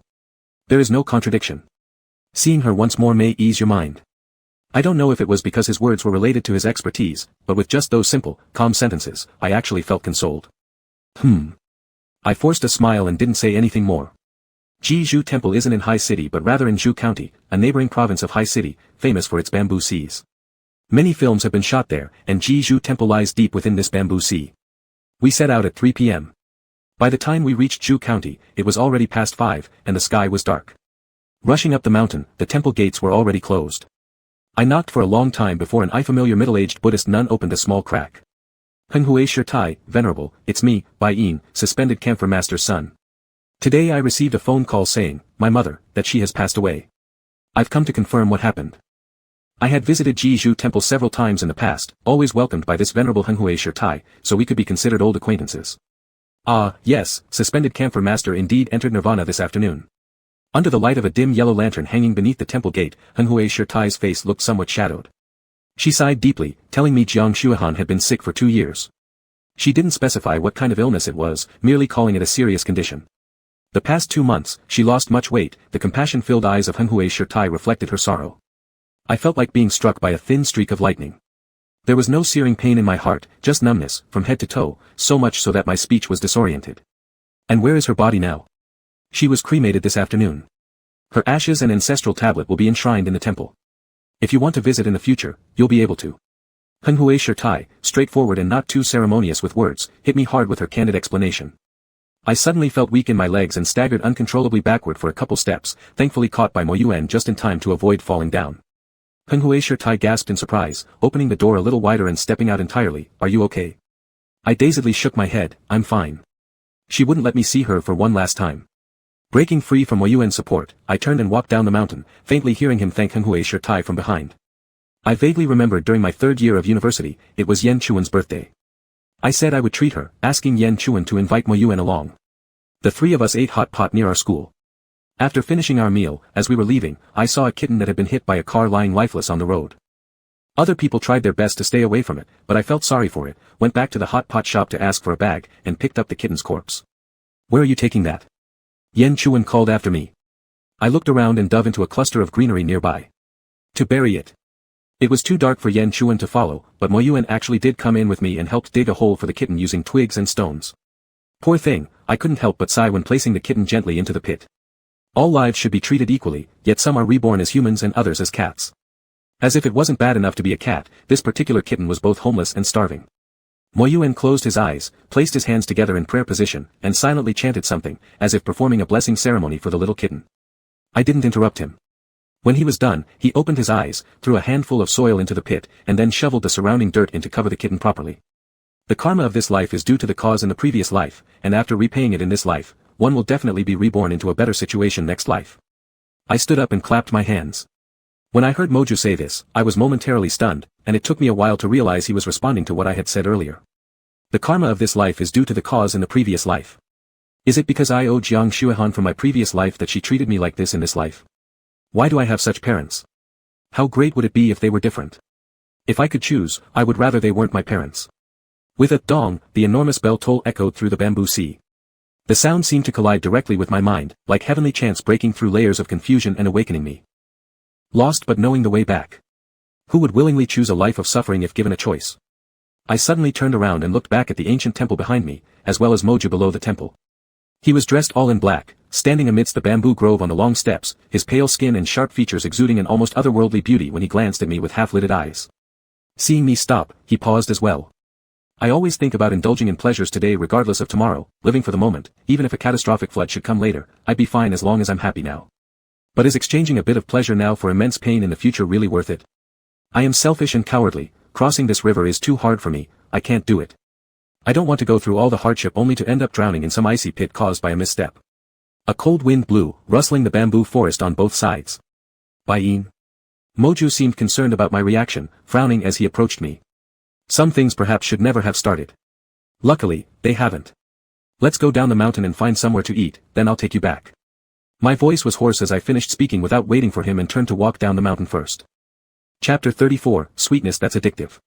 Jiang Xuehan's death, in the end, I only told Aunt Wan. She cried so hard on the other end of the phone that she couldn't catch her breath. Between crying and cursing heaven for its injustice, she cursed Bai Chifeng for being heartless, and also cursed my mom for not seeing clearly, for wanting to abandon a promising life for a scumbag man. At first, I thought about informing Bai Chifeng, but after hearing Aunt Wan's curses, I figured, given his conscience, he wouldn't even frown at my mom's passing. So, I didn't bother with it. Perhaps because I caught a chill that day in the mountains, the second day back in High City, I caught a cold, and a bad one at that. My throat hurt, my nose was stuffed, and as soon as I opened my eyes, I felt dizzy and weak all over. You could say it was intentional, or you could say it wasn't. Either way, I hadn't contacted Mo Chuan for several days. I thought, based on his nature, if I didn't seek him out, he probably wouldn't come find me until he returned to Kyo Yensong. But on the fourth day, while I was still lying weakly at home, he suddenly called me. The 3 contracts I gave him that day were already fully signed. He had also prepared a copy of his ID. He called to ask how to return the contracts. My nose was clogged badly, and my nasal accent was so heavy that each word almost stuck together. You can call a courier, or pay on delivery shipping. I'll send you the address later. Mo Chuan quietly said, paused for a moment before asking, what's wrong with your voice? I turned over on the bed, coughed, and replied, just a cold, it's a small issue, nothing serious. There was another silence on the other end. I was feeling dazed and confused when I seemed to hear Mo Chuan say something, but then again, I may not have heard anything. What did you say? I struggled to pull back my scattered thoughts. I said, I brought some medicinal herbs from the Cenlu tribe which are very effective for treating colds and nasal congestion. I'll bring them over to you, and at the same time, I'll bring the contracts. Mo Chuan explained. Perhaps because I was really disoriented due to illness, I didn't find anything strange about this statement and directly responded, all right, you can bring them over, without hesitation or refusal. After hanging up, I fell asleep right away until I was rudely awakened by the doorbell ringing. Wait, Mo Chuan is coming over to bring me medicine. From getting out of bed to reaching the door, it was just about 10 meters, yet along the way, I picked up clothes scattered on the floor, threw the takeout boxes on the table into the trash can, and washed my face in the bathroom. After a flurry of hurried actions, by the time I opened the door for Mo Chuan, my breathing was slightly labored. You came pretty quickly, I said as I stepped aside to let him in. Mo Chuan carried a faint coolness on his person, and even though I hadn't left the house, I could imagine how cold it must have been outside today. Are you running a fever? As he placed the bag in his hand on the table, he looked me over and casually took off his coat, draping it over the back of a chair. I wiped my slightly sweating forehead nervously. Oh, no, maybe the air conditioning is set too high. The herbal medicine that Mo Chuan brought was wrapped in paper, about the size of a fist. As soon as it was opened, the room was filled with the fresh aroma of plants, and even someone like me with severe nasal congestion could smell it. My kitchen was basically just for show, since my cooking skills were poor. I had only used it a few times to make instant noodles, and some pots were still completely new, never having been used. Can you cook this? I asked somewhat worriedly as I saw Mo Chuan pour all the herbs into a deep pot he found from somewhere. He turned on the exhaust fan, then silently glanced back at me, saying nothing. The silence spoke volumes. I nearly forgot, before becoming Pinky, he had to chop wood, wash clothes, and learn to take care of himself like Li Yang. Alright, I'll rest in bed, won't bother you anymore. I made a zipping my lips motion, then turned and went back inside. In the middle of my 3rd year, during the May Day holiday, Mo Chuan also got sick once. Kyo Yensong was too far away, and going there once would be very troublesome for Mo Chuan, so he usually only went home during winter and summer breaks. During other holidays, he would stay in Bay City. That time, I didn't go home either, instead traveling with classmates to a neighboring province. There were about 6 or 7 of us, men and women alike, on a free and easy tour. On the 5th day of our trip, Yan Chuan suddenly called me, asking if I was at school. No, we're coming back tomorrow. In that case. It's nothing, he said as if he was about to hang up. What's wrong? Why are you hesitating? I stopped him. If there's something, just tell me. Yan Chuan then told me that Mo Chuan was sick. He had responded to messages yesterday, but today he wasn't replying, and wasn't answering the phone either. Yan was a bit worried, fearing that something might have happened to him in the dormitory. He's sick. I frowned. Yeah, don't worry about it. You keep enjoying yourself. I'll look for someone else. After we ended the call, I opened my contact list and hesitated before calling Mo Chuan. The phone rang for a full minute without an answer. If it rains tomorrow, they said they don't want to play anymore, so they're going back today. Once I'm at school, I'll go check on him. After sending the message to Yan Chuan, I opened the high-speed train ticket booking app and bought a ticket for that night to return to Bay City. The two places weren't far apart. Departing at 8 o'clock, I would arrive just after 9, and by the time I returned to campus in a taxi, it was less than 3 hours since Yan Chuan had called me. The dormitory corridor was silent and dark during the holidays. I flashed my flashlight while cursing under my breath at the stingy school for not even turning on the lights, as I forcefully pounded on Yan Chuan's dorm room door. I'd been pounding for 2 minutes, and was about to decide that if Mo Chuan didn't open the door within another minute, I'd barge right in, when the door finally opened from the inside. Will you ever stop? Mo Chuan held onto the doorframe with one hand and shielded his eyes from the intrusive light with the other. His lips were cracked, his neck sweaty, and his face as pale as paper. Despite appearing quite ill, his words were as unkind as ever. I turned off the flashlight, replying just as rudely, if you're in the dorm, why don't you answer your phone? Don't you know how worried Xiao Yan classmate was? He staggered back into the room, saying over his shoulder, Chuan. Didn't I reply to his message already? It was clear he was really sick, gasping for every step he took, and his voice was hoarse. Did you respond to him? I arched an eyebrow, intending to text Yan Chuan to confront him, only to realize that he had informed me of the message an hour ago. It was just that I had been too focused on rushing here to notice. Okay, that was my mistake. Why are you here? Don't you hate me? Mo Chuan struggled to climb back into bed, collapsing onto the pillow like all his bones had scattered. I closed the door and noticed his cup on the table was empty. Wasn't it you who started hating me first? In the corner, I shook several thermoses before finding one with water. Pouring half a glass, I realized the water was ice cold, so I grabbed the bottle and headed toward the washroom to add hot water. From his iron-framed bed, Mo Chuan's sarcastic voice came down, your people, not only do you flirt, but you also love to bear grudges. His final few words mumbled around his lips. I was busy opening the door and didn't hear them clearly. Whatever it was, it probably wasn't anything good anyway. After fetching water, I stood on the chair and fed him some warm water. Seeing his eyes glaze over, reacting slowly, I worriedly asked, don't you need to see a doctor? He shook his head, unexpectedly blurting out, I want candy. You want candy? I thought I must have heard wrong. But he repeated, yeah, I want candy. Back then, delivery services weren't as advanced as they are now, able to deliver everything. Back then, it was mainly for food. Since he wanted candy, I guessed he might be hypoglycemic due to not eating for a long time, so I hurried out to buy him a bunch of snacks and pastries, including white sugar, plum drinks, fruit candies, and more. At night, there were very few small supermarkets still open, so I walked a kilometer to find one, taking shelter from the rain while paying and thus spending a whole hour. When I left, I hadn't closed the door tightly to prevent it from being shut accidentally, and even wedged it with one of Mo Chuan's slippers. But when I returned, the door was open, and Mo Chuan was downstairs.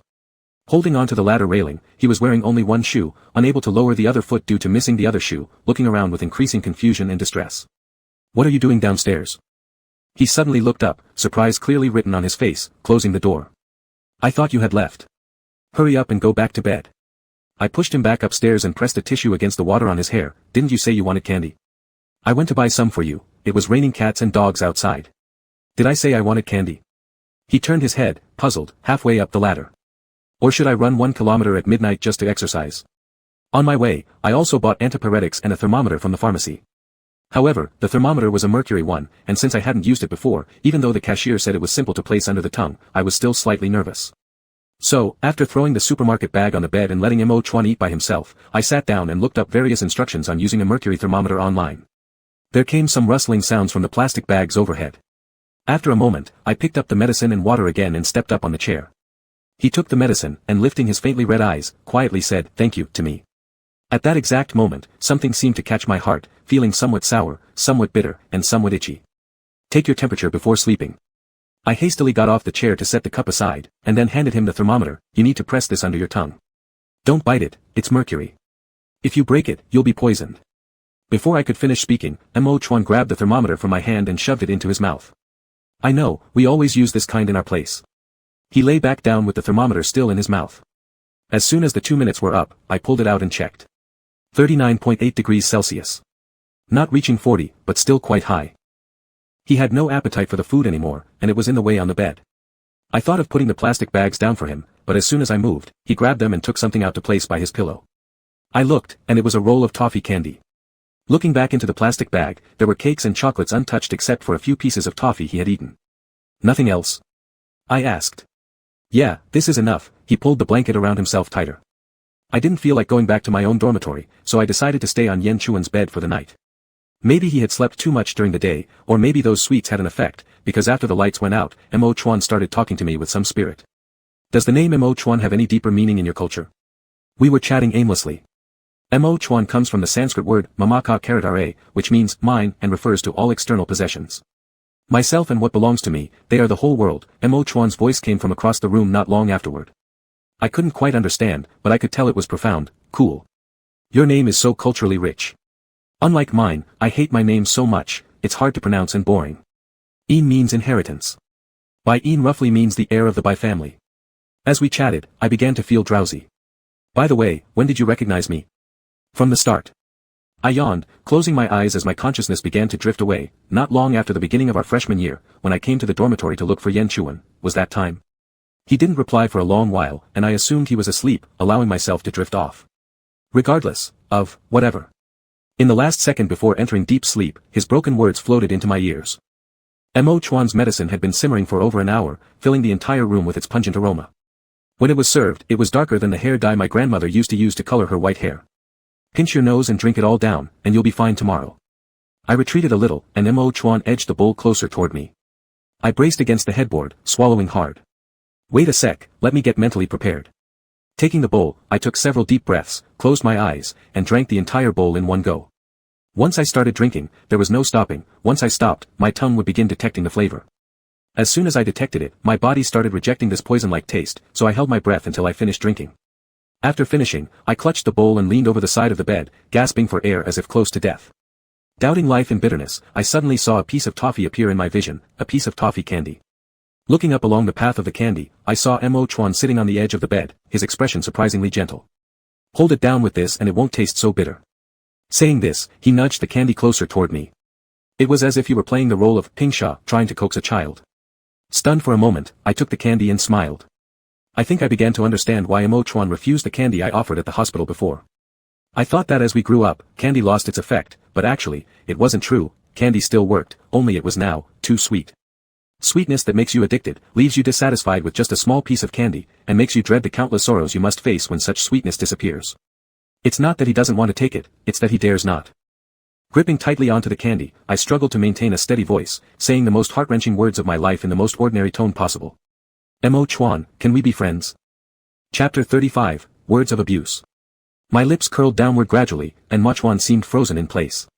For a few seconds, he didn't react at all. And it was precisely this lack of reaction that confirmed to me he had already understood my meaning. Between us, many things don't need words, nor can they be expressed with words. He stared at me intently. Friends. The bitterness in my mouth wouldn't fade away, the medicine tasted like it had its own will, flowing through my esophagus around my heart, corroding my flesh, burning my nerves, punishing me for being an idiot to avenge their owner. Yes, friends. In the future, only friends, nothing else. I'm amazed at myself, not content with saying it once, I emphasized it again. Mo Chuan closed his eyes tightly, then when he opened them, a faint red hue of anger appeared in his eyes. He stood up, creating distance between us. The warmth on his face disappeared instantly, replaced by frosty severity. Understood, you don't need to emphasize it so much. I smiled, my mistake. I admitted my fault openly, whether in words or otherwise. My chest was clearly heaving, his brows furrowed, as if trying hard to calm himself down, unable to speak for the time being. I looked at him calmly, offering no explanation. You people from Xia are always like this. Always what, he didn't say, but I could guess. When it came to feelings, he often criticized the people from Xia. I nodded, right, we people from Xia are very bad. I retreated, I was afraid, I admit I was brought back to reality by Jiang Xuehan's death. If destined to lose, it's better never to have possessed. If Jiang Xuehan had never given me maternal love, how could I hold grudges against her cruelty for 20 years?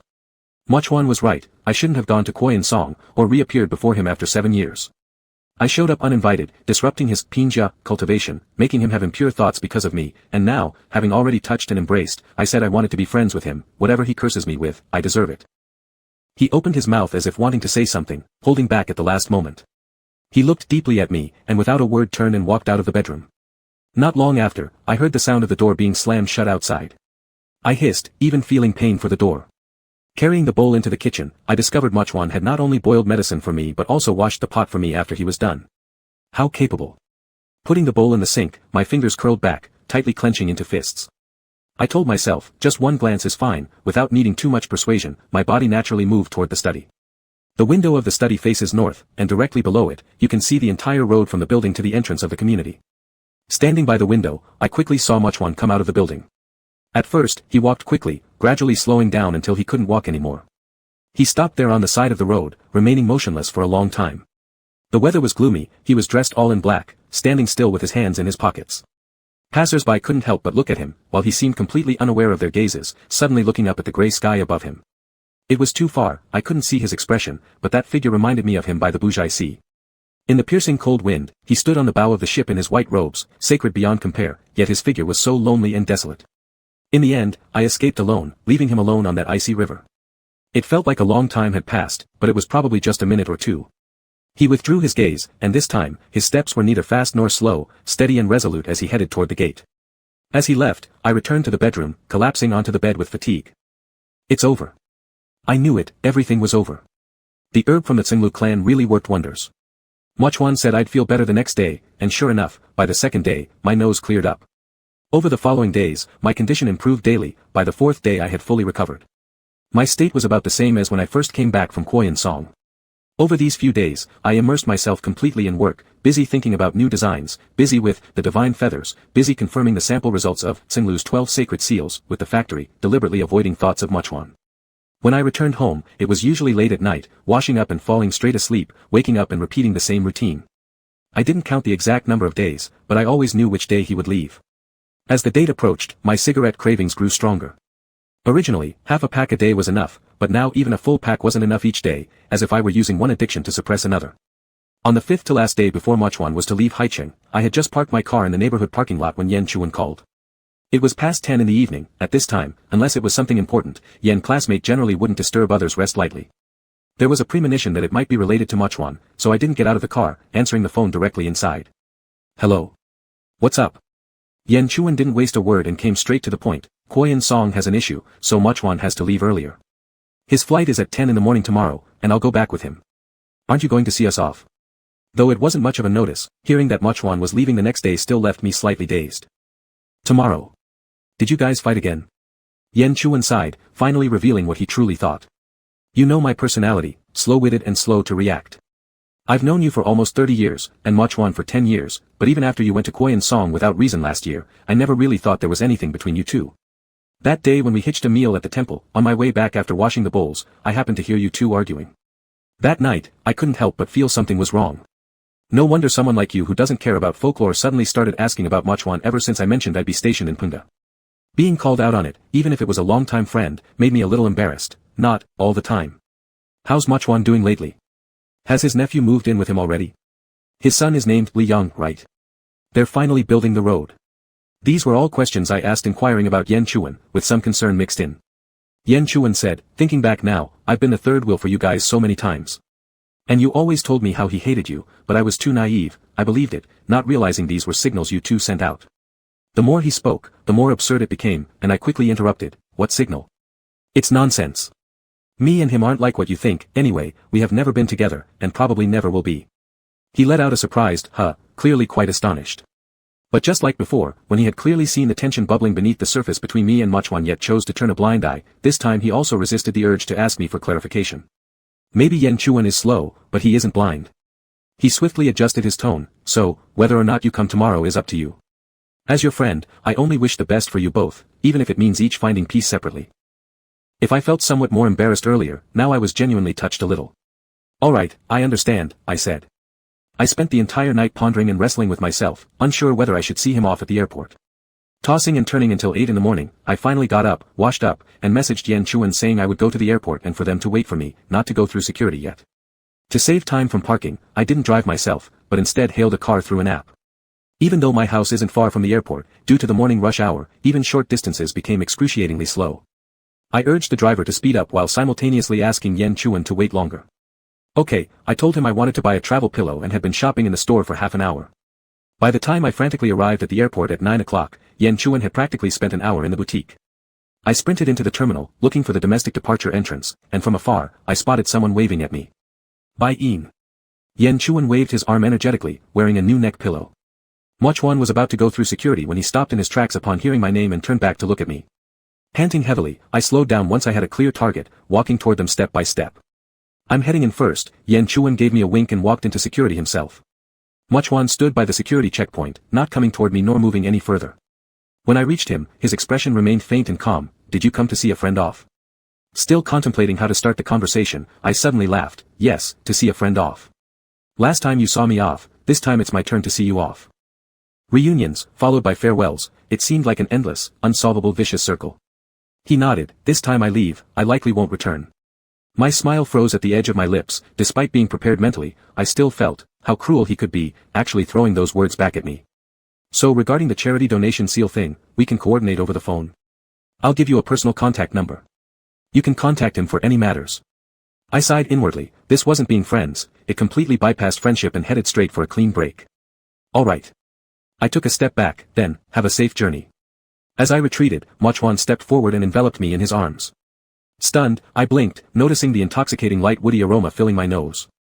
#@ he leaned close to my ear, whispering something in Sing language, quickly switching to Xia language. Didn't you want to know what I said back then? He loosened his grip on me, stepping back as he added, it was scolding you. A faint smile flickered in his eyes. Without bidding farewell, he turned around and walked resolutely into the security check area, leaving me shocked in place. Cheater. He said that it was an insult, probably thinking I wouldn't understand, but it clearly wasn't. May you be far from obstructions and gain unimpeded liberation, may you forever discard bad karma and obtain incorruptible blessings. 7 years ago, I was furious when he gave everything up to return to Koyan Song. I had wished him and the Mountain Lord eternal love in spite of my hatred, but he, in turn, blessed me with freedom from distress and boundless virtue. Gai, to cover what is pure. Gai Chan, the 5 hindrances and 10 fetters. If anyone's interested, they can look it up themselves, but basically, they're all bad things. Wu Hai, desire without obstruction, body without obstruction, life and death without obstruction. Jia Tua, the highest realm in Buddhism, the emancipation from the suffering of samsara. Wu Lui Fuda, taken from the Diamond Sutra, meaning true immeasurable merit and virtue. Wu Lui contrasts with Yu Lui, as there's a saying in Buddhism, all corruption brings suffering, which roughly means that if negative emotions arise, no matter how much merit one accumulates, it will all be negated. Lui represents both affliction and one's negative feelings. Tomorrow is my day off. Chapter 36, Gone is Gone. The day after Mochuan returned to Kuo Yensong, he sent me the information of a new contact. The contact was the head of the Comprehensive Department of the Rural Revitalization Bureau in Kuo Yensong Prefecture. His name was Xiong Mingjie. He was older than me, around 30 years old, very capable at work, and communication with him went smoothly. We occasionally mentioned Mochuan. Though Xiong Mingjie was of the Xia ethnicity like me, his admiration for Mochuan wasn't any less than that of the Cenlu people. Thanks to Pinky, Kuo Yensong has been getting better and better. Last year, he negotiated an educational assistance project with the Shannon government, reducing tuition fees so that children of the Cenlu ethnic group would have the opportunity to study in regions with better educational resources. Some parents were unwilling to send their children so far away, but it was him who accompanied us door to door to do ideological work until all of them agreed. The Cenlu people are stubborn, you wouldn't believe how hard it is to convince them. When we suggested planting economic crops, they had never seen blueberries and thought we were scammers. It took Pinky to tell them that blueberries were fruits bestowed by the Mountain Lord from the heavens, only then did they agree to plant them. Sometimes talking about science doesn't work at all. This generation's Pinky has a good image, the city loves inviting him to events. This seminar was also because of him that our governor was very pleased. He said that in terms of economy and construction, we might not be able to compete with others, but in terms of looks, our Kuo Yensong leads the nation. A lot of donations were made specifically because of Pinky. Just like your case, those people don't believe in the Mountain Lord, but they trust him. I actually enjoyed listening to him talk about Mochuan. Every time I listened, it felt as if the 7-year gap was gradually being filled. The progress of the Charity Seal project went extremely smoothly. We signed the contract in February, and by April, the samples were already confirmed and ready for promotional pre-sale. With the official certification from Kuo Yensong, along with some marketing tactics from Huangfu Rou, the topic, Cenlu seals, even trended on the hot search list for a while. The designs appealed to public aesthetics, the prices were reasonable, the meaning was profound, and purchasing it simultaneously meant doing charity. Online order quantities quickly broke 10,000 units. But before there was any time to celebrate, something unexpected happened. Wouldn't someone remember what this guy did before? Does the internet really forget? A man who disrespects women still wants to make money from women. How can you have the face to do so? You think relying on charity can wash away your past sins? I can hear your calculations even from home. This guy clearly hates women at heart, and rumor has it he's a homosexual. Who knows if the funds from these charities will actually be fully used to build hope schools without anyone supervising him. Anyway, I won't buy anything from him. Nauseating gay, if you design something you don't want women to wear, are you planning to take it into your grave? People who had harassed me during the Pine Forest Stream incident came flocking once again, conducting another round of online trials against me. And those attention-seeking marketing accounts all jumped in too. Dozens of them posted identical articles at the same time, causing massive discussions, which quickly pushed me back onto the hot search list.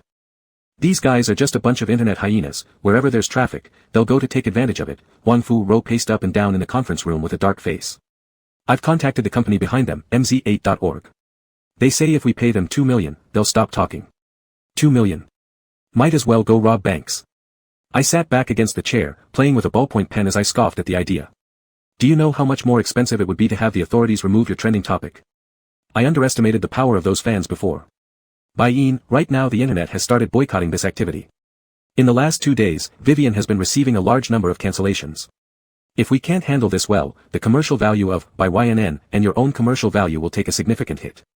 Huang Fu Ro sat across from me, earnestly saying, you don't want such a good charity project to be affected by this kind of trouble, do you? I clenched my fingers tightly. She knew me too well, knowing exactly how to convince me. What do you want me to do? Huang Fu Ro clearly already had a plan, responding immediately. Pay the $2 million silence fee first, then issue an apology letter, apologizing for your impulsive words and actions last time. I furrowed my eyebrows and rejected it without hesitation. Impossible. Even if I cared deeply about this charitable activity, I wouldn't apologize for something I hadn't done wrong just because I cared.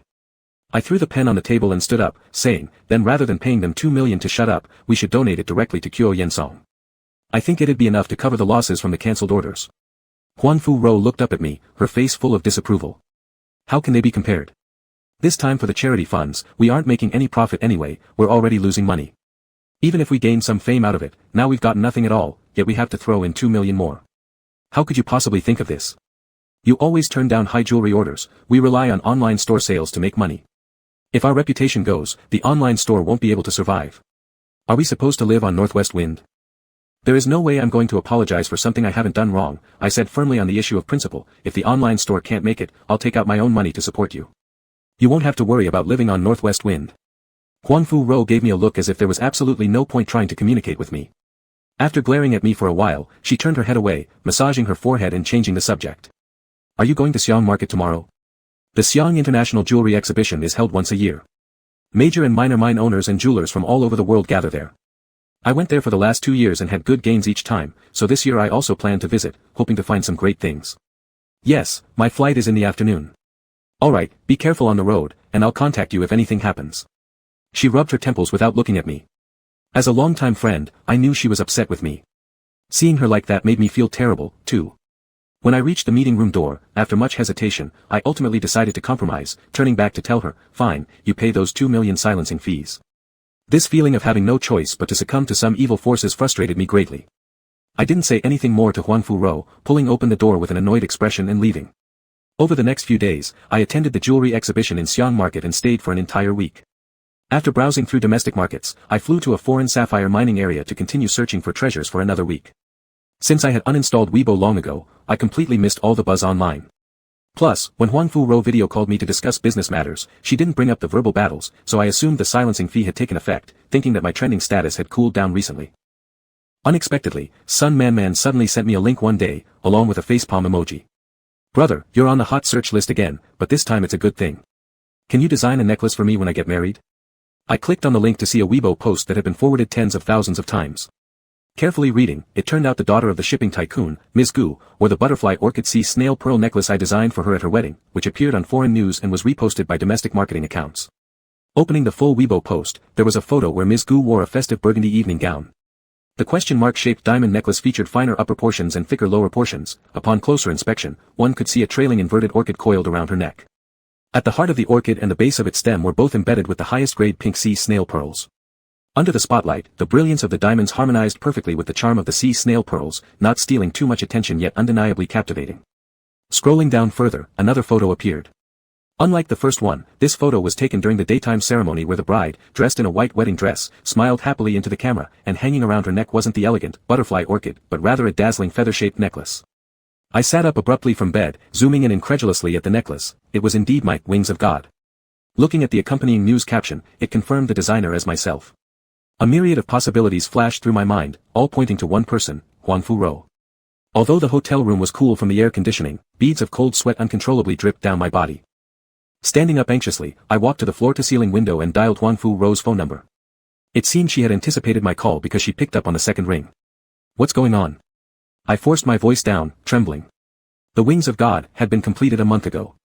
Huangfu Rou borrowed it from me for photography documentation and certificate production, which was a standard operation, and left me with no reason to doubt her. Later, preoccupied with the Charity Seal project, I never thought to confirm with her about the matter. I had assumed she had already returned it and had even planned to deliver it personally to Machuan on my way to Koyansong through Pinggu. I never expected it would end up on someone else's neck. I'm sorry, you can be mad at me, I did it. Huangfu Rou didn't defend herself at all, frankly revealing the truth. It turns out that after Huangfu Rou presented the butterfly orchid design to Ms. Gu, she wasn't satisfied, believing wearing it during the day made her appear overly simple. Ms. Gu questioned whether Huangfu Rou was wasting her time and in a fit of anger almost cancelled the commission. Huangfu Rou urgently wanted to retain this important client, so without notifying me, she showed Ms. Gu the Wings of God design. This time, Ms. Gu was very pleased and, in high spirits, ended up buying both necklaces. Bo-in, do you know how much money we've made just from these 2 necklaces? After deducting costs, it's an 8-digit number. Moreover, when Miss Gu held her wedding, I had domestic marketing accounts repost the news from foreign websites and hired online influencers to guide public opinion. Now if you check, your Weibo reputation has completely turned around. We won. Are we at war? What does winning or losing even mean? Suddenly, I felt like I didn't know her anymore. Recalling the early days when our studio was just starting, there were only the 2 of us. Together, we took photos of jewelry pieces, stayed up all night creating brochures, and hired new employees. Though it was tiring, we fought side by side without suspicion. Looking back now, it seemed like something out of a previous life. So, you cheated me for money and fame and stole Wings of God, right? I ruthlessly exposed her pretentiousness, cutting straight to the point. I didn't care how people on the internet thought about me, all I cared about was that she had so many chances to tell me the truth but chose to keep it hidden until the very last moment. Huangfu Rou fell silent for a while, then her voice carried a hint of anger when she spoke again. I did all this for your good. For my good. If it were truly for my good, wouldn't my feelings be the top priority? I couldn't help laughing bitterly, and the pine forest stream was also for my own good, right? Huangfu Rou clearly paused, her arrogance dissolving instantly. I didn't expect you to destroy it. Her response was as good as an admission. I had merely suspected before. She was always sharp-minded. How could she have made such a basic mistake, neither signing a contract nor sending more than one person to supervise pine forest stream? Combined with the recent event, I decided to test her, and unexpectedly, the truth came to light. When anger reaches its peak, it feels absurd and laughable. If Huangfu Rou were in front of me, maybe we would have argued, but since we were thousands of miles apart, it was futile effort. Supporting myself against the full-length window in front of me, outside was bright sunshine, but my mood was the complete opposite, cloudy and gloomy. Let's part ways, I said calmly after a long pause. I'll let the lawyer discuss with you, including buying back your shares. You can present your demands to the lawyer, and I will try my best to meet them. Huangfu, let's split amicably. I cut Huangfu Rou off before she could continue. At this point, knowing her well as I did, she must have realized that I had made up my mind and there was no persuading me back. So, she stopped trying to convince me. Fine. Her voice was low as she finished, then she hung up. Gripping my phone, I leaned against the glass window in exhaustion, staring blankly at the ceiling. For a while, I simply stared into nothingness. After what seemed like an eternity, I blinked away the soreness in my eyes and dialed Machuan's number. At this hour, he probably wouldn't be checking his phone, so I called his house landline. The number was one I had secretly saved earlier. It rang for nearly 10 seconds before being answered, with Machuan's voice asking, "Who is this?" I pressed the phone closer to my ear as if it could bring me nearer to him, forcing myself to stay spirited so he wouldn't notice the change in my tone. "It's me." There was silence on the other end for a few seconds, then came the reply, "What's up?" The anger flared up again in an instant, transforming into overwhelming bitterness. I shoved my fingers into my hair, yanking forcefully to distract myself with pain. "The Wings of God I promised you is gone, I can't give it to you anymore." "Sorry," I said in a hoarse voice. "Gone is gone." He didn't seem the slightest bit interested. "Is that why you called?" I doubted he even remembered what Wings of God referred to. "It's fine anyway, it was me who insisted on giving it to you," I laughed bitterly.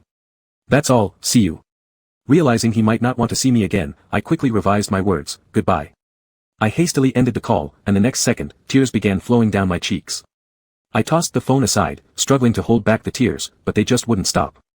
Like a bursting dam, they streamed uncontrollably from my eyes, and wiping them only brought more. "Damn! Banging the back of my head heavily against the glass, I simply let the tears fall freely, eventually finding that they slowed down over time. Jiang Xuehan, Muchuan, wings of God, family, love, friendship. I've failed to hold on to anything that mattered. This life, indeed, is quite a failure. Chapter 37, I don't hate women, I just hate stupidity. Huangfu Rou took away most of the studio's people. Over the years, compared to me, she has always been a more outstanding leader. It doesn't surprise me that everyone chose her. What surprised me was that Vivian, the sales manager, didn't leave with her. I had to rehire for over a dozen positions, the things Huangfu Rou used to handle now fell on me. Since I returned to Haicheng, I've been extremely busy, spending every day in the studio. I pushed open the fire escape door in the corridor after being cooped up inside all day, wanting to relax with a cigarette. I looked up and noticed Vivian was there too. She held a cigarette between her fingers adorned with beautiful nails. Seeing my cigarette pack, she realized I was also a smoker and offered me the spot beside the trash can. When smoking together, it would be awkward to not say anything, so I casually brought up a topic. Why didn't you leave with them? To be honest, I was quite curious. Vivian hesitated for a moment, holding her cigarette as if deep in thought. She finally answered earnestly, although you're unpredictable, you're a good person.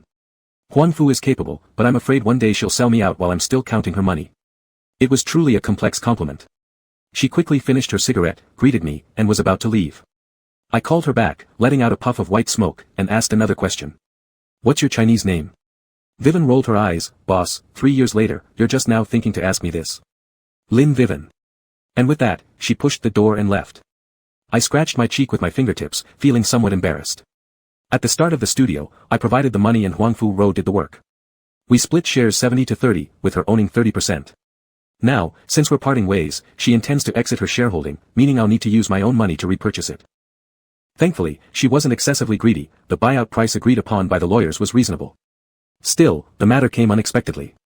Most of the funds I could access were already spent buying gemstones recently, and I only have less than $1 million left, not even enough for a small portion of her dues. I didn't want to sell the antiques, jewelry, and properties inherited from my grandma. The only option left was selling my personal collection. Over these years, I've accumulated quite a few colored gemstones, some of which appreciated more than 3 or 4 times their original value. Selling all of them might just barely cover the cost. As I was actively looking for buyers to recover the money from the gemstones, Huangfu Rou sent an invitation for a meeting. The location was at a well-reputed steakhouse by the Bund, with an outdoor terrace that overlooked a modern building cluster on the other side of the river. Around us were structures representing centuries of historical architecture. Are you sure you don't want to eat something? Huangfu Rou handed the menu back to the waiter after ordering. No, I don't have an appetite, I said, sipping on my lemon water. The weather in April in Haicheng was perfect for sightseeing, neither cold nor hot, full of spring charm. On the terrace, there were colorful viola cornuta and petunias everywhere. Customers sat surrounded by flowers where they should feel comfortable and hungry. But I couldn't help but feel stifled. The more beautiful the scenery became, the more our current relationship appeared unbearable. I invited you here today because I actually want to return something to you. Huangfu Rou pulled out a palm-sized acrylic box from her bag and pushed it toward me. This spinel is flawless, but unfortunately, no matter how much it resembles ruby, it is still not a ruby. Miss Gu didn't choose it and eventually replaced it with a flawless pigeon blood ruby from her past collection. So, this spinel is yours again. Seeing the red spinel in front of me, my chest felt tight. When setting the centerpiece stone, I personally placed this red spinel on its mount, imagining Muchuan wearing this necklace. But then the meticulously crafted item was discarded and dismantled by someone else. Snatching the box on the table, I suppressed my anger and asked, is there anything else? Actually, I had a premonition that we would grow apart. Huangfu Rou gazed at the landscape across the river with a tone tinged with melancholy. You were born into wealth and have the luxury to act on a whim, not caring about anything except your happiness. My family background wasn't good, and everything I've achieved so far was hard-won through my own efforts.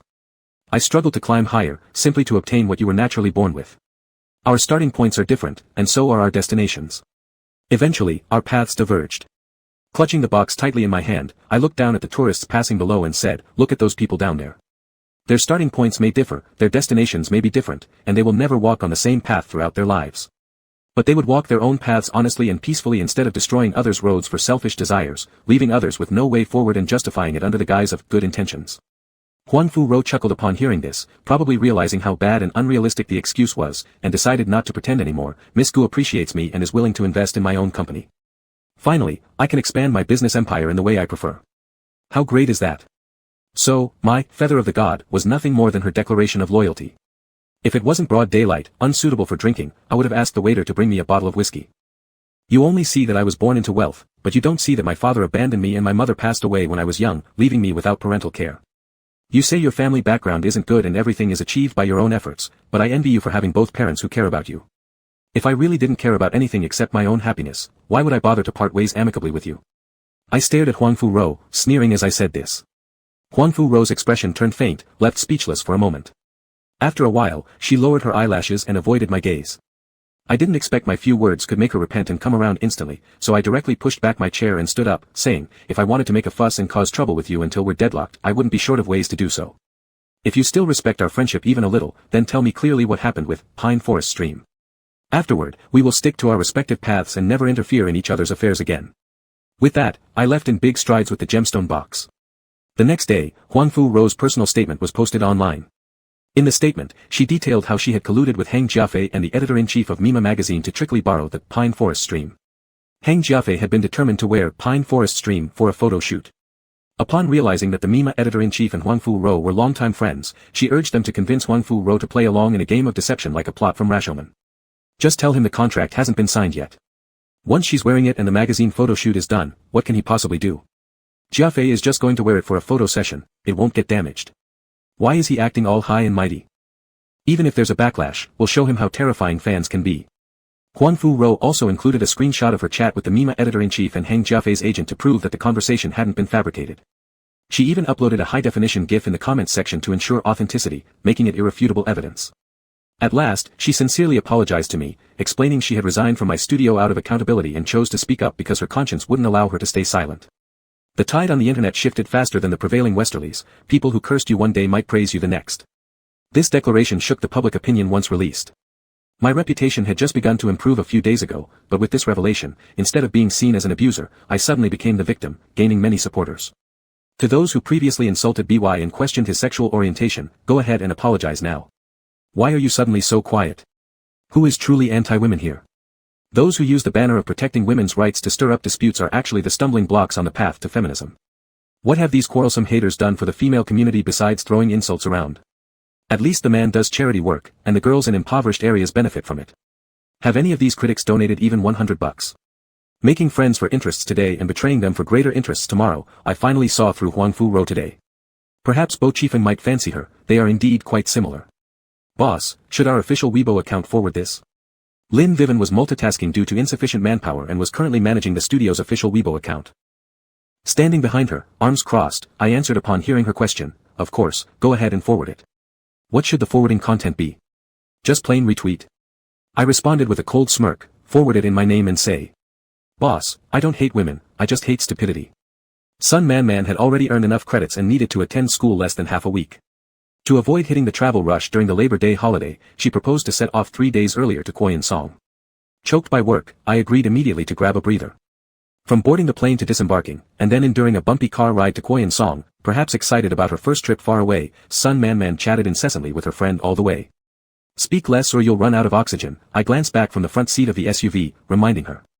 Sun Man Man leaned over the backrest, giggling, I'm telling Liang Mu about your argument online. She said she stumbled upon it but didn't recognize anyone, so it went right over her head. Little did she know it involved my brother.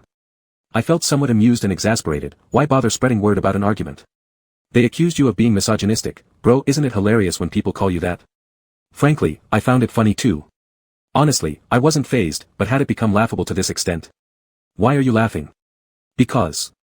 After a brief consideration, Sun Man Man replied, I think you're not misogynistic. You just don't like men much, and you're a bit homophobic too. I was shocked, my worldview shaken. You think I'm homosexual and therefore hate men? And I'm homophobic. And I like women. Liking someone can also mean liking them the way I do. I'm studying psychology, trust me, bro. Sun Man Man coaxed me like a fortune teller. If you can like the same sex, why can't you also hate the same sex? Isn't that right? If men can hate other men, why can't homosexuals hate homosexuals? I asked you before, why don't you date, and I even wanted to introduce one of my classmates to you. He really liked you, but you said male gays are too scary and told me not to get too close to him. Didn't you say that? It seems there was such an incident, 2 or 3 years ago, when Sun Man Man suddenly wanted to introduce me to a male college student and sent me his picture. Once I saw it, a delicate beauty boy akin to Mingxua, I instantly had a stress response and warned her to stay away from those male gays, careful not to be corrupted. You don't understand, you're still too young, men. I shook my head, not wanting to taint her ears with filth. Today is a big festival for the Cenlu tribe, called Dear King's Birthday. I wonder if we'll catch it in time. Liang Mu checked her phone and interjected. Driver, do you know what this dear king's birthday is? Is there anything exciting we can join? Sun Man Man leaned over the driver's seat again, familiarly asking. The driver, hired online by the two girls to pick them up from the airport, was a local Xia person from Shannan.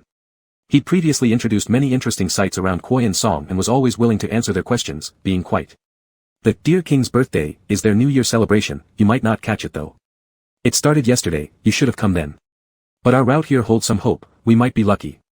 The driver explained, saying that dear king's birthday lasts 2 days during which the Cenlu tribe does no work. Families gather together to express gratitude for the blessings of the Mountain Lord and for each other. So, there's nothing much to see, Liang Mu commented. Just like at our place, during the spring festival everyone eats at home, making the outside rather quiet. There's nothing much to see in the village itself, the real excitement is the sacrificial procession. The driver continued explaining. On the first day of the dear king's birthday, while it's still dark before dawn, in Punga, a group of young and strong members of the Cenlu tribe will assemble as a sacrificial procession. Led by Ping Jia, the procession will carry ceremonial flags, play drums and music, and carry offerings. They'll set off toward the Kolin Snow Mountain before sunrise, conduct the sacrifice, then return. The round trip takes 2 days. A team of 100 tough men. Liang Mu whistled, leaning closer like Sun Man Man. How much longer till we arrive, driver? Not long, if they walk slowly, we might see them ahead. Saying that, he took a turn. As the mountains gave way, a wide open green plain came into view. A few fields planted with rapeseed were glowing bright yellow, scattered across the scenery. Sparse wild cherry blossoms bloomed luxuriantly, clusters of flowers layered on branches looking like clouds of pink from afar. How beautiful! Liang Mu and Sun Man Man quickly lowered the car windows, and the driver skillfully opened the sunroof as well. If you want to take photos, you can get out. I'll drive ahead a bit and park by the roadside. At this moment, a large black mass appeared at the end of the road, still far away, with about several kilometers before meeting. However, the movement created noticeable dust and flying sand, swirling wildly in the air. They're here. The sacrificial procession is coming, the driver pointed ahead. He parked by the side, and we quickly got out of the car. Although the road was wide, 2 standard lanes, it was the most primitive dirt road, which explained why the sacrificial procession had gathered so much dust. The girls went into the flower fields to take pictures while the driver and I stood by the roadside. After lighting cigarettes mutually offered between us, we began chatting about the distant procession. If they left yesterday and are returning today, how do they sleep and eat? I asked. The driver pointed at a few small houses at the foot of the distant mountain. Whenever the procession passes through, people along the route come out to offer food and drink, they won't starve. In the evening, they rest in whichever village they pass through. Ping Jia usually gets his own room, but most have to squeeze into kitchens or woodsheds.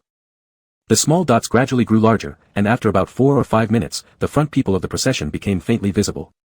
The driver turned back and waved to Sun Man Man and the others, signaling for them to return quickly. Running breathlessly, the 2 girls hurried back. Before they could catch their breath, the sacrificial procession reached us. The ones leading the procession were on horseback, and they weren't trotting lazily but galloping fiercely at high speed.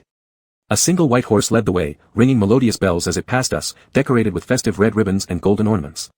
The entire horse, including its fur, gleamed brightly under the sunset. The rider was dressed in attire similar to the horse, a combination of red and white, with several gem-encrusted golden chains hanging from the waist down to the tops of the feet. The rider's upper body was adorned with elaborate golden pendants, bracelets, and armlets. Further up, the elegant chin was revealed, along with the golden bird feather mask that covered the upper half of the face. I held my almost burnt-out cigarette, feeling a breeze pass by as the fairy-like white horse swept past me. In that brief moment, it seemed the rider noticed me, turning back sharply to glance in my direction. The movement was so abrupt that the golden tassels dangling from the sides of the mask hung over the shoulders, intertwining with the other decorations on the rider's body. Wow, Liang Mu, did you get a picture? That white horse was absolutely stunning, and the rider on it was even more breathtaking. How can someone wearing such intricate and formal clothing still look so ethereal? Liang Mu, holding her DSLR camera, exclaimed excitedly, I got it, let me zoom in and check. TSK, this side glance is divine, full of storytelling emotion. She spoke with dramatic exaggeration, it seems like surprise, mixed with a hint of panic, moist eyes revealing unintentional emotions, yet also tinged with a subtle sadness, as if encountering someone thought to be long lost, an old lover without preparation. The last 3 words were delivered with particularly lingering sentiment. Isn't it possible that they just glanced at us randomly? Don't overanalyze, okay, Sun Man Man couldn't help but give her a pat. I continued gazing at the receding white horse, watching the yellow dust trail behind as the procession moved forward, horses now hardly visible, not to mention the rider on one. But I still wouldn't tear my gaze away, stubbornly focusing on the direction where they disappeared until the very last person of the sacrificial procession ran past us carrying a flag. They are moving slower this time. They must return before the sun sets, so they cannot ride too slowly. The driver mentioned this as he urged us to get back in the car and leave. Chapter 38, I am Penggu. Can we follow them to Penggu and take a look? In the car, Sun Man Man and Liang Mu still had lingering interest. This left the driver in a dilemma. It can be done, but it's not on the way to Washao where you've booked. If I drop you off there, I'll have to leave immediately because I still have other customers waiting. I won't be able to wait for you. The two young ladies hesitated when they heard this, then. I glanced at the rearview mirror. Behind us, the dust was slowly fading away. The black procession gradually became smaller in our view, and would soon disappear altogether. What were your plans for tomorrow originally? I turned around and asked Sun Man Man. The plan was Penggu, but we didn't expect today to be their Lunar New Year. We even encountered the sacrificial procession. Knowing that earlier, we would have booked a homestay in Penggu. Sun Man Man sighed, looking quite regretful. In that case, I offered my suggestion, let's go to Penggu now. I have a friend there, Chuan Gu. His institute should still have some empty rooms. We can stay there tonight, and tomorrow Yan Chuan can send us to Washao, or I could borrow his car, and we'll go to Washao ourselves. How does that sound? Sun Man Man exchanged glances with Liang Mu, discussing briefly before agreeing that this plan was feasible. Alright, accommodations in Washao aren't expensive anyway, so let's just give up on it. We'll go to Penggu right now. Sun Man Man patted the back of the driver's seat and said, Driver, change destination to Penggu. Let's go. Okay. The driver made an immediate U-turn, chasing after the sacrificial procession. I called Yan Chuan and told him about the request to stay over, and he readily agreed, telling us to just come over. He promised to personally escort us to Washao the next day.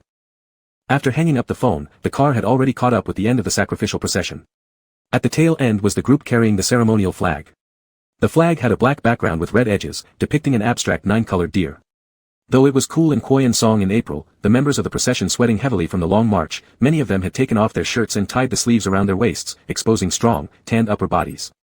In front were groups of people carrying empty baskets and sticks, likely responsible earlier for carrying offerings. The car moved slowly forward, keeping pace slightly faster than the procession, passing by the drum band playing various instruments, another team holding ceremonial flags, until finally aligning with the leading horseback riders. Logically, we should either follow behind or circle ahead, but given the sparsity of vehicles and people, lack of road markings, and no surveillance overhead, the driver didn't mind too much and kept parallel with the procession, allowing Liang Mu to take photos from behind. Except for Mo Chuan riding the white horse at the forefront, all other horses were brown, and all the riders were wearing black clothes. Suddenly, I spotted a familiar figure in the riding team, and I lowered the window and called out to him, Kun Hong Tu.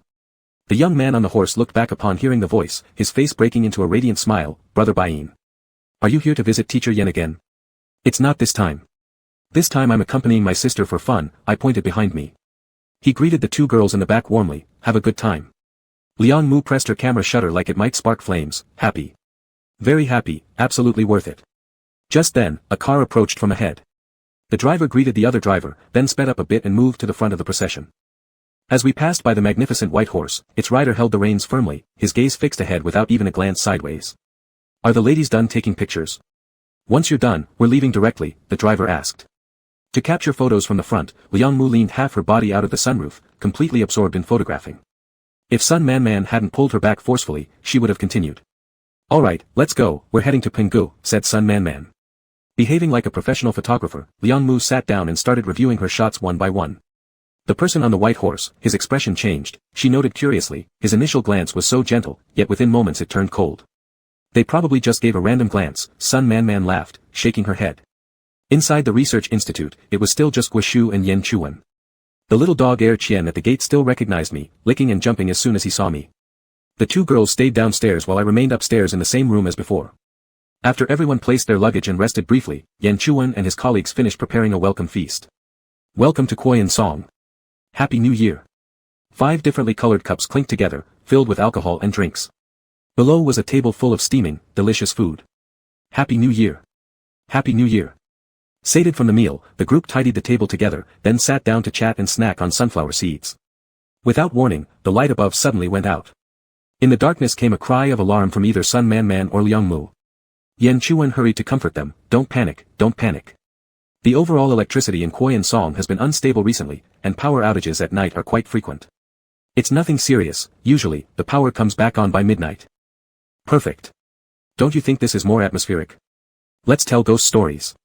Guoshu skillfully took several candles from a drawer, lit them, and handed one to each person. Ghost stories. Liang Mu clung tightly to Sun Man Man. What kind of ghost stories? These are real accounts of paranormal belief research we've experienced firsthand over the years, said Yan Chuan. The candlelight reflected off his glasses as 2 spots of leaping light danced across them.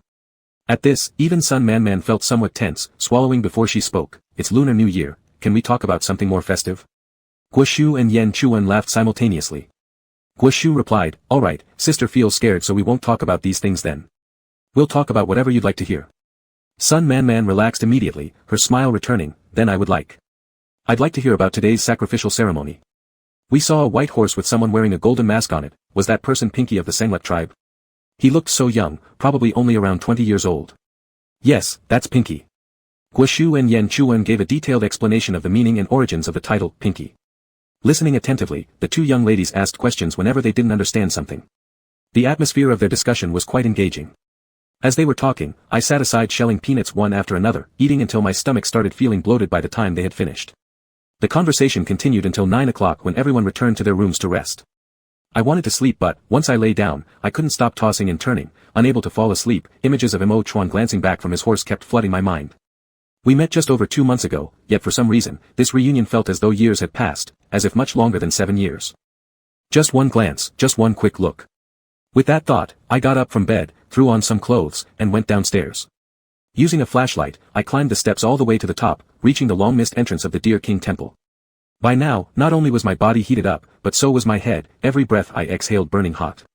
Today being a holiday, the aunt who cooks for the institute sent us a jar of wine. The majority of it was consumed between me and Guoshu. At first, I hadn't noticed its effects, but now the tipsy sensation seemed to be taking over. I must be drunk. If I weren't, I could never explain why I ran here to jump over walls in the middle of the night without sleeping. I quickly found the familiar brick jutting out along the wall, and nimbly hopped over the fence. This time I was particularly cautious upon landing so as not to damage any of Mo Chuan's flowers. With the weather warming up now, the windows of the main hall weren't as tightly sealed anymore. The window directly facing the gate stood wide open, allowing a view of the flickering candlelight inside. Arriving at the window, I quietly peered into the hall. On the table burned a row of butter lamps, while squat white candles were arranged at the four corners of the ground. Wearing the same ceremonial robes as he did earlier in the day, Mo Chuan knelt with his back to me in front of the Mountain Lord statue. He remained motionless for quite some time. Under the dim lighting, his lavish golden decorations dragged down, shimmering softly in the firelight, making his image ethereal as though in a dream. If this truly were a dream, how wonderful it would be. Then I could do as I pleased, act freely as I desired. After finishing his recitation, Mo Chuan let go of his hands, relaxing his stiff posture. I thought he might stand up, but instead, he knelt down and looked up at the face of the enormous golden statue, remaining perfectly still for what felt like an eternity. His long gaze fixed on the Mountain Lord transformed him into a breathing stone sculpture until a gust of wind rushed into the hall. All the candle flames distorted momentarily under the wind, and he stirred as if awoken from a dream. He pulled the string of beads from his neck, his voice hollow and devoid of life. I will no longer struggle, no longer anticipate. I will stay here forever in Koyan song. Unclear whether he was speaking to the Mountain Lord or himself, his words were almost incoherent. Nevertheless, thanks to the vast space of the temple, the acoustics amplified his tone, making him audible without much effort.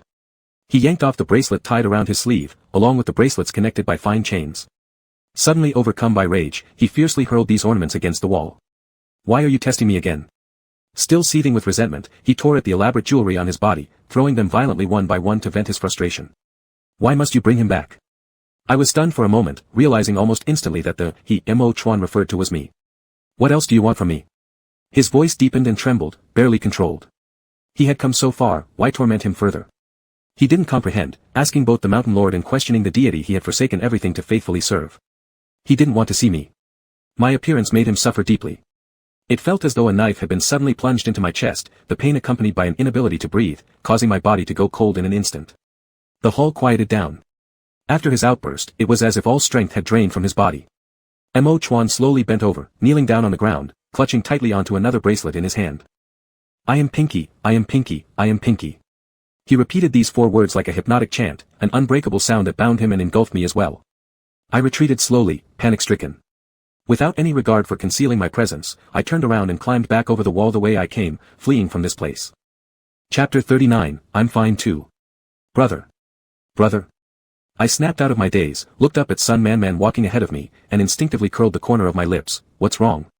The young girl frowned lightly, looking worriedly at me. Brother, are you experiencing altitude sickness? Why do I feel like you've been burdened with worries all day? Is it true that psychology students are always this perceptive? I sighed inwardly and said, no, it's probably because I drank too much last night, and now I have a headache today. After hearing this, her brows furrowed even more. See, I told you to drink less. After hastily fleeing the temple yesterday, I returned to the research institute and stayed awake all night. This morning, I wasn't in the best condition.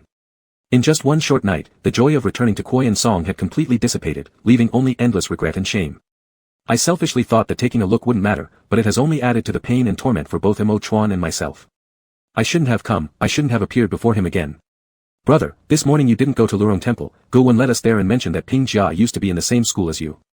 Do you know her? Asked Liang Mu curiously as she approached. A sharp pang hit me, almost making it impossible for me to maintain my smile. Yes, we know each other. That temple isn't particularly big, but it feels incredibly lonely and quiet for just one person. I was thinking, if I had to face a lifeless object every day, practicing abstinence and praying, I would refuse. Liang Mu continued, that Ping Jia is so young and beautiful, yet she has to spend her entire life in such a place. It's really pitiful.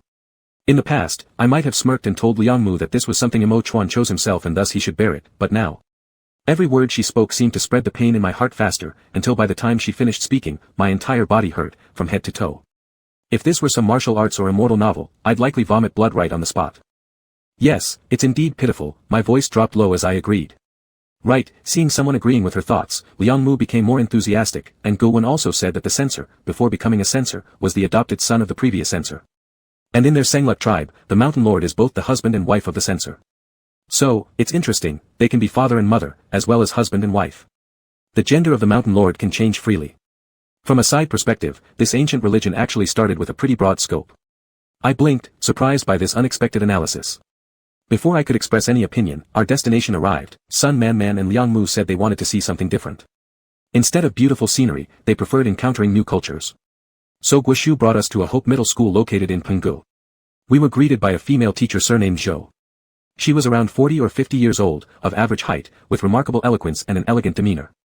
Liang Mu couldn't help but ask where she was from, and Ms. Zhou said she was from Haicheng but had already been teaching in Koyan Song for 18 years. 18 years? Liang Mu exclaimed, I'm not even 20 yet, and you've already been here for 18 years. Guishu laughed and said, when Ms. Zhou first came here, many others joined her, but in the end, only she remained. The conditions in Koyan Song are tough, and not everyone can stick with it for so long. Last name Zhou, from Haicheng. I remembered that Mo Chuan once went to Haicheng to find Yunduo, and someone mentioned there was a junior high school teacher who helped buy her a train ticket to escape Koyan Song. Could it be the person in front of me? Soon, I found the answer. These days were the spring festival for the Cenlu tribe, and the students who could go home were all on holiday. They would return to class tomorrow. However, those who couldn't return home or were unaccompanied by family members would stay behind at the school, taken care of by Ms. Zhou. While visiting a self-study room, inside were about 10 odd students, mostly girls, with fewer boys. I immediately recognized Chuna among them. She was discussing something with the girl sitting next to her, peeking at the other's textbook while doing her homework, her face expressing the innocence and happiness of a little girl, which was entirely different from the first time I saw her a few months ago. As if by coincidence, she raised her head and caught sight of me. Her expression immediately turned a bit stiff. With a shy smile, she quickly lowered her head again. Brother, do you know that girl? Sun Man Man nudged me with her elbow. After Ms. Zhou closed the door and we walked further away, I told everyone about my connection with Chuna, but deliberately left out the part about Mo Chuan being injured. How can there still be fathers so unreasonable?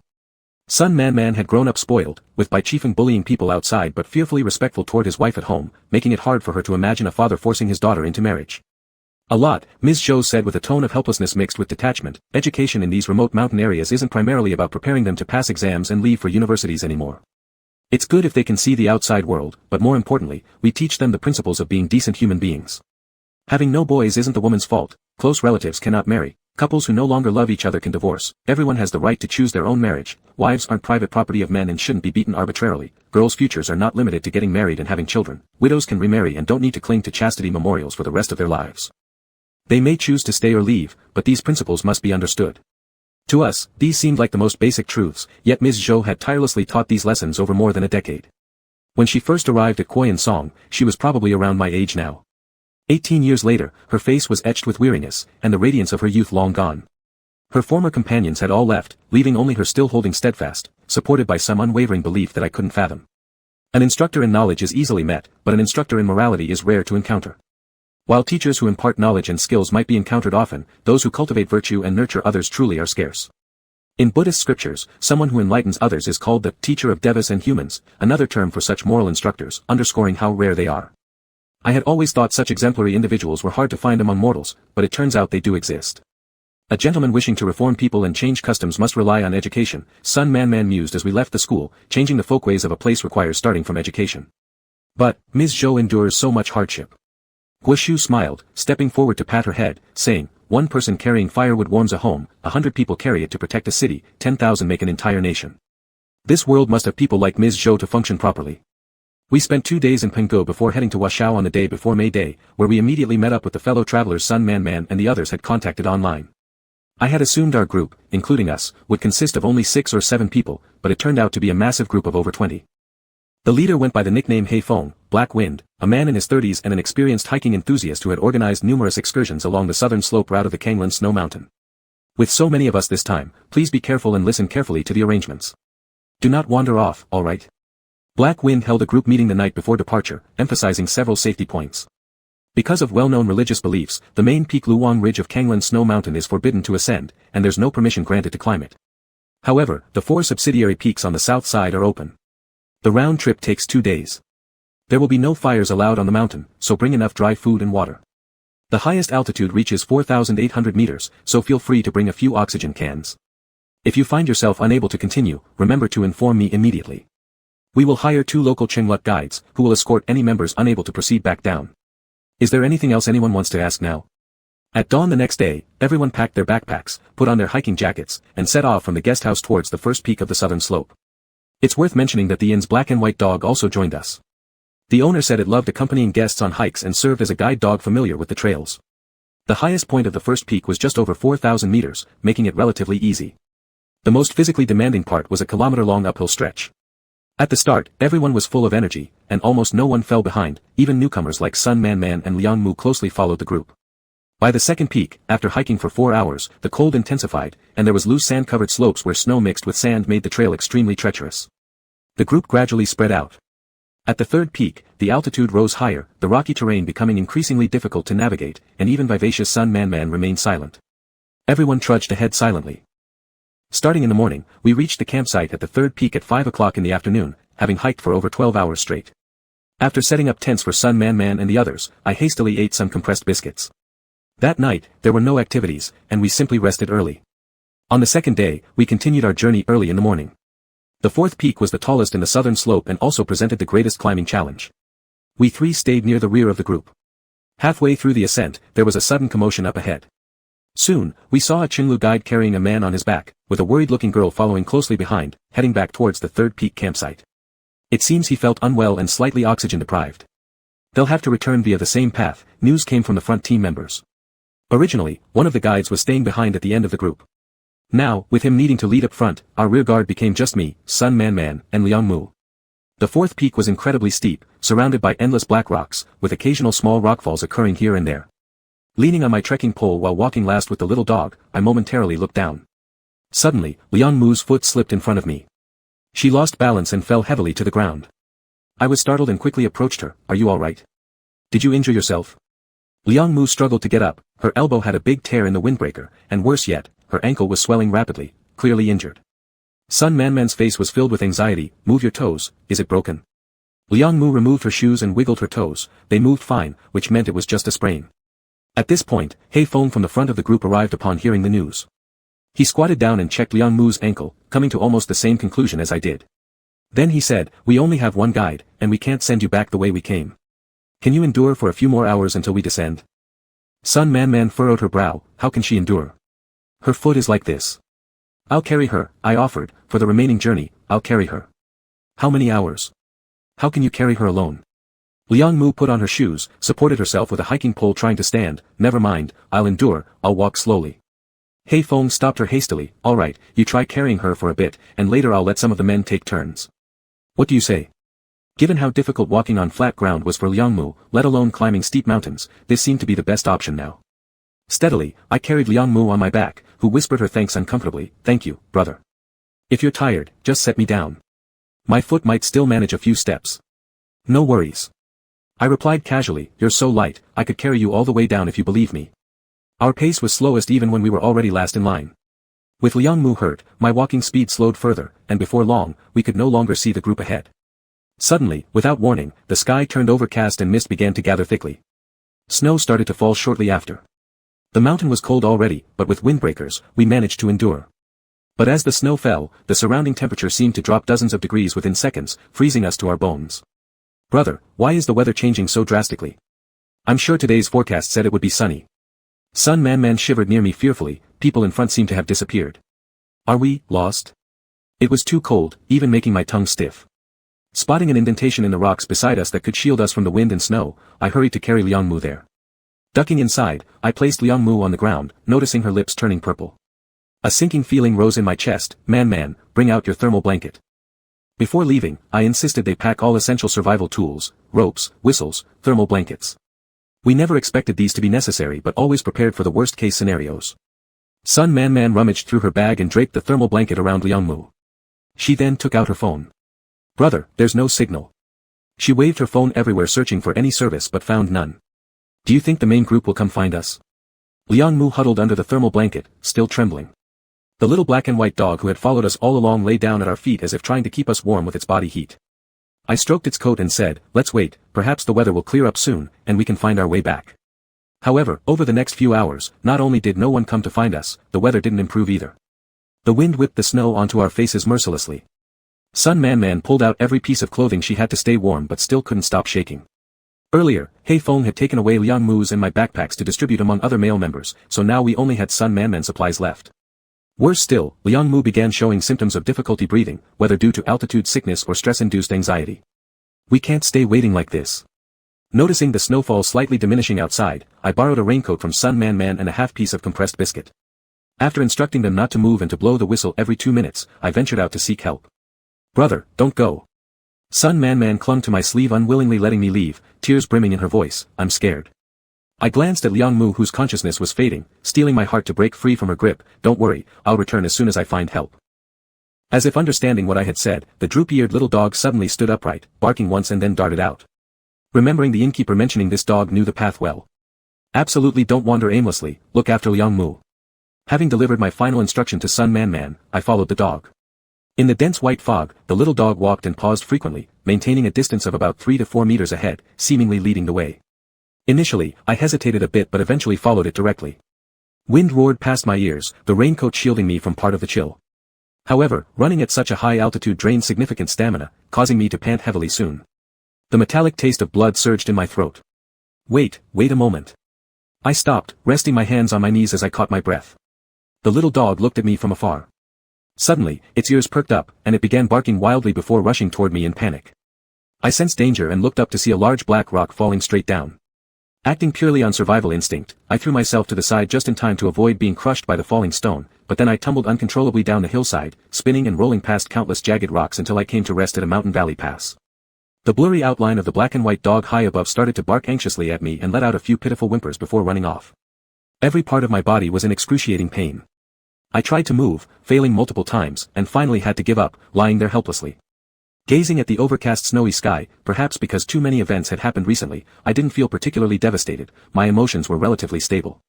This isn't even my birth year, how could I be so unlucky? Am I really going to die here? Sighing deeply, my thoughts drifted aimlessly. Had I known, if only I had known. I closed my eyes, the memory of kissing Moju flashing through my mind. If I had known I'd be dying so soon, no matter what, I would have made him truly break his vows of abstinence. He must hate me so much now, dying so close to his home instead of somewhere far away. After an unknown amount of time, it grew darker and colder.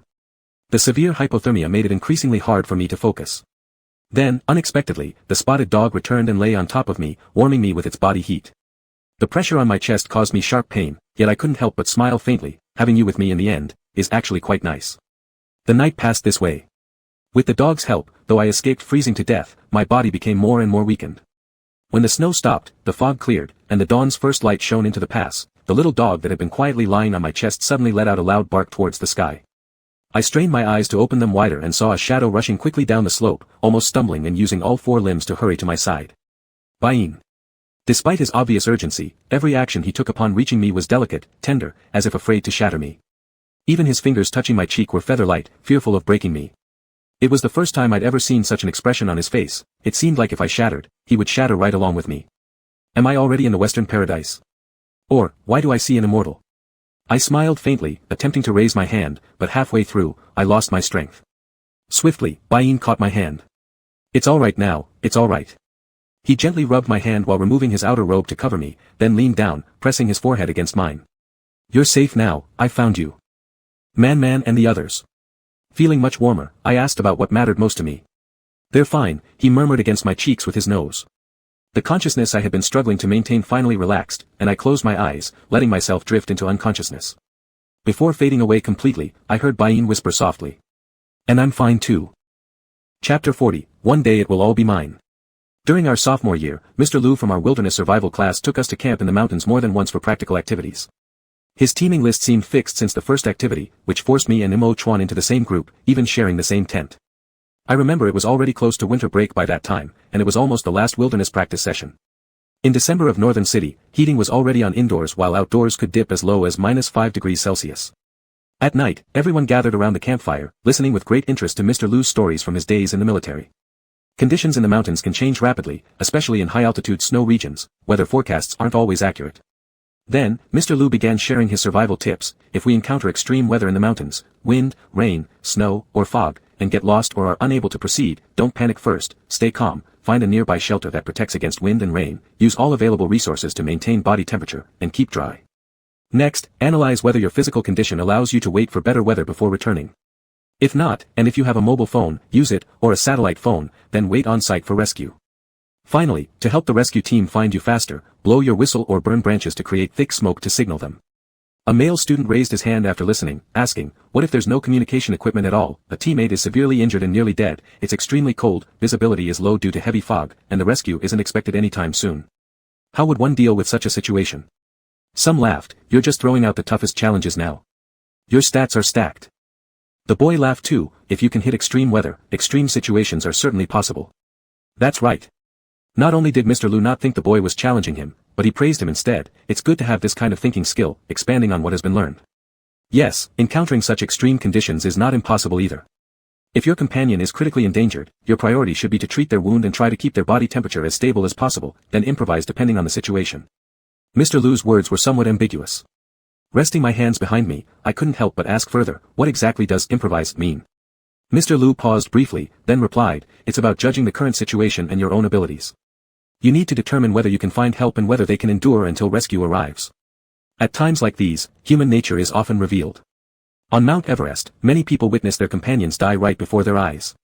There's nothing anyone can do about it, not even individual Sherpas with unlimited oxygen can prevent death. Not enough oxygen, death, falling and being unable to rise again, death, altitude sickness making the body unbearable, still death. Saving someone means giving up part of your own life for theirs, trying for both of you to survive, but failing results in dual death. I arched an eyebrow, catching the underlying meaning, regardless, you probably live yourself, helping might result in both living or both dying. Is that the gist of it? Mr. Lu didn't say yes or no, he just fell silent. Depends on who that person is, a stranger wouldn't matter so much, but I'd definitely save family members. If it's my parents, I'd risk my own life for them. This is just talk though, when in extreme environments, people's attitudes might change, those intending to save may back out, those who weren't, may step up. Within a short span, others had quickly made decisions and provided answers they believed appropriate. I scoffed, stretching my arms high above me lazily, and declared, let others sacrifice however they want. But I choose, regardless. People beside me turned back in surprise, some with doubt. Meeting Mo Chuan's questioning glance, I challenged his look. What? Being a non-hero is illegal? He scrutinized me for a while before calmly retracting his gaze and looking back toward the fire, stating simply, no law against it. No law. Why were you looking anyway? I glared daggers at the back of his head, scooting slightly farther away with disdain. It's just hard to understand why you'd lie. Mo Chuan's voice returned slowly, casual, absent-minded, seemingly genuine confusion. Being a hero indeed isn't easy. I woke up groggily, vision slowly shifting from blurred to clear. A slight twitch of my fingers caused a harsh buzzing sound from medical instruments by the bedside. Yan Chuan and Sun Man noticed I was awake instantly and moved forward to inquire tenderly, showing immense care. Bai-yin, you're awake. How are you feeling? Brother, do you feel any discomfort anywhere? My throat was parched, it felt like smoke rising within. With each breath, my chest surged with unmistakable pain. Thirsty, hurts. I responded tersely. Sun Man quickly fetched water for me while Yan Chuan gave a rough explanation of my present health status. I fractured a rib, but fortunately, it wasn't severe, there was no misalignment, conservative treatment would suffice. Other than that, I had some external injuries from falling down the hillside. I drank half a cup of water through a straw, and unknowingly exerted effort in my chest and abdomen, causing pain when I lay back down and my face to twist with pain. I'm sorry, brother, this is all my fault. Sun Manman's face was full of regret. I comforted her weakly. How could you be blamed for bad weather? How's Liang Mu? She's fine. She's getting in 4 drip in the ward downstairs now. By the end, Sun Manman's eyes reddened, still clearly frightened. We were almost found by midnight. Giving Liang Mu a bottle of oxygen didn't help. She kept saying she was in pain and had a fever. If rescue personnel hadn't come on time, I wouldn't have known what to do. Then, she and Yan Chuan alternated their narratives, recounting last night's terrifying events. Due to sudden weather changes, the team's only remaining Cenlu guide made a decisive choice to descend immediately. There's a side road between the 4th peak and the 3rd peak leading to a village below, requiring just a 4-hour hike. They descended so hastily they realized we were missing halfway. But by then, visibility on the mountain had decreased to about 4 or 5 meters. Even the Cenlu guide did not dare attempt ascending again. After discussion, they decided to go downhill to seek local help. 3 Sherpas disappeared on the southern slope, 2 women and 1 man, all very young. When the news came from Washao, I already had a bad feeling and worried it might be your group. And after inquiry, it turned out to be you. I was frantic, immediately notifying Mo. Yan Chuan paused noticeably, glancing at Sun Man beside him, his tone muffled, glossing over this part. When I reached the base of the southern slope, I couldn't ascend, and could only anxiously wait below. You don't know how I spent that night. In the end, his voice was slightly choked up. He paused for a while before continuing. Around 2 or 3 o'clock in the morning, Manon was escorted down. As soon as she came down, she asked about your condition and learned that there was still no word from you, crying until she almost fainted. Upon hearing this, Sun Man's eyes instantly reddened again, tears dropping uncontrollably. If anything happened to you this time, I would never forgive myself. Her crying made me want to cry too. If I died like this, it seemed really not worth it, without even saying a proper goodbye. I lifted my hand, gesturing to Sun Man to come closer. Wiping her tears, she moved closer, thinking I had something to say. I smiled, then slapped her head, messing up her hair. You guys worried too much. Manon stayed a bit longer before going down to accompany Liang Mu. Once she left, Yan Chuan pulled the chair beside the bed closer, leaning close to me. This time, you scared Mo Chuan pretty badly. He sent you straight to the hospital, and only returned to Penghu after confirming you were out of danger. Subsequently, he recounted the details that he had previously skipped over. After I told Mo Chuan that the 3 of you were missing on the mountain, he immediately said he would go with me to Washao. Once we got there, the Cenlu people recognized him right away and were baffled by his presence. Then he said he wanted to go up the mountain with the rescue team to look for you. You don't know, those Cenlu people went crazy, absolutely refusing to let him go up, saying that it must be you who angered the Mountain Lord and thus received divine punishment. Mo Chuan insisted that he was the spokesperson of the Mountain Lord, and that the Zhonglan Snow Mountain would certainly calm down once it sensed his arrival. Despite opposition from his people, he insisted on participating in the rescue, searching from dusk till dawn, and eventually found you following the markers you left behind. Oh, right. Along with the puppy, I ran and used stones to make markings on the ground. At night it might not be visible, but once daylight broke, Mo Chuan could find them. That's something we learned in our wilderness survival class. This was too dangerous this time. I quietly listened, trembling with fear. Who knew the buffs could stack so much? Yan Chuan was startled for a moment, then laughed, still able to joke around, which shows you're in good spirits. The room quieted down. He looked elsewhere, gradually spacing out. My body was still exhausted. Seeing he had stopped talking, I closed my eyes and prepared to rest further. The small drowsiness I gathered dissipated. I opened my eyes, seeing him hesitate to speak and didn't get straight to the point. I couldn't help urging, just say it. Yan Chuan dragged his feet for a long while before finally speaking. After returning, Mo Chuan prostrated every 3 steps from the lower staircase all the way back to the Deer King Temple. What? Why? I became agitated, nearly sitting up. Yan Chuan quickly held me down. He claimed he had spoken wrong and done wrong, asking the Mountain Lord for forgiveness.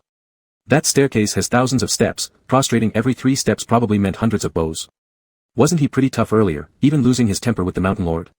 How did he suddenly become submissive? I was overcome with worry and urgency. How is he? Better than you. Seeing his expression didn't seem fake, I relaxed slightly. When will my fracture heal? My desire to see Mo Chuan reached a peak I had never felt before. I wanted to sprout wings and fly to the Deer King Temple right now. Lying in the snow all night gave me enough time to think everything through clearly. The doctor said I could be discharged from the hospital after about 10 days, and then it's mainly resting. What's so urgent? Yeah, it's pretty urgent. I looked serious. Work-related issues? Yan Chuan asked again. I stared at him. I'm eager to steal the Mountain Lord's thunder. Yan Chuan's face went blank. If this accident was truly the wrath of the Mountain Lord, and if he couldn't kill me this time, he'll never get rid of me.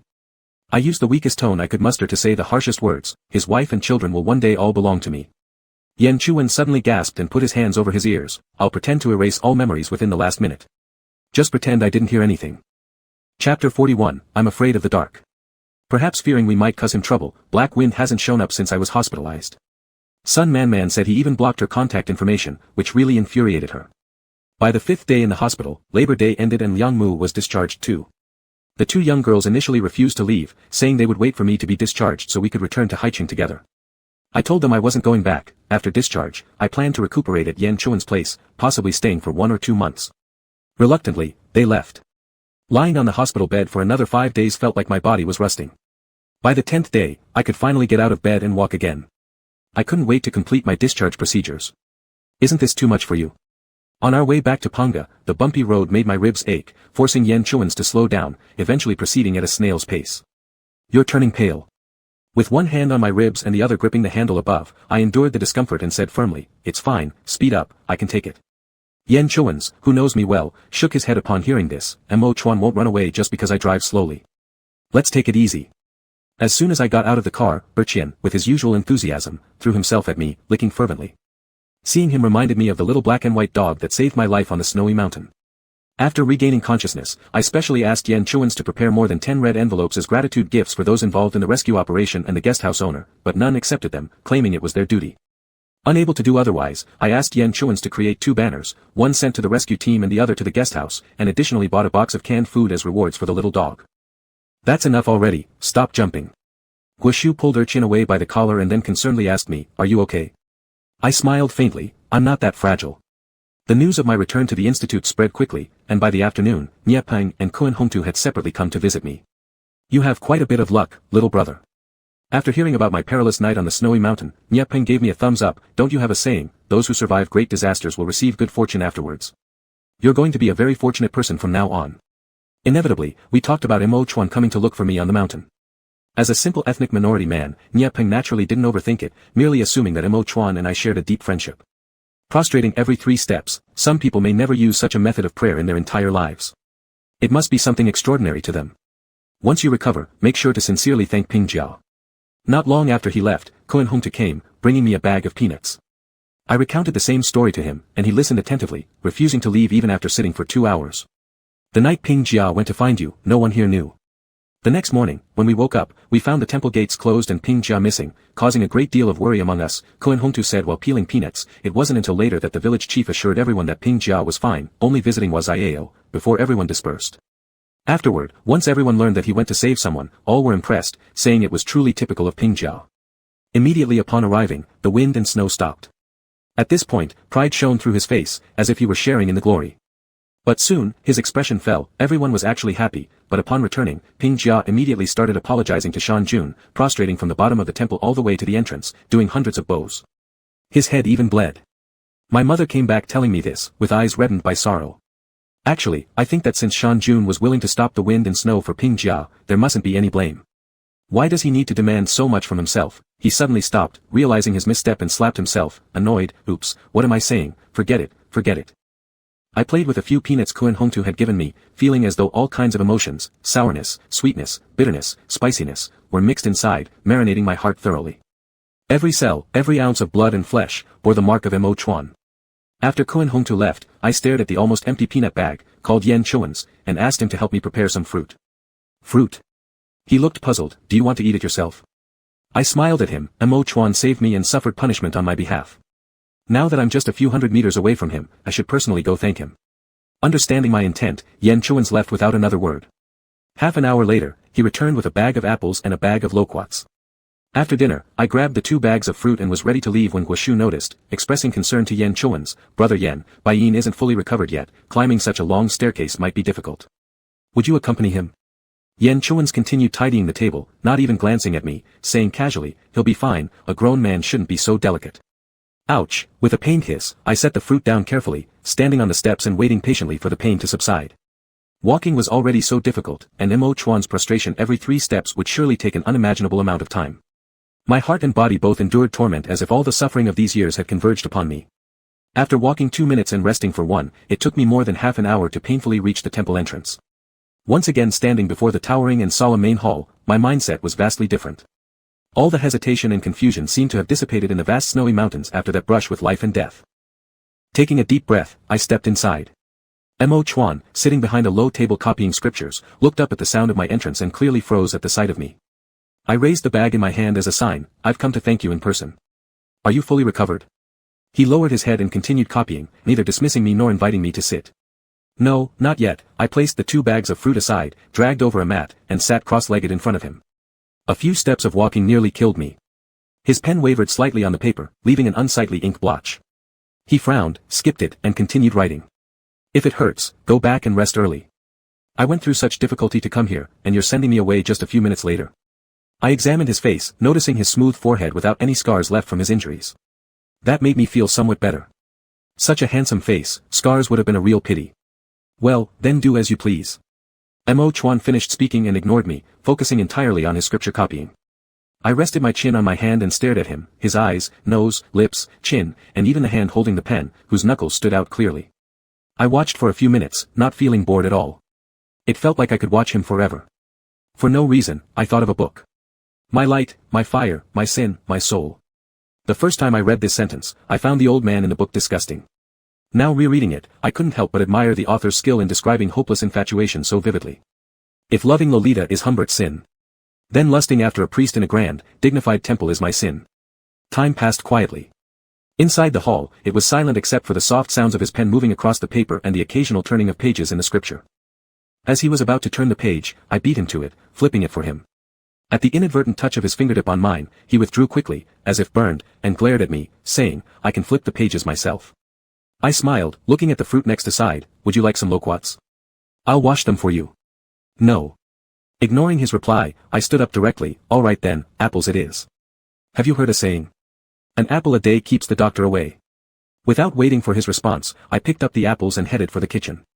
Humming a tune, I washed the biggest apple, found a fruit knife, cut it into small pieces, carved them into rabbit shapes, and finally arranged them into a circle on a plate. Looking at the little rabbits with red ears on the plate, I smiled contentedly. Though my culinary skills might not be great, my knife work certainly was impressive. After admiring my masterpiece, I rummaged through every drawer, unable to find anything like toothpicks or forks, so I simply returned to the main hall with the plate. "You don't use toothpicks here." Re-entering the main hall, I didn't see Mo Chuan behind the low table. Setting down the plate curiously, I hadn't gone far to look when I heard voices coming from his room direction. There are good and bad among the Xia people. Don't always have such strong prejudices against them. Yes, I know. They indeed don't follow rules much. Guessing he was on the phone, I did not disturb him. Instead, I picked up a little rabbit-shaped piece of apple and, crunch, bit off its head. The apple was crisp and sweet. Yan Chuan's had bought high-quality ones. Glancing down at the scripture Mo Chuan was copying, I realized he had completed an entire Heart Sutra. At the end, though, there were 2 extra lines of tiny characters. "May what I meditate on be free from afflictions." Having read halfway, I understood what followed. "May what I meditate on be free from afflictions and gain unimpeded liberation. May what I think of be rid of misdeeds and gain perfect merit." Suppressing the tremor in my heart, I flipped through the large scroll of scriptures already prepared beside him, discovering that every time he finished, he added a dedicatory verse at the end. I originally thought that since Mo Chuan was a Binka, copying so many scriptures and accumulating so much merit, it must be offered back to all sentient beings, back to his tribe, and back to ultimate enlightenment. However, it turned out that he only offered it back to what he meditated on and thought about. While his thoughts might also revolve around world peace and happiness for the people, could it be possible that all this merit was accumulated on my behalf? Touching the dedicatory verse written on the paper with my fingers, I gently pressed my own lips upon it. Even if it wasn't just for me, I was surely somewhere in his meditations and thoughts. Close enough. Suddenly, a gust of wind blew in from outside the hall, blowing off a sheet of Buddhist scripture on the desk. Propping myself up from the low table, I squatted down quietly to pick it up. As I was about to return it, Mo Chuan came out of the room. "The wind blew it off, but I picked it up for you," I said, holding the paper.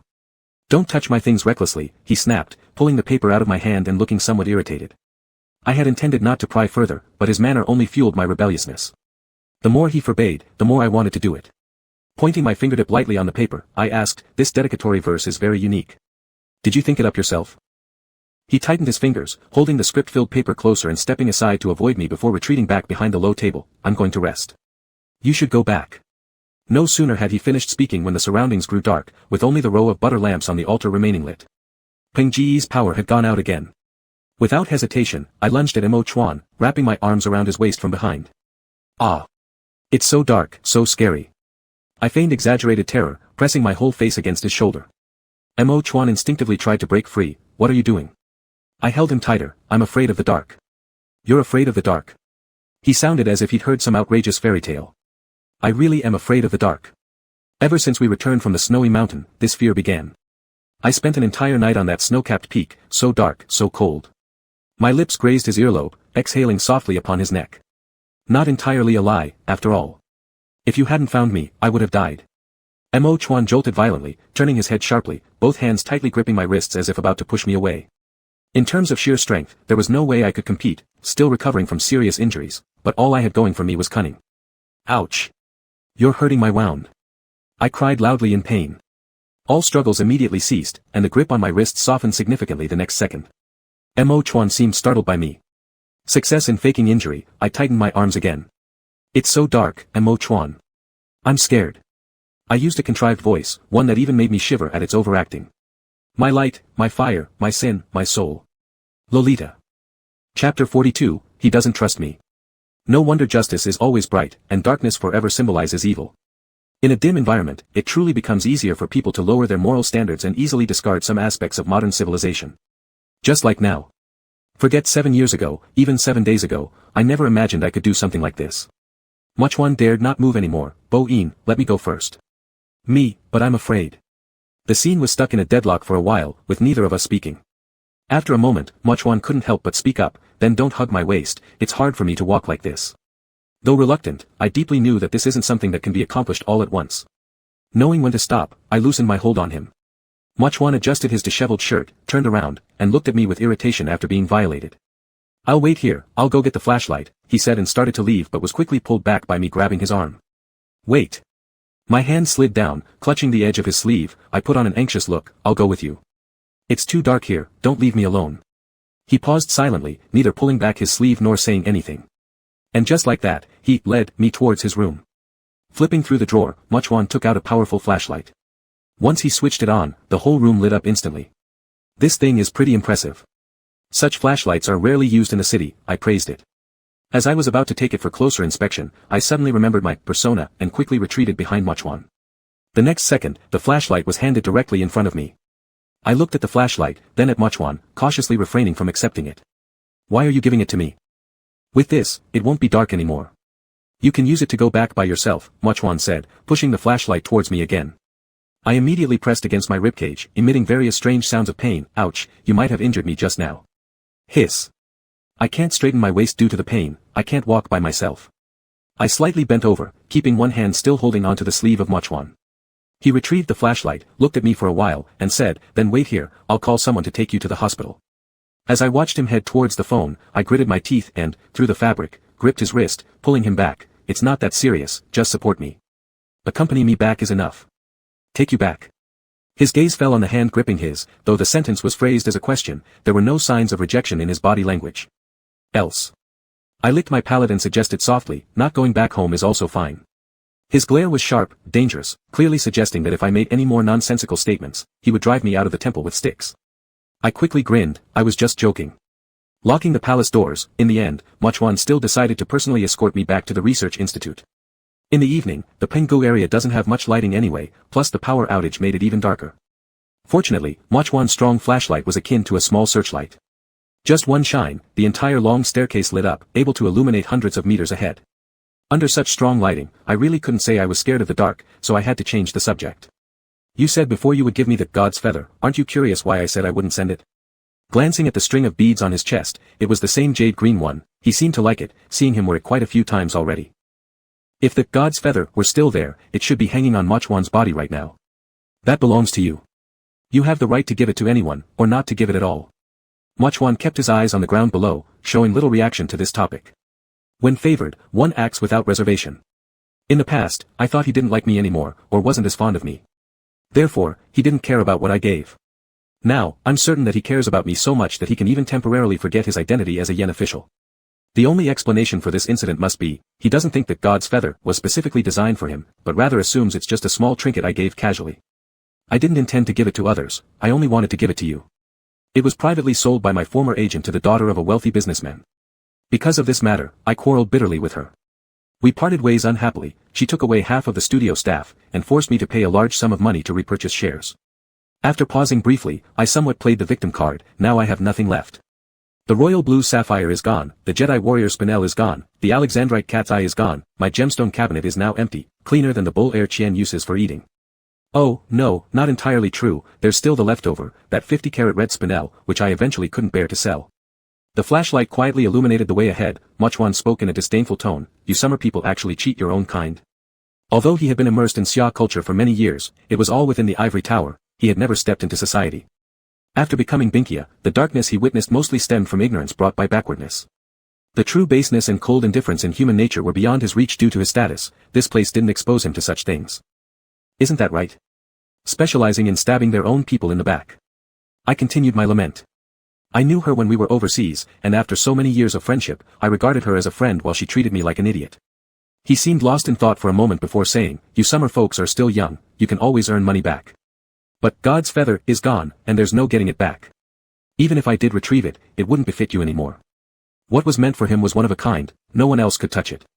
Once worn by someone else, even if it was my prized creation, it was no longer suitable for him. Mochwan paid no attention, lost in his own thoughts, as if he hadn't heard what I said at all. Not until I called his name twice did he snap out of it. What did you just say? I wasn't perturbed by his wandering mind and smiled faintly. I said, it's on me for now. As long as I'm alive, I'll create new works and compensate you later. He stopped in his tracks, silently gazing at me for a long time before speaking. If Chuan disappeared, I would do the same. You don't need to feel as if you owe me something. I froze for a second. He glanced at my chest area, withdrawing the hand supporting me and descending alone. You should be able to walk on your own. The areas illuminated by the flashlight were bright, but where it couldn't reach grew increasingly dark. Before being swallowed by the darkness, I quickened my steps to catch up with Mochwan, urgently explaining, that's not what I mean. I've realized it fully, and I will no longer hesitate or lose direction. Don't you trust me? Mochwan remained silent, and his silence already told everything. He didn't trust me. Afterward, no matter what I said to him, he listened without answering, as if he had filtered me out. When we reached the gate of the research institute, he spoke again, we're here. Go in. He turned to leave, and I hesitated briefly before finally stepping forward to hold onto his hand. This time, I didn't grab through the sleeve but directly seized his free hand. I know it's hard to make you believe in me instantly, but it doesn't matter. Time is on our side, and I'll prove it to you. My thumb stroked the back of his hand beneath my palm. Although Mochwan's face showed no expression, each bone in his fingers tensed stiffly, much like a wild animal that had once fallen into a hunter's trap and could no longer easily trust humans. Who's that? Suddenly, a door upstairs opened, and Yen Chuan appeared, caught in the flashlight's penetrating light. Mochwan took this opportunity to retract his hand, even forgetting to greet Yen Chuan, leaving hurriedly toward the temple with a tinge of panic in his figure. No problem, it's just me returning, I waved toward Yen Chuan on the second floor. Retrieving my gaze, I pushed the door open. As I had told Mochwan, days are long. I never thought I could win over Shanjun so easily, it was only the first day, and I should push harder. In the following days, I would go to the temple every day to find something to do, asking about the secrets of growing orchids, or the meaning of any random sentence from a Buddhist scripture, and sometimes, I'd inquire about the preferences of Li Yang and Hinanuan, the two children. Thinking ahead, I was bound to be with Mochwan in the future, so these two kids, by deduction, were going to be like my son and nephew, and it was reasonable to care more about them. With summer vacation approaching, if I could quickly gain their approval, they might say good words about me to Mochwan. Li Yang and Xia Gu. Mochwan paused mid-penstroke, surprised, raising his head to look at me. Why are you asking about this? Curiosity.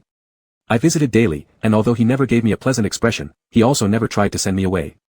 From this, I deduced that despite his reluctance to speak, deep down, he still gave me chances to prove myself. Li Yang is obedient and at the age where he loves to play. What boys of his age like, he likes. Xia Gu. Mochwan paused awkwardly. It's best if you don't appear in front of him. I raised an eyebrow. Why? Mochwan's handwriting was firm and fluid. He disliked summer people, especially ones like you, the playboys from Haicheng. The 6 concluding words lingered in the air, and it felt, whether a misconception or not, as though each word was especially icy. I had always intended to clear my name, and use this opportunity to discuss matters with Mochwan. Not really, that's purely bias. I may just be a gentleman from Haicheng, but how does that equate to playboy? Are all those from your Lurik tribe who've dated more than twice necessarily considered promiscuous playboys? Moreover, can a nearly 30-year-old playboy remain a virgin till now? Mochwan didn't wait for further elaboration, lightly lifting his eyes. Nothing. My face grew hot, and I couldn't bring myself to say such embarrassing words. I looked away. Anyway, I'm not a playboy. The hall fell silent for a moment, a gentle breeze swept by, wrapping my nose in faint whiffs of ink. I took a deep breath, feeling the rare peace and joy in my heart these past few months. It seems there wouldn't be anything wrong staying with him forever. Just as I thought that, Nia Peng's rough voice called out from outside the temple, Pinjia. Mo Chuan's hand trembled slightly, dragging an extra-long stroke across the rice paper. He put down his brush, picked up the almost finished sutra to inspect it carefully, then emotionlessly crumpled it bit by bit in his palm. What is it? He tossed aside the wasted paper, donning a gentle smile. Nia Peng suddenly stopped. Oh, little brother is here too. He greeted me and bowed slightly toward Mo Chuan. The village chief of Zhuchang village is waiting for you outside. He wants you to take a look at their grapes. Let me change clothes first. Mo Chuan got up and went inside. Grapes? I followed suit upon seeing Mo Chuan standing up. Grapes for making wine. Nia Peng explained. I'd heard Yan Chuan mention before that one of Koyansong's economic crops was grapes. Does Pinjia bless the grapes too? Honestly, this was my first thought since Mo Chuan frequently blessed all things in Koyansong. Nope. Nia Peng grinned. Technical guidance, pest and disease control, scientific pesticide application, pruning techniques, etc. Pinjia's very professional, even our group leader in charge of Koyansong's economy gave him a thumbs up. So it was technical guidance. No wonder he chose to take elective courses like Plant Wealth Canon back in college, intending to apply what he learned. I pointed at myself. Can I go along? Without hesitation, Nia Peng immediately agreed. Sure, why not? He put an arm around my shoulder and introduced me to Lei Lang, the village chief of Zhuchang village outside. He also reminded Lei Lang to drive slowly, saying I was the summer person who got lost on the snowy mountain and my ribs were still healing. Lei Lang warmly shook my hand. Nice to meet you, I've heard of your great name. Hello, hello. I replied awkwardly. Good news doesn't travel far, but bad news spreads quickly. Could it be the entire Koyansong knows about me? Not long after, Mo Chuan came out. His formal official robes were too grandiose and heavy, so he directly went back inside to change into summer clothing, a low-collar black thin knit sweater, grey wool pants paired with short boots, simple and stain-resistant attire. Zhuchang was more than 20 kilometers away, not far. However, the mountain road was winding. Lei Lang drove cautiously, taking a whole hour to get there. For most of the second half of the journey, I dozed off. Upon arrival, Mo Chuan woke me up. Still dazed, I stumbled out of the car without a clear view of the landscape when something suddenly hit me hard, pushing my back against the car. Pain shot through my shoulders. Brother, how did you come to? Kuan Hongtu clenched his fists, flashing white teeth as he smiled. I rubbed my sore shoulder, feeling the pain extending to my ribs. You little brat, did you forget I'm still injured? He seemed genuinely shocked, his face changing instantly as he hurried to massage my shoulder. Sorry, bro, I totally forgot. Are you okay? I'm fine. I swatted his hands away just as I wanted to ask why he was here. Suddenly, there was a knock on the car window behind me. Looking back, I saw Mo Chuan pointing coldly at the door handle position, silently mouthing two words. Get out. Out of habit, I moved aside and saw that the other side of the car had been blocked by a wall. The car door slammed loudly as Mo Chuan stepped gracefully down, closing it behind him. It seemed to me like the whole car swayed at that moment. Without a glance in my direction, he walked past me and Kuan Hongtu, exchanging pleasantries with the people welcoming him before entering the vineyard together. Is Pinjia in a bad mood today? Kuan Hongtu said worriedly, gazing at Mo Chuan's retreating back. Feeling annoyed, I pushed him away. Stay away from me. Chapter 43, The Mountain Lord Would Not Be Angry. The main group was walking ahead, while I trailed behind with Kuan Hongtu. From Kuan Hongtu's words, I learned that this vineyard belonged to his aunt's family, and he usually worked here. My aunt is like the other people in the village. A few years ago, she started planting grapes under the government's encouragement. The seedlings are imported ones grafted onto our local grapevines. Kuan Hongtu pointed at a grape plant left of his shoulder height and said, this one, Cabernet Sauvignon. Then he pointed at another grapevine and introduced it, this one, Merlot. His demeanor was proud, as if he were introducing his two daughters who had topped their province in exams. Right now, we're mainly preventing powdery mildew. You need 30 to 35 grams of triazole per mu, a Chinese unit of area, and it has to be evenly sprayed. Mo Chuan stopped by a grapevine, turned over the backside of a grape leaf, then squatted down to inspect its trunk. Didn't you peel the bark this year? As he spoke, his gaze moved toward the middle-aged woman standing at the front of the crowd. The woman, in her 40s, bore some resemblance to Kuan Hongtu. Both had faces that seemed to smile even before they spoke. This year, there weren't enough hands, so we only peeled the old trunks aged over 10 years, the woman stammered nervously, much like a student caught daydreaming during class. Mo Chuan lightly scratched off a large piece of aging bark with his finger, picked it up, and showed it to the people behind him. All those 8 years or older must be peeled, and after peeling, burn them. Don't be lazy about it. The woman, embarrassed, nodded repeatedly. All right, I'll get people to do it right away. Mo Chuan inspected row after row of grape trellises, visiting one household after another until it was already past 5 in the afternoon when he finally finished all inspections. But just then, the sky suddenly started raining. This rain came fiercely, the dark clouds quickly covered the city, accompanied by rumbling thunder. Lei Lang assessed the rain intensity, then turned around and suggested we not go back yet, saying there might be risks of falling rocks on the road. I was scared of falling rocks, so naturally, I had no objections. Mo Chuan glanced at the storm-linked heavens and earth and also silently agreed. Marking the arrival of the rainy season, this rain nourished the lives of Kuai and Song and brought good omens for a bountiful harvest, but also carried the risks of landslides and falling rocks. Nature's gifts always come with blessings and misfortunes, and it's fair to everyone. By 7 in the evening, the rain hadn't let up at all. Lei Lang approached Mo Chuan to ask whether we would stay the night in Zhuchang. Sulan's house is the best in our village, and I've already arranged with them. Both you and your Han friend can go over any time. Mo Chuan nodded, got up, went under the eaves, took the black umbrella Lei Lang handed to him, opened it, but didn't leave immediately. Instead, he slightly turned and looked at me. Not leaving? I paused, realizing he was waiting for me, my heart beat irregularly, and I hurriedly stood up and ran under his umbrella. Let's go. I grabbed his arm and laughed, let's go together. Sulan's home was where Kuan Hongtu's aunt lived, and when we arrived, Kuan Hongtu was also stranded by the sudden downpour and would spend the night there with us. Sulan prepared 2 rooms, one for Mo Chuan, one for me, and Kuan Hongtu would share a room with his cousins, sleeping on the floor. When I heard this, I protested, saying this wasn't necessary and insisted that there was no need for individual rooms. It's so uncomfortable to sleep on the ground.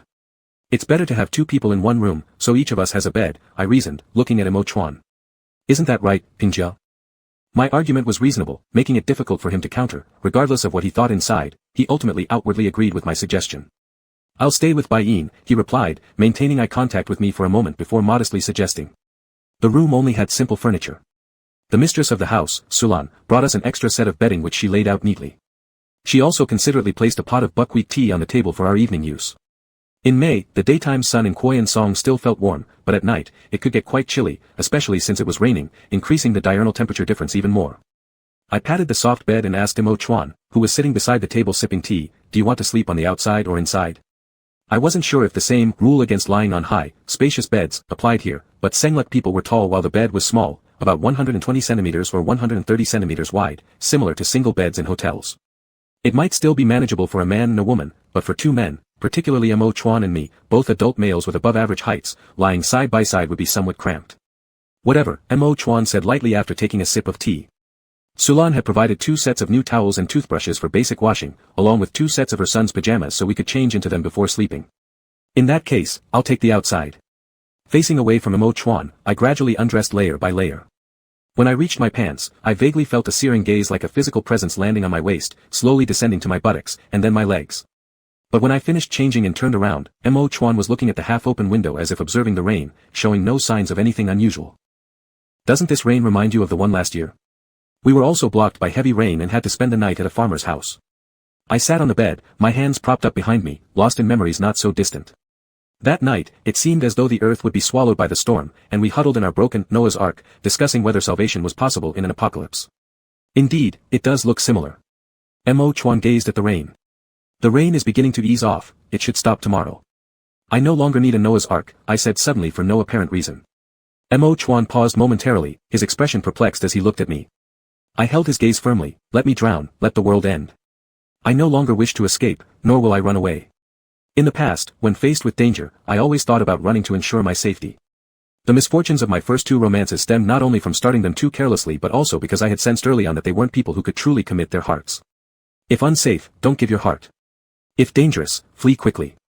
I adhered to my personal philosophy, rowing my little boat of escape while keeping myself separate from the world, avoiding ending up like Jiang Xuehan.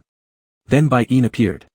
From the very beginning, I knew he wasn't someone I could afford to tangle with, yet I gradually succumbed deeper, unable to let go for 7 years. Though I should have fled faster than anyone, though I should have stayed further away than everyone else, I still wanted to take him with me, save him from a cruel fate. I thought I could do it, but I had overestimated myself. My boat was too small, too tiny to carry Bai Yin's massive divine bird body, so small that carrying him put us constantly at risk of capsizing. Afraid to die, terrified, I pushed him into the water and chose to escape alone. The divine bird had its feathers cut short and couldn't fly anywhere. I rejected him, leaving him to sink and struggle in the ocean of sorrow and flood of despair. Even though I treated him that way, he still blessed me, letting me be free from calamity, giving me the peace and liberation he couldn't attain himself. I stubbornly clung to my little boat, believing I could live the rest of my life in peace. But Huangfu Rou betrayed me, and the snowy mountain nearly killed me. Risk avoidance measures still left me vulnerable to risks approaching one after another. Since it was useless, why not abandon it? Before, when I read Buddhist scriptures, I only saw the 8 sufferings of life: love, separation, resentment, union. After lying all night on the snowy mountain, I seemed to understand something, grasping the meaning of the 4 noble truths. Problem and distress are dukkha, attachment born out of distress is samadaya, renunciation of suffering and attachment is nirodha, walking the correct path is magga. Once, I believed that Mo Chuan represented suffering, and there was no solution. Now I realized seeking trouble unnecessarily was itself the real suffering, and I'd been wrong all along. Bai Yin Gu, it's me, Kun Hongtu's voice sounded outside the door, deliberately lowering his tone. TCH. Hardly a good moment for heartfelt talk. How did this kid fail to see the situation? I stared at the door panel irritably. Mo Chuan glanced at the door direction, seemingly also somewhat annoyed by his interruption, but remained silent, frowning again as he gazed outside the window. I dragged my feet to open the door. What is it? Big brother, do you want to play cards? Perhaps fearing Mo Chuan might dislike hearing this, Kun Hongtu whispered conspiratorially almost inaudibly, didn't you wonder what our wine tastes like? I asked my aunt to prepare some for you. Want to try it? Whether playing cards or not didn't matter much to me, but since he specially invited me to taste homemade wine, rejecting the offer felt inappropriate. Kun Hongtu wants me to go try their homemade wine, may I? I turned around to ask Mo Chuan for permission. For about 4 or 5 seconds, he kept silent, just staring out the window, absently stroking the edge of the teacup. Mo. Pingjia. Thinking he had zoned out again, I couldn't help but call him. His hand movement stopped, and he finally spoke, turning towards me, go ahead. This answer was neither clearly objectionable nor straightforward, leaving me uncertain if he genuinely didn't mind my going or if he was speaking under constraints imposed by the Pingjia identity and hence saying things against his true thoughts. Alrighty. Thanks, Pingjia. Upon hearing Mo Chuan's approval, Kun Hongtu eagerly pulled me away, completely unfazed that I needed Mo Chuan's consent to drink. Card games plus wine tasting stretched until past 10 o'clock, if I hadn't stopped it, it would have gone even later.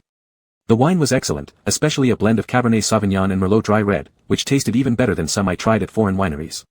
It was unique, so naturally, I drank more than I should. By the time I reached the door, before knocking, I smelled myself all over, thinking I shouldn't bring the alcohol sent back inside. Without lifting his head, the door opened. Mo Chuan was still wearing the same outfit from earlier. I hesitated for a second, glancing through him into the room and noticing the window was still open, the stool by the table pulled out as if left in the same position it had been since. It seemed like however long I'd been gone, he'd sat there waiting that entire time.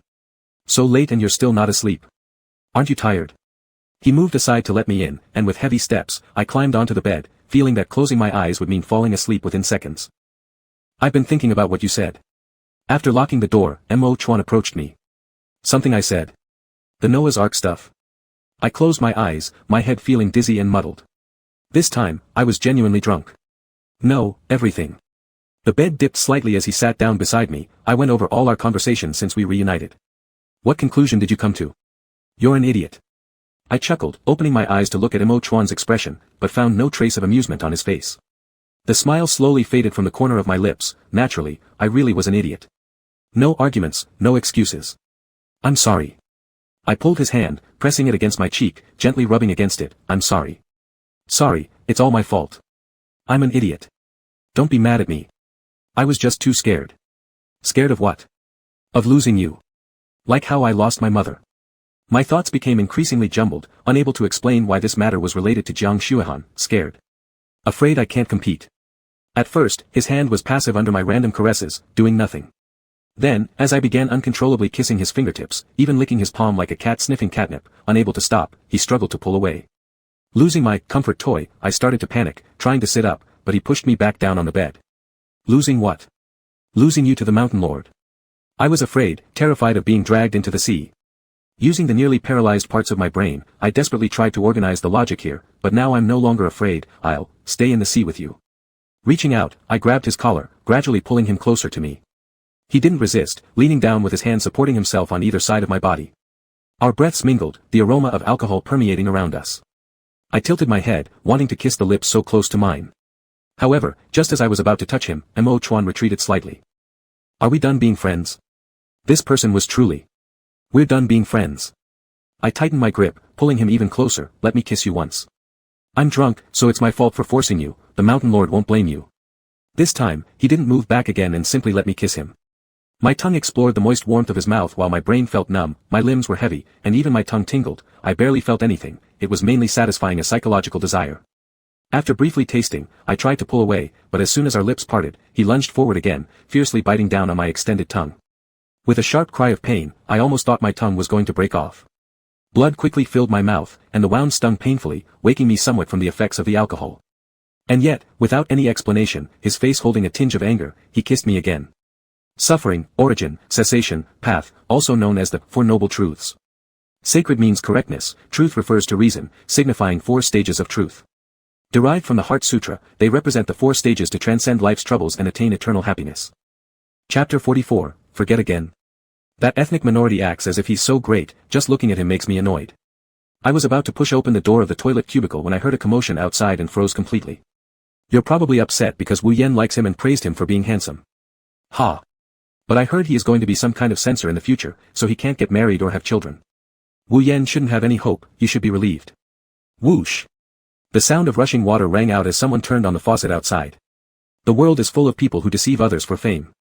Who knows if he really doesn't like women? Maybe he's like those fake monks, seemingly indifferent on the surface but indulging in smoking and drinking behind closed doors. It might not matter to him if it's not a woman. Didn't you see how enthusiastic Teacher Zheng was with him? Why did we choose to paint him among so many oil painting models? Homosexual? The male voice scoffed dismissively, our department has become a haven for homosexuals. If you really can't stand that man Cenlu, I've got a way. Another male voice gradually became lower.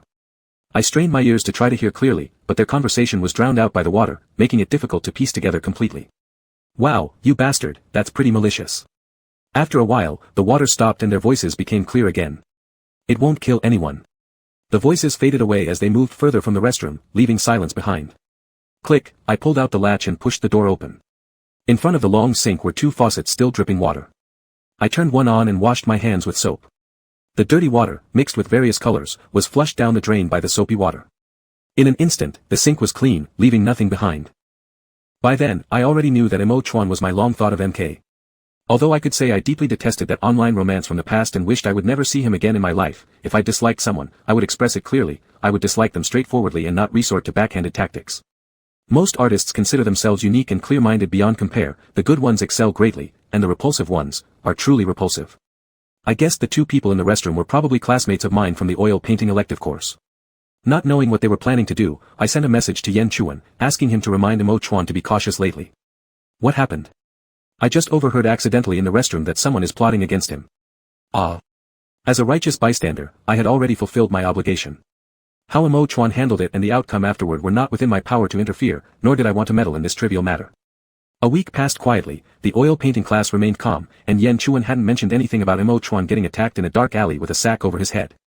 I thought that the incident was over, assuming that the other party might have just been verbally spiteful without intending to act upon it. The bell rang signaling the end of class.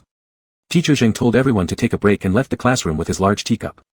Oil painting electives had 48 class hours per semester, split into 2 weekly 90-minute classes, each taking a 10-minute break every 45 minutes. Everyone started moving around.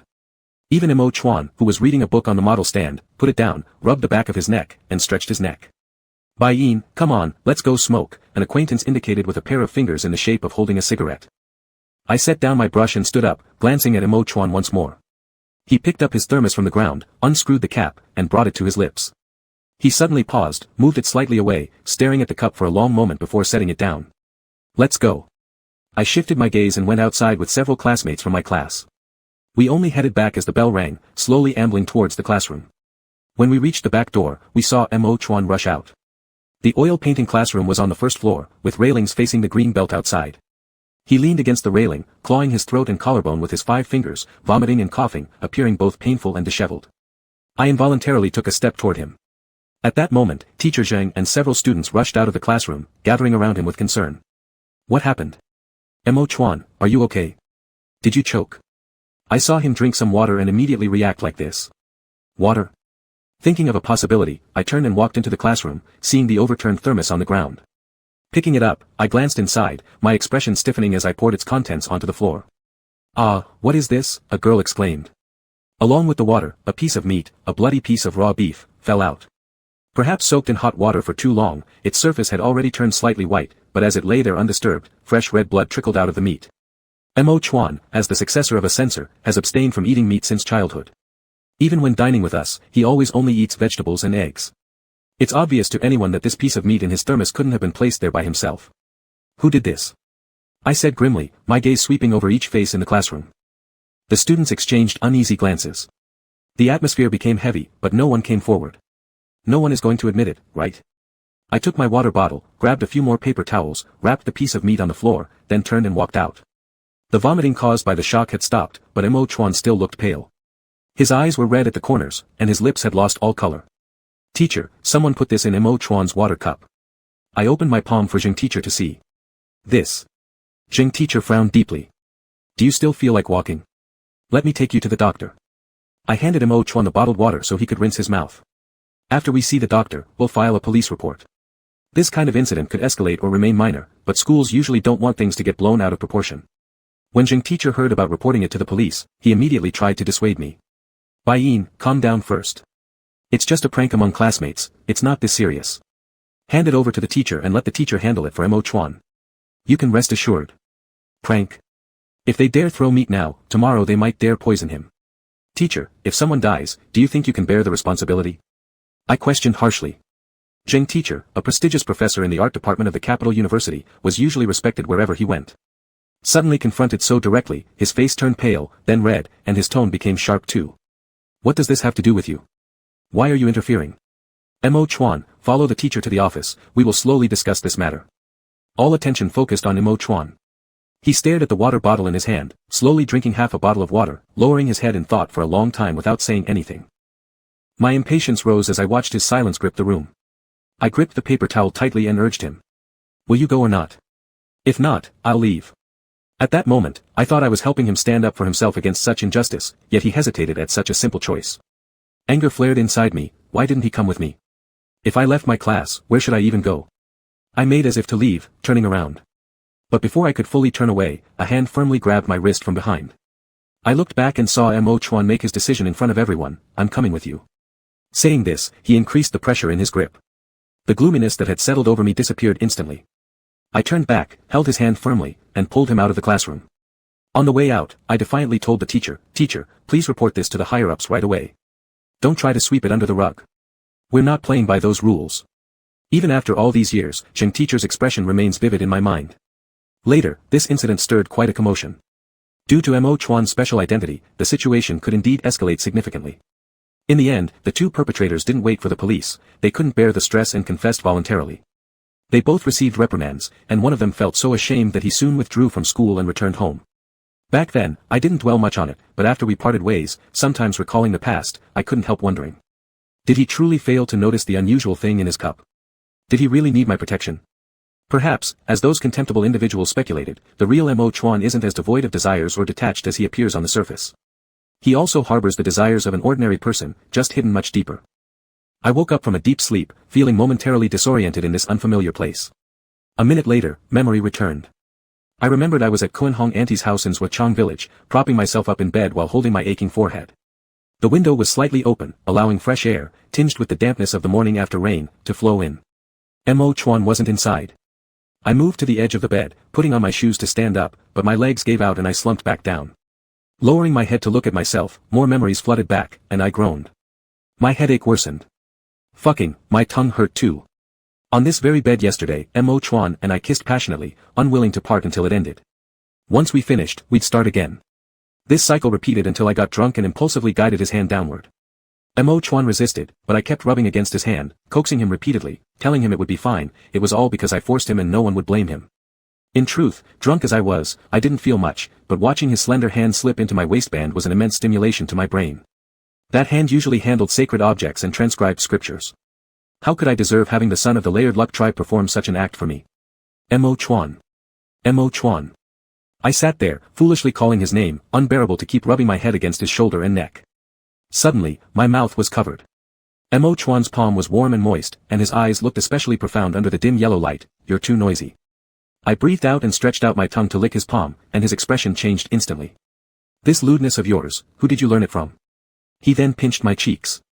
I cried out in pain this time, but it wasn't because of my tongue. The numbness can be divided into levels, the level of pain is greater than paralysis, even when drunk, one knows pain.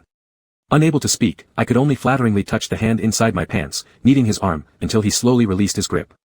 The later memories were a bit blurred, as if I had no bones, clinging to him, hugging him. After making noise for half the night, I fell into a confused sleep. Was the wine I drank yesterday red wine or aphrodisiac wine? How could it change one's personality? I sat on the bed dumbly reflecting, and at this moment, the door was gently pushed open. Mo Chuan held a tray in one hand. Seeing that I was awake, he closed the door behind him and said, "Go wash up, then come over to eat breakfast." I put on my shoes, scratching my head awkwardly, and walked towards him. "Last night." He placed the tray on the table, glanced at me upon hearing this, and softly spoke, "What, are you going to say you forgot again?" I trembled, shaking my head vigorously. No, I remember everything." Chapter 45, I want to corrupt him. Breakfast was simple, a bowl of porridge, a pancake, and a boiled egg. I held the bowl in one hand and the pancake in the other, occasionally glancing up at Mo Chuan's expression. He meticulously peeled the egg in his hand, seemingly unaware that I was watching him. Were we, officially together now? When are we going back? I swallowed my food and broke the silence. The egg might have been boiled for too short of a time, making the shell difficult to peel. Mo Chuan peeled it bit by bit, quickly piling small pieces of white eggshell on the table. "We can't go back today. The road is blocked by rocks. Lei Lang has contacted someone to clear it, but it won't be fast. At least until tomorrow." I paused, first feeling grateful that we didn't try to return in the rain yesterday, then a subtle joy bubbled inside me that wasn't quite suitable to share with others. Although staying at someone else's house here is inconvenient, I feel as though I have more freedom than in Penggu. Mo Chuan doesn't have to stay confined in the temple all day, and I can sleep soundly beside him without worry. No wonder they say, to get rich, first build roads. Poor roads mean nothing can go out or come in, which really affects the economy. Having peeled the last piece of eggshell, Mo Chuan handed me the adorable white egg. Swa Chang is one of the better developed villages in Koyan Song. Villagers make their living selling grapes to wineries, earning an annual income of 2,000 or 3,000 yuan per household. This money may not buy a single brick in High City, but here, it can support a family. Truthfully, I wasn't paying much attention to what he was saying, all my focus was on the egg in front of me. Setting down the bowl, I took the egg somewhat surprisedly. "Thank you." I'm not sure if it's because these eggs from home-raised chickens are just naturally better or due to some psychological factors, but as I took a bite, I could only think how this must be the best-tasting egg I've ever had in my life. After finishing breakfast, Mo Chuan said he still needed to walk around the village with Lei Lang and inspect the vineyards. The rainy season is when grape diseases and pests are most common, so he wasn't completely at ease. "Can I go with you?" I asked, holding the tray, as I followed Mo Chuan out of the room. "There's no need. Your shoes aren't suitable for the vineyard after the rain," he replied, glancing at my beige sneakers. These were specifically designed for long-distance trekking, ensuring comfort, but certainly weren't suitable for muddy fields like vineyards, not like Mo Chuan's short boots, which fear no puddle. "Alright, then take care of yourself. Watch out for slippery roads." Mo Chuan and I parted ways at the crossroads near the door. With nothing to do, I planned to return the tray and wander around a bit before heading back for a nap. But Suolon seemed afraid that I might feel neglected as a guest and insisted on keeping me in the kitchen, even summoning Kuan Hong Tu to take me out for some fun. In the Senglet tribe, we wouldn't leave a guest alone indoors, brother. "You'll have to get used to it," Kuan Hong Tu chuckled as he acted as my guide, leading the way. "It just rained, so climbing mountains isn't a good idea. Since you know how to shoot arrows, would you like to try?" "Shoot arrows?" "The last time I touched a bow was during last year's Winter Abundance Festival. I'm not very skilled at archery, hence why I haven't touched one in years, but since I was here already, I figured I'd give it a try." Kuan Hong Tu nodded, "Right behind the house. Let me take you there." Behind the house was a clearing surrounded by wood panels about a person's height on 3 sides, leaving a gap on one side. From the shooting line to the target, the furthest distance was roughly 30 meters. Though open air, there was a rain shield over the shooting line. On the wall behind me hung several hunting bows, and on the ground lay a few arrow quivers scattered haphazardly, each containing no less than 50 to 60 arrows. Kuan Hong Tu picked a bow suited for me and grabbed his own, practicing alongside me, one on each side. "Do you still carry bows up the mountain to hunt?" I asked curiously. "The old hunters used to, but there are fewer now. Young people don't hunt anymore." Kuan Hong Tu shot an arrow, missing the bullseye by a little. Dissatisfied, he tightened the string and added, "And it's dangerous, once the arrow leaves, you can't retrieve it. If it hits someone, it could be fatal." Hearing that reminded me of the time in the archery club when I almost hit someone. It's a memory that still gives me chills. Over a decade ago, something happened here. An old hunter took his grandson up the mountain to hunt. The boy was young and restless. Despite being told not to wander, he did when the old man wasn't looking. The old hunter saw movement in the grass and thought it was a wild boar. He shot an arrow, and killed his own grandson. Kuan Hong Tu sighed as he recounted this. When they gave the boy a water burial, his family cried their hearts out. I and a few of my friends sneaked over to watch.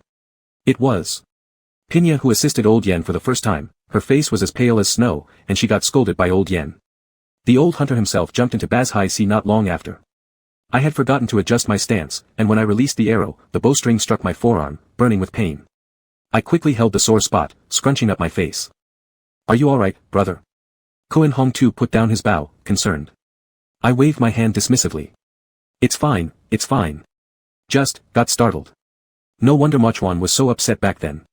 What I mistook for prejudice or disdain were actually memories of innocent lives he couldn't forget. Koen Hong Tu chuckled again as he drew his bow once more. Looks like your nerve isn't that good, ha ha ha ha. Shooting involves the shoulder blade and back muscles, although it doesn't directly affect the ribs, the strain on those muscle groups still causes some soreness, especially over time. As the discomfort increased, I rotated my shoulders and touched the broken rib I once had, frowning at my poor performance on the distant target. I started losing interest. Your rib healed already, and you're out here shooting arrows? Mochuan's unexpected voice came from behind me. I turned around to see him standing with his arms crossed, his deep hybrid-like features paired with Xia ethnic clothing giving him less holiness and more cool allure. Still, both looks carried a refined charm. How'd you get back so fast? I pulled out my phone to check the time and realized it was nearly 11 o'clock. Oh. It's almost noon. And I didn't even notice. Pinya, you're back. Koen Hong Tu approached enthusiastically. Want to give it a try? I heard my mom and others say that your archery skills are amazing. What was it, hitting a leaf 100 paces away? I thought for a moment. Bai Buchuan Yang. Yes, that's it. Mochuan remained calm, without arrogance or any desire to prove himself. Let's go eat first. We'll talk about it later. Mochuan used to be very skilled at archery, but it's been so many years, I doubt he's still at the same level. Our Pinya hasn't touched a bow in years, so he must be rusty now. Not just, Bai Buchuan Yang, I teased while holding my longbow, pointing toward the target far away, even hitting the center at 30 meters is tough for him, right? Men always rise to challenges, even the usually aloof Pinya falls for this. He glanced at me, then held out his hand towards Koen Hong Tu, give it here. Quickly handing his bow over, Koen Hong Tu asked excitedly, Pinya, should I pull all the arrows out from the targets for you? There were already more than 20 arrows in the 2 targets, most concentrated around the bullseye. Few spots remained open, which naturally made hitting the bullseye more difficult. No need. Mochuan said, slowly withdrawing an arrow from the quiver, placing it on the bowstring, and began to step back. Step after step, he kept retreating farther from the shooting line until there was no more room, his heel pressed against the wall. Sideways stance, extending the bow, pulling the string, closing his eyes. A gentle breeze swept by, as if propelling the arrow, making it release swiftly from the bowstring. Mochuan opened his eyes, maintaining his position for several seconds before lowering the bow. Made it. Right in the center. Incredible, Pinya. Koen Hong Tu was ecstatic, practically jumping up and down, more excited than if he'd won first place in an archery contest. Hearing his cheer, I finally tore my gaze away from Mochuan and looked at the target 30 meters away. Mochuan had aimed at my target, so I remembered.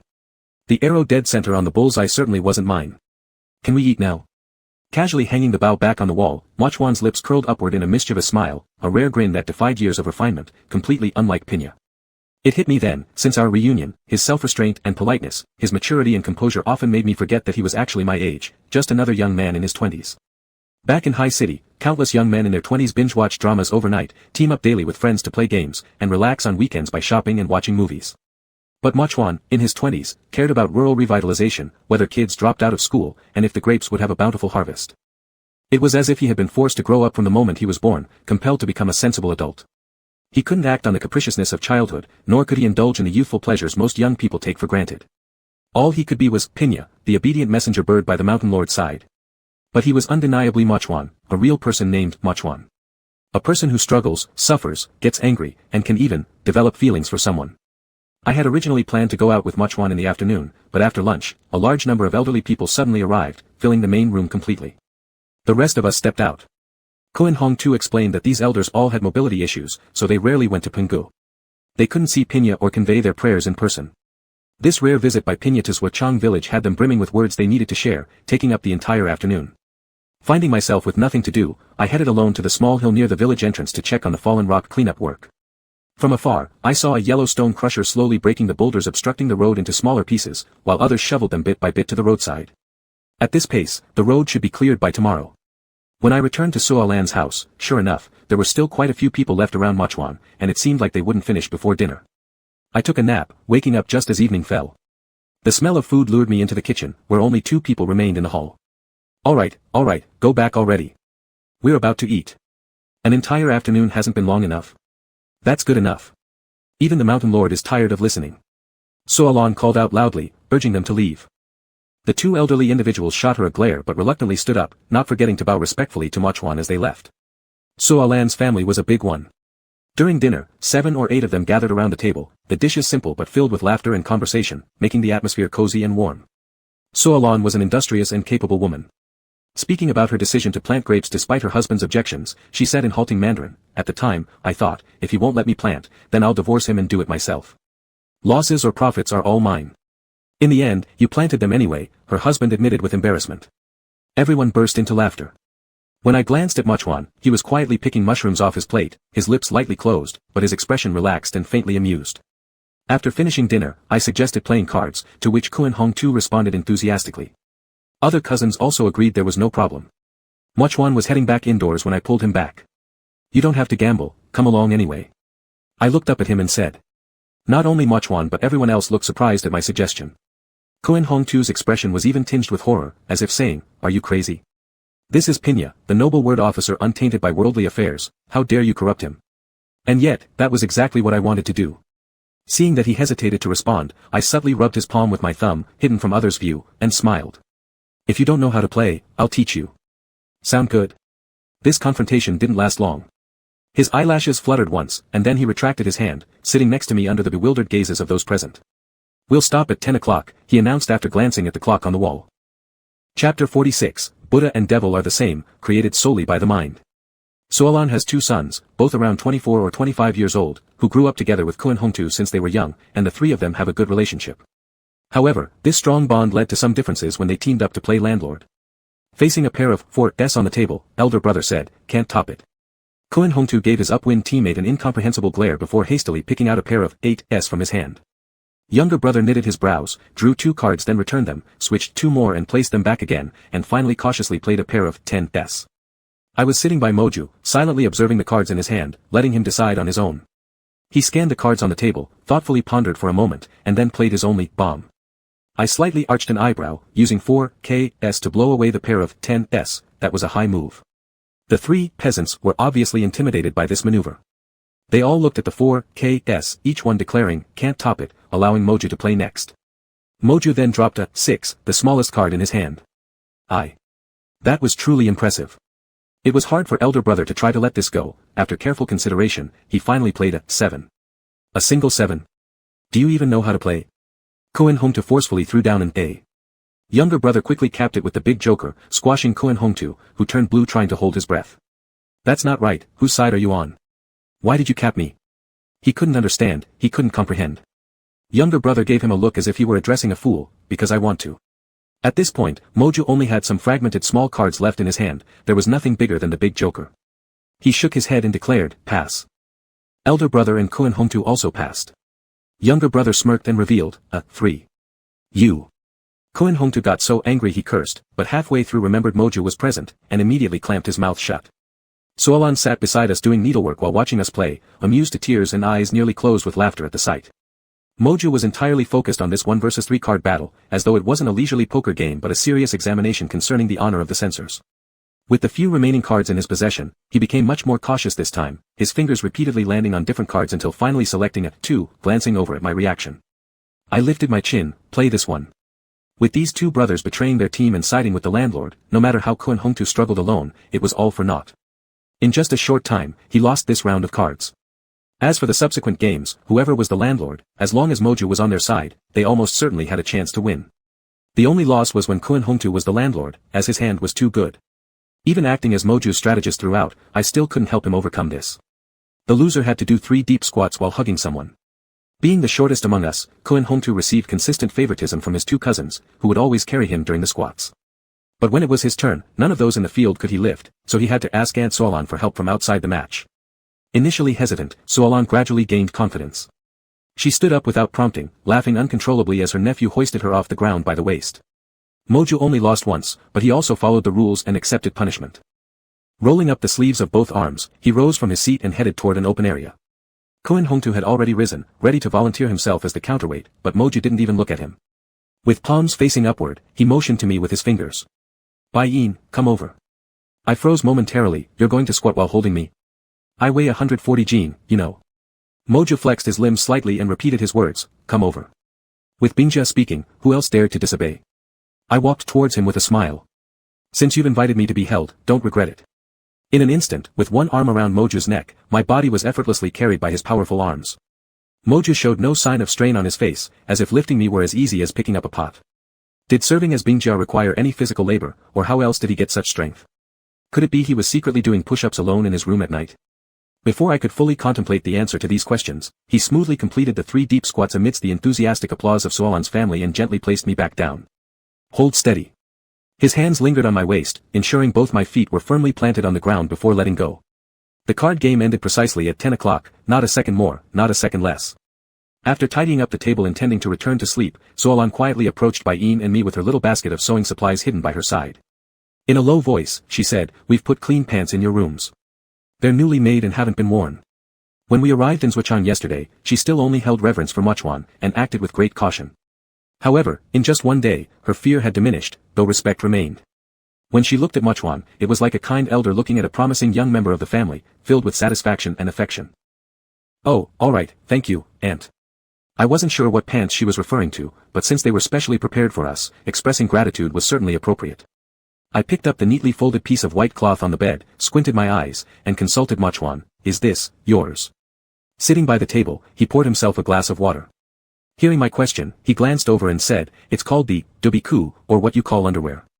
A downward triangle connecting to a rectangle roughly resembled a closed Y, 2 connected Ys, each end having a thin rope, formed a structure that wasn't overly complicated, yet it shocked me as someone from Xiao. Comparing it against my own body, I asked, "Then how do you go to the bathroom? Do you have to take the whole thing off?" "Tie the ropes around your waist, place the fabric inside the ropes to cover the lower body. For larger business, pull the back part, and for smaller needs, adjust the front. Once done, tuck it back in." He paused briefly, adding, "This is the old style, now most people don't use this type anymore." Nodding my head, feeling a touch curious and eager to try, I took the dubai-ku and pajamas to the bathroom. Solan's bathroom had a shower, albeit rather basic, with minimal water pressure. Fortunately, it was already spring, so the temperature wasn't too harsh. After finishing my shower, I studied the piece of cloth for a moment before managing to wear it without much difficulty. It felt almost like a pair of briefs, but even cooler and more breathable. Back in the room, Muchuan sat leaning against his hand by the table, seemingly lost in thought, a vacant look on his face, as if his mind had gone offline but his body was still awake. I began to suspect that the reason he didn't grasp the card game earlier wasn't because it was his first time playing, but simply due to exhaustion, leaving his brain unresponsive. "Shall I take a shower?" I approached him and lightly brushed my cheek against his. His pupils moved slightly, then he stood up, supporting the table without grabbing anything and walked outside. I quickly grabbed his clothes and hurried after him, somewhat exasperatedly asking, "Are you really this tired? I should have let you return to sleep earlier." Muchuan accepted the clothing, pinching his nose bridge. "I wasn't sleepy while playing cards, but suddenly I am." As I watched him turn the corner downstairs, I returned to the room, placing one quilt on the table. First, the bed was small, 2 quilts were overcrowded. Second, 1 quilt sufficed for this weather. Third, having 2 quilts might limit what we could do conveniently. After Muchuan finished his shower and returned, I had already lain down with my eyes closed pretending to be asleep. There was a snap, the light turned off. In the darkness, I felt the quilt being lifted slightly, followed by a body smelling of soap and damp heat lying beside me. I slowly opened my eyes, sensing the breaths of the person next to me, turning towards him. His steady breathing paused momentarily, then resumed right away. Muchuan remained silent, without any movement. Really? Already sleeping? I propped myself up, my eyes gradually adjusting to the dimness of the room, making out faint outlines. My gaze traveled down Muchuan's handsome face, landing finally on a certain area. Including those 2 encounters in Hainan, every intimate interaction always seemed to start with my provocation, leaving him no choice but to respond to me. Compared to my uncontrollable passion, his behavior could be described as textbook-level asceticism. Could it be, he doesn't desire me? Lost in these thoughts, my fingers had already reached a specific spot. His body shuddered beneath my hand, only for my wrist to be firmly grasped in response. "What are you doing?" Whether due to the effects of the shower or startled by me, all signs of drowsiness vanished from his voice, which now carried complete alertness. "I can't sleep." I intertwined our fingers in reverse, straddling his entire form. "Don't worry, keep sleeping." I bent forward, lightly nibbling his bottom lip, retreated a bit, then bit his chin, loosing the grip to move lower where I used greater force to bite his Adam's apple. He tilted his head slightly as if gasping for air, another firm hand gripping the back of my neck. "How am I supposed to sleep like this?" He tried to lift me off. "Get down." Unable to move with my neck restrained, I stopped shifting positions altogether. My wet lips pressed near his throat, my tongue continuously teasing the protruding cartilage.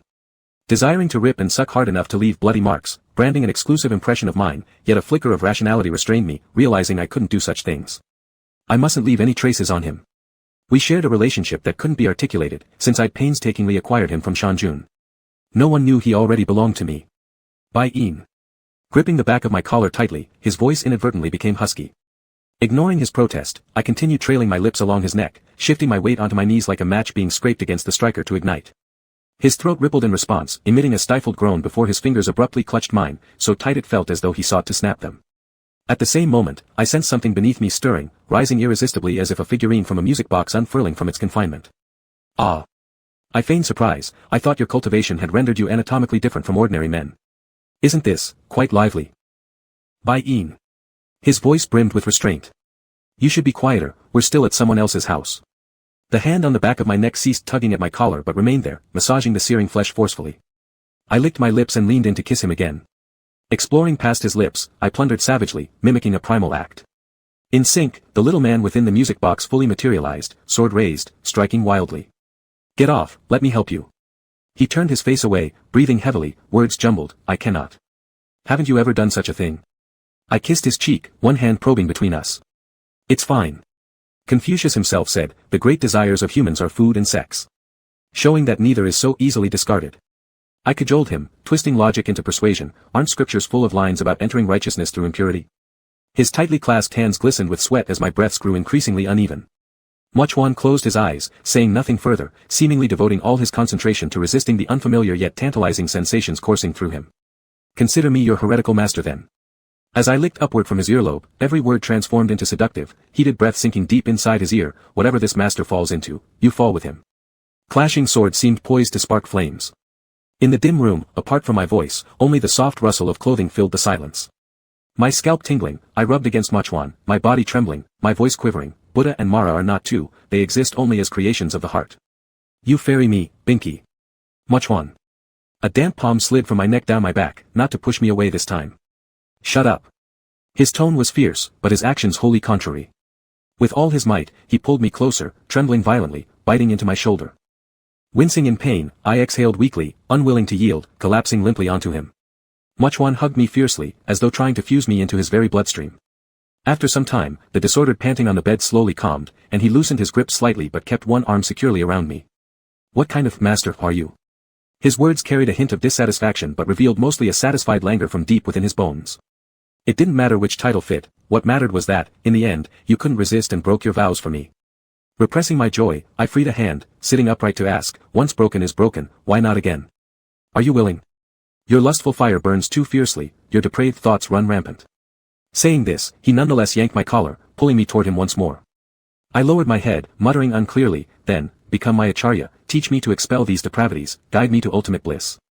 Entering right practice through wrong appearance originates from the Vimalakirti Sutra, somewhat akin to, wine and meat may pass through my stomach, but Buddha remains eternally in my heart, meaning achieving enlightenment through worldly means.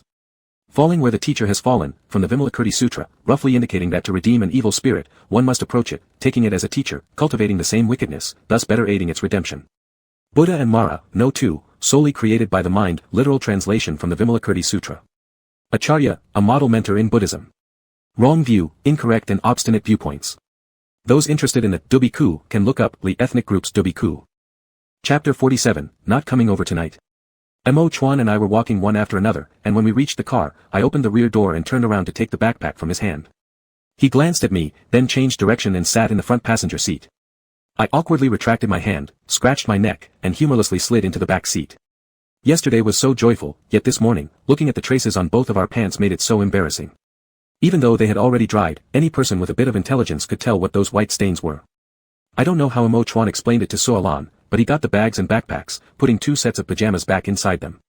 Maybe because of the deep shame, he barely paid attention to me all morning, as if he were upset about yesterday when I lured him into breaking his vow. So, are we heading straight back to Penghu? Lei Lang started the car, and after waiting for a long time without a response from Mo Chuan, he curiously looked to the side, Pinjia. Mo Chuan fastened his seatbelt, raised his index finger to his lips in a gesture for silence, and then gestured with his hand toward the other side. This is.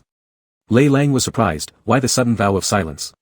Seeing the deeper crease in Mo Chuan's brow and his not-so-good expression, I hurriedly answered for him, yesterday, your Pinjia dreamed of Shanjun. Shanjun asked him why, with such heavy rain these last few days and landslides happening, he still hadn't prayed for blessings and relief for the common people of Kyo Yen Song.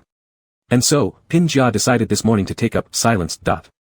Mo Chuan, hearing my nonsense, slightly turned his head to glare at me. I avoided his gaze and aimlessly stared out the window. Ah, so it was Shan Jun who appeared in your dream. Scared me there for a moment, thought So Alon didn't treat you well. Lei Lang said while slowly reversing the car. Not at all, how could that happen? I lowered the car window and waved goodbye to So Alan's family who stood at the doorway. Go back. Goodbye. The car window on the passenger side also lowered, and Mo Chuan, unable to speak, just waved like me to bid everyone farewell.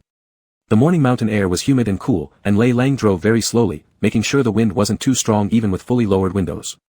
The blocked road by fallen rocks has been cleared already, though there were still some small scattered pebbles on the sides. On one side was a steep rocky cliff, and on the other, a deeply sunken river valley. A greenish river wound through the gray-yellow riverbed. Seen from afar, it resembled a coiled-up giant dragon. I leaned against the window, enjoying the view outside when suddenly, a bright and high-pitched unfamiliar tone sounded from the front seat. Leaning closer, I saw a snow-white flute about the length of Mo Chuan's forearm pressed against his lips, and those melodious sounds were emanating from it. What is this? I've never seen such an instrument before. Examining closely, it appeared to be made from some kind of animal bone. Eagle flute, made from the wing bones of a vulture.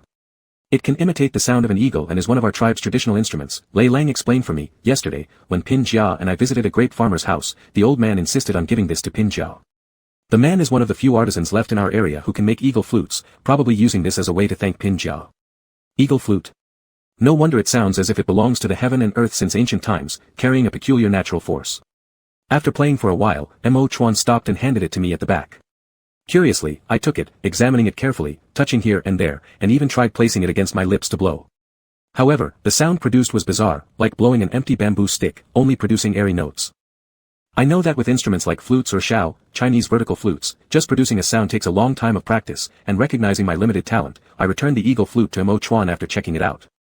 He effortlessly played a melody full of exotic charm by simply resting the flute against his lower lip. In a daze, I seemed to see a spread-winged eagle diving across the river valley, flying off toward the distance. You play really well. Can you teach me someday? Leaning on the backrest of the seat near the door, avoiding Lei Lang's sight, I secretly extended my right hand forward to mess with Mo Chuan. The flute music distorted momentarily, and he took a deep breath, lowering the flute and, pretending as if nothing happened, grabbed the mischievous hand at his waist firmly. That backpack containing evidence of our crime was eventually taken by him back to the temple. The next day when I went to find him, the 2 sets of clothes were neatly laid out to dry in the courtyard, and the day after, they were gone. I asked Mo Chuan where the clothes were, and he wrote on a piece of paper, "They're cleaned and sent back by Kuan Hong Tuesday." I stared at those words and teased, "Sent back. I thought you would destroy all traces of evidence." Leaning close to him by the low table, such a pity for Pin Jia's first precious time. Should have kept them. He immediately slapped me across the face, pushing me back into the seat and then forcefully writing down 2 big characters on the paper. Not allowed. After returning from Shuachang, he remained silent for several days, refusing to be intimate with me for those days. Although I consider myself not someone who thinks with the lower half of my body, being repeatedly pushed away by him sparked a bit of irritation. For more than 20 years, I had lived ascetically like a wandering monk. Why should I now, even with a partner, still have to endure? Looking up, my gaze fell on the golden statue beside me of a deer-headed, human-bodied deity. My tone was unpleasant. Are you afraid of him? Mo Chuan lowered his eyes, avoiding my gaze. What's the difference between this and admitting it silently? Why? Didn't you say before that faith isn't superstition? I scrutinized his expression carefully, and suddenly an idea sprang to mind. Is it because of me? Have you changed your belief? I once heard such a saying, even the most steadfast atheist will pray to deities when desperate. When I encountered danger in the snow mountain, when the locals said it was the mountain lord's punishment, when he finally found me on the mountain, did his belief also change at that moment? That was why he knelt and bowed every 3 steps for hundreds of temple stairs, penitence for his rash words, gratitude for the mountain lord's grace, and prayers for my safety. That's an accident, it has nothing to do with you. His palm pressed against his cheek, his thumb gently caressing the skin under his eyes, as I used the same comforting words that had once consoled Sun Man, but he clearly wasn't listening. He pulled away my hand, looked down again and wrote on the paper, "I know you came that night during dear King's birthday. I paused, "You knew." He took back the paper, turned it around, and continued writing. "That day, I got angry with the mountain lord because of your visit and said something wrong. But it's not your fault, it's mine." He paused for a moment and added, "It's just that I haven't passed this mental hurdle yet, and it has nothing to do with you." In the afternoon, the temple became busy with one devotee after another. Staying didn't seem appropriate, so I bid farewell to Mo Chuan and returned to the research institute. I originally planned to go hiking over the May Day holiday, but as time went by without returning to Haicheng, Lin Weian, as my subordinate, specially sent a message to check on me and asked when I would return. "Boss, there are so many contract documents waiting for your signature.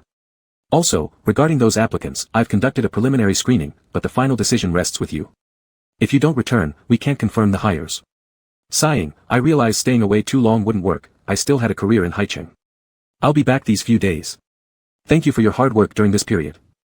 Just as I finished sending the message, a strange number popped up. Upon answering, it turned out to be Bai Chifeng. How could you block me? If Chen Wan hadn't called to scold me, I wouldn't have known your mother already. He sighed as if mourning. We've shared some kind of father-son relationship.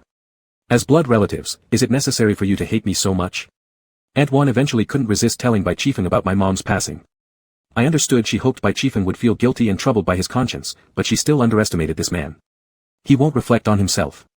If he had such a strong sense of morality, he wouldn't have cheated in the first place. Talk fast, or hang up. I hurriedly urged him, with no intention of discussing any sentimental father-son relationship. Bai Chifeng hesitated momentarily and then got to the point. I want to pay respects to your mother. I laughed. Don't tell me you don't know how to get to Jizhu Temple. Go by yourself if you wish to offer your respect. Do I have to hold your hand and take you there? I thought if you're going, we might go together, he suggested weakly. No. I firmly cut off his fantasy. I'm not playing along with this father and son show. If you want to go, go by yourself, I don't have time. Before he could respond, I ended the call. It wasn't genuine reverence for Jiang Xuehan that motivated him. He merely wanted to use her memory as an excuse to re-establish contact with me, attempting to play the role of a morally conscious father before me. Though not close since childhood, I'm still his son in some way. How could I not understand his intentions? After being interrupted by Bai Chifeng, my mood plummeted completely. Not wanting to bring these negative emotions to Mo Chuan, I didn't visit him that night and stayed in my room sketching alone. The set of gold necklace worn during the Dear King's birthday ceremony left a deep impression on me. Without thinking, I designed a sudol-style necklace inspired by it. A sudol necklace refers to a pendant or tassel-style long necklace, generally reaching the abdomen. It can be worn in various ways, pendant facing front or back hanging across the back, or even wound several times around the neck for an elegant layered effect. This style of necklace is classic and vintage. Gold fine chains intertwined to form a single strand, interspersed with small wild pearls, with a central ruby spinel pendant placed inside a cage, crafted from diamonds and gold rather than using traditional embedding techniques. Below, hung golden fringes adorned with ruby beads. Unextinguished. The electronic pen scribbled 2 words on the blank space of the design draft. I stretched my stiff neck and glanced at the time, realizing it was already past 11. Moreover, Mo Chuan had sent me a message 2 hours ago. Not coming over tonight. Boom, something exploded in my mind. In an instant, I stood up, grabbed my coat, and rushed out. Qian has gotten used to my late-night outings recently. Despite hearing the commotion, he continued to snore deeply in his nest without even stirring. I ran all the way to the temple, and upon reaching the entrance, found the door locked. Without hesitation, I decided to climb over the wall. Mo Chuan, it's me. I lightly tapped on Mo Chuan's window, and after a moment, the light in the room turned on. A clear silhouette appeared at the window, moving towards the door. I understood and circled around to the front entrance of the hall. Sure enough, Mo Chuan quickly opened the door for me. Did I wake you? He was wearing a robe over his shoulders, and underneath only a thin shirt, clearly having been roused from sleep. He shook his head, stepping aside to invite me in. I'm not going in. The moment I saw that message, I impulsively acted on my restlessness and rushed over here. Now, as my thoughts have calmed down, I feel it was quite inappropriate. It's so late, and I just came to see him briefly, yet ended up disturbing his rest. Go back to sleep. As I said this, I leaned in, wanting a goodnight kiss, but he stopped me by pressing against my chest. This isn't allowed either. I sighed helplessly and settled for holding his hand, gently kissing his fingertips. Are you still pushing me away? Let me tell you, I'm heading back to Haicheng the day after tomorrow. After that, even if you want to kiss me, you won't be able to. I was only joking, and after kissing his hand, I was about to let go, when those long fingers suddenly tightened their grip, firmly holding my hand. The force was strong enough to cause some pain. Surprised, I looked up and saw Mo Chuan staring at me with disbelief, his pitch-black eyes burning like 2 clusters of flames. What? Before I could finish, there was a series of beep-beep sounds from the direction of Mo Chuan's room, as if some kind of timer had run out. Calculating the time, it must be nearly 12 o'clock now. Could it be the end of Mo Chuan's vow of silence? And as if confirming my suspicions, Mo Chuan indeed spoke his first words in days. If we don't do that, are you really leaving? I blinked, softly letting out a sound, Chapter 48, It's not too late for you to regret now. He seemed to have misunderstood something. I replayed our previous conversation in my mind and confirmed there was a misunderstanding, but when I wanted to explain, seeing Mo Chuan's angry face made me have other thoughts instead. If that's the case, what are you going to do? I glanced at our interlocked hands and said, are you just sleepless at night wanting to hold hands with me? He could endure too much, and hide his feelings too well. If he wasn't pushed, one wouldn't know what else might come out of him. What am I going to do? What am I going to do? He repeated each word slowly, heavy and full of anger, as if he couldn't understand how I could ask such a question. Suddenly, he pulled my hand and started walking out. I thought he was going to kick me out, and I didn't care about teasing him anymore, so I quickly said, I was just joking. Joking. But he ignored me completely, pulling me toward the back of the shrine. The night vision capability of Cenlu people seems to be pretty good. I couldn't see this night path clearly at all, but Mo Chuan walked without hesitation, as if it were broad daylight, with no doubt or hesitation. Mo Chuan, I was just joking. His strides were very big, I followed unsteadily, and my wrist hurt from his grip. My heart couldn't help but feel a bit of fear rising. Where was he taking me? Could it be because of my player comment that angered him, and he wanted to beat me up in the dark? I'm sorry, I really messed up. Without any mental burden, knowing that admitting a mistake is right, I continued, don't be mad, I was talking nonsense earlier. The person ahead never turned back, seeming to completely block out my voice. We reached the farthest corner from the main hall, where he kicked open the door of the firewood shed and dragged me inside. If outside still had some natural light, then inside the firewood shed it was pitch black. I swallowed hard and used my other hand to try to appease Mo Chuan by rubbing the hand he wouldn't let go of. Mo Chuan, why did we come here? There was a soft material brushing against my hand, and next thing I knew, I was pushed onto a table in a prone position. The touch was not of a dusty, cold tabletop, but rather an incense-filled robe. I realized it was Mo Chuan putting his official robe under me to cushion my fall. For some reason, at this point, at this instant, I wasn't scared anymore. He might be angry, but it certainly wasn't the kind where he'd hit me, otherwise, why would he place his clean robe under me? With a creak, the door to the firewood shed was closed from the inside, and in the extreme darkness, only the sound of footsteps approaching from behind could be heard. In just seconds, those steps stopped right behind me. I tried to adapt to the darkness before my eyes, but no matter how wide I opened them, my vision couldn't focus, and I could only vaguely make out deep gray and pure black color blocks. Mo Chuan, it's so dark in here. I attempted to rise slightly, but a hand came from behind and pressed me down again. Do not move. In the pitch-black firewood shed, Mo Chuan finally spoke. Hearing the icy tone in his voice, I immediately stopped moving. After a while, a warm body covered me from behind, not fully pressing down but hovering closely behind me. Mo Chuan's hand slid along my shoulder, over my waist, and to the front of me. The friction of metal created tiny sounds usually unnoticed, but now they sounded loud enough to make my scalp tingle. His hands were ice cold, causing me to shiver involuntarily upon contact. Laying my head on the table, I tightly clenched the clothes underneath and bit my lips hard to stop strange noises from escaping. It was comfortable but not entirely so, the pain was predominant. Like an apprentice who has eaten ramen only a couple of times and loves it to a limited extent, being forced to learn how to make ramen. The process of kneading the dough carries resentment, the force in kneading and stretching being nothing but an outlet for anger, not considering the feeling of the dough at all. I was overly reassured early. This was entirely his revenge on me. Aren't you fond of eating noodles? Then eat, whatever I cook, you must swallow it, until you vomit it out, can no longer eat it, and develop, a shadow, towards ramen. Mo Chuan. I tried to pry his hands off, but in the chaos, I couldn't manage it. I was wrong, I'm going back to work, not like you think. You Xia people always have endless honeyed words. He remained unmoved, and the pressure on his hands increased instead. This isn't ramen, this is knife-cut noodles, right? If this continues, I'm afraid I'll be ruined. Mo Chuan, it hurts so much, I'm scared. Seeing that I couldn't escape, I changed direction with my arm and touched his face instead. The pain eased slightly, this trick seemed to have worked. I slowly felt around, eyebrows, eyes, cheeks, and then soft lips. Suddenly, without warning, my finger was bitten. Startled, I instinctively pulled back, but he followed up and started kissing the palm of my hand, gently nibbling on the base with his lips. You were such a good child, but now you've grown into an ass, he said bitterly, his lips pressing against the base of my palm before moving downward to bite my wrist. With both vital spots controlled, for a fleeting moment, I felt as if he genuinely wanted to kill me. But quickly, love overpowered hate, and he released my wrist, no longer tormenting the dough that had been roughly kneaded too much, which had become limp and damp. His movements began to soften, yet his words remained icy. You can be capricious, do whatever you want. That's who you are, and I've known it all along. But I'm not like my sister, she waited until her death. I won't, his lips brushed against my ear cruelly. If you don't come back, I'll forget about you. The harshest revenge he could think of was simply forgetting about me. I thought he'd be more like those characters in martial arts novels where unfaithful men are relentlessly pursued by heartbroken saintesses from distant sects across the world.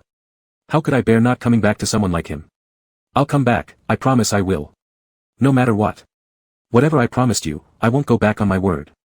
I struggled to say this through the haze, then tried to lift my body slightly, only to collapse again into the clothes beneath me after another violent tremble.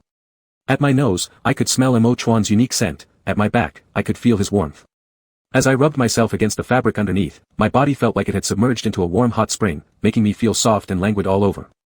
After a while, I gradually regained my senses and became aware of Mo Chuan's condition behind me. Feeling somewhat bashful, I cleared my throat and said, "You haven't. Let me help you." My hand hadn't even touched him when it was pushed away. Mo Chuan retreated slightly and pulled me up to sit. "There's no need, I don't require anything." He said so before drawing closer once again, positioning himself between my legs. Wait, wasn't I just? I tried to protest, but lacking strength, I could only follow passively as his fingers led me either toward heaven or hell. Once, twice, 3 times. In the end, everything was gone. When Mo Chuan carried me down from the table, my legs almost gave out, nearly collapsing. "Is that enough?" Supporting me, he asked. I paused, realizing he was asking whether I'd eaten my fill of ramen. I nodded hastily, yes, that's plenty. Even the best things shouldn't be consumed this way. And what I truly enjoyed was eating together with him. It wasn't actually the ramen itself I liked. "I can't walk." I gripped his hand weakly, promising, "This time, I'm definitely not faking it." My trembling legs made me question whether I could even make it back to the institute without rolling down the stairs. Mo Chuan said nothing, wrapping me in his outer robe and picking me up horizontally, then leaving the woodshed to return to his room. As we entered the brightly lit space, my eyes took a moment to adjust, and I buried my face closer into Mo Chuan's chest. When I felt the soft fabric beneath me, I peeked out from the cloak and found that I was already seated on Mo Chuan's bed. "Am I sleeping here tonight?" I asked while touching the quilt on his bed. He threw aside the stained robe and went to the desk to pour a glass of water, holding it out to me. "Then you'll have to leave by 5 o'clock and take the back door. Otherwise, if anyone sees us, they'll start to suspect something." I truly had lost a great deal of fluid.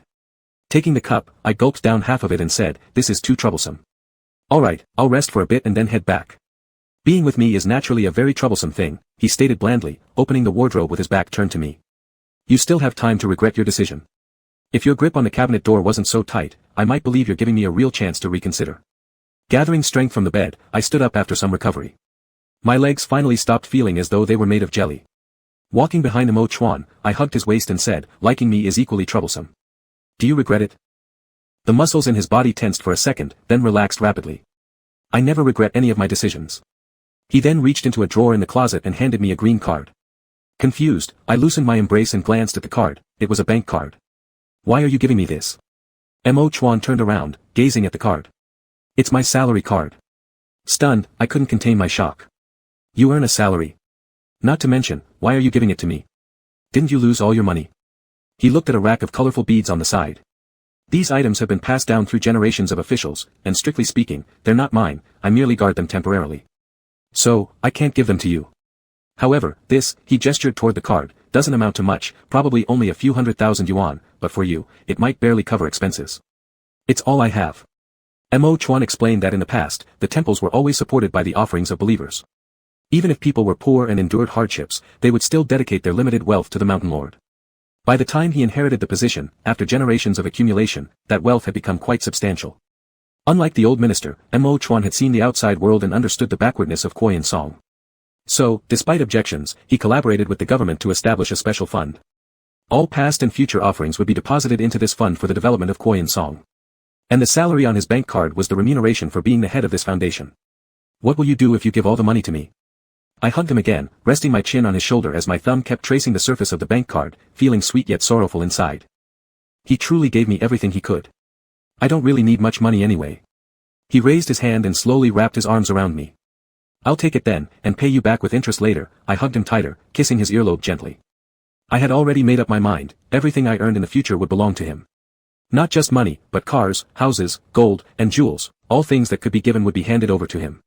Good men should let their wives manage their finances, and I couldn't be an exception. Chapter 49, Thinking Every Day. In early June, the maximum temperature in the coastal areas could reach 30 degrees Celsius. Fortunately, Jizhu Temple was nestled in a bamboo forest and remained relatively cool, otherwise, with Aunt Wan's large and small offerings, the two of us carrying them up the mountain would have been drenched in sweat. Back in the day, your mom and I were in the same hospital for delivery. That's when I realized Bai Chifen wasn't a good man.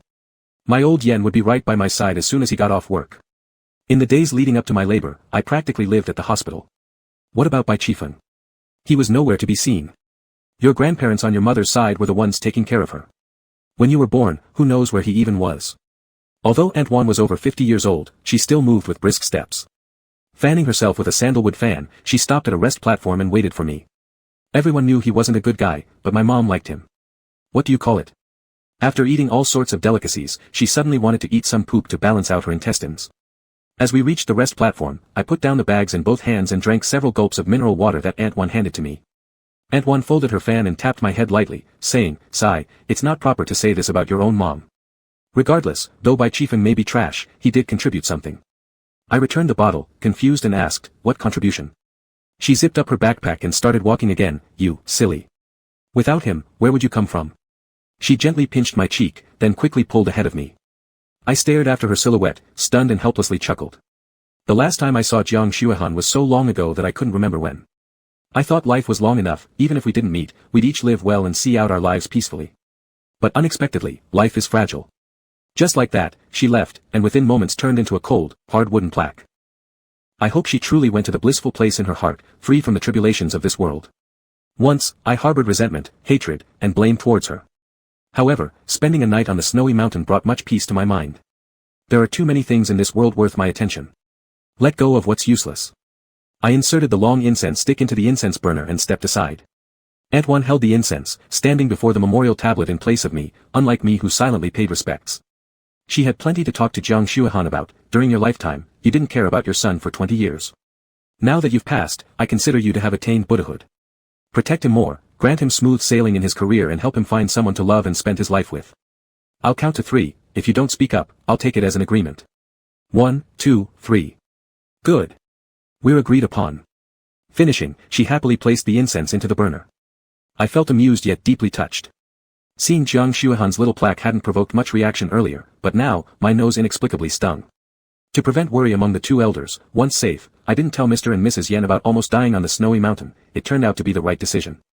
After packing up the incense, candles, and offerings, Aunt Wan and I made our way back down the mountain, one carrying the bag, the other the backpack. "Aunt, I want to taste your dompa pork again." "Sure thing. We'll stop by the market later, and tonight I'll cook you something nice. Haven't you lost weight living with Chuan for a month? I can see your wrists getting thinner." Under the sunlight, a gentle breeze blew through the bamboo groves, making rustling sounds. The fine, flickering patches of light shimmered on our shoulders like gold dust. The last time I left here, I only felt cold to the bone, as if life would never get better. This time, my feelings were completely reversed. The ice melted, spring arrived, bringing warmth. There was nothing in this world I couldn't overcome. Though I desperately missed Mochuan and couldn't wait to return to Koyan Song after just a few days in Haicheng, the pile of work at the studio far exceeded my expectations. Hiring people proved troublesome, and interview after interview yielded unsatisfactory results, so the time slipped away. "Boss, we're leaving." Lin Weiyan knocked on the door of my office. I glanced at the time on my computer screen. It was already past 7, and responded, "All right, have a great weekend, see you Monday." As Lin Weiyan was closing the door, she noticed my glass of iced Americano sitting on the desk and joked, "Boss, you ordered coffee from downstairs again. How many cups do you drink a day? Be careful, you might not be able to sleep." Because the iced Americano downstairs was also on my wish list before I nearly died, after returning to Haicheng, I've been having one every day since I entered the studio. I've even treated the team to afternoon tea with it. Having done this for a whole month, everyone is starting to feel sick of it, while I still hold steadfastly to my habit of 1 cup of iced Americano per day. I'm caffeine resistant, their iced Americano isn't enough to keep me awake at night. "Don't worry," I said. Lin Weiyan gave no reply, shook her head, and walked out. Other than my office that was still lit, all the lights outside had gone out. A few minutes later, the vast office space was left with just me alone. It's not that I love work so much, but rather it makes no difference whether I go home or stay. I might as well deal with more documents in the studio and prepare to return to Koyan Song to see Mochuan sooner. I ordered a roast duck meal on my phone for dinner, and while waiting, I sent a text message to Mochuan asking what he was doing. After a long wait without reply, I guessed he either hadn't looked at his phone or the battery had run out again, so I directly dialed the landline at his house. The call was answered after several rings, but it wasn't Mochuan's voice on the other end. "Hello." This voice was clearly younger, and at this time of day, the only young person besides Li Yang who could be answering the phone at Mochuan's place was one other individual. Xiao Yan. A few days ago, Mochuan said that the two kids were about to have their summer break soon. I even joked that they should be careful with any mischief from now on, but who would have thought that he Nan Yan would come back today? "Who are you?" "I'm Bai Yin, a friend of your uncle's. We once talked on the phone during your uncle's period of silence, don't you remember?" "Oh, it's you." He Nan Yan's tone was extremely cold. "What do you want? Where's your uncle?"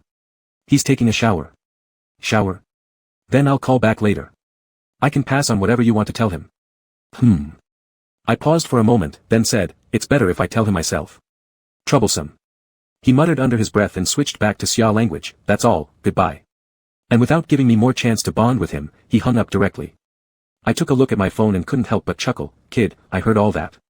I went downstairs to pick up the takeout, opened the lunchbox, estimated the time, half an hour, by which Muchwan should have finished his shower, so I dialed the landline again. This time, the call was answered quickly, and the familiar voice of Muchwan came through. You finally picked up the phone. Hearing his voice, I sighed with relief. Didn't you call earlier? I was in the shower. There were some rustling sounds on the other end, as if Muchwan was drying his hair with a towel. Didn't your nephew tell you? Xiaogu. No. This little rascal. Tisk, did you badmouth me in front of your nephew? I took a bite of rice into my mouth and kept talking on the phone while eating. Muchwan chuckled lightly. As I told you, he doesn't like Xia people. When will you put in a good word for me in front of him? Let him know I'm different from those bad people in Haicheng. I spat out a bone and said, I even saw him when he was a kid, sleeping on his mother's back, looking like a little winter melon. Muchwan was silent for a moment before saying, don't let him hear that, otherwise, all the good words I say won't matter. Of course I won't say it in front of him. We continued chatting about various topics, discussing work, current events, bizarre applicants we'd met during interviews. Before we knew it, an hour had passed, and it was time for Muchwan to sleep. Sleep well, I'm about to leave work too. Spinning my office chair, I gazed at the clear night sky outside the office building and spoke gently. He softly responded with a, but didn't hang up the phone. When will you come back? In this past month, we've almost called each other every day, and this is the first time he asked me this question. It must have taken him great restraint before finally deciding to ask. Indeed, how can people just start a relationship and immediately be separated by distance? In another month, by August, I'll go back. I softened my voice. Do you miss me? How much? Without hesitation, I think of you every day. I couldn't tell if it was my phone heating up or my face blushing.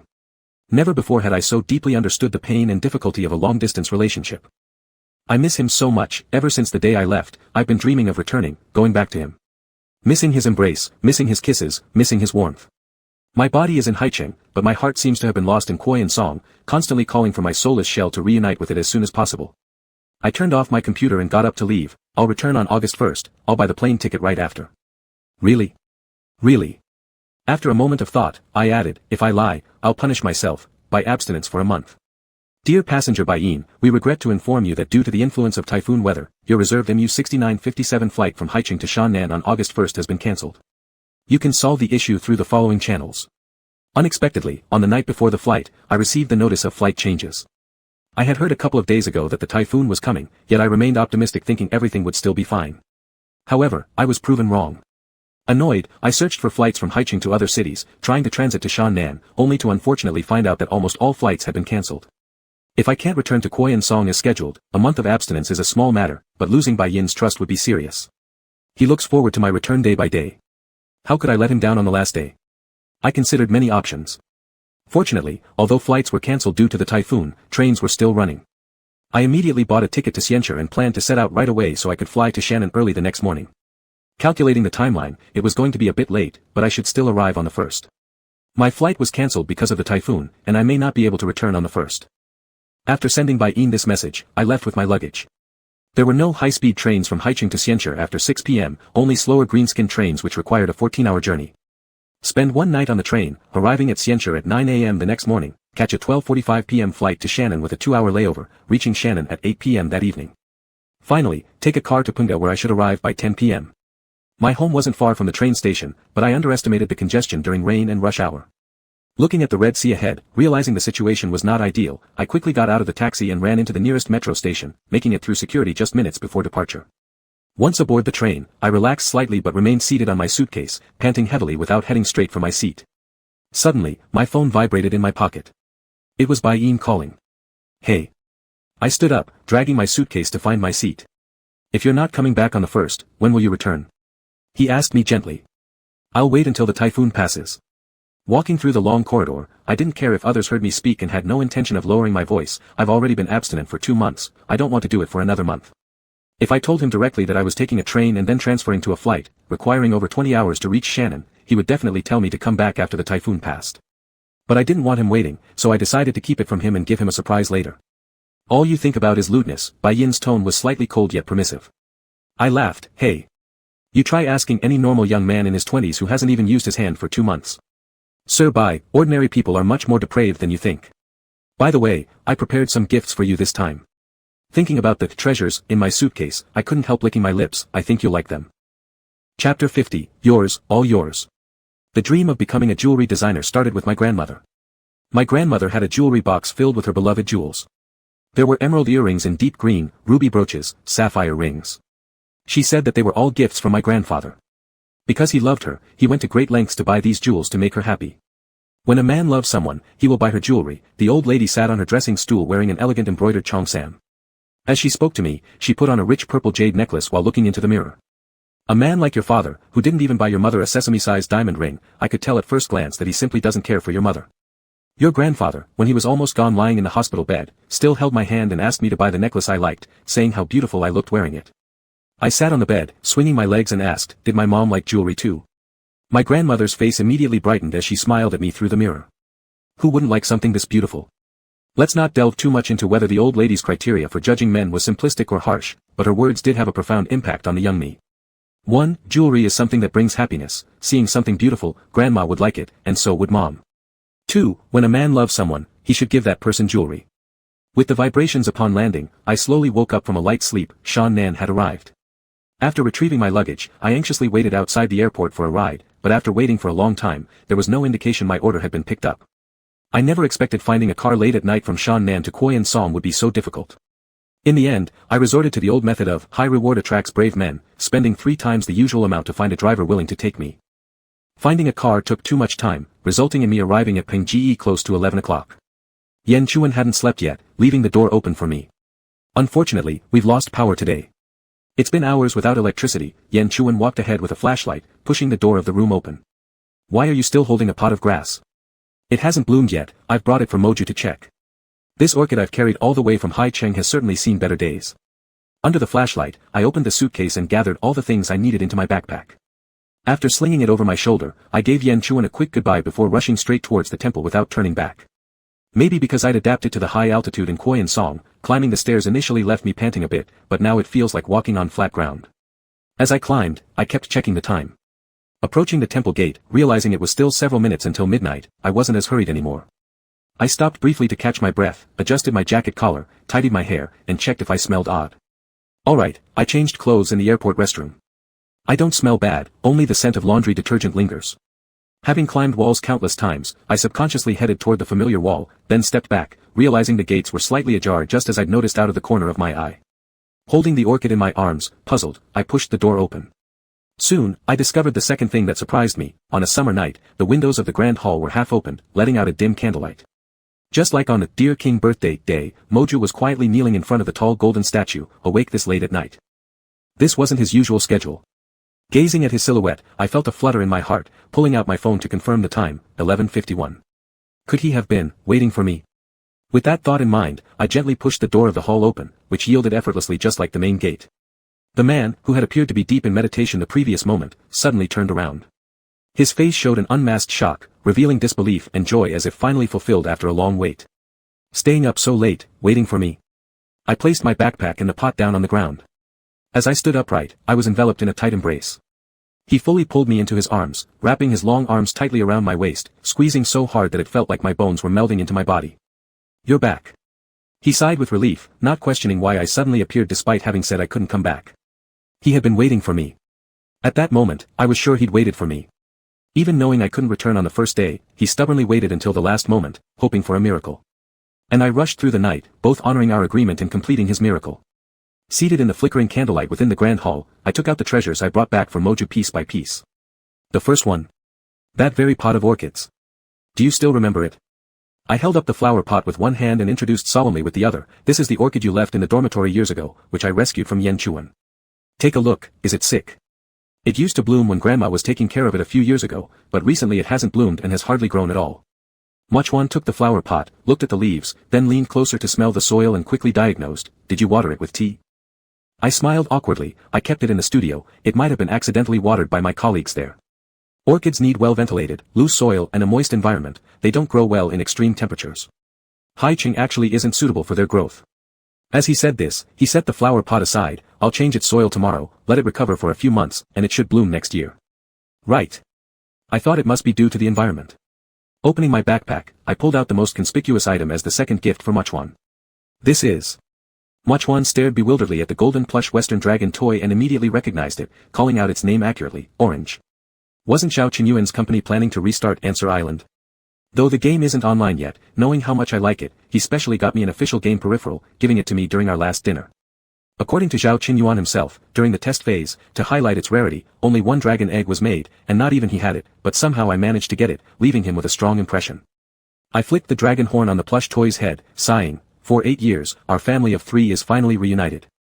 Muchuan gently caressed the long fur along the little golden dragon's spine, his movements tender and full of affection, as if what lay beneath his palm was a truly living and adorable pet rather than a commonplace plush toy. In the days before the server closed, my adoptive father fell seriously ill, his health declining significantly. Muchuan lowered his eyes, immersed in some kind of memory. He called me back to Koyan song, pulling my hand, and trusting me with the entire clan of Cenlu, making me promise that no matter what, I would never betray my people. He suddenly chuckled. Actually, he knew everything. I was already tired of all this. Why can't I have a family? Why can't I have a name? Why can't I be selfish? Why can't I love just one person? He picked up my hand, his thumb stroking the fresh red scar at the base of my palm. You're the first person to tell me, I'm not wrong, and I should live my life however makes me happy. After speaking, he placed my hand against his lips, kissing it carefully. My fingers curled involuntarily, tickled and stirred by his kisses. I wanted to kiss him deeply back, intertwining our tongues, biting his lips, exchanging saliva, interlocking our 10 fingers. But not now, it's not time yet. There are still plenty of treasures in my backpack waiting to be shown off. Our bond was predetermined since we were young. Patting his face, I struggled to suppress the stirring desire in my heart, withdrawing my hand and turning around to continue rummaging through my backpack, not mentioning anything else. Among thousands of people in that vast testing server, it's surprising that precisely you and I met.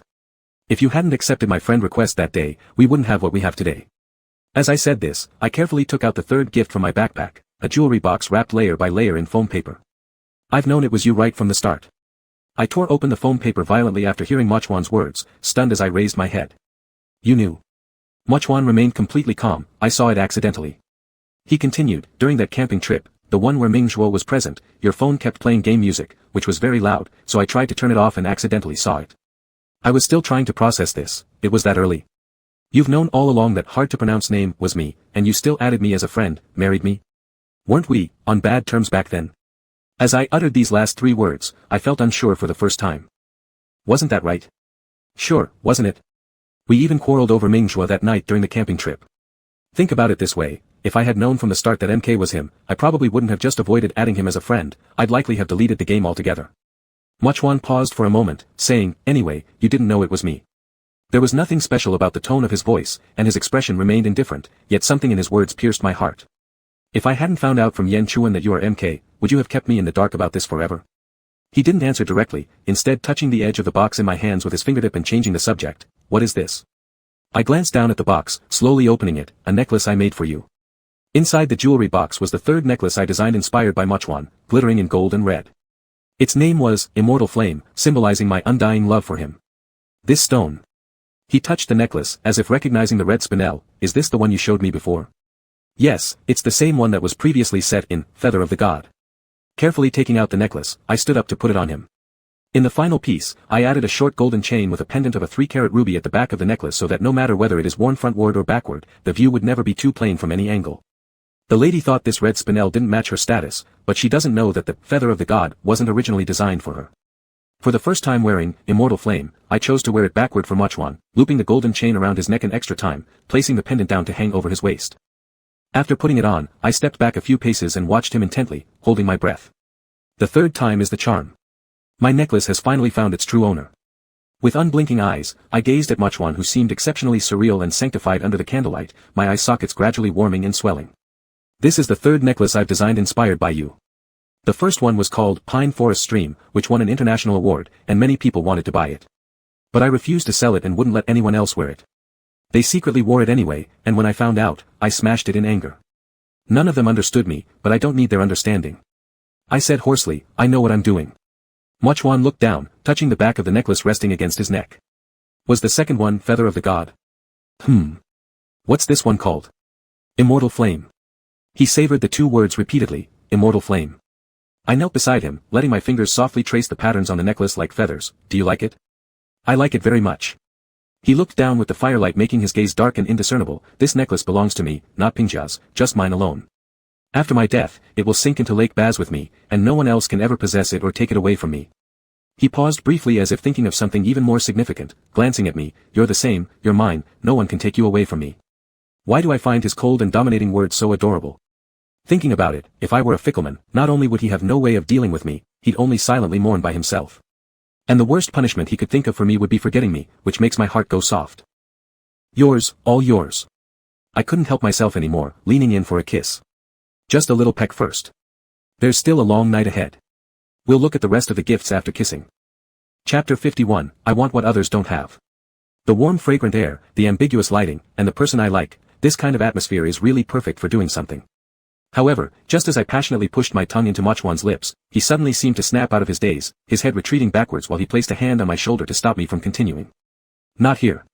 He instinctively glanced up at the golden deity statue in the grand hall with the deer's head and human body, and I followed his gaze, narrowing my eyes with little regard for this mountain god of the Cenlu clan. Then let's go to the firewood shed, I suggested, gripping the hand that was on my shoulder. Mochwan thought about it for a moment, then shook his head. Now that Liang and Xia Gu have returned, the firewood shed is too close to where they stay, we might be overheard. So what are we going to do? After all the trouble crossing mountains and rivers to return, I can neither kiss nor touch him. Am I really supposed to abstain for another month? I want to do more scandalous things with him. Let's forget about that for now, and continue looking at the gifts. I loosened my grip, pulling out a calendar the size of an A4 notebook from my backpack, planning to relax Mochwan's vigilance before carrying out my own plan. A calendar? Mochwan accepted it, catching sight of the first cell on the first page, a green, lush cypress tree that I had drawn, and immediately understood. Your return date. I pointed to the grid on August 1st and said, that's right. From now on, every time I leave, I'll set a return date on this calendar, like today. I'll draw a cypress tree. Taking out a roll of silver ultra-strong tape from my backpack, I hooked the rope of the calendar as I stood up. With my other hand, I opened the flashlight function on my phone and walked towards Mochwan's room. I've thought about it, hanging it inside the wardrobe would be the safest, even though Mochwan's room isn't usually accessible to others, precautions should always be better than nothing. It feels like some kind of forbidden romance with a celebrity idol star.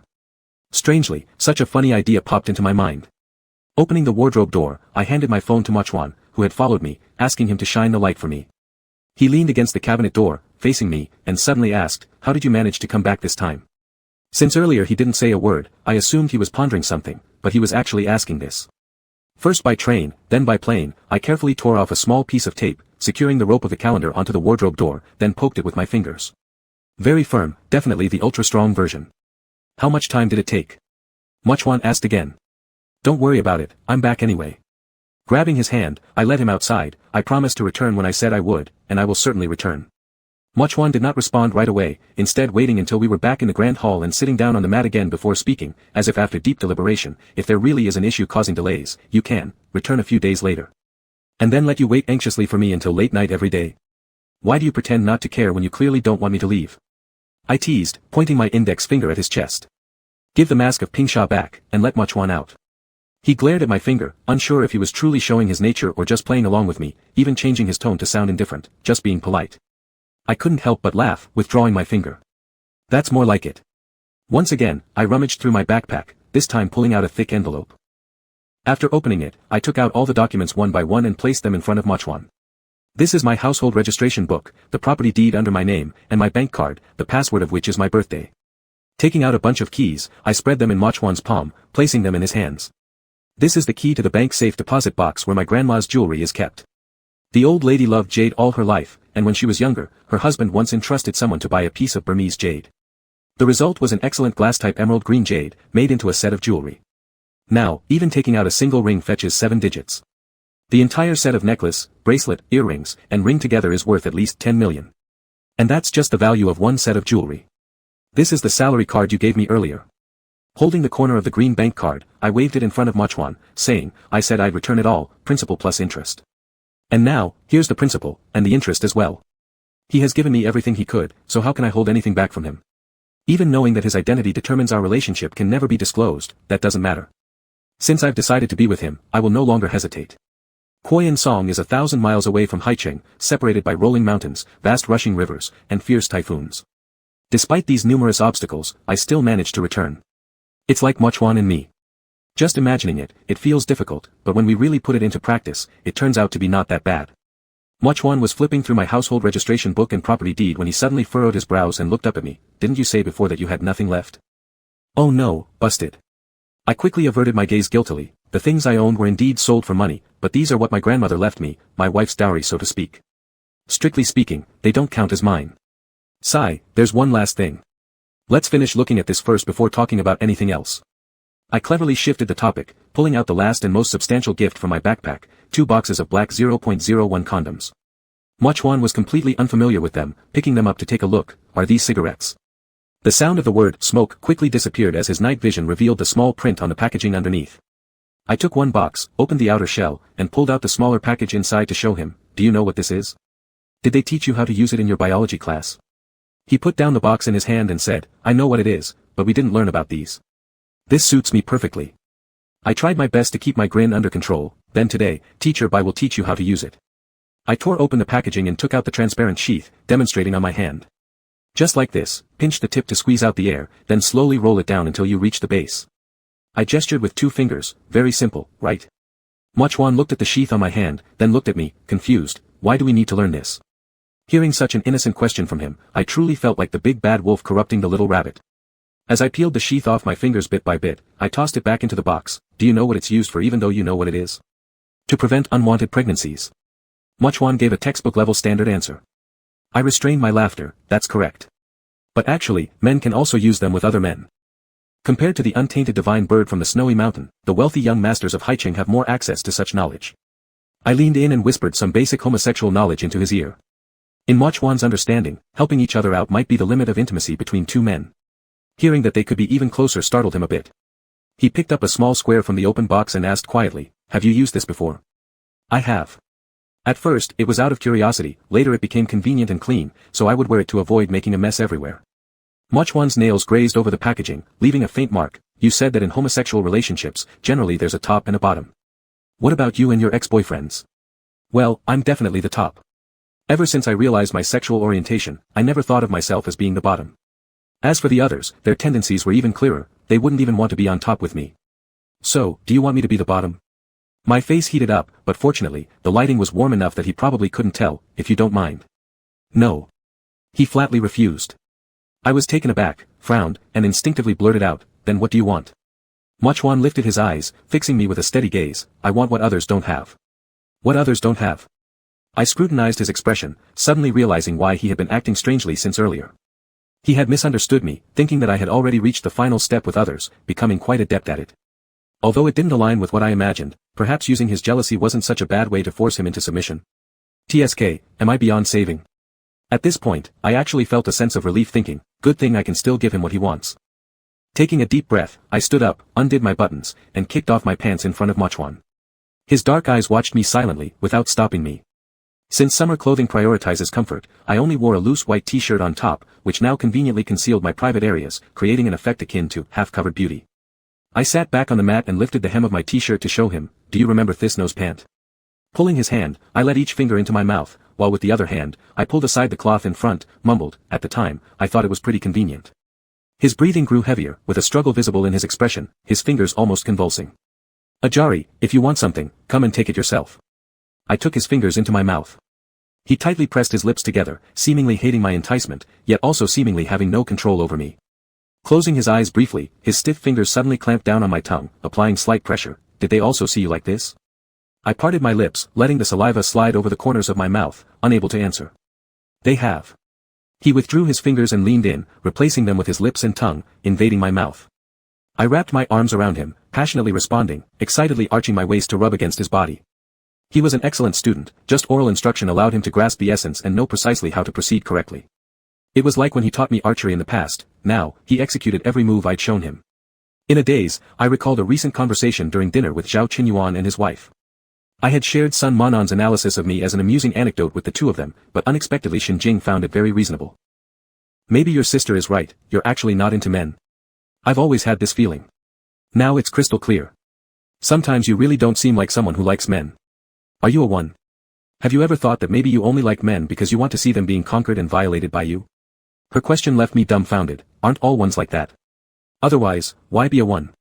Xinjing shook her index finger gently, saying, no no no. Gay men who love men wouldn't be as abstinent as you. You don't truly love them. It's likely that during puberty, you mistakenly interpreted your dissatisfaction with men as same-sex love. In reality, you hate men. The more she spoke, the more convinced she became, eventually nodding emphatically.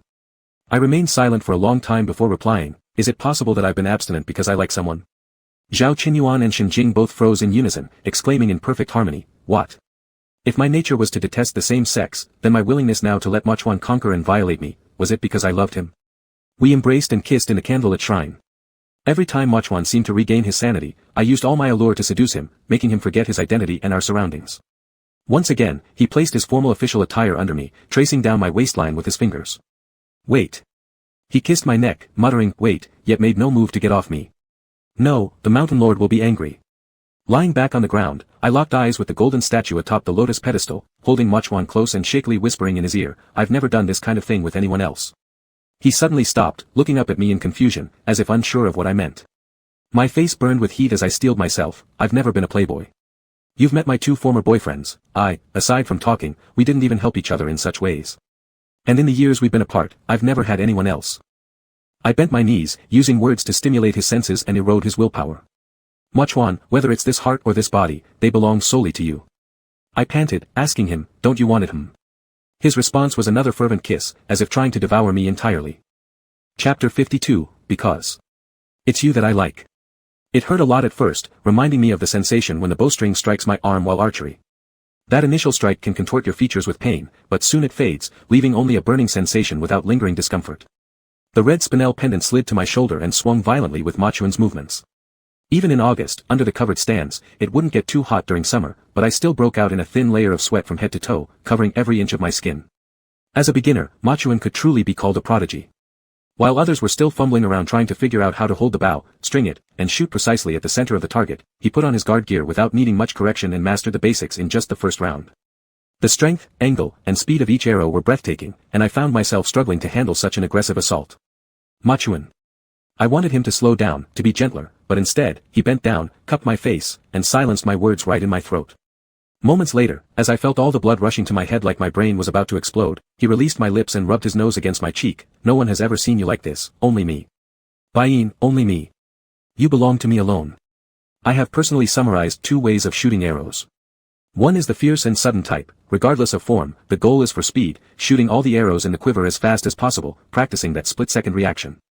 The other is the deliberate type, focusing on correct posture, aiming precisely, and ensuring that every arrow goes straight toward the bullseye, practicing for perfect accuracy every time. Machuan belongs to both types, sometimes fierce and sudden, other times deliberately careful, switching between them fluidly, as if self-taught. As a new target, enduring hundreds of rapid-fire arrows within a short period, no matter the quality, would be impossible to endure. Sweat stung my eyes, only to be kissed away by Machuan. I pushed him away, feeling like I was going mad, that I was about to die. He grabbed my hand and kept kissing and caressing the scar at the base of my palm, seemingly unable to let go of it. Don't, anymore. What is this? Sowing what I've reaped.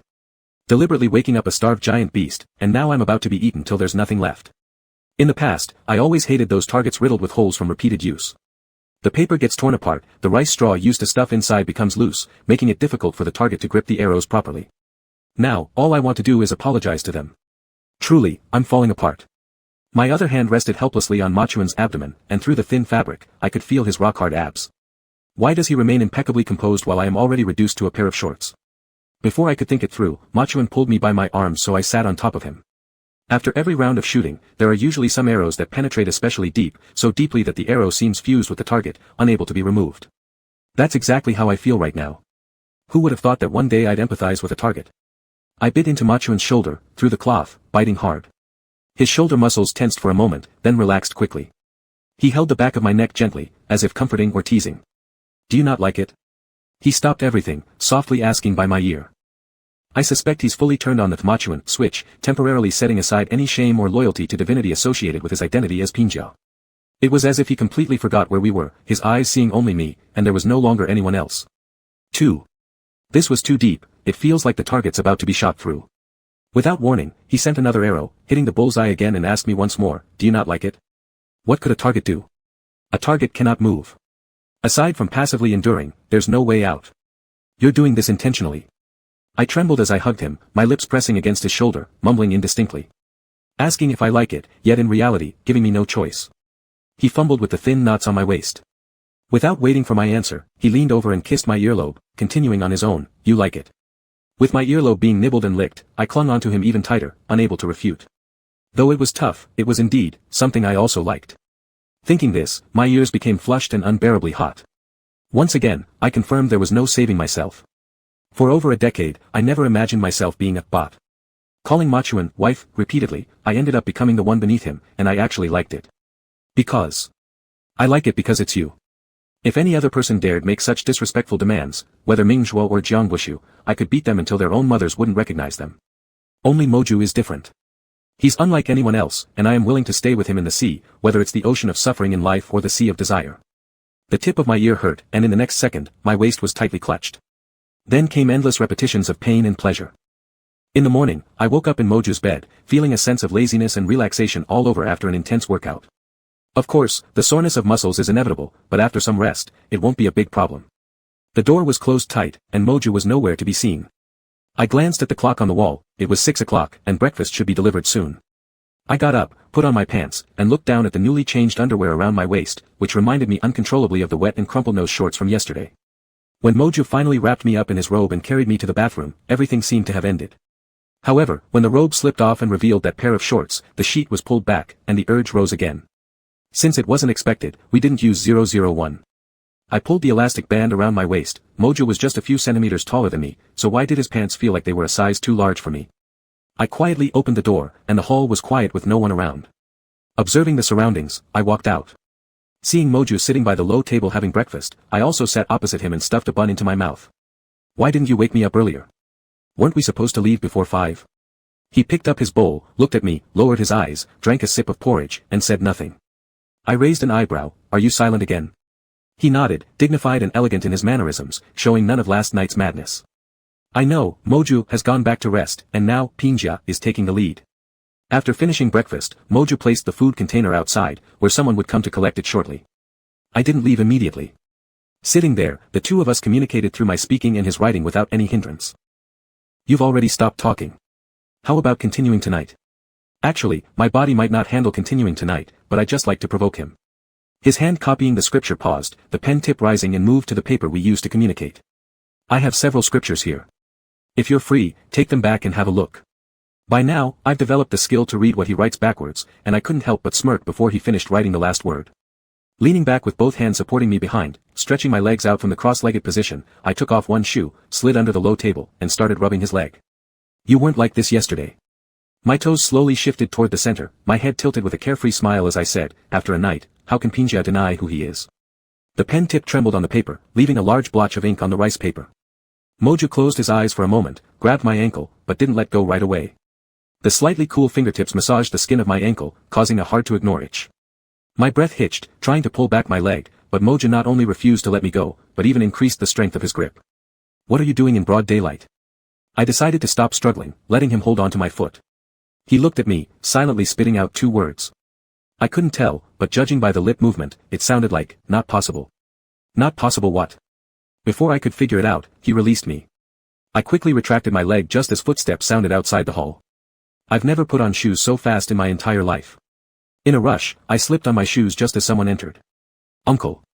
The young man froze momentarily, examining me from head to toe, his deep, penetrating gaze similar to Moju's, filled with evident wariness. It's me, Xiao Yuan. I greeted him proactively, Bain. Oh, it's you. The youth with a ponytail, dressed in a well-fitted black robe, strode over to the low table, dragged over a mat, and sat between Moju and me. Moju slowly picked up the stained rice paper, crumpled it into a ball, and tossed it aside. What's the matter? He rewrote on a fresh sheet of paper. Hina Yuan stared at the 3 large characters written before him, stunned for a moment, then blurted out, why are you silent again? Moju didn't bother looking up, continuing to write, if I want to stop, I will stop. Hina Yuan gave me a curious glance, then turned back to his uncle, switching to Cenlu language, I haven't seen this necklace on you.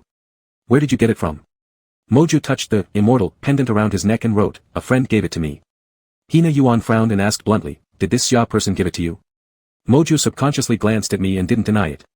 If someone is overly solicitous for no reason, they're either up to no good or planning to steal. He must have some ulterior motive toward you. I've seen plenty of people like him from the Xia. He Nanwan took advantage of my supposed inability to understand and concocted all sorts of slanders about me. Have you forgotten how Mama got scammed? She still hasn't gotten her seal back. Although it felt a bit underhanded, listening to someone badmouth me straight to my face was oddly entertaining. He's not that kind of person. Moju's handwriting gradually became messier. He Nanwan suddenly asked me, could you be from the seaside city? I pointed at myself, me. Yeah, I'm from seaside city. I knew it, he's just a playboy from seaside city, there isn't a decent person among them. He Nanwan seemed as though he discovered solid evidence, becoming quite excited. You, just like Mama, have been tricked by one of their kind. This time Moju threw the pen at him outright, signaling his patience had run out. Do you know who you're speaking disrespectfully to? It was as if I could see those words written plainly on his face. Seeing the situation spiraling towards something extreme, I stepped between Moju and He Nanwan to separate them. Calm down, it's because the kid doesn't know any better, don't get so worked up. He Nanwan picked up the pen that had fallen onto his robe, stood up from the cushion, and said, in the afternoon, Zwayong and I are going horseback riding on the mountain. After finishing, he carefully placed the now blooming brush back on the cushion and walked away. Chapter 53, Can you behave yourself a little? He Nanwan, as Mo Chuan had said, truly despised the playboys of Haicheng. Although I wasn't one, he had automatically categorized me as such from our very first meeting. No matter how I tried to act afterwards, he still thought I was pretending. He began deliberately or inadvertently preventing me from being alone with Mo Chuan. Whenever I went to the temple during the day and he noticed, he would stay in the main hall on various pretexts. If he was too busy, he'd send Li Yang over to be the third wheel. With a third person around, it was indeed inconvenient for Mo Chuan and me to talk. Besides, believers would often come during the day. After a week, I adjusted my schedule for finding Mo Chuan, changing it to every night. But even at night there were problems. After dinner, making sure the two kids wouldn't suddenly show up, it was already 8 o'clock. Mo Chuan also needed to sleep before 10, otherwise, he would become so tired that his thoughts would stop flowing, and his reactions would slow down. This meant we only had 2 hours to be together each day. Though many couples and lovers in Haicheng might not meet every day, Mo Chuan and I had been separated for over 2 months before finally reuniting. Thinking about this made me feel a bit resentful. Would it be like this until school starts in September? And every winter and summer vacation after that? Secretary Yen, what do teenagers around 16 or 17 like these days? After dinner, Yen Chuan went out to walk the dog, and I went out to smoke. The two of us strolled side by side through the village. What you really want to ask is what He Nanwan likes, right? Yen Chuan cut straight to the point. I smiled awkwardly. Nothing gets past you. That kid has been watching me way too closely, as if I were some hidden big boss who, if unwatched, would kidnap his uncle to Haicheng and harvest his kidney. Yen Chuan laughed heartily. So you do have your weak spots, too rare. Upon hearing this, I took a puff of my cigarette and sighed, new generations of talented people keep emerging, I'm not the same impulsive youth anymore.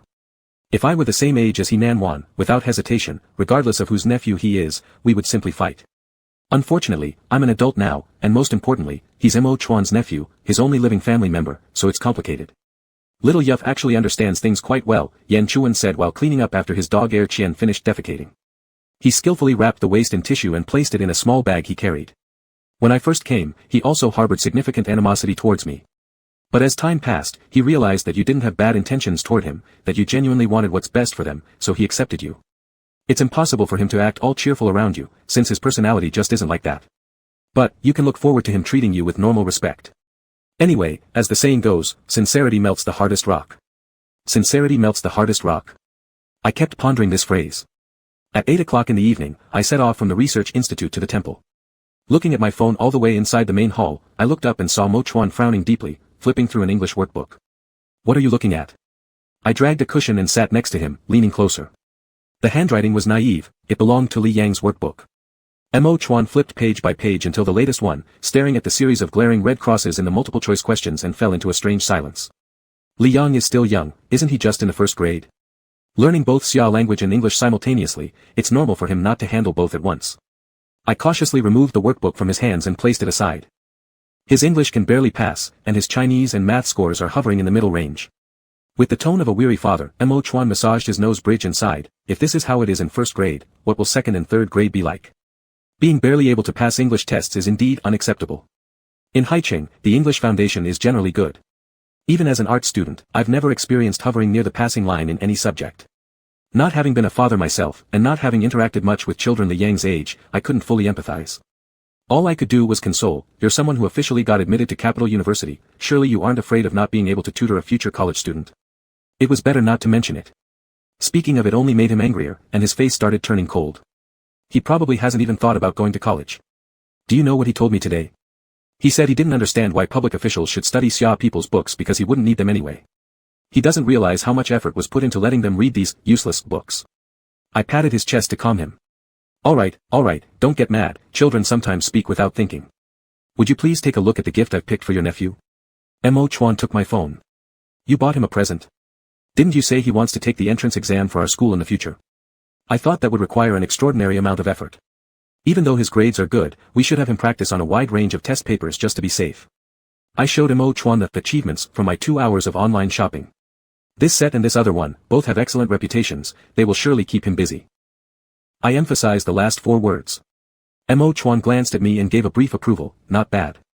With his acknowledgement, I felt reassured and quickly contacted the seller to expedite the delivery. After being assured it would arrive in 3 days, I exited the app with satisfaction. Having dealt with all the miscellaneous tasks, there was nothing left but what truly mattered. I locked the door and returned to Mo Chuan's side, kneeling on the cushion. As I kissed his neck, I started to untie his waistband. I've eaten plain meals for a whole week. Can I indulge a little today? He grabbed his waistband, stopping my movements. The day after tomorrow, I'll present an award and you'll receive one, so we can't speak.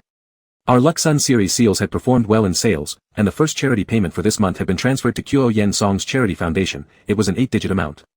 In recognition of my contributions to Kyo Yen Song's economic development, the Shannan government would bestow me with a special award the day after tomorrow.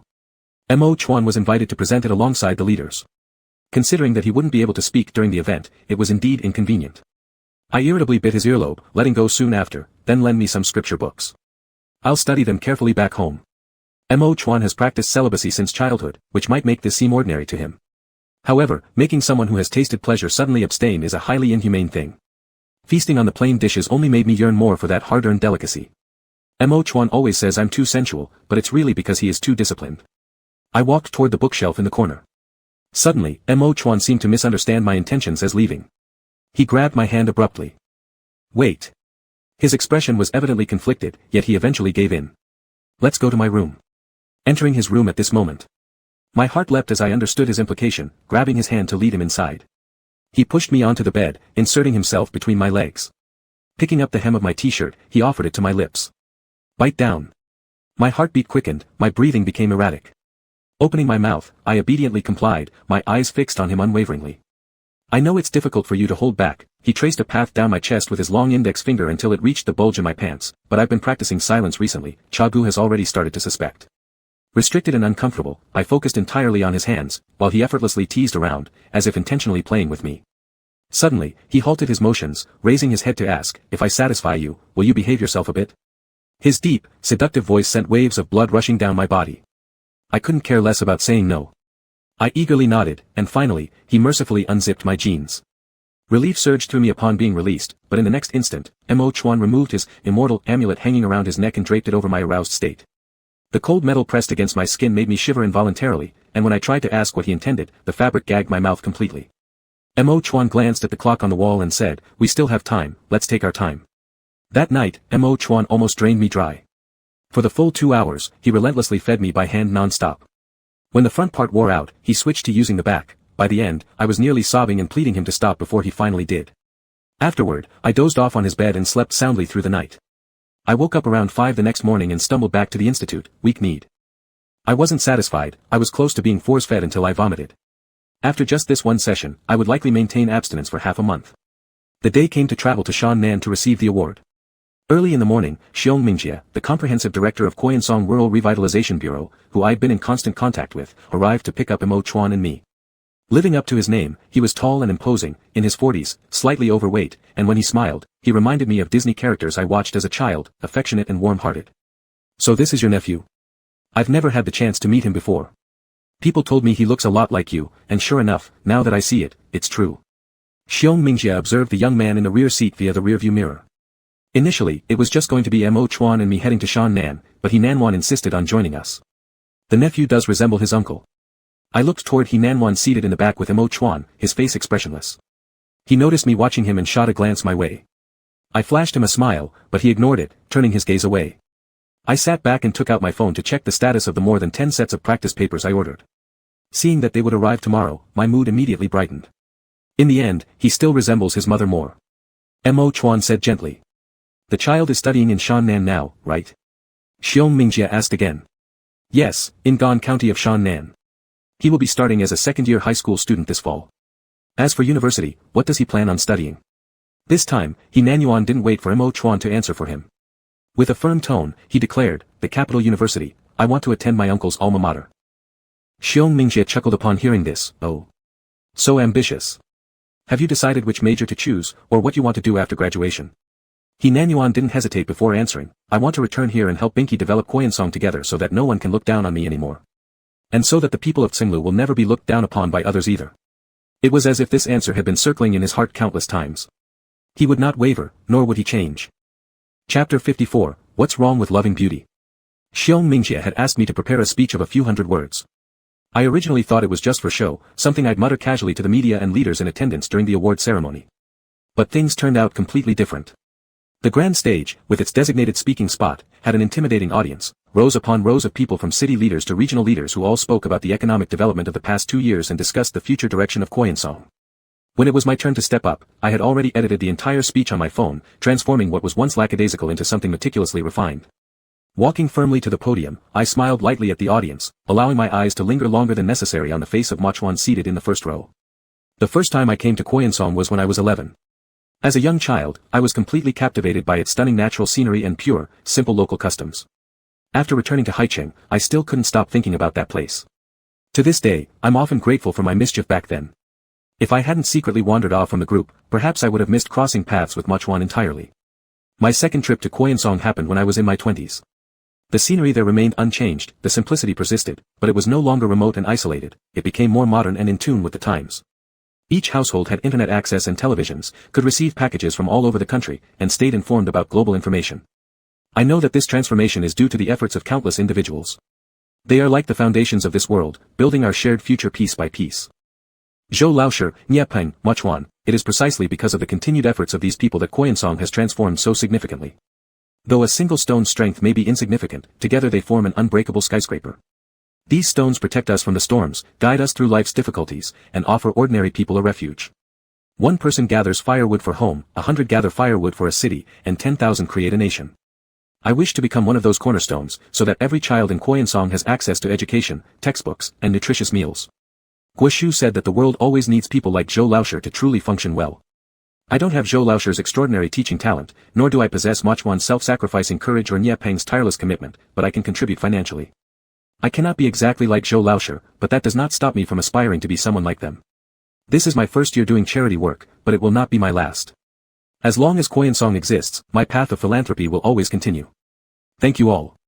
As the last word fell, the entire room erupted into enthusiastic applause, and the host guided me aside. Next, please allow Pingjia of the Senglep tribe to present Baiyin with the award. A staff member approached me carrying a golden medal adorned with a red ribbon ball at its top. Following close behind was Mochuan with a warm smile on his face. He stopped right in front of me, took the A4-sized medal from the staff member, and handed it over to me. When I received it, I carefully inspected it.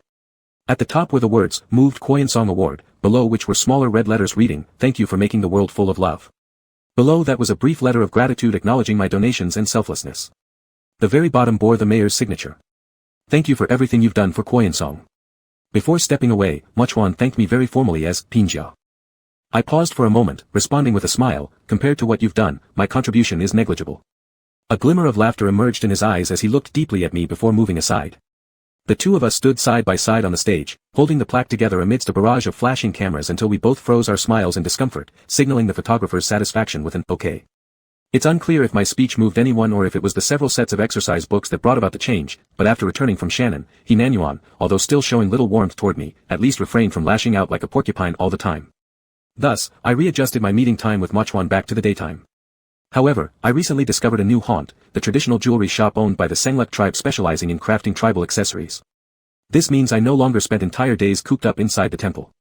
This small shop, located 2 kilometers away from the research institute, is where I always walk to. Its jewelry might not match the refinement found in urban stores and mainly uses silver and semi-precious stones, yet its patterns and designs are uniquely interesting and worth studying. In order not to annoy the shop owner, I make sure to purchase something each time I visit, sometimes rings, other times earrings, and even once an exaggerated piece of red coral headwear meant as a gift for son Man.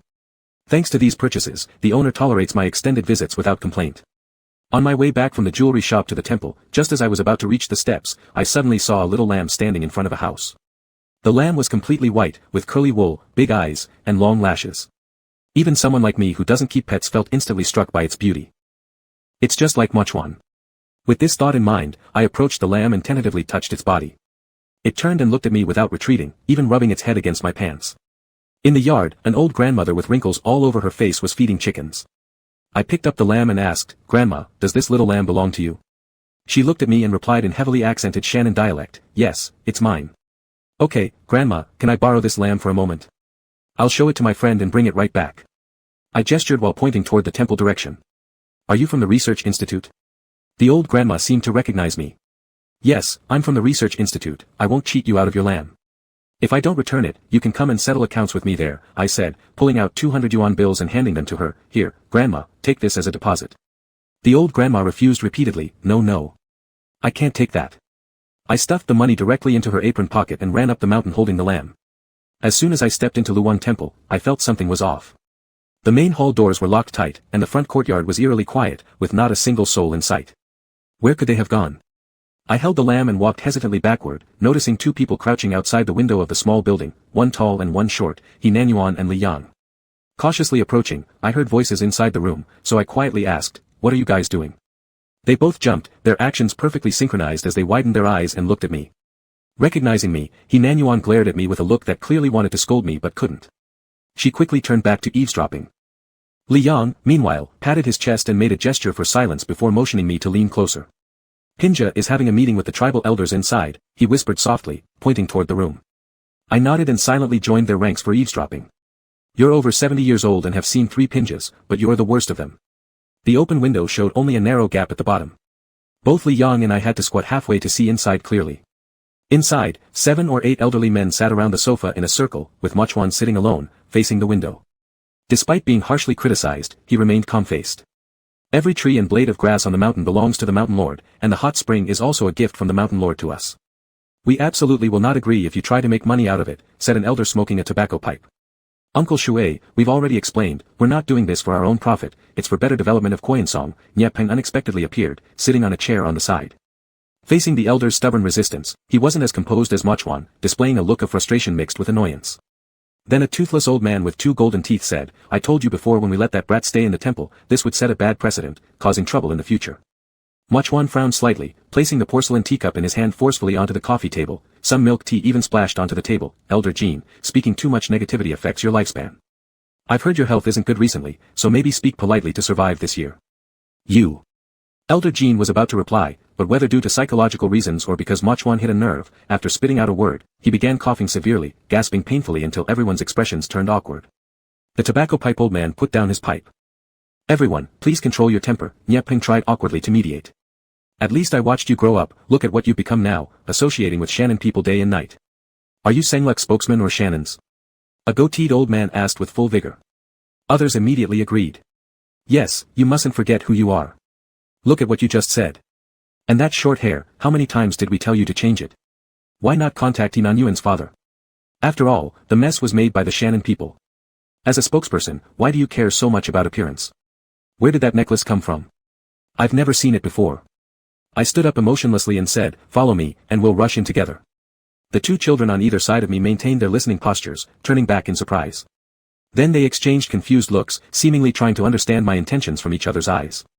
Regardless of whether they understood or not, I was already at the door, still holding the lamb. With a bang, I threw the little lamb inside forcefully. Startled, it ran around chaotically in the room while I chased after it, pretending to catch it and stepping heavily on the feet of the old men along the way. Sunflower seeds and peanuts were scattered all over the floor. I lunged forward but missed it, my elbow sweeping across one old man's front, knocking the cup out of his hands and drenching his crotch with hot milk tea. "Ouch, who's that?" My foot, my foot." "What? What, where did this lamb come from?" "I'm sorry, I'm so sorry. The lamb is young and doesn't know any better, I'll grab it and go immediately." This lamb was far too well behaved, not running anywhere else except circling around the coffee table. Every time, I would accidentally kick someone's leg or step on their foot. He Nanyuan and Li Yang followed closely behind me, repeating my steps. After 3 rounds, the old men couldn't bear it anymore, standing up and walking away one by one. "Today this meeting is just too lively, we'll leave it at this for now. We're going." The tobacco pipe old man gave a cold snort and led everyone off, leaving angrily. Mochwan and Nyepeng stood up as well. Mochwan still managed to maintain an elegant smile, whereas Nyepeng looked like he was about to burst into laughter and couldn't even make eye contact with those old men. "I'll see you guys out." Mochwan followed them to the door, passing by me with a wider curve on his lips. Clean it up, he whispered softly. All right, all right. I picked up the wandering lamb from the ground and waved its hooves at Muchwan. Don't worry, we'll definitely clean it up. Nyepeng, who walked last, secretly gave me a thumbs up. In just a few minutes, a tense meeting had been disrupted by me. He Nanyuan fetched the broom and dustpan from the corner, sweeping the floor herself and having Li Yang hold the dustpan. Pinyi is the best Pinyi, they don't know anything. Li Yang stepped hard on a peanut. He Nanyuan glanced up at him. Without saying much, Li Yang bowed his head and muttered a small apology. I'm sorry, I shouldn't have cursed. I closed the door and let the lamb roam around by itself, coming to the sofa to help them tidy up. They're nothing but a bunch of nonsense. I supported Li Yang. So what if Pinyi loves being beautiful? Who says Pinyi can't care about appearances? Look at the murals, how few necklaces and bracelets do the bodhisattvas wear. This is called wearing jewels but adorning oneself with good virtues. What do they understand? If Muchwan stops wearing the jewelry I made for him because of their words, then I'll smash all their windows at night with stones. However, Pinyi didn't use to care much about these accessories. Li Yang pouted slightly, it seems to have started last year. He suddenly became obsessed with appearances, always wearing that string of green jade beads. For 7 years, unless he went to boylove, he wouldn't change it. But hey, accessories are made to be worn. As I picked up the cup from the floor and straightened my back, I paused momentarily upon hearing Li Yang's words. Last year? Wasn't that when we met again? That's why I felt like he didn't used to care so much about looking good before. Out of nowhere, an almost ridiculous thought came to mind. Could it be that he thought I loved shiny jewels and gems, so he was trying to please me? Back to Nankei. Though adorned with fine jewels, one adorns oneself through good virtues, taken from the Vimalakirti Sutra, meaning one appears in luxury but maintains spiritual nobility. It implies possession without attachment. Chapter 55, The Wily Xia People. Alright, I'll take care of the rest. Go upstairs and do your homework. He Nanyuan snatched the broom from Li Yang's hands, sending her upstairs. Li Yang looked somewhat unwilling but eventually went up under He Nanyuan's stern gaze. Downstairs, the whole space was now just me, He Nanyuan, and that otherworldly little lamb. I noticed the lamb eating peanuts off the floor and quickly picked it up. Why are you eating random things? I asked He Nanyuan, is it okay for lambs to eat peanuts? He Nanyuan glanced at the lamb and said, it's fine. I froze for a moment, startled. How did you suddenly speak layered language? He Nanyuan let out a cold chuckle. Isn't it clear that you understand? Upon reflection, I realized I must have given it away during my earlier conversation with Li Yang. While Li Yang, being a child, hadn't noticed anything unusual, He Nanyuan immediately picked up on the issue. Fortunately, I only understand a little bit, I dryly laughed. Why pretend not to understand when you can clearly hear in front of my uncle? What are your intentions? He Nanyuan glared at me, his eyes brimming once more with vigilance and wariness. All progress wiped out in one fell swoop. It's a misunderstanding, really a misunderstanding. I sighed deeply, trying to justify myself. I truly only understand a little. I didn't intend to deceive your uncle. Why would I trick him? Whether or not I can understand makes no difference, right? He Nanyuan still didn't believe me. Who knows what you Xia people want? Your lies flow endlessly, and we never hear the truth from you. I suddenly felt somewhat uneasy, but telling him I had already learned layered language and could converse freely with no barriers would make him suspicious of my motives. If Yan Chuan could notice something odd about me and Muchwan, He Nanyuan, so clever, might also detect something.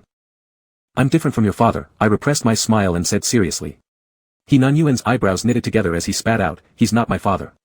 He's just, scum. I remembered that last time, he mentioned that his mother's seal of trust was still in that despicable man's hands. Layered people place great importance on seals of trust, even considering them an indispensable part of the body. After someone dies, married individuals' exchanged seals are buried with them, unmarried individuals' own seals are interred. Regardless, having a seal is essential. These years since Baizhen passed, retrieving the seal of trust has remained impossible. In the eyes of layered people, this is a grave taboo indicating unrest for the soul. It's no wonder that He Nanyuan and Muchwan grit their teeth whenever they mention that seaman from High City. So have you ever thought about finding this piece of trash? I asked. He Nanyuan swept up the last few sunflower seed shells on the ground, his voice gradually lowering. Uncle wouldn't allow it. Why not? I don't know, but he said he'd figure it out, and told me not to worry about it. I sat down on the couch holding the lamb. Do you have any pictures or names related to the scoundrel? I have some connections in High City who might be able to help inquire on your behalf. He Nanyuan hesitated for a moment, then put the broom and dustpan by the wall and hurriedly ran upstairs. In less than 2 minutes, he came back down, clutching a metal necklace in his hand. In front of me, he panted and opened his palm. This is the only thing left. It was his engagement gift to my mother years ago. Lying on his palm was a silver heart-shaped pendant, which had turned black due to oxidation. Carefully picking it up, I pressed lightly on one side, causing the heart to open like a book, revealing an almost faded photograph of a man inside. The man was roughly in his early 20s, sporting an air of passion. Though I hate to admit it, there was indeed a resemblance in temperament between him and me, particularly the way we smiled, displaying an aloofness disconnected from worldly concerns, combined with a recklessness bred from privilege. No wonder He harbored such enmity towards me, seeing in me traces of that rogue. He claimed to be an artist named He-jun, from High City. He lowered his gaze. I checked online, but couldn't find any information about an artist from High City named He-jun. Perhaps it's a pseudonym. I took out my phone, snapped a couple of photos of the rogue's image, and returned the necklace to He. I'll ask my friends. Their company often handles publicity for art exhibitions, perhaps they will have leads. He retrieved the necklace and nodded upon hearing my words. At that moment, footsteps were heard outside, and in the next instant, the tightly closed wooden door was pushed open from the outside as Mo Chuan entered. His gaze instantly fell on my seated position and He standing nearby, sweeping from top to bottom without any visible change in expression but with evident inquiry in his eyes. Just as I was about to explain, He cut me off. He understands our language. You should thoroughly interrogate him. With those words, he dashed upstairs in 3 swift strides. Wait, I thought that issue was over. Why is it not even a river to cross but the bridge has been demolished before I could pass? A moment of silence enveloped the room. The little lamb had only been born a few months ago and was at the stage of eating and sleeping alternatively. After having some peanuts earlier, it was now sleepy, lying peacefully in my arms. Mo Chuan slowly walked over and sat by the tea table, in the same spot near the window he had been sitting before. Where did the lamb come from? I stroked the soft, curly baby wool on the lamb and grinned, from Grandma's house down the mountain. I lifted the lamb's head for him to see. Don't you think it looks really nice?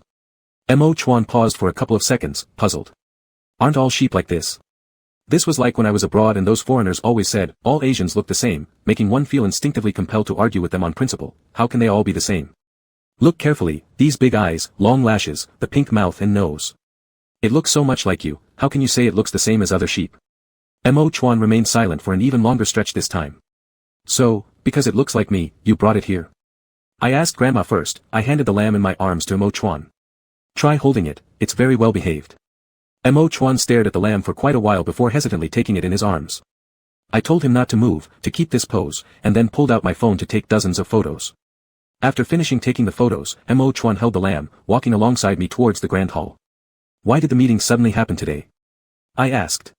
Actually, there was supposed to be a meeting every 3 months. Mo Chuan caressed the lamb in his arms, saying, it's always the same routine. I propose something, they reject it, and end up scolding me. Just thinking about all the times he endured such rebukes made me clench my teeth tightly. Those old men talk way too harshly. The youngest among them is already 70. Mo Chuan looked quite optimistic. I should outlast all of them. He paused for a second. We need to be patient. Some things are better done gradually. Back at the grand hall, Mo Chuan placed the lamb on a cushion to sleep, then began interrogating me. When did you learn layered language? He started the preparations for transcribing the scriptures, opening the scripture book and laying out the Xian paper. Seeing this, I hurriedly came forward to help, grinding ink for him. It was, during my senior year. He picked up the brush, waiting for my ink. To what extent have you learned it? I glanced at his expression, seeing no sign of anger, so I replied, may you be far away from entanglements and gain unobstructed liberation, may you forever eliminate bad karma and gain pure merit. He probably didn't expect me to understand such complex sentence structures, and he momentarily looked somewhat stunned.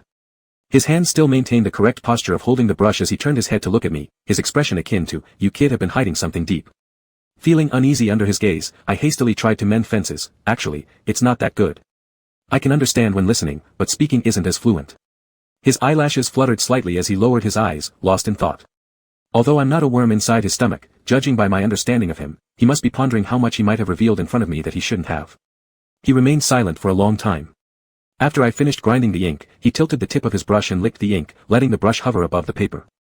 As soon as the first character was written, he softly muttered a layered phrase, Wily Xia people. I fished around in my trouser pocket and pulled out a small packet, enthusiastically offering it to him. I just couldn't find the right moment to confess. Could you stop being mad? Look what I bought for you. Unwrapping the packet, inside was a tiny silver earring shaped like a blooming peony, exquisitely delicate. Comparing it against Mo Chuan's earlobe, I satisfied myself with, when I saw it in the jewelry shop, I knew it would suit you. Mo Chuan took a glance, put down his brush, removed the earring from his right earlobe, and replaced it with the silver peony earring I had bought him. The earring was about the size of a thumbnail, making it difficult to control its intricate details, yet the layered elderly craftsmen carved each petal vividly, showcasing their skill. Does it look good? After Mo Chuan put it on, he dropped his hand and asked. With his handsome appearance, the bright color complemented his natural beauty. There was simply no reason for it not to look stunning. Looks good. Glancing outside, seeing no one around, I quickly pecked a kiss on his face. Don't misbehave in the grand hall. He touched his face, lecturing, but without any hint of anger on his face. I let out an "oh," letting one ear hear and the other forget. As he copied the scriptures, I continued grinding ink for him, occasionally chatting a bit. Layered men also have the custom of growing their hair. I saw the previous few secretaries in the small pavilion were all long-haired. How come you're short-haired? When I was 11 and met him, his hair was already short. If those old men hadn't mentioned it today, I wouldn't have thought there was anything strange about it. But now that I think about it, why does he have short hair? Mo Chuan had no thoughts of hiding or concealing, and explained things to me quite straightforwardly. I used to have long hair as a kid. Later, when I went to the Xia people's school, they thought my long hair was weird, and they couldn't understand what I said either, so they began excluding and isolating me. In a fit of anger, I cut my own hair. After cutting it, when the holiday came back home, the old language official saw him and was so angry that his face turned ashen. He lashed Mo Chuan with a whip and locked him in the little black room. That time, he was locked inside for 3 days and 3 nights. The beatings and scoldings from the old language official, he endured them since childhood, but he would never admit to being wrong. As long as he thought something wasn't wrong, he would continue doing it, even if others told him it was incorrect. He absolutely refused to listen. Language officials must sever all ties with worldly family members, but he refused to. Layered men are required to grow their hair, but he kept it short, and while sacred beings like should remain pure and desireless, he fell in love with a man. Each and every one of these actions goes against propriety and ancestral rules. I once thought he was a remnant of feudal decay, but now it seems that he is clearly a wild horse hard to tame. That night, I sent the photo of He Nanyuan's biological father to Shenjing. She works for a well-known advertising company in High City, which every year undertakes publicity work for many national art exhibitions. I figured she might have some useful information over there. I handle finances, the client side doesn't fall under my purview. I'll ask Jiang Bushu for you. By the time I saw her reply, she had already gone to ask Jiang Bushu, and the information from Jiang Bushu had already been forwarded to me. Is the person you're looking for surnamed He?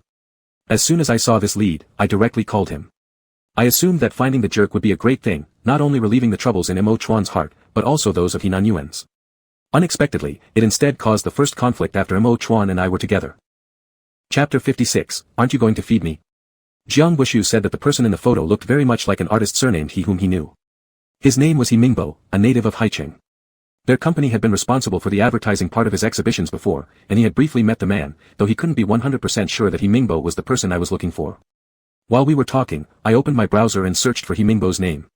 The pictures that came up indeed resembled the figure on the pendant that Jiang Bushu mentioned, about 7 or 8 similar to He Jun's appearance. Do you mind telling me why you're looking for this person? Jiang Bushu asked on the other end of the phone. After a brief deliberation, I omitted the names of others and only told him about He Jun's deceit of a young minority girl, which led to her being pregnant out of wedlock while he disappeared without a trace. A few years ago, he still deceived girls, saying he would go back to find her, but then he vanished completely, never to be heard from again. 5 years ago, Baizhen passed away due to illness. According to Yan Chuan's words, she waited for that scoundrel until her death. She never believed that she had been deceived. Instead, she thought her lover must have run into some trouble to suddenly lose contact. Jiang Bushu sighed deeply. This girl was truly pitiful. Even a stranger listening to my story felt sympathy for Baizhen. Just how despicable could He Jun be to have the heart to hurt such a kind girl? Thank you for providing this information. Whether He Jun is really this He Mingbo, I will find a way to confirm it myself, so. Thinking that the call was about to end, Jiang Bushu interrupted me. In October, our company is relocating, and there will be an office warming banquet where some clients we've collaborated with will be invited to attend, including He Mingbo. He hesitated slightly, with a hint of prudence. If you want to come, I can send you an invitation. I naturally understood what he implied. Trouble you, I immediately followed up. The next day, Jiang Bushu sent over an electronic invitation. The party was scheduled in mid-October, and I planned to return to Haicheng in October, just in time for it. Even though I already had 80% certainty, I still planned to wait until I confirmed his identity after meeting him before telling Ma Chuan about the matter. By September, as the weather began to cool down and the autumn air became crisp, it was the beginning of the school season. Li Yang and He Nanyuan returned to school successively, leaving Ma Chuan alone once again at the shrine. Though finally having a two-person world where no one was around to monitor us, I actually missed the liveliness when both children were present. Around 2 weeks after the start of school, Lushuang Temple welcomed a group of small guests, the children from Punga Hope Primary School. Punga Hope Primary School currently has over 200 students, with 5 grades and 7 classes. Every fall, during the second week of the school opening, the school organizes the students into groups over 3 days for an autumn outing to Lushuang Temple. Calling it an autumn outing, it's more like a short-distance hike. They set off in the morning, arrive by noon, and return home in the afternoon. Each child carries their own food. After bowing down to the mountain lord one by one, they approach Ma Chuan and tell him their wishes. I want to score 100 points. This weekend, I want to eat chicken when I go home. I hope my father gets better soon. I want to make big money in the future and take my friends to Shannan for delicious food. Bin Jia, I came last year too, do you remember me? This year, like last year, I still want a little sister. Don't forget to tell the Mountain Lord for me. Such innocent and pure childish chatter, listening through everything, made even me, who was eavesdropping, feel like my face might freeze from smiling too much, not to mention Muchwan who was directly facing the children. Even afterward, when he let the children sit in the great hall and told them stories about the Mountain Lord transforming into a 9-colored deer to save people, he wore a genuine smile, not the forced courtesy typical of Bin Jia, but an emotion unique to himself. When the children left, they cleaned up the main hall and lined up to say goodbye to both Muchwan and me. The next day, Li Yang, now promoted to 2nd grade, came home as a primary school student. When other children lined up to pay respects to the Mountain Lord, he obediently queued up behind them. When it was his turn to tell Muchwan his wish, I saw him clasp his hands together, flashing a shy smile toward Muchwan. I hope Bin Jia stays healthy and happy forever. Sent to Muchwan at the age of 1, it could be said that Muchwan raised him practically spoon by spoon, feeding and changing diapers. They didn't call each other father and son, yet their bond surpassed that of true father and son. To have such a wish did not surprise me, but it deeply moved me all the same, proving Muchwan's efforts in raising him hadn't gone unrewarded. Muchwan chuckled softly, patting Li Yang's head. All right, I'll convey this to the Mountain Lord. Thus, we spent 3 pleasant days, but Muchwan's good mood ended with a middle-aged couple who came to pray for their daughter's wedding to go smoothly. Nowadays, I don't really avoid these believers. They kneel there and say their prayers while I sit quietly aside like a wallflower. Compared to his usual treatment of other believers with just a smile, Muchwan this time not only took the initiative to ask about the birth years of the 2 people getting married but also asked a question that surprised me. Do they have a blood relationship? Muchwan asked. The woman instinctively looked up at her husband. The man ignored her and smiled, saying, a little, but they're distant relatives, very, very far. Muchwan's smile faded a little as he looked at the woman. Come with me, he said, leading her to a corner of the main hall. The man left behind was rubbing his hands, looking somewhat anxious and uneasy. I couldn't hear the conversation between Muchwan and the woman, but from afar, it seemed the woman answered a few questions and then shamefully lowered her head. Muchwan frowned and led her back to the center of the main hall. The man opened his mouth, but before he could utter a word, Muchwan raised his hand to stop him. The son of your cousin and your daughter, they are still within 5 generations of blood relations, making them close relatives. Do you know that? Muchwan's expression became solemn, his pale face resembling frost. The man trembled but tried to argue, cousins getting married is how we've always done it. Strengthening the family ties, why would the Mountain Lord suddenly disallow it? My father and mother were cousins too, and none of us siblings had any issues. In the neighboring village, Afu's parents weren't related, yet he was born mentally disabled. Wow, they're practicing sorcery. Are they trying to breed the strongest king within their family? I was utterly speechless listening to all this, rolling my eyes several times as I turned my face away so they wouldn't see. Cancel the wedding and let both find other suitable matches, otherwise, I will not bless them. Muchwan's response was firm, allowing no room for negotiation. The man started to panic and wanted to say more but was pulled away from the temple by his wife. Muchwan watched them leave until they exited the shrine. Then he turned and sat back down opposite me. Just because their brothers seem fine doesn't mean he isn't deeply ill. Seated, Muchwan began to get angry. Is there no other man in the Cenlu clan? Must the cousin marry the uncle? I got up to pour him a glass of water and handed it over. Calm down, calm down. It's a good thing you asked carefully and stopped the tragedy. Upon reflection, perhaps it was because incidents like this happened often that he paid such attention and questioned meticulously. He accepted the teacup, closed his eyes, exhaled slowly, and when he reopened them, his irritation had subsided significantly. After finishing the water, he handed the teacup back to me. I put the cup away, not returning to my seat, but instead walked to the statue of the Mountain Lord, knelt on the mat, and mimicked the gestures of those praying, pretending seriously before heading back to Muchwan. Pinky, please listen to my prayer. I leaned my elbows on the low table and smiled. Muchwan curiously examined me up and down. You don't believe in these things, do you? Because of Jiang Shuihan's influence, though I've studied Buddhist scriptures thoroughly, I am actually an atheist. Me, let's just say I'll believe for one day. Hearing this, Muchwan tidied up the beads in front of him in the already neat part of his robe, taking on the appearance of a proper pinky. What do you wish to pray for to the Mountain Lord? This guy is even more performative than me. I hope Muchwan can always be healthy and happy. I gazed into his eyes, pronouncing each word clearly. I want him to know that he can be everyone else's pinky, but in my heart, he is simply Muchwan, just himself. He doesn't need to pretend, doesn't have to suppress his nature. Feel angry when he needs to, scold when necessary, fully expressing desires without being bound by precepts. The world loves Pinky, but I love Muchwan alone. Muchwan froze, speechless for a moment. I didn't rush him but patiently tilted my head upward to look at him. Slowly raising his arm, his hand rested on my hair, obscuring my view. All right, I will convey it to the Mountain Lord, he said as he patted my head. Through the crook of his arm, I saw his half-closed eyelids revealing a glimpse of dazzling laughter in his pitch-black pupils. I stayed there for over 2 months until after the October holiday ended, preparing to depart for Haicheng. Using a green watercolor pen, I marked a day in December, straightened up, and capped the pen. I'll be back on this day. With some money back in my hands, I planned to buy some gemstones from foreign mines before Christmas since it wasn't decent for a jeweler to have nothing in stock. Mochwan touched that small square, closed the wardrobe door, and said, "Don't forget to bring a new calendar for the next year when you return." "I understand." I moved closer, wrapping my arms around his neck and said, "Look, I'm leaving tomorrow, a 2-month separation. Shouldn't we imply something?" Mochwan wrapped an arm around my waist and asked lightly, "What kind of implication?" My eyes twinkled teasingly. "And you pretend not to get it now? The words of your people are indeed hard to comprehend." I moved even closer, rubbing against him to let him feel what I implied. "Before I leave, aren't you going to feed me well?" I leaned in, attempting to kiss him. He didn't dodge or avoid, he let me kiss his lips as my tongue explored the slightly parted seam. With no refusal, it seemed that he had caught on to my meaning. The kiss grew more intense, our breaths heavier, then suddenly Mochwan lifted my thigh, lifting me off the ground.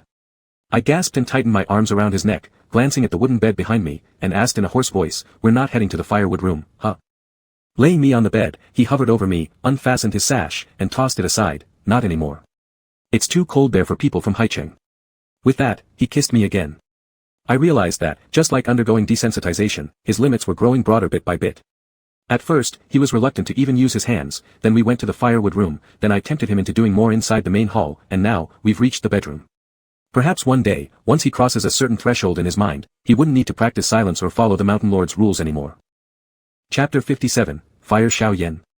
I had the photos taken on the day I went to Shannon to receive the award developed and hung them on the wall of my office together with the medal. In the photo, Mo Chuan and I are standing side by side, both holding the award which is adorned with a large red flower. He is dressed all in white, and I am all in black. At first glance, it looks as if we're celebrating some kind of festive occasion. Lin Weian would always take a look at that photo every time she came into my office. After a few times, she couldn't help but say, "If you didn't know any better, you'd think this was my wedding photo." The speaker meant no harm, but the listener took it to heart. By the afternoon of that same day, I waved my hand and booked an afternoon tea set at a 5-star hotel for everyone in the studio. Jiang Wushu's company is one of the leading figures in the industry, and those invited to their cocktail parties are usually top-tier customers and elites from all walks of life. For such formal gatherings, one cannot do without a proper suit. There wasn't enough time for custom tailoring, so I had to go directly to the store for trials. The suits were only decent from a few Italian brands. I spent half a day trying them on, eventually buying 2 sets, one formal and one casual. When I swiped my card, I suddenly saw a set of woolen navy blue suits on a mannequin. The sales associate, S.A., said it was a new collection for the season, with an excellent cut and design. He asked if I wanted another set. I reached out to feel the texture of the suit sleeve and thought about how Mo Chuan would look wearing it. Tempted, I told the S.A. Mo Chuan's size and let him wrap up this set along with the other 2. "Alright, these suits will be delivered to your home shortly, Mr. Bai," the S.A. smiled, his eyes hidden under his eyebrows. "I've bought you some clothes. I sent a message to Mo Chuan." Unlike some young people who are inseparable from their phones, Mo Chuan doesn't check his phone often, usually replying after 1 or 2 hours whenever I send him a message. However, it wasn't too bad this time, I received his reply within half an hour. "Clothes. A suit. Oh, I thought it was a little dress. I laughed and forwarded a photo of the model mannequin taken earlier. "I haven't seen you wear a suit yet. Try it on for me next time, you'll definitely look good in it. That's generous of you. Possibly due to our short time being together, even after doing the most intimate things, he never seemed to act freely around me. I noticed early on that he never actively asks about my personal information, including my friendships, work situation, or thoughts on my parents. His listening has always exceeded questioning, as though he lacked a strong sense of curiosity about anything. Even though I've known about his personality since the beginning, as lovers, one always wishes to be special and deserves unique treatment. It's not expensive, just a few hundred. The 3 sets of clothes cost a total of 150,000 yuan, with Mo Chuan's being the most expensive, costing over 70,000 yuan. Without any doubt, if I were to tell him the real price of the clothes, he would certainly ask me to return them.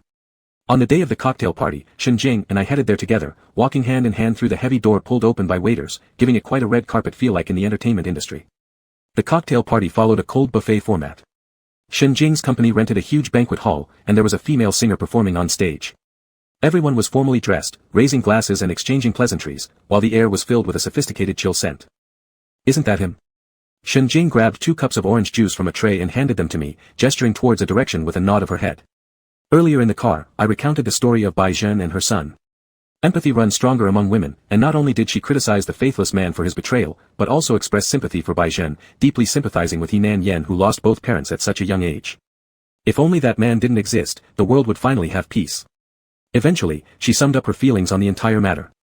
Following her gaze, I saw a middle-aged man in a gray suit not far away, resembling the younger He Jun by about 7 to 8 parts. He held a glass of fruit juice, cheerfully chatting with someone else. He must be He Mingbo. While pondering ways to approach him naturally, a voice from behind startled me. It was Jiang Bushu. I was wondering when you two would show up. He approached us and tilted his chin toward the person I was observing earlier. That's He Mingbo, shall I introduce you? With his guidance, things couldn't get much better. I nodded slightly, thank you for the trouble. Just then, the person He Mingbo was talking to left. Jiang Bushu seized the opportunity and walked over together with me. Mr. He, this is Bai Yin whom I mentioned to you before, my friend who admires and respects you greatly. Jiang Bushu introduced me with a smile to He Mingbo, a young jewelry designer. I extended my hand toward the other party. Hello, teacher He, long have I heard of your great reputation. He Mingbo quickly glanced at me, seemingly evaluating whether I was worthy of his association.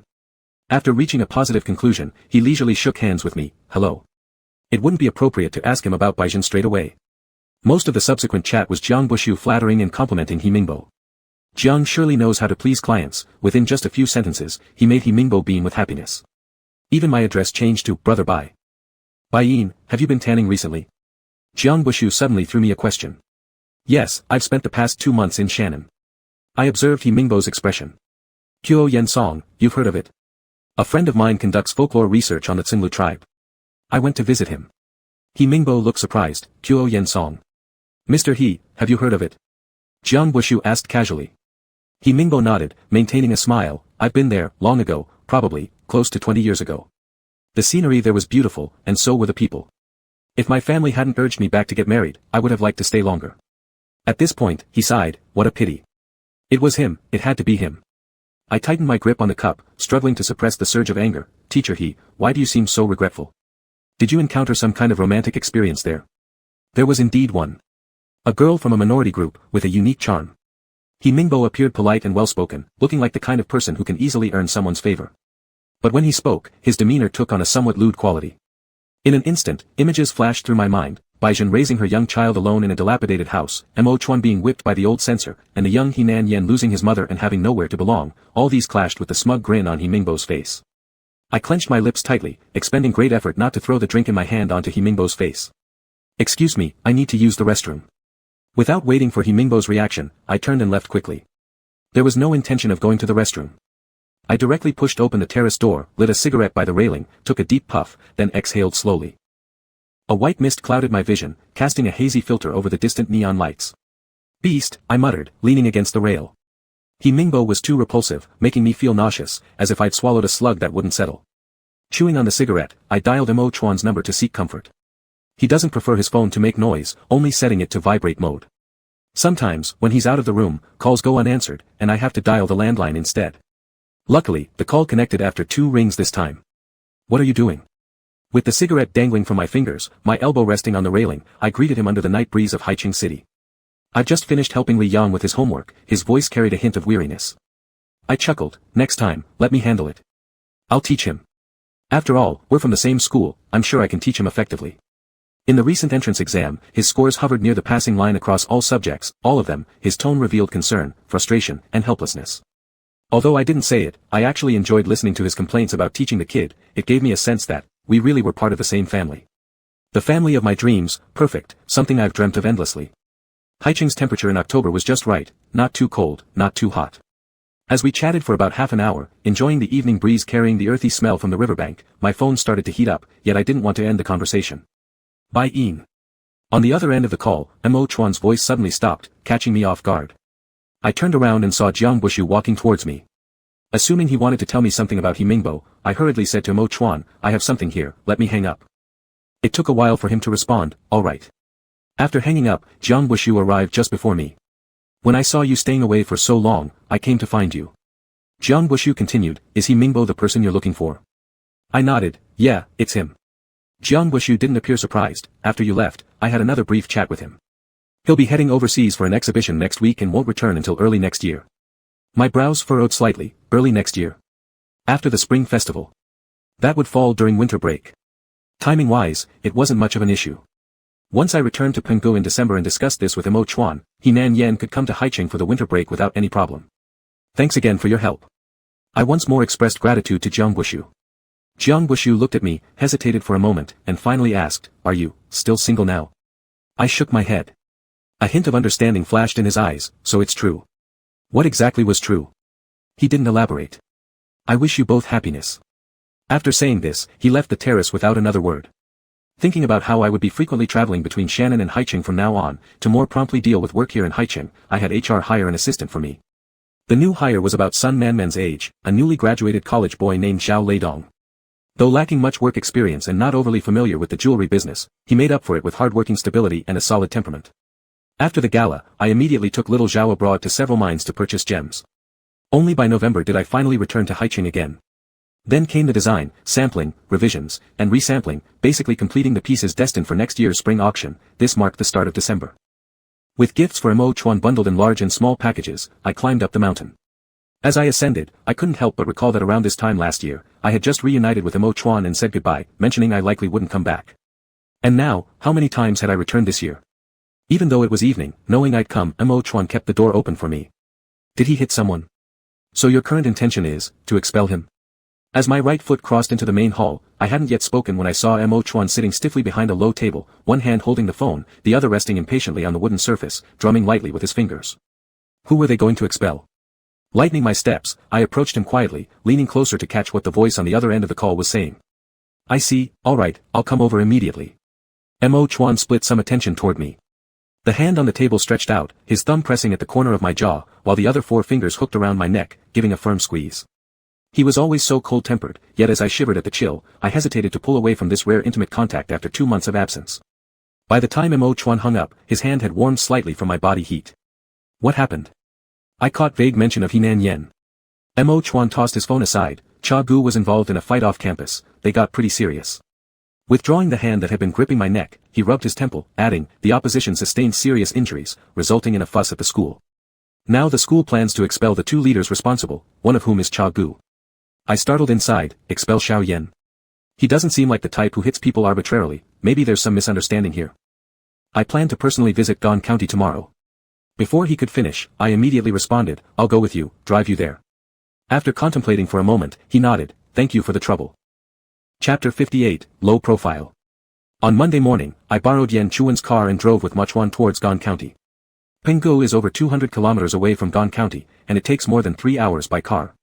Muchuan looked extremely fatigued today, probably due to not sleeping well last night because of Henan Yuan's issues. "Lean the seat back and take a nap. I'll wake you when we arrive," I said. Muchuan slowly adjusted the seat. Worried that he might get cold while sleeping, I increased the car's interior heat slightly. The car quieted down, and only the rumbling vibrations of the tires moving over rugged terrain could be heard. It was still early, and there weren't many vehicles on the mountain road leading in and out of Penggu. After driving for quite a while, I encountered a group of sheep leisurely wandering on the road. I slowed down considerably, almost driving bumper to bumper with them. However, these sheep showed no fear and were very bold. Unable to help myself, I honked the horn, and startled by the noise, the flock finally scattered enough for me to drive past. As the sheep dispersed to both sides of the road, some of them, whether frightened or just reacting, suddenly leapt onto towering cliffs as if in an acrobatic performance. Whoa, are those spider goats? The cliff nearly formed a 90-degree angle, yet they easily climbed up with their hooves. "That's why they're called mountain goats," came Muchuan's drowsy voice from beside me. I glanced at him in the passenger seat. He may have found the sunlight too glaring, so he raised an arm to shield his eyes. It was warm inside the car, so he had taken off his woolen suit jacket, leaving only his shirt and waistcoat. The tie I had carefully adjusted for him had been loosened within moments. He clearly disliked anything that constricted his neck completely. "Did I wake you?" I thought maybe my honking and talking had roused him. "No, I wasn't really asleep anyway." He lowered his arm. "I've been thinking all along, if there was a problem with how I educated her, then why didn't she think to tell me about what happened?" Yesterday, he received a call from the school's administrative office asking him to come discuss expulsion matters, but as of today, Henan Yuan hadn't contacted him to talk about her getting into a fight. Xiao Yun has a high spirit. She probably didn't want you to know that she got into trouble, fearing your disappointment and thus hesitating to tell you. Given Henan Yuan's personality, this seemed plausible. She acted exactly like what I described. She wasn't only named Eagle, but also had a temperament as stubborn and proud as one. When I was 3 years old, I left my parents. I already had some memories from that time. I just remember my elder sister holding me tightly and crying profusely, unwilling to let go. Not knowing what was happening, I cried with her. In the end, my parents dragged my sister away, while Pin Jia pulled me aside, eventually managing to separate us. Muchuan mentioned these pieces of his past for the first time. His voice was pleasing to listen to, even in a calm tone, his storytelling carried a literary quality akin to prose. For the initial few years, she would always sneak to see me secretly. Later, we discovered that every visit led to punishment for me, gradually causing her to stop coming altogether. At 10 years old, she once again met with me secretly. She said that she fell in love with a man of the Xia ethnicity, but neither my father nor mother approved, and they cast her out, severing ties with her. She asked me if she did something wrong, and I told her that there is no difference between the Xia people and the Cenlu people, and she could love anyone. I told her that she could love anyone. He repeated this almost muttering, as if he couldn't forget. That man said he would bring his parents to formally propose marriage, but after saying that, he disappeared without a trace. 20 years ago, Kuei and Song didn't even have a landline phone, let alone cell phones. Every time, my elder sister would walk a long way to call that man and ask him when he would return. He always came up with various excuses, promising that he would be back soon, but year after year, he never appeared. By the 5th year, although my sister was still waiting for him, believing he might return, the phone line no longer connected. My parents thought my elder sister disgraced our family and rejected her until their deaths. Alone, she raised Xiaogu, burdened by illnesses early in life, and passed away before the age of 30. In her final moments, I went to see her. She recognized me but only called me Pinjia, clutching my hand, hoping I could look after her child. That year, the winds of Bazihai were fierce. She was the second close relative, following my adoptive father, whose funeral I personally presided over. For 5 years, I believed I had been raising Xiaogu well. Ahead lay straight stretches of dirt roads devoid of cars, so there wasn't much risk.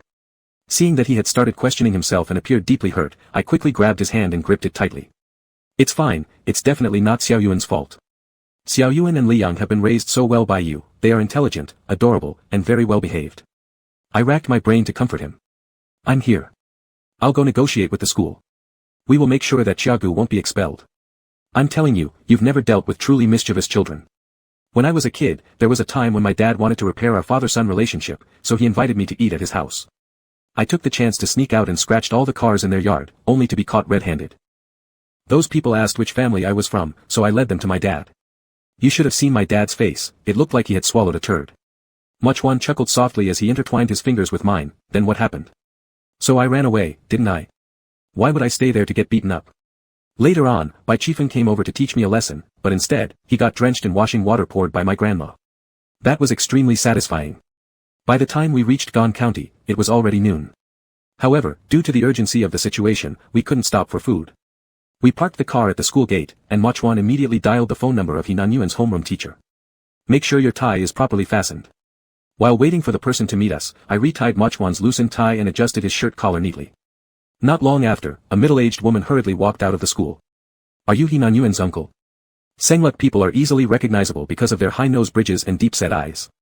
Given that Henan Yuan also resembles her uncle, the homeroom teacher almost instantly identified Muchuan. She extended her hand. Hello, I'm Wang Fang, Henan Yuan's homeroom teacher. Muchuan replied, yes, I am Henan Yuan's uncle. Hello, Teacher Wang.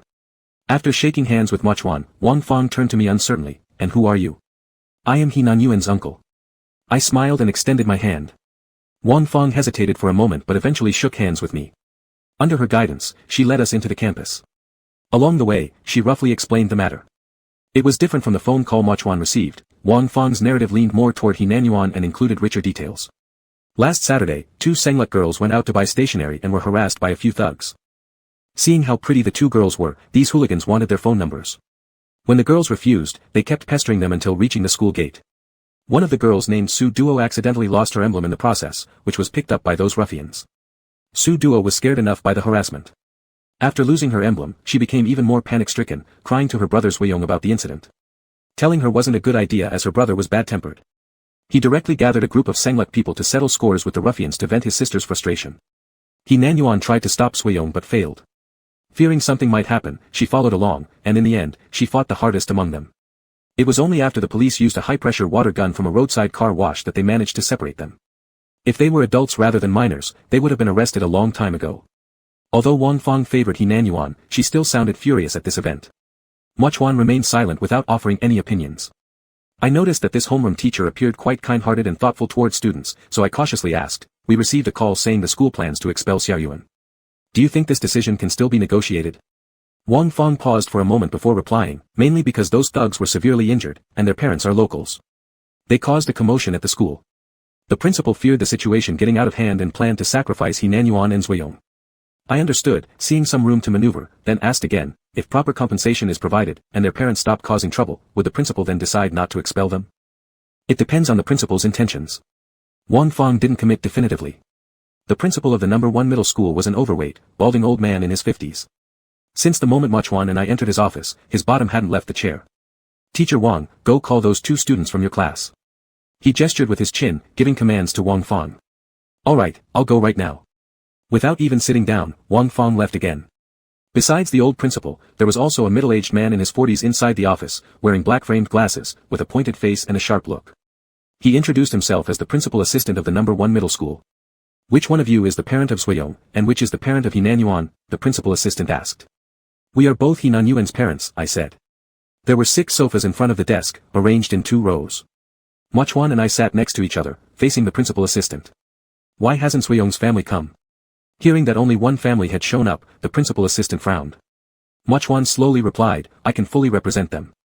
The principal assistant adjusted his glasses with a calculating demeanor. You should write a statement later, to avoid the parents causing trouble again. By this point, I had become slightly irritated. Initially, places with good educational resources helping those with poor resources is a good thing. I was quite pleased when I first received this task, the principal said, one hand holding a teacup and the other lifting the lid, gently blowing the tea leaves off the surface. But these children are too useless. Look what they did over a brooch. It's not a brooch, it's a seal of trust, Machuan corrected him. The seal of trust is very important to our tribe, more than just an accessory. The principal paused slightly in his action, his tone somewhat dismissive. All right, the seal of trust, a very important seal of trust. He took a sip of tea, smacking his lips as he spoke. It was because of you Bingjia's reputation that the city started this targeted assistance project. Entrusted by Director Li, I was really looking forward to making this project work, but now it seems like I'll disappoint Director Li and Bingjia. His demeanor reminded me for no reason of Bai Qifeng, which made me feel even more uncomfortable. I turned to Machuan and whispered softly into his ear, don't they know you're Bingjia? Machuan glanced at me and replied with just 2 words, keep it low-key. You may not know Director Li. Allow me to tell you about Director Li. For the next 5 minutes, he talked non-stop about his relationship with some Director Li, while the head teacher acted like a flunky, giving enthusiastic responses so his words didn't go unheeded. They were working together seamlessly until Wang Fang returned to the office, bringing an end to their act. She walked ahead, blocking the door, letting 2 boys in school uniforms enter. Henan Yuan had a bandage on her temple. As soon as she saw us, her eyes widened in disbelief, as if she'd seen a ghost. The other boy following her must be Suiyong. When he saw Machuan, he also got a shock, his voice becoming shrill, Bingjia? Why are you here? Ah. The principal spewed out a mouthful of hot tea leaves scattering around like celestial flowers falling to the ground. Chapter 59, you don't need to interfere in this matter. 6 people, 6 single sofas, perfectly filled. Henan Yuan had been frowning since entering the room, projecting an aura of rejecting any communication like a thorn, and almost all the questions were answered by Suiyong, including the cause of the incident, who started the fight first, and the lessons they learned from it. I just wanted to get my sister's seal back, but they refused to give it. They said Su Duo must ask for it herself. I got angry, scolding them as toads wanting to eat swan meat, so they rushed over, and then the fight broke out. Suiyong lowered his head, with a sincere tone, we've already realized our mistake, we shouldn't have been that impulsive. Yes, you really are too impulsive. As soon as I spoke, all eyes in the office focused on me. I looked at the principal and smiled lightly, how could you retaliate? You should just stand there and let them beat you, deserving to be beaten to death. Such an obvious sarcasm, even someone with a small brain wouldn't miss it. How could the principal not hear it? His expression immediately became awkward, that's not what I meant. If something gets lost, you should tell the teacher and let the teacher find a solution, right? We can also call the police, the counselor added. I nodded, quite convinced, yes, this is where they went wrong. Principal Qian, don't feel pressured, deal with it however you want. Bureau Director Li, will handle it. You've done all you can, he won't blame you. Too heavy praise, too heavy praise. The old principal waved his hands repeatedly, and sweat quickly formed on his bald forehead. We're actually very troubled about this matter too. The parents of the other students made a big fuss, threatening to bring banners to the school if they didn't receive a satisfactory answer. We have no choice either. What if no choice? At first, I thought it was the Layer Deer clan kids who unilaterally beat others up, thinking if we pay some money, that's it. But after seeing today, Henan Yuan and Suiyong both had injuries and hadn't gained much advantage. This whole thing initially was caused by their unruly behavior first, and they started it. Why should our children be disciplined? Are they bullying us because we don't have any noisy parents? Not this matter. What do you want to do then? Just as I was going to argue with this bald principal to determine who was right or wrong, Mo Chuan, who hadn't said much since entering the office, opened his mouth. Having worked for many years, he had seen all kinds of grand occasions. Dealing with a middle school principal was like killing a chicken with a cattle knife, more than enough. It's not me to handle. The principal subconsciously gave the counselor a glance. The counselor took the cue and immediately said, "The principal has said it, we're also very troubled, which is why we invited both of you here to discuss strategies and see how we can resolve this matter properly." After he finished speaking, there was silence in the office, no one responded. "How did you get injured?" Mo Chuan directly turned his face to He Nanyuan and asked about his injury. "Would cut it." He Nanyuan touched the gauze on his brow bone, seemingly embarrassed to mention it, with an extremely reluctant expression. "How many stitches?" 5. Mo Chuan then looked across at Zhuiyong and asked, "Is your hand seriously injured?" "Not too bad, just skin-deep wounds." Zhuiyong pulled up his sleeve to show him the bandaged arm. "They were so mean, when they couldn't win, they used stuff to ambush us." "What about the others?" "The others were less injured, I and Xia Gu were the ones leading the charge." Zhuiyong's face was full of pride. By the time he said the last sentence, Mo Chuan had already turned away. "Principal Qian, if the other child is injured, their parent can make a scene with you, asking for an explanation. But if our children are injured, who should we seek an explanation from?" With such a striking appearance, dressed in a well-tailored suit, it was easy to give people an impression of high aggressiveness, but perhaps due to working in Buddhism for so long, or copying Buddhist scriptures too much, this aggression subtly evolved into a sacred dignity fitting his identity. Moreover, it also added a hint of warmth melting like spring snow. Wanting him to wear a suit and do it with me. Thinking about bedroom affairs in this situation might be somewhat inappropriate. But I've been without sexual activity for over 2 months, more than 70 days. Becoming a temporarily lower half-thinking animal isn't excessive, right? Find, who? The principal again sought help from the counselor with his eyes. "Better fewer things than more, Principal Qian, why don't we each take a step back?" I spoke up first, cutting off what the counselor was about to say. "You don't bother us, and we won't bother you." The principal furrowed his eyebrows, deep in thought. It was freezing winter, yet his forehead was completely covered in sweat. He grabbed several tissues to wipe it off, looked at Wang Fong present, and gestured towards the door. "Teacher Wang, go back first." "All right, call me if there's anything." Wang Fong nodded slightly at us, then stood up and walked outside. The moment she opened the door, a chorus of voices from outside burst into everyone's ears. "Fight against perverts, protect our female classmates." Wang Fong's figure froze completely. "Miss Xia, are you staging a rebellion?" At the mention of this name, He Nanyuan's expression changed slightly. He looked toward the door, hesitating to approach because Mo Chuan was present, and his discomfort could be described as restless. "We're negotiating with the school authorities, whether to expel He Nanyuan or someone else is not your decision," a clear and energetic voice said. Mo Chuan glanced at Principal Qian, whose face turned pale blue, then he saw the anxious He Nanyuan and rose to walk towards the door. You. Wang Fong's voice sounded helpless, "Go back first. It's not as terrible as you think. I roughly guessed what was happening and found it amusing. Are you guys classmates?" He Nanyuan's attention was all on the door, ignoring me. Zhuiyong obviously knew what was going on outside, so he excitedly nodded at me forcefully. "Who do you want to expel?" Mo Chuan pushed open the office door with one hand, seemingly asking those outside but actually affecting the people inside. Hearing the people outside shouting, "Pinjia," the principal finally lost his composure, hurriedly getting up from his seat. Once he moved, others followed. The fastest ones were He Nanyuan and Zhuiyong, who quickly reached the door in just a few steps. I didn't catch much of their conversation. Apparently, they recognized some relatives. "Miss Xia. What are you doing?" He Nanyuan asked in astonishment after seeing the scene outside.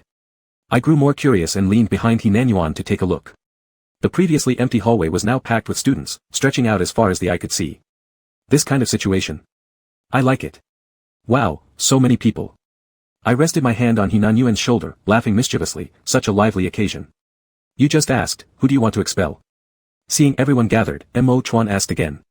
The leading boy had a fair complexion, looking very likable, especially with a pair of almond-shaped eyes, clear black and white, which when moving around seemed exceptionally spirited, like a cat. "He Nanyuan will be expelled, uncle, that's what the principal said." He answered obediently. Zhuiyong pointed at himself, and me. Sweat from the principal's temple was almost dripping down to his chin. Misunderstanding, all misunderstanding. "We haven't finalized anything yet." Yes, nothing is finalized yet, the counselor joined in beside him, "It's just to scare them so they don't act impulsively next time. No intention to expel anyone for real." These little guys came at just the right time, pushing the entire event forward significantly. What would have been a prolonged negotiation no longer needed any official language. Now, we could simply deal with matters openly. Principal Qian, look at what has happened here. What did I tell you before? Sometimes less trouble is better than more. You don't want Director Li to bother with such trifles, right? The principal nodded continuously. "That's true, that's very true. Pinjia doesn't come out of Mount Siyu Yen easily. Let these nephew and uncle reunite." We'll continue our discussion, alright? I agree exactly. I gave Mo Chuan a subtle wink, letting him know that he could leave it to me. Then I placed my arm around the principal's shoulder and re-entered the office while chatting and laughing. Repeatedly shocked, the old principal became surprisingly easy to communicate with. In the end, no one was expelled, not even punished. When leaving, the principal and the counselor personally accompanied me to the front gate. That money is not compensation for medical expenses, it's a red envelope gift we gave them out of humanitarian consideration, understood? Just before leaving, I confirmed again. Understood, understood. The principal and the counselor's attitudes were vastly different from when we arrived. They were incredibly obliging. I crossed the road directly and entered a small restaurant opposite. Inside, only 2 tables were occupied, one of which seated Mo Chuan and Henan Yuan. Have you waited long? I sat down next to Mo Chuan. Did you order anything? Mo Chuan handed me a wet tissue. No, we're waiting for you to order. His tie was nowhere to be seen, whether he put it away or threw it, I didn't know. I've already eaten, Henan Yuan said. If you've eaten, eat some more. I looked at the menu full of dishes, wiped my hands with the tissue, called over the boss, and ordered 4 dishes, 2 meat-based, 2 vegetable-based, along with 2 bowls of rice. No further problems, go to school with peace of mind. During the wait for the food, I informed both about the results of the negotiations. This time you've gone through a lot of trouble. After speaking to me, his gaze shifted to Henan Yuan and Mo Chuan's tone immediately turned cold. Say thank you. Henan Yuan's eyebrows scrunched tightly together as he reluctantly replied, thank you. His tone was unclear, each syllable sounding glued to the previous one. If you didn't know better, you'd think he was clearing his throat. During the summer vacation, ever since I said I would find Henan Yuan's deadbeat father, his attitude towards me actually improved a lot. But for some reason, as the school year approached, he started looking grumpy again, grumpier than ever. I thought it was due to back-to-school anxiety, so I didn't pay much attention to it. Then today I realized that he still treated me the same old way, like he barely wanted to deal with me. With final exams approaching, we could rule out back-to-school anxiety. If it wasn't that, maybe I inadvertently offended him again. Could it be that he thinks I forgot about the deadbeat dad and is sulking at me? Throughout the meal, Henan Yuan barely looked at me or answered my words. Though not as hostile as when I first met him, there was still a sense of disdain mixed with restrained dislike. Study hard. Watching Henan Yuan run into the school, Mo Chuan and I set off again for Penghu. As soon as we got in the car, Mo Chuan fastened his seatbelt and started sharing a strange story that happened earlier in Henan Yuan's dormitory. I was chatting with him about whether the child who led things today was one of his new friends, and what that person was like. He said he didn't know, sometimes quite smart, but sometimes dumb. As I wondered about this evaluation, I noticed his eyes went blank. Following Henan Yuan's gaze and turning around, he saw the boy Xia suddenly appear on the balcony collecting clothes. Me. I hadn't fully grasped the situation. Which floor were you on? 4th floor, Mo Chuan replied. He climbed up from the outside. He said the weather forecast predicted rain, so he came back to collect clothes, and also suggested we should have a meal together next time. Before he finished, I couldn't help but laugh. It truly matched Henan Yuan's description of being smart at times but clueless at others. So how did you reply? Mo Chuan paused for a moment before saying, what else could I say to a kid except sure? I laughed even louder. We left at 1 o'clock and returned to Penghu by 5, efficiently accomplishing everything within the day. In High City, winter days darkened by 5:30, but the sky in Penghu remained bright. I slowly parked the car in front of the institute but didn't turn it off immediately. Mo Chuan thought we had arrived and just reached for the door when I called him to stop. I need to talk to you. Perhaps because my tone was too serious, he turned slightly startled, his hand still on the door handle. This is something I should have told you yesterday, but Xiao Yan's issue was more urgent and thus delayed. I organized my thoughts before saying, in October, through the help of a friend, I found He Jun, who is Xiao Yan's biological father. His real name is He Mingbo, an abstract artist now overseas but will return to High City after the new year. He slowly withdrew his hand from the door. You went to look for He Mingbo? At this point, I still didn't realize the severity of the situation, believing myself to have done something commendable that warranted Mo Chuan's praise.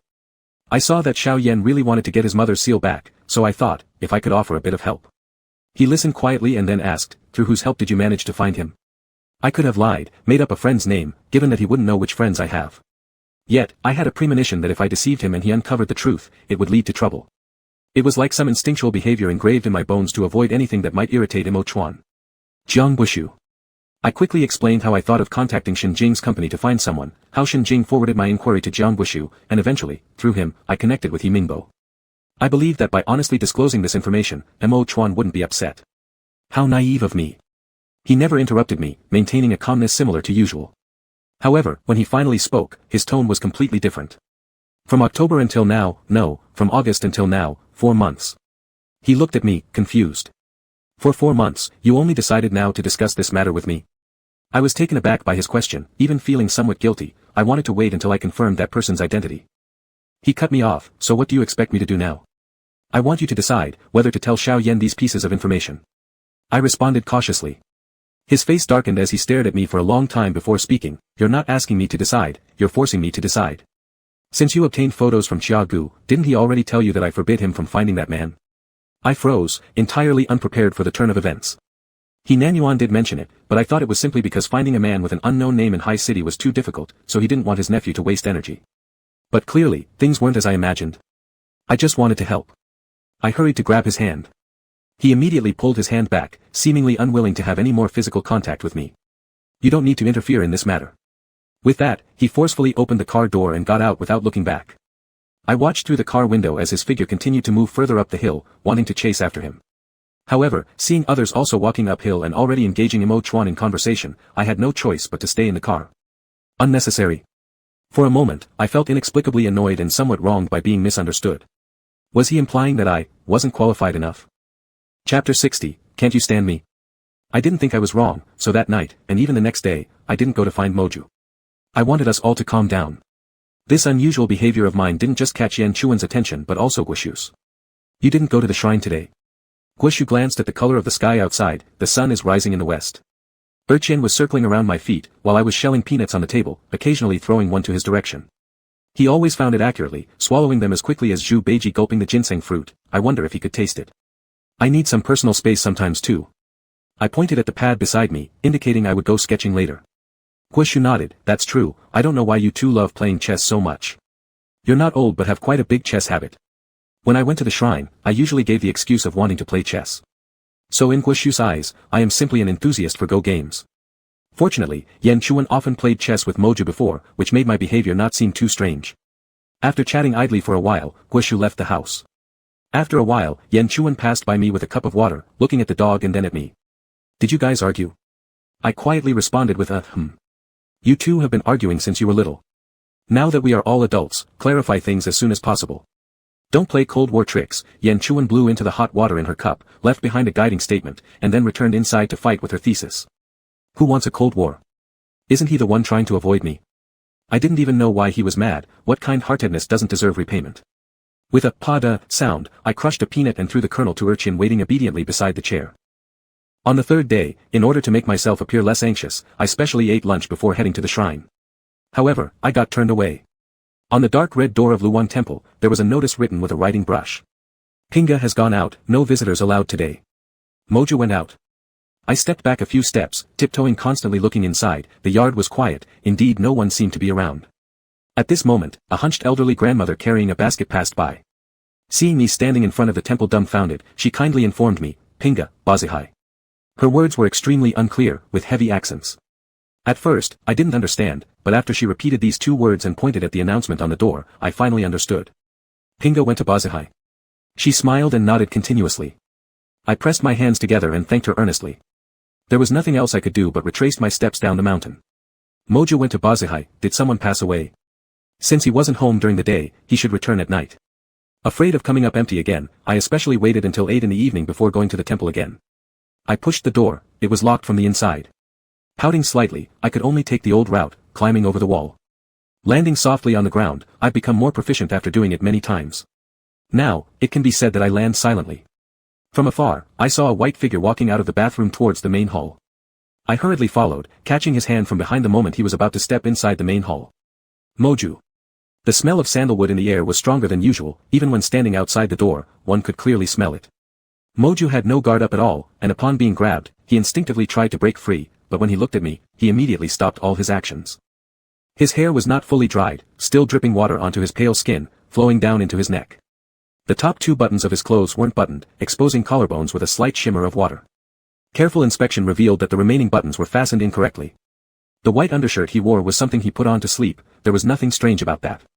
What was strange was how cold his body felt, as if he'd taken a very long, cold shower. Furrowing my brows, I asked, why are you so cold? The water heater at the temple is a storage-type water heater with limited hot water. Usually, it's enough for one person, the second needing to reheat. This goes without saying in winter breaks, but currently, only Moju lives in the temple. 50 liters of water should theoretically be sufficient. Don't come near me. He woke up, swatted away my hand, took a few steps back, creating a distance of more than 2 meters between us. Be it because of the cold or fatigue, his face lacked any color, and his lips were paler than usual. Looking at my empty hand, I balled it into a fist by my side due to his cold rejection, becoming restless once again. Yen Chuan said, "We are all adults now, don't resort to Cold War tactics." I didn't want to either, but does he look like he wants to have a good chat? It's been 2 days, are you still mad? I stood outside the door and didn't attempt to get closer. If it's about Jiangbushu, I swear I won't see him anymore, nor will I have any private contact with him. I mentioned considering him just to upset you, there's nothing between us. You still don't get it, he massaged his nose bridge, his voice hoarse, come back tomorrow. I'm a bit tired tonight and don't want to talk about this. I was practically enraged into laughter. He was shooing me away. Just for such a trivial matter, he inexplicably got angry, and now inexplicably gave me the cold shoulder. I tried to reconcile with him, and he actually sent me off. Alright, if you say so, then we're not talking. I liked him enough to give up many things for him, but not my temper. Even clay figurines have some earthy nature left in them, let alone me who wasn't known for a good temper to begin with. I took a few steps towards the wall route, suddenly remembering that I didn't need to climb over it again, silently cursing, heading for the main gate. Pulling the door bolt, I pushed the door open with anger bubbling inside me, suppressing the urge to look back and hurriedly walked out. After tossing and turning all night, by 4 o'clock in the morning, I hadn't fallen asleep yet. Hardly waiting until 6, hearing the roosters crowing and birds chirping, I was half asleep when Sun Man Man's call came in. This timing was far too peculiar, far from the usual time Sun Man Man called me. My heart leapt with an ominous premonition. And indeed, as though confirming my worst fears, as soon as I picked up the phone, Sun Man Man's voice choked with sobs came through, "Big brother. Dad has been taken away," they said, "he's accused of embezzlement and bribery. Mom fainted, and I'm in the hospital with her now. I'm so scared, big brother, what should I do?" My brain went blank with shock. Sitting up in bed, I started quickly dressing myself. "Don't panic, tell me everything slowly. I'm in Penge right now, I'll buy a ticket and fly to Haicheng immediately." Still an undergraduate, she knew very little. As she roughly described the situation, I had already finished packing my luggage. "I'll probably arrive tonight, I'll hang up first." Hanging up, I rushed straight to Yen Chuan's place. I knocked on the door more than 10 times before Yen Chuan, rubbing his eyes, finally opened it. "What's the matter?" Still half asleep, yawning and putting on his glasses, he looked dazed. "My dad has been arrested, you need to take me to the airport as soon as possible." Clutching my phone, my face was solemn. Yen Chuan stopped mid-yawn, his expression clearing up somewhat instantly. He appraised me up and down, noticing I was already dressed, realizing this wasn't a joke, and quickly turned back to dress himself. What happened? My phone kept receiving messages from Sun Man Man while I typed responses with one hand, explaining to Yen Chuan at the same time, "Not sure yet, but whatever he did, I'm not really surprised. Bai Chifeng's father-in-law passed away 2 years ago. Since then, people turned their backs on Sun family. Sun Man Man also had 2 aunts, but they weren't in the country. That's why Sun Man Man naturally thought of me as her first recourse. Let's go." We waited only 2 minutes outside when Yen Chuan emerged fully dressed, having no time even to wash up, grabbed his car keys, and drove me directly to the airport. Comforting Sun Man Man, contacting lawyer friends, buying tickets. Once Sun Man Man's mother Sun Lin woke up, we arranged a phone conversation. My mobile phone didn't stop ringing all morning. By the time the plane was about to take off, it was showing only 5% battery life left. Worried it would die during the flight, I was ready to switch it off, then remembered I hadn't left a message for Moji yet. "Something happened with Dad, I'll be temporarily heading to Haicheng, will return as soon as things settle. Sir, the flight is about to depart, please set your phone to airplane mode." A flight attendant reminded me gently as she noticed I was still typing. I acknowledged, hurriedly hitting the send button without even verifying whether it was successful or not, and under the flight attendant's gaze, powered off my phone. In December, Haicheng's rain fell continuously, its icy dampness seeping insidiously into the bones. With various errands taking me around town, within just a few days, I thoroughly experienced the bone-chilling damp cold that I had avoided these last several years. Having grown accustomed to the weather in Quoy and Song, the winters in Haicheng were almost intolerable. It felt like you could get rheumatism even if you weren't old. Embezzlement and bribery cases are usually handled only after strong evidence emerges, generally requiring a 100% certainty before arrests can be authorized, said a middle-aged lawyer in his 40s. Denying the charges has little point, confessing is the only way to receive leniency. During the past several days, meeting lawyers became part of our daily routine. Kai Lawyer was recommended by a legal friend of mine, specializing in criminal defense, experienced and well-versed in his field. His words held much weight and credibility. With him saying it this way, the likelihood of Bai Chifeng being innocent dwindled down to nearly zero.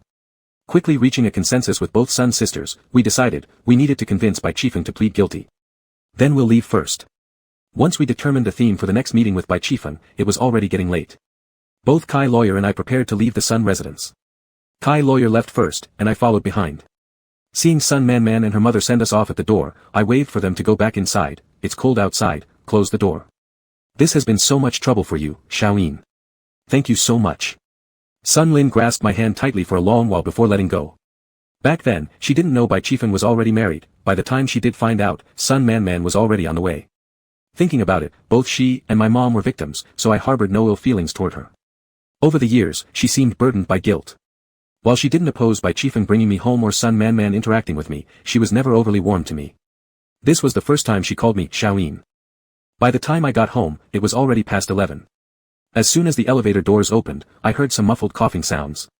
Walking slowly out of the elevator, the coughing continued, endless like the drizzle outside, making me worry that the person might cough up blood at any moment. Who would be coughing in the hallway so late at night instead of being home? Thinking this, I turned a corner and spotted the figure leaning against the wall, his fist pressed against his lips as he coughed uncontrollably. He had neatly dressed in a suit I bought him, wearing a tie and the ear stud I gave him. I stopped in my tracks, blinking several times to confirm this wasn't an illusion. It's not even January yet, how could he possibly be here in Haicheng? Was the meeting moved forward? Mo Chuan. The coughing subsided slightly, and he looked up at me, his eyes slightly red from the bout of coughs just now. We stared at each other from opposite ends of the corridor, neither moving. At that moment, the motion sensor light above us flickered off, only to be reactivated by Mo Chuan's suppressed cough. Furrowing my brow, I was about to ask why he was coughing so violently. Are you tired of me? Mo Chuan dropped his hand from his lips and asked expressionlessly. Chapter 61, You just need to be Mo Chuan. I hadn't even finished being surprised at his appearance when I was astonished again by what he said. Can't stand him. What can't you stand? I didn't. I was somewhat confused. His gaze focused on me without deviation, as if trying to discern whether I was lying or not. Then why did you leave without saying goodbye? Leave without saying goodbye? I became even more bewildered. I did send. I suddenly realized a possibility and quickly pulled out my phone to check. Sure enough, the text message I sent to Mo Chuan that day showed message sending failed, meaning it never actually went through. These days, people like him who don't use WeChat are already few. Apart from sending him texts, I would almost never click on the messages icon. Plus, these 2 busy days left no time for contact. Moreover, before leaving Penggu, we were arguing, and I assumed he hadn't called because he was still mad at me. It never crossed my mind that the message hadn't gone through. I did send you a message, it probably just failed due to poor airport signals. I hastily held up my phone to show Mo Chuan. He glanced once but his face remained expressionless. Without further comment, he straightened up to leave. I grabbed his arm. Where are you going? Though dressed lightly, Mo Chuan's hands were dry and warm, even slightly burning hot. That wasn't right, his body temperature was way too high. Mo Chuan's body temperature has always been low. Even in the hottest of summers, his body remains slightly cool to the touch, as if he never sweats. Only when he is with me during those moments does he become like a normal person, scorching, sweating, brimming with excitement. Back home. Mo Chuan said, pulling his hand slightly. With this abnormal temperature, how could I possibly let him go like that? And he came all the way here, surely it wasn't just to ask me these 2 questions. I tightened my grip and dragged him towards the door. Why didn't you call me when you arrived? Aren't you cold waiting outside? After unlocking with the fingerprint lock, I immediately pulled Mo Chuan inside and had him sit down on the sofa. He didn't resist any longer, sitting obediently and only answering my last question, I'm not cold. I turned on the central air conditioning and set the airflow to maximum, then retrieved an ear thermometer from the house and returned to Mo Chuan's side. Once I measured, 40.5 degrees Celsius, indeed, a fever. No wonder he doesn't feel cold. I pulled him up, are you aware that you have a fever? In the bedroom, after forcing Mo Chuan to sit down on the bed, I searched through the drawers, finding a pair of sleep pants and an oversized long-sleeve t-shirt to place beside him. Change into these yourself.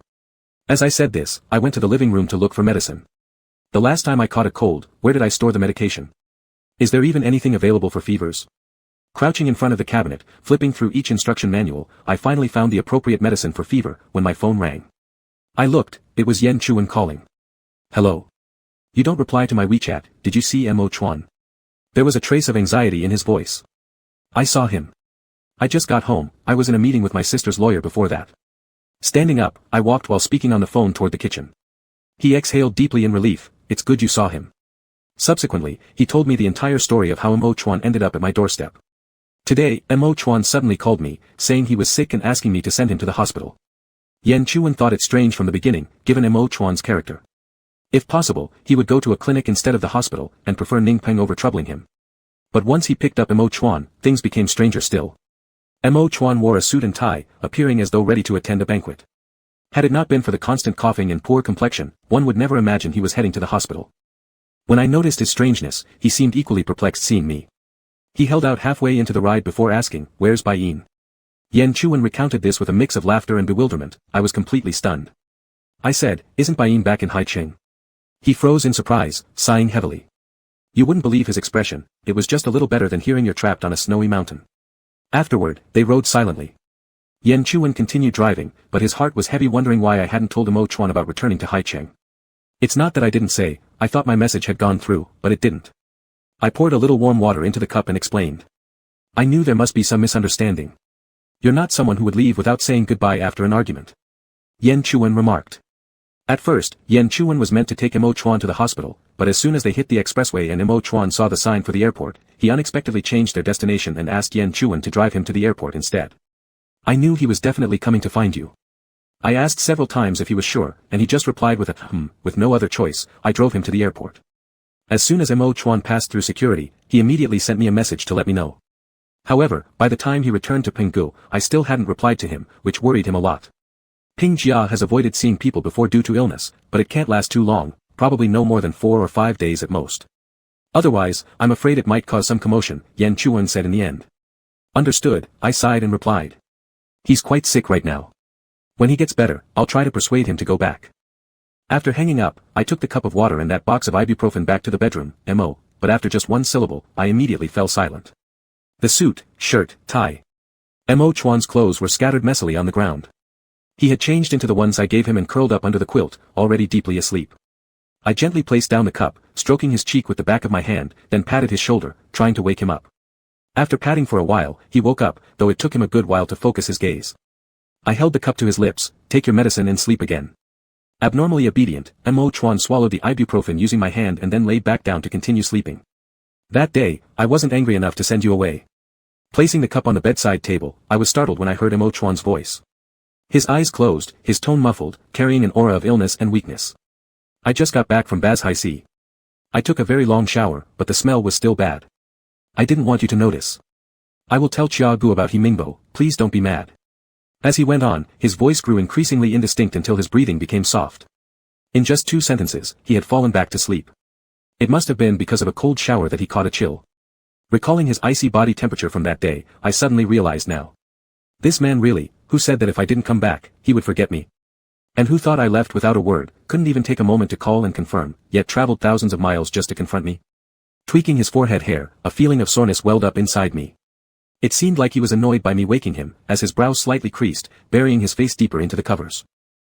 The next morning, I was woken up by the unfamiliar ringtone of a phone. Opening my eyes, the first thing I saw was Mo Chuan's serene sleeping face, so close. I paused, intending to pull my upper body back a little, only to realize I was tightly hugged by him. From head to toe, Mo Chuan was pressed against me, even his leg was wedged between mine, entwining us together. The alarm failed to wake him, but once he sensed my intention to leave, his brows furrowed unhappily, pulling me even tighter into his embrace. I touched his forehead, it seemed the temperature had dropped slightly. I grabbed his hand inside the blanket and softly coaxed him, Mo Chuan, I'll turn off the alarm and return quickly. Let me go just for a moment. Mo Chuan buried his face into my neck. Whether awake or not, he obediently loosened his arms and stopped wrapping his legs around me. Getting out of bed, I walked to the floor-length clothing rack and retrieved his ringing cell phone from the pocket of his suit jacket, silencing the alarm. Mo Chuan's phone was very old, it was the same one he used in college. I had once suggested getting him a new one, but he refused, saying as long as the old one worked fine, he wouldn't switch. There was no lock screen. After turning off the alarm, the last page Mo Chuan viewed appeared on the screen. The browser search bar clearly showed my name, and the number of open web pages in the bottom right corner totaled more than 50. If any lover was found searching their partner's name online, anyone would explode with curiosity. After hesitating for a moment, I couldn't resist my overwhelming curiosity and told myself I'd just take a quick glance, then I rapidly clicked on those 50-odd web pages. In reverse order of opening, the questions were all over the place: what to do during a lover's quarrel, how to end a cold war, Bai-yin's level in the industry, love-hate gossip between jewelry designers and female celebrities, the price of Bai-yin's Pine Forest Brook. Surprisingly, Bai-yin designed a wedding necklace worth this much for Mr. Gu's daughter. Bai-yin. Bai-yin. All of these related to me, either directly or indirectly. At this moment, Mo Chuan turned over in the big bed behind me, making some noise. Feeling guilty like a thief, my hands trembled, accidentally returning to the home screen. A familiar yet strange icon came into view, a cartoon figure raising a big fish, with the 3 words beneath, Answer Island. I marveled at the app, separated by thin air, imagining ridiculous reasons. Could it be the reason Mo Chuan refused to upgrade his phone? Returning the phone to its original place, I went back to the bed, voluntarily moving closer to Mo Chuan. He opened his eyes instantly like a sensitive wild animal upon sensing someone nearby. Yet despite being wide awake, his consciousness remained blurred as he looked at me dumbfounded, calling me with confusion, Bayin. It was as if he couldn't comprehend why I was sleeping beside him. It's me, I caressed his cheeks softly and quietly responded. He rubbed against me, seemingly confirming my reality. Once he was sure I wasn't an illusion, he went back to sleep peacefully. I spent the morning with Mo Chuan, and in the afternoon, Zhao Leidong from the studio called, saying there was an urgent contract for me to sign. I could only leave a note for Mo Chuan on the bedside table and drove to the studio. After handling all the piled-up documents, it was almost 4 in the afternoon. Just as I was preparing to go home, Antwan called, saying she knew I had been busy inside and out these days dealing with Bai Chifeng's matters, so she specially stewed a chicken soup for me and wanted to send it to my house. I'll pick it up. I happen to be off work now, I can stop by your place on the way, I hastily said, because there was still a Mo Chuan hiding at my house, and I was afraid that the two might bump into each other and get startled. Good, then I don't have to make the trip, Antwan replied. The road was a bit congested, and by the time I arrived at Antwan's house, it was already 5 o'clock. Afraid that Mo Chuan would worry, I intended to call him to let him know my whereabouts, but perhaps because he was still sleeping, he didn't answer.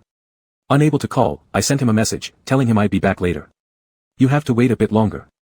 I've added some matsutake mushrooms, and it needs more cooking, Antwan said in the kitchen.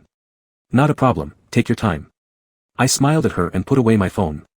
Professor Yen has been on a business trip these past few days, and Antwan is alone at home. She asked me about Bai Chifeng's matter, and I told her everything I knew. She listened attentively and said straightforwardly that it was all retribution, heaven having eyes, etc. Whether or not it's retribution, given Bai Chifeng's character, I'm not at all surprised about the trouble. It seems your mother truly ascended and became a deity. If that's true, your matrimonial fate might come sooner than expected. Antwan said cheerfully. Her words made me suddenly want to talk about Mo Chuan. Antwan, I have a friend who's in a long-distance relationship, and they recently had a minor quarrel. To me, Antwan is like a half-mother. Whether it's life experience or worldly wisdom, she surpasses me in many aspects. Asking her about things I couldn't figure out was always the right choice. Regarding He Mingbo, I originally thought Mo Chuan was mad because I secretly contacted Jiang Bushu, but on that night when I went to find him, he said I still didn't understand. What exactly did I need to understand? I needed someone else's advice. I briefly explained the situation and asked, why did the other party get angry? My friend hasn't figured it out. After listening, Antwan directly responded, if it were me, I would definitely be upset. Leaning on the kitchen door with her arms crossed, I raised an eyebrow after hearing her words, why? Because it's a long-distance relationship, Antwan said, lifting the lid of the pot, ladling a spoonful of chicken soup into a small bowl, and tasting it. Between lovers and spouses, do you know what's the most important thing? Feelings. Antwan nodded, covering the pot again, and continued simmering the soup over low heat. Indeed, feelings are very important. She turned and pulled me to sit at the dining table. Your Uncle Yen used to run around a lot for his research. I might not be able to answer other questions, but for this one, I have a lot to say. For ordinary couples, feelings are the most important, but for long-distance couples, trust is even more critical. I stay where I am waiting for you, while you travel everywhere outside. The outside world is unknown to me and depends entirely on what you tell me. No matter what you say, I believe it, and I never doubt you. But one day, you suddenly admit you concealed something from me for 4 months, involving some rather intricate people. Although your initial intention was for me, essentially you hurt my trust in you. I'm not angry because of whether your action was right or wrong, but because you consumed our mutual trust. Antwan answered me as someone who's been through it all. Today you conceal something from me for 4 months, tomorrow will you hide more from me? The day after tomorrow, will you transfer your affections to another person? This kind of despair and fear is something ordinary people can't empathize with. I seem to grasp it somewhat, so, the other party was angry because of the actions of my friend which damaged the trust between them. Antwan looked around for a while, then took down a ceramic cup from a shelf behind her. The cup was beautiful, its only flaw being a crack repaired by kintsugi technique on its blue-green ice crack glaze. I liked this cup so much that even after it broke, I still invited a master to mend it, Antwan said, rotating the cup. Trust is like this cup, and feelings are like the water inside it. Because the crack is small and reparable, the water doesn't leak. But if the crack is too large and irreparable, the feelings will flow away like water, never to return. The person left behind lacks security. Both you and Chuan thought that old Yen loves me more, but they don't know how many tears I shed for him when I was young. Listening to Antwan's words, I stared at the mended cup and felt an impending sense of fear. Phew, the issue between me and Mo Chuan was minor, it wasn't irreparable. After picking up Antwan's lovingly made chicken soup, I returned home. As soon as I placed the thermos on the table and took off my coat, a tall figure snuggled up behind me. His arms wrapped around my waist. Mo Chuan clung to me without leaving any space between us, his voice slightly strained. Where did you go? You called me but I didn't answer. I gripped his hand, noticing his temperature had dropped slightly, which somewhat reassured me. I went to Professor Yan's house. His mother cooked chicken soup for me and asked me to pick it up. He paused for a moment, then his voice softened. I was sweating a lot in the shower and didn't hear the phone. I patted his hand, gesturing him to let me go. Are you hungry? I ordered some food online, it should be here soon. He didn't move or speak. Mo Chuan. I tapped his hand again. He loosened his grip but still stayed close to me. After that, wherever I went, he followed me. If I went to the kitchen to get bowls, he followed to help me with them. When I washed my hands in the bathroom, he followed along. The most extreme case was when the delivery came, and he insisted on sitting beside me while we ate, not willing to sit across from me. I took his temperature after dinner, 37.8 degrees Celsius. It was good, it had decreased significantly. I bought you some cough syrup. It should arrive soon. Take some once it gets here. I'm going to take a shower. I stood up, and so did Mo Chuan. I hesitated, trying to head toward the bedroom, and realized he was following me there too. Amused, I turned back and looked at him, saying, I'm just taking a shower, I won't go far. He lowered his eyes, saying nothing, but his appearance made me inexplicably think of a puppy caught in the rain whose fur and ears drooped, looking unbearably pitiful. He truly knew how to make me cave. With a silent sigh, I held his hand and immediately said, all right, I'll let you follow me. In the end, he sat on the toilet seat cover and watched me finish my entire shower. After finishing the shower, the cough syrup arrived, and I read the instructions carefully before pouring out a small cup and handing it to Mo Chuan who was sitting on the couch. He gulped it down in one go, frowned, and tilted his head back. It's bitter. I was somewhat surprised. Bitter.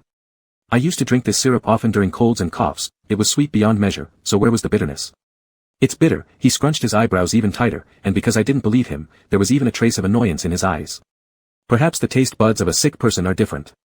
Just wait. I quickly entered the kitchen and poured a glass of warm water. Upon turning around, I nearly collided with Mo Chuan, who had silently appeared behind me. Ancestors. Why do you always move so quietly? I patted my chest, having been frightened almost out of my wits. I handed him the glass of water and said, here, rinse your mouth and the bitterness will go away. He looked at the glass of water and then at me, utterly astonished. Aren't you giving me candy? I blinked a few times, only now understanding why he kept insisting it was bitter. Being sick meant you could get rewarded with candy. You forgot.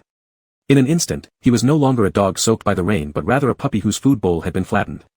Sadness, wronged feelings, anger, disbelief, all these emotions gathered in his eyes. Coughing, he ignored me and turned around to return to the bedroom alone. Bang! The door slammed shut forcefully, shocking me awake. Grabbing the coat off the chair, I hurried out. The cold wind stung my face like knives. I sprinted downstairs to the convenience store, bought 7 or 8 kinds of candies at once, then rushed back anxiously. Round trip took only 5 minutes. As soon as I got home, I shed my coat and headed straight for the bedroom. Mo Chuan lay face down on the bed, unclear if he was asleep or not. I opened a pack of caramel candies and sat by the bed. Ancestor, I've brought the candies. At first, he remained motionless. After coughing a couple of times, he still wouldn't turn around. With no other choice, I peeled open the caramel candy wrapper, put the candy into my mouth, and then gently turned his face towards mine. Leaning down, I passed the candy over. He seemed stubborn in attitude, yet his lips were soft. As I pushed the candy into his mouth, he offered little resistance. Just as I tried to pull back, his tongue reached out, searching greedily and gratefully, as though someone lost in a desert for 3 days and 3 nights had finally found a tiny spring. The sweetness spread through our mouths, gradually heating up my body, causing my waist to feel weak. If we continued kissing, we wouldn't be able to stop. He was still running a fever. I forced myself to pull back upright, but Mo Chuan's hand, shadow-like, followed me, hooking around the back of my neck, wanting to continue. I know where I went wrong. I had to distract him with something else. The hand pressed against the back of my neck paused, neither removing itself nor applying further force. I shouldn't have gone to Himingbo without telling you, I said. I should have asked for your opinion before making a decision, not the other way around. He wasn't devoid of curiosity about me. In fact, he was incredibly curious, which was why he'd searched my name online. But he was accustomed to listening. Even with me, he didn't dare ask impromptu questions. Moreover, he believed that even if he didn't ask, I wouldn't hide anything from him. That's why he was so upset when he discovered I had hidden something from him, for 4 whole months. I won't do it again. I promise I won't keep anything from you. The hand hooked around the back of my neck loosened, and his thumb began to rub the back of my hand resting on the edge of the bed. I was wrong too.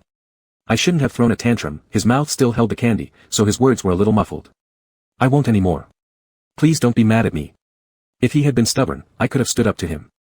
But once he softened, my heart melted. It was impossible for me to stay mad at him. He stroked my hand and whispered softly, I'll change. I'll fix everything. With his adoptive father, Mo Chuan always remained obstinate, refusing to admit his mistakes or repent. Yet, after just one argument with me, he said he wanted to change his temper. I immediately turned and grabbed his hand, my heart melting and almost breaking into pieces. You don't have to change. I like you no matter what. You don't need to change for me. You just be yourself. I leaned down, pressing my forehead against his, feeling a bit of a lump in my throat. Just be Mo Chuan. Chapter 62, Be a good girl and do as I say. On the large bed in the bedroom, I was leaning against the headboard with a pad on my knees, killing time by drawing while chatting casually with Mo Chuan. Mo Chuan, after eating some candy, had turned into a well-behaved baby, easy to talk to and very amiable. His mood became extremely pleasant, basically answering any question without hesitation. Taking advantage of this opportunity, I boldly asked him about Himingbo. Why didn't you let little Swallow go after that scoundrel before? Mo Chuan lay on his side facing me, his eyes slightly closed, one hand anxiously grabbing the corner of my pajamas, as if afraid that I would run away while he slept. He's too young, I'm afraid he will get hurt. He slowly said, his eyelashes flickered but did not open. I'm afraid that he still harbors hope for Himingbo, like how my sister felt, thinking that maybe there are extenuating circumstances. After hesitating for a moment, he continued, actually, I found Himingbo earlier than you. The electronic pen drawing his sleeping face suddenly stopped. I sat up straight, startled as I looked at him. You found him long ago? His thick, fan-like lashes lightly lifted as he looked up at me. 2 years ago. I froze for a moment, overwhelmed by countless thoughts, and finally let out a long sigh. Lying back down, I lamented, I should have confirmed with you sooner, it's a waste of effort. Looking back now, all those things I hid, those guesses, I was being overconfident. If I had confirmed with him earlier, we wouldn't even have fought. Perhaps sensing my sadness, Mo Chuan snuggled closer to me, wrapping an arm around my waist and burying his entire face into my side.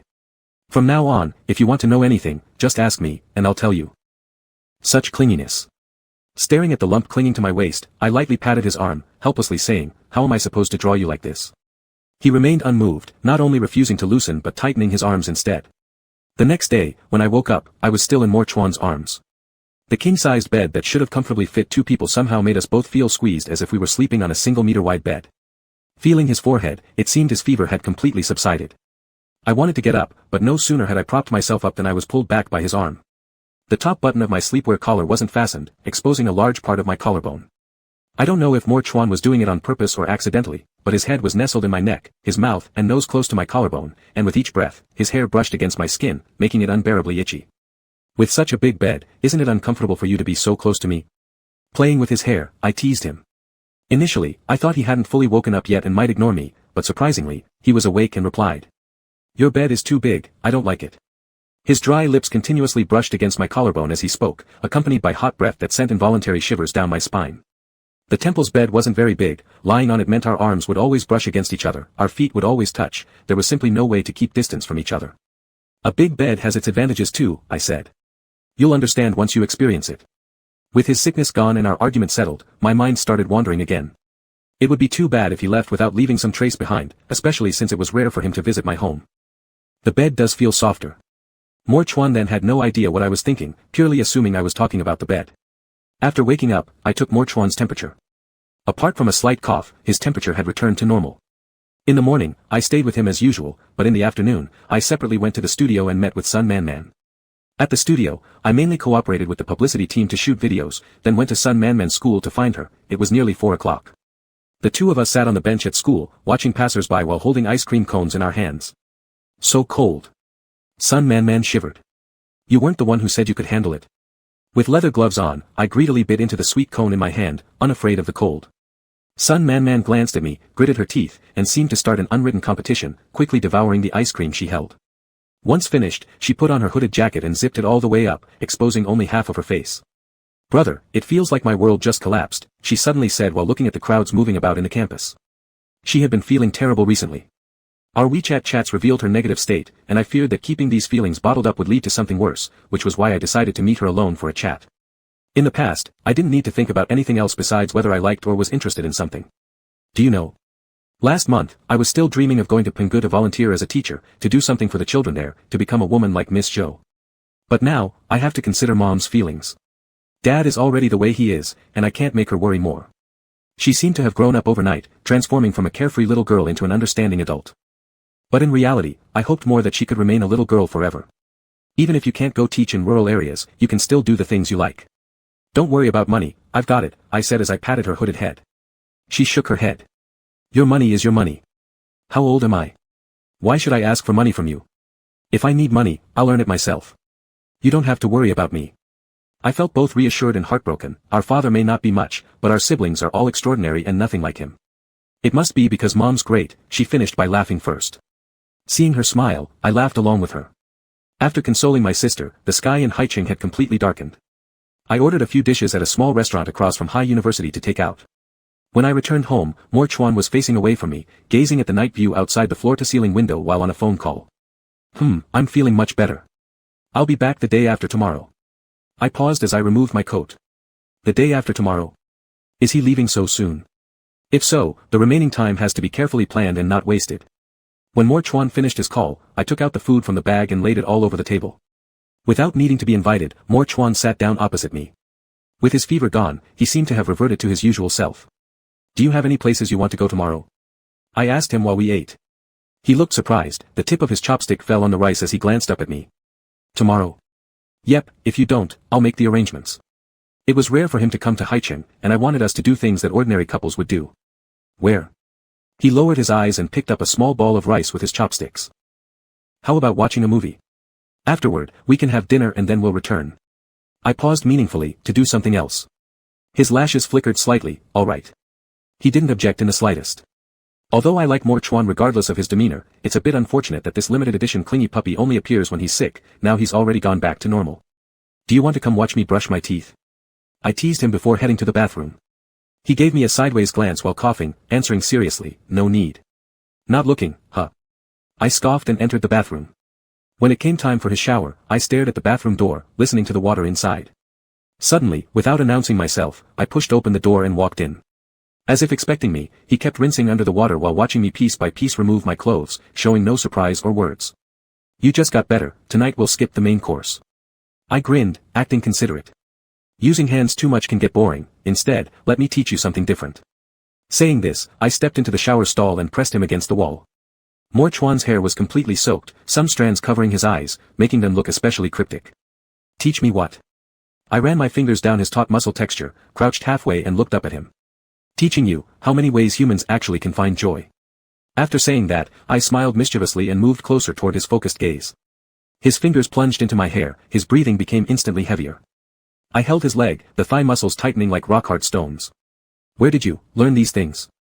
I pulled back a little, licked my lips and replied, big cities have lots of pollution, unlike people from your place who are so pure. So pure indeed, no taste at all, probably due to his long-term vegetarian diet structure. If you don't like it, I'll stop, I feigned rising up, but he held my head and forced it back down. He brushed away his wet hair from his forehead, revealing a smooth and full forehead. No dislike. He panted lightly, running his fingers down my earlobe, massaging there, half persuading, half teasing, keep going. In an instant, my whole scalp tingled. I could control everything originally, yet suddenly lost rhythm. By the time I realized it, my jaw ached, my breath tightened, and my mouth was filled with Mo Chuan's scent. Mo Chuan pulled me up by the arm, intent on kissing me without another word. I quickly turned my head aside, wait, I need to rinse. Ignoring me, he persisted, locking me in a kiss once again. Warm water streamed down over us, gripping my wrist this time. It was his turn to pin me against the wall. In fact, if you're hungry, we can have the main course tonight. Letting go, he gasped between rapid breaths, I'm already recovered. Is that so? But I'm not hungry, ignoring my own physical condition, I lied brazenly. He cast a glance downward to where I seemed very spirited, hesitating for a moment, changing his tone, I'm hungry, very hungry. Mo Chuan has been in training since he was young, so he has fewer desires compared to ordinary people. As for me, I have the normal amount of human desires. Between us, I've always been the one to take the initiative a little more, sometimes I even reflect on whether I'm too desperate. Now that he also feels desire, it's quite rare, and somewhat satisfying. But, let it go. Don't think that I didn't hear you just because you covered your mouth while coughing earlier. First, his fever just subsided and I'm worried about him getting tired and relapsing. Secondly, saving the best for last makes it even more delicious. I pressed down on his shoulder, suggestively hinting, be a good boy, do as I taught you. He obediently crouched down, looking at me while licking the water droplets off my lower abdomen. He gripped the back of one of my knees and lifted my leg upward. Just like every time before, he surpasses what I teach with only one lesson needed. Chapter 63, What a Good Kid. In the dimly lit cinema, the large screen showed a love comedy with little substance, occasionally causing bursts of laughter from the audience. Actually, the content wasn't that funny, but people always have a herd mentality. When others laugh, they mysteriously follow along. December lies between National Day and winter break, being a slightly awkward month. Big-budget movies have either already been released or are yet to come out, leaving not much to watch other than some comedies or art films. Art films can be too tedious and too grim. I still wanted to see something festive, so I chose a comedy related to love. During a pause in the movie, I turned my head to look at Moju beside me, expecting him to be uninterested since he didn't seem like someone who would enjoy comedies. Unexpectedly, he was watching very attentively, completely absorbed in it, even failing to notice that I was looking at him. This mustn't be his first time in a cinema, right? As the plot reached its climax, an eruption of laughter erupted from the cinema, while Moju, though not laughing as loudly as others, still curled his lips, clearly getting all the jokes. Even if this isn't his first trip to the cinema, it must be his first in 8 years. Thinking about how, had I not been with him as Pingjia, he might never step into such places for the rest of his life, fills me with unstoppable relief. If only I hadn't impulsively broken Songlin Lushui before, I wouldn't have felt so upset that I went to Punga to clear my mind. No, to say clearing my mind is not entirely accurate, the main purpose back then was actually to see him. Thinking this way, I fumbled in the dark and held Moju's hand. The curve on his lips had yet to fade when he looked at me, accompanied by the chaotic sounds of the film's background, deepening the smile in his eyes as he intertwined our fingers. At the end of the story, the female lead finally reunites with her beloved, everyone lives happily ever after, a typical comedic ending, neither particularly outstanding nor impressive. As the credits rolled, Moju and I slowly followed the crowd out of the screening room. Judging from his appearance, he doesn't seem like the settling down type. Like others, right after finishing the movie, Moju also expressed a strong desire to share his thoughts on it. I met the actor playing the male lead at an event before. He indeed matched the gossip news description, skilled at seduction, someone who could get entangled within 10 minutes of meeting. From a certain perspective, Moju's intuition was quite sharp. But it wasn't correct enough to stop thinking that I'm a playboy. What about my face? Will I settle down? I leaned over and quietly asked him. His gaze scanned across my face, pausing to ponder deeply for a moment before replying, "You have long eyes, dark pupils, and your lips naturally turn upwards, which should indicate a life abundant with romance. However, due to your karmic connection with sound birds, they've pecked away all your luck in romance. TSK, how could these birds?" I initially wanted to tease him, but his gaze suddenly grew cold, and he gave a low, sound, prompting me to quickly continue, "Be so well behaved." His eyes warmed up quickly again, satisfied as he shifted his attention elsewhere. The dining place was on the highest building in Haicheng, offering a breathtaking view from over 500 meters high where neon lights glimmered below amidst bustling traffic. Though the night scene outside my home window was also nice, it couldn't compare with this. So high. Moju gazed at the cityscape through the window, expressing his admiration. Humans are truly remarkable, capable of thriving both on plateaus and urban jungles made of steel and concrete, forging a living anywhere they choose. I glanced at the line of vehicles stretching endlessly below and remarked, tolerating extreme cold and intense heat, adaptable eaters, skilled tool users, how could Earth not fall under our hands? Upon hearing this, Moju smirked faintly. Humans are truly capable, albeit somewhat arrogant, presuming they could become the masters of Earth. Hearing this, I chuckled. Do you disagree? He used to baffle me. Why do outsiders describe their accomplishments using terms like conquer? Conquering the ocean, conquering mountains, conquering this and that. Later, I realized, it's because they place themselves above everything else. This is drastically different from Pengluk people's views. We believe nature cannot be conquered, every creature, including humans, are merely guests on Earth.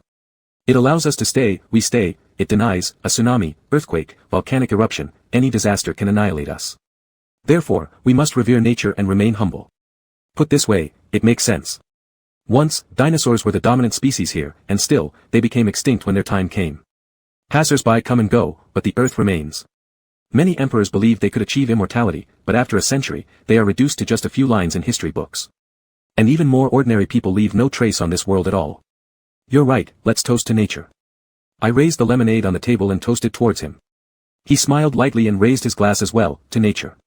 Since the dining place was not far from the mall where we watched the movie, just across the street, I didn't bother moving my car, which was still parked in the underground garage of the mall.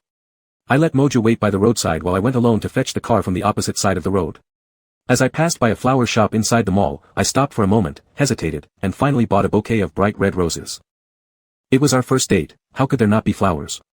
Placing the flowers on the passenger seat, I drove to the intersection where I had parted with Moju and saw that he was surrounded by two fashionably dressed girls, talking about something. When I parked behind Moju and got out of the car with the flowers, walked around to them. As I approached, I heard the two girls say, "No problem, bring your friend along, we'll treat you both." "I don't drink, thank you," Moju declined gently. Just then, he looked up, surprised to see me. Where did the flowers come from? The two girls turned back in unison. When their eyes landed on the roses in my arms, they froze. They glanced at each other, a mixture of shock and understanding crossing their faces. "Ah, so he's your boyfriend. Sorry for interrupting your date, we'll leave now." Goodbye, wishing the two handsome guys a long-lasting relationship. They left hurriedly in embarrassment, looking back and laughing every now and then from a distance. "What were you talking about?" I handed the roses to Moju. He carefully held them, gently stroking the petals with his fingertips. They had some kind of evening gathering, only good-looking people were allowed to attend. They asked if I was interested. Only good-looking people could participate. Nowadays, young people have all sorts of bizarre parties. I shook my head and chuckled, sitting back into the car. The elevator ascended floor by floor. In the small cabin with just the two of us, the faint fragrance of roses mixed with incense created an intoxicating atmosphere akin to pheromones. The longer I smelled it, the stronger my desire grew. Even a fed man thinks of lust. Indeed, the ancients weren't lying. Counting down the seconds, I tried my best to calm my body down. Reaching the 18th floor, I let Moju go ahead, following closely behind him. His fingerprints had already been recorded on the electronic lock, now a light press would open it for him. Inside the room was dim, with only the neon glow of the city seeping through the thin curtains of the floor-to-ceiling windows. Moju moved ahead without turning on the lights, and neither did I after closing the door. He took a few steps before turning around questioningly. "Why haven't you?" Like a fierce beast lurking in the dark waiting for its moment, I lunged at him like a starving tiger, pressing him against the wall. "Turned on now." His hands hung limply as he slowly breathed out the last word. I pressed closer to him, my voice trembling with excitement. "Humans may not be able to conquer nature, but you can conquer me."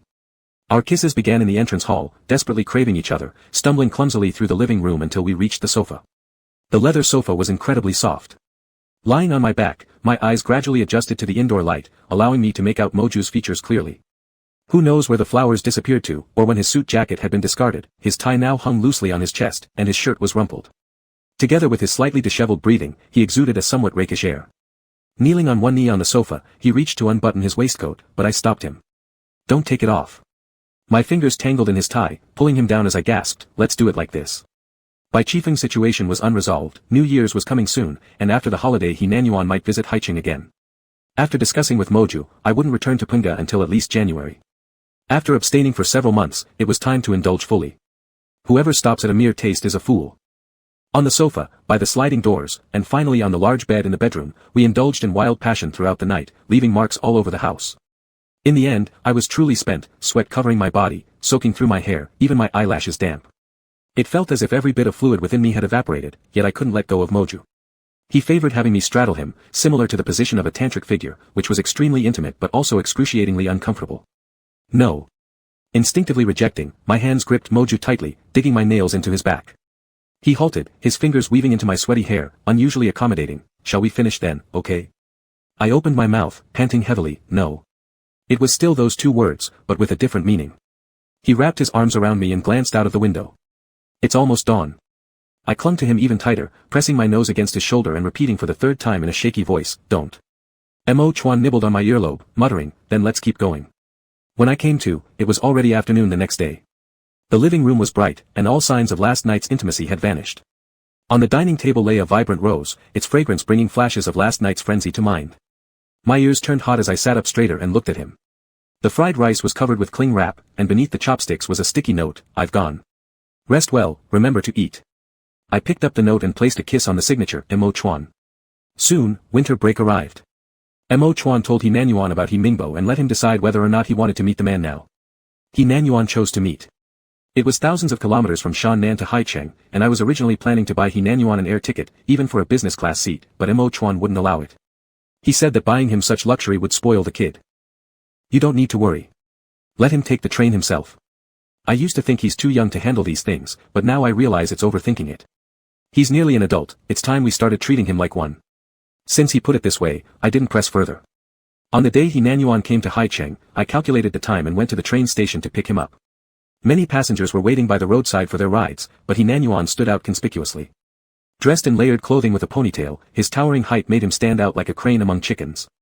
Passers-by often glanced at him, but he paid no attention, walking with a cold expression, his nose high, looking every bit like a proud little prince from another race. I stopped in front of him, got out of the car, and offered to help with his luggage. "Tired? Did you have a good trip?" He preemptively picked up his luggage and walked towards the back of the car. "Not bad." I opened the trunk for him, and he lifted his suitcase in by himself. Back inside the car, after fastening the seatbelt, I just set the navigation when he suddenly spoke up, "Can I not stay at your place this time?" My classmate invited me to stay at his house. Was he seeking my approval? Do you have classmates in Haicheng? While feeling pleasantly surprised, I still needed to confirm this clearly. It's Xia Ren who led the entire grade rebellion last time. Oh, him. That guy who collects clothes. I'm more than happy for He Nanyuan to develop good relations with Xia Ren, reducing some prejudice against me, so naturally I wouldn't interfere with their friendship. Alright, I'll drop you off there. I asked He Nanyuan for the location and directly changed the destination accordingly. To my surprise, the address given was in one of Haicheng's famous villa neighborhoods for wealthy families. I marveled aloud, such peculiar parents, sending their sons so far away to study. In the last few days, snow had fallen, everyone was driving slowly, plus it was rush hour, so the road was terribly jammed.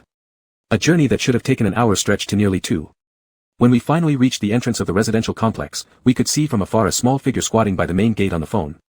Bundled up in a black down jacket, under an umbrella that resembled a transparent canopy, he looked like a melancholy mushroom. I parked the car right in front of him, and He Nanyuan rolled down the window. Before he could say anything, we heard the child indignantly yelling into the phone, 50% tax, not a single new SSR, is this reasonable? Pfft. Garbage, specifically scamming girls' money. Is their money grown on trees? Unethical game, you're disgraceful. Once done yelling, he suddenly fell silent, apparently noticing He Nanyuan's presence. I didn't want to interrupt your call, He Nanyuan said. It wasn't an important call anyway. The rear door opened and the child climbed into the car. The boy was quite likable, having a completely different personality from He Nanyuan's. I couldn't figure out how they became friends. But then again, Mo Chuan and I are also vastly different in character, yet here we are. While giving directions, the boy sweetly called me Big Brother. I told him he could simply call me by Ian, but he thought that would be impolite, so I had to explain, if you call me Big Brother and Mo Chuan Uncle, wouldn't that make us different generations? The boy instantly became interested. Uncle's name is Mo Chuan. Yes. Don't call him that anymore, He Nanyuan interrupted me suddenly, you wouldn't want to cause him trouble, would you? I just thought his attitude was improving slightly, but here he goes being difficult again. I glanced at him through the rearview mirror, but he turned his face away and looked outside the window. I somehow felt. Was it possible that he discovered something between me and Mo Chuan? Did he accidentally walk in on us during our intimate moment at the temple, or did he guess on his own? Otherwise, it was hard to explain his subtle change in attitude. The car fell silent for a moment, the atmosphere slightly chilled. Fortunately, we soon arrived at the destination, and He Nanyuan got out of the car with his young friend. Big Brother, no, Uncle, see you later, drive carefully. The boy vigorously waved his arms, despite the cold weather, his smile was brighter than the summer sun. What a good child. I lowered the window and waved at him, see you. Then I turned to He Nanyuan, noticing the contrast between the two, my expression faded somewhat. Don't forget to let your uncle know you're safe. He didn't even look at me. Little brat. Chapter 64, Only Love Lasts Forever, the End. After that, I learned about He Nanyuan's situation in High City indirectly through Mo Chuan. He Mingbo returned to High City before the new year, and He Nanyuan immediately got in touch with him, agreeing on a place to return by Zhensil. I did ask Mo Chuan if He Nanyuan needed someone to go along when she met with He Mingbo for some assurance. However, Mo Chuan still stuck to his words. He Nanyuan was already an adult, since they had let her go, they should fully trust her ability to handle it herself. As a high school student, He Nanyuan was relatively mature, and High City was a civilized and safe metropolis. I thought the worst would be He Nanyuan giving that scoundrel a good beating, but there wouldn't be other issues. However, on New Year's Eve, Shen Jing sent me a news link. When I clicked it, the headline was quite shocking, male artist obsessed with young boys, online romances one after another. In the tone of a tabloid, the news narrated the farce that occurred 2 days ago at a cafe. I quickly skimmed through it, summing up as follows. He Mingbo was splashed with coffee by someone, who turned out to be a teenage boy claiming to be He Mingbo's online dating partner, alleging he had been emotionally deceived, while He Mingbo was simultaneously deceiving another young man. Underneath were videos shot by passersby. The faces of both boys were blurred, but He Mingbo's face was crystal clear, showing no sign of tampering. Me. Even though the faces weren't visible, Cenlu clothes were too distinctive, and I instantly recognized one of the boys as He Nanyuan. The other one, I guessed, was probably the one who received the clothes. Old scumbag is really disgusting, not even sparing kids. Shen Jing was enraged, wanting nothing more than to rip the scumbag apart on the spot. I didn't say much to her, just joining her in cursing. One day as an animal, lifelong as an animal. He Mingbo was a minor celebrity of sorts, and while this news didn't cause much uproar in society, within the industry, it was known by everyone. Even after he claimed it was a misunderstanding afterward, the embarrassment was already well known. Though we don't know exactly what happened, it has to be said, it felt pretty satisfying. People like He Mingbo, fake aloofness but true small-mindedness, tarnishing his reputation often causes them more pain than physical violence. I promptly forwarded the news link to Mo Chuan. Since the last mix-up where messages didn't get sent, he now started using WeChat as well. Little Nanyuan has indeed grown up, this was done righteously and pleasingly. Soon after, Mo Chuan replied. He hasn't mentioned this matter to me, only saying the seal was recovered. Was the one who splashed the coffee the boy receiving the clothes? Seems so. He's a good kid. On New Year's Eve night, the streets were sparsely populated. I opened the window and leaned over the balcony smoking, feeling shivers from the cold wind despite being wrapped in a down jacket. Far away, possibly near the outer ring road, fireworks' twinkling traces could be seen. How lively. I glanced at the top left corner of my phone, it was barely past 10. No. It was already this late, why wasn't Mo Chuan sleeping yet? It's so late, why haven't you gone to bed? Since typing was inconvenient, I sent a voice message directly. Today is New Year's Eve. Mo Chuan's voice was very clear, responding rather quickly. Hearing his reply made me more puzzled. Do your people from Cenlu also celebrate the Year of the Humans?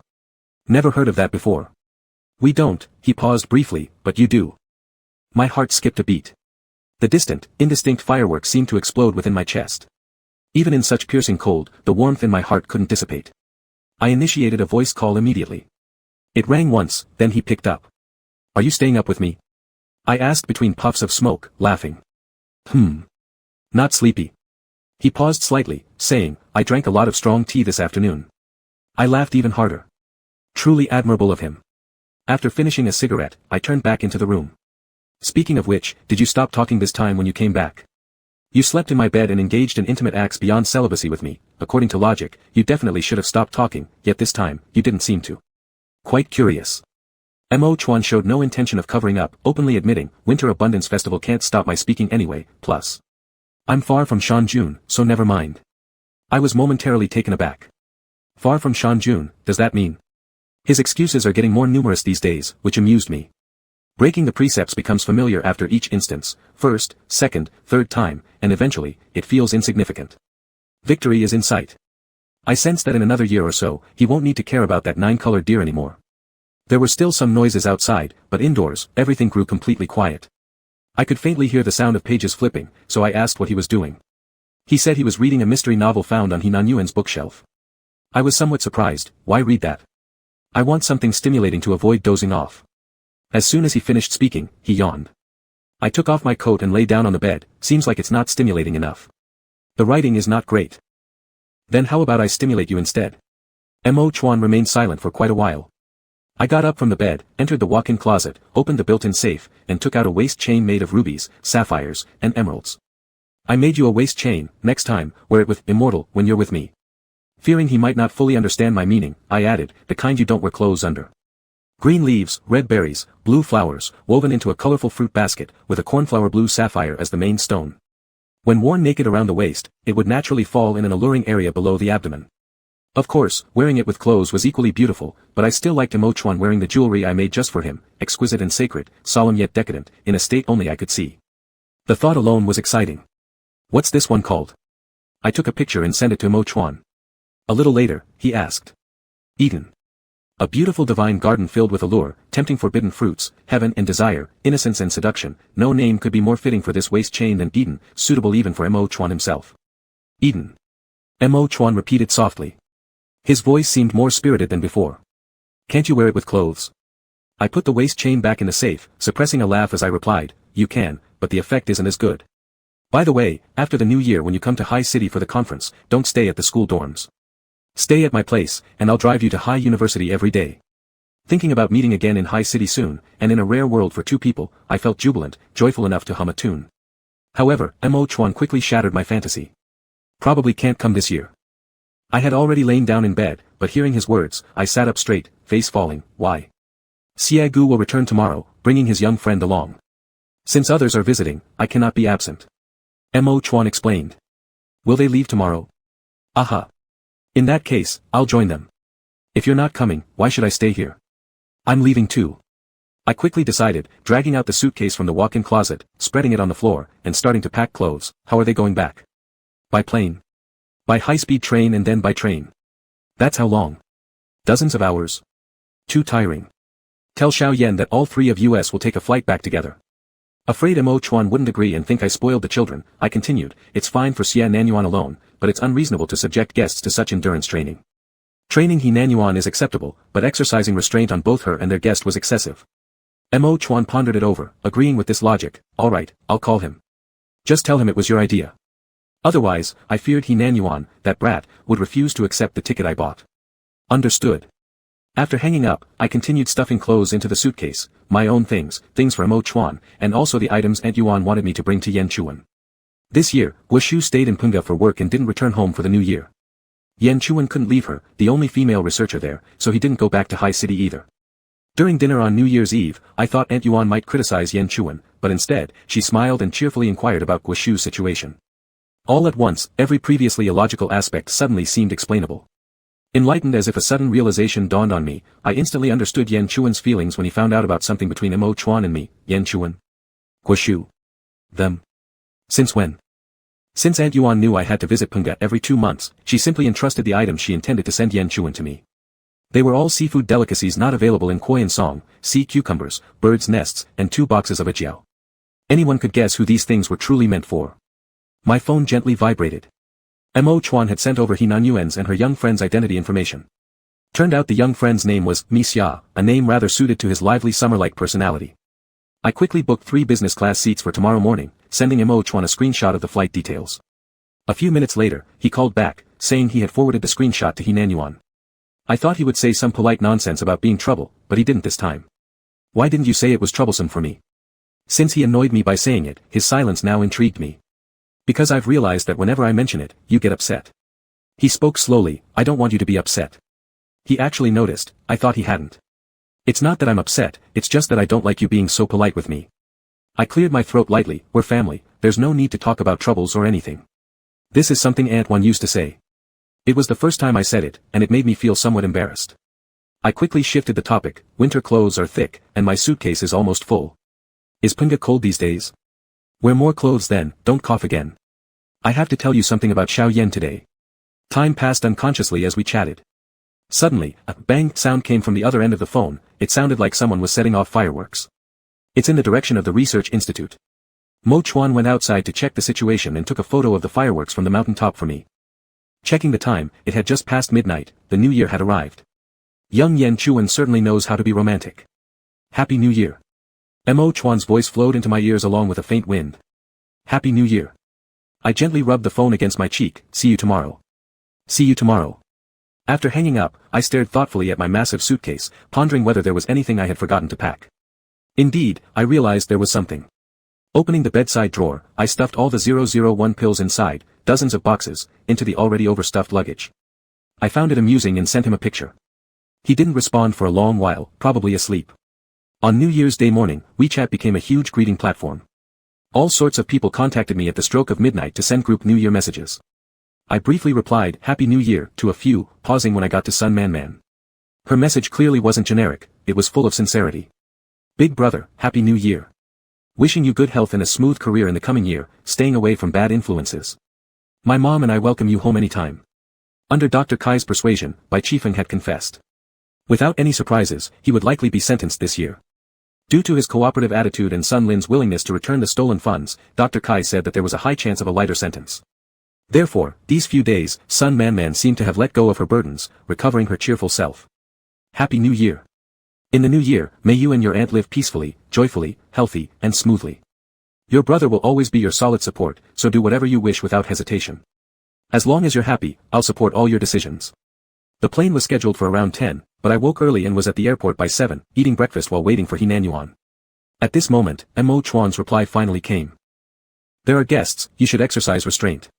I raised an eyebrow, completely ignoring his advice. No.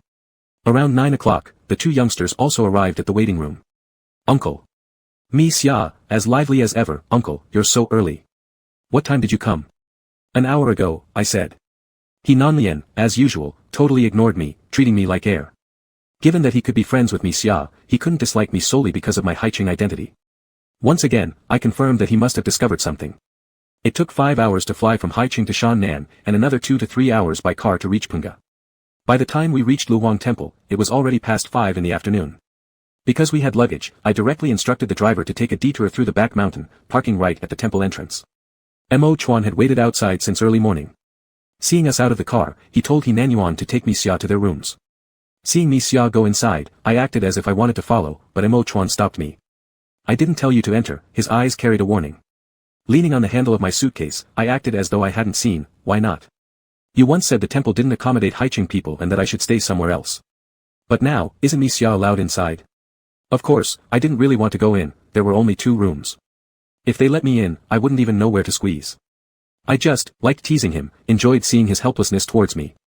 Standing on the steps, after exchanging glances for a few seconds, he lowered his eyelids. You're too materialistic. Humph. Now he's dissing me for being materialistic. He doesn't remember how hungry he looked. You said it yourself. I pointed at him, dragging my suitcase and turning to leave. At the research institute, Guoshu was out on business. Only Yan Chuan was there, giving me a perfect opportunity to question him.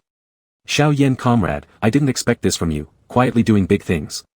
I shoved all the tonics Ant-One asked me to bring into his arms. I originally thought you stayed in Punga for the new year because you love academia, but it turns out you love your junior sister.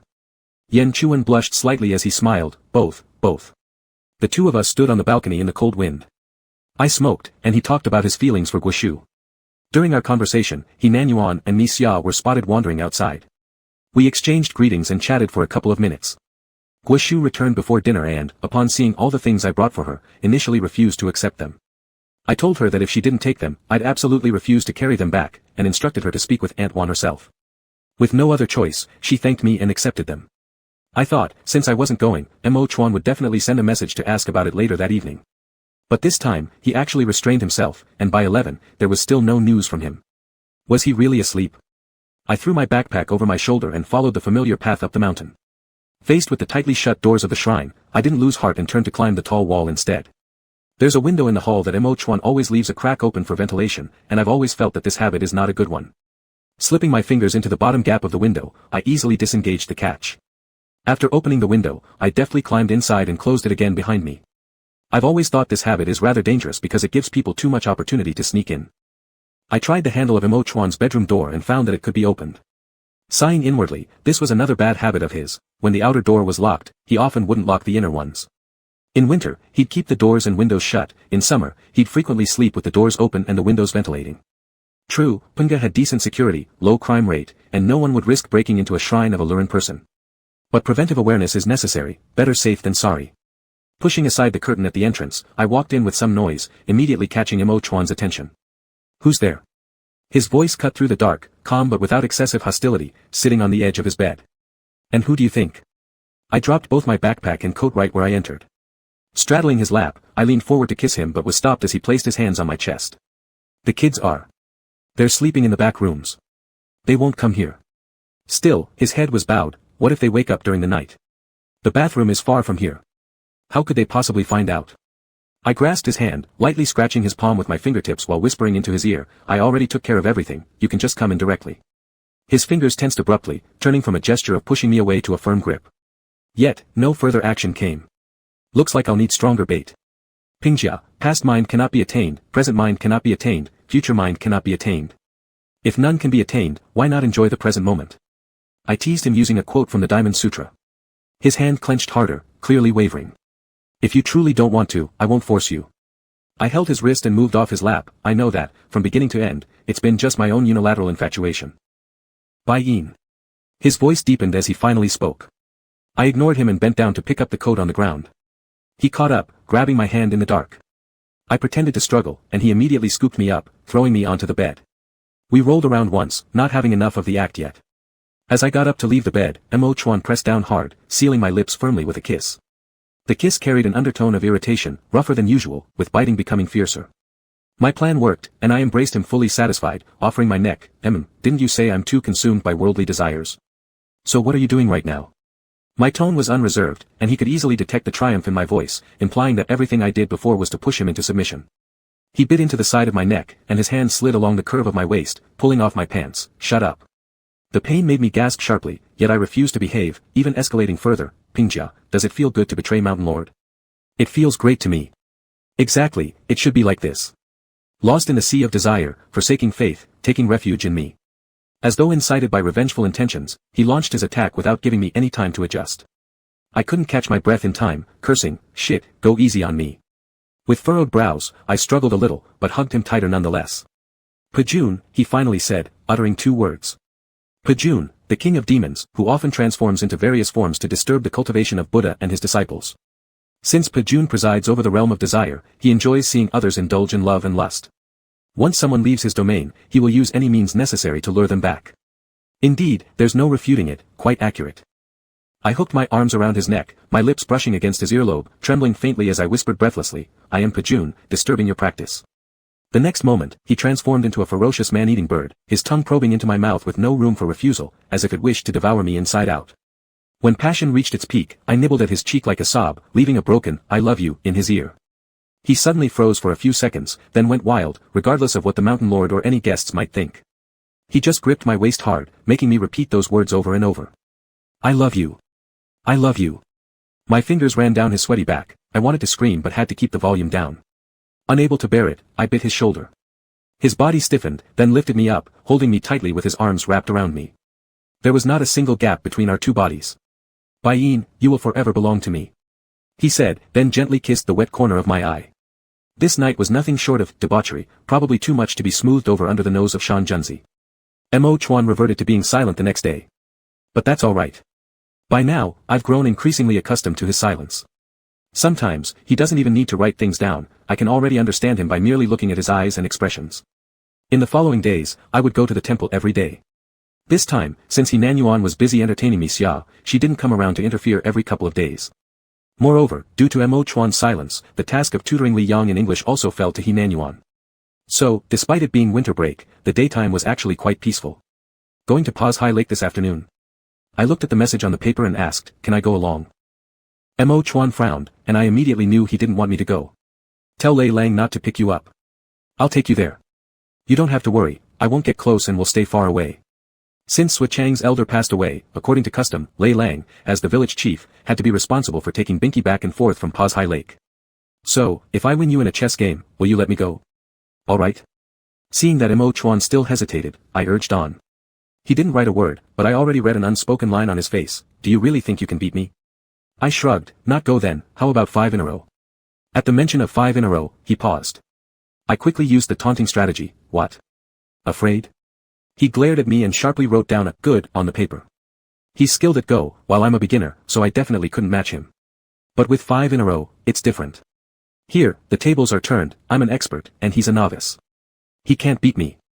I proudly tossed the pieces into the box. "I've won. This is all thanks to your own consent."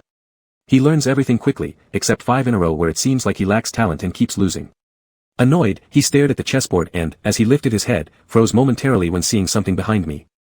In the next second, Miss Xia's voice sounded. "Uncle, Daddy, playing chess." I turned around and saw Miss Xia enter smilingly. The little one had quite some courage. Discovering that Mo Chuan and I were playing 5 in a row, she expressed disdain and insisted on challenging Mo Chuan to a Go match right away.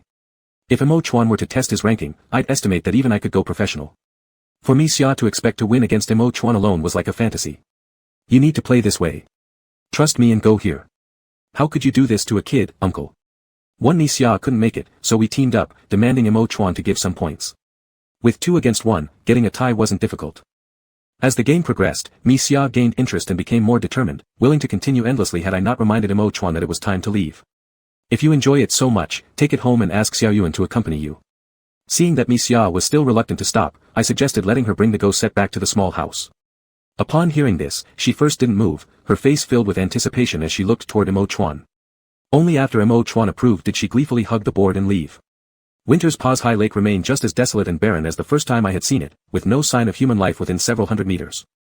When the wind stopped, the vast lake surface reflected the image of the snow mountain, clearer than any mirror, almost as though another world lay beneath the water. When the wind started up again without warning, a few waterfowls stepped across the water to fly toward the sky, the grasses along the shore bent down, and the snowy peak in the center of the lake crumbled like an illusion. Mo Chuan, dressed in formal official attire, took a small boat to the middle of the lake, conducting the funeral rite ceremony I'd once witnessed. I promised him I wouldn't approach closely, so I kept my distance from the gathering of mourners near the port. Leaning against the car door, I pulled out a cigarette box from my pocket, lit a cigarette, and drew it towards my mouth. It wasn't convenient to smoke with leather gloves on, so I had to take one off. Exhaling a puff of white smoke slowly, the sound of the water lapping at the shore was soothing, and a distant, melancholic horn call resounded from the lake center.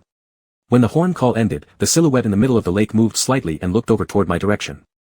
Holding the cigarette in my mouth, I waved my hands forcefully at him. He didn't look away, keeping his gaze on me. Though I couldn't make out his expression clearly, I felt certain he was smiling. The deceased was a 103-year-old elder who had passed peacefully in his sleep.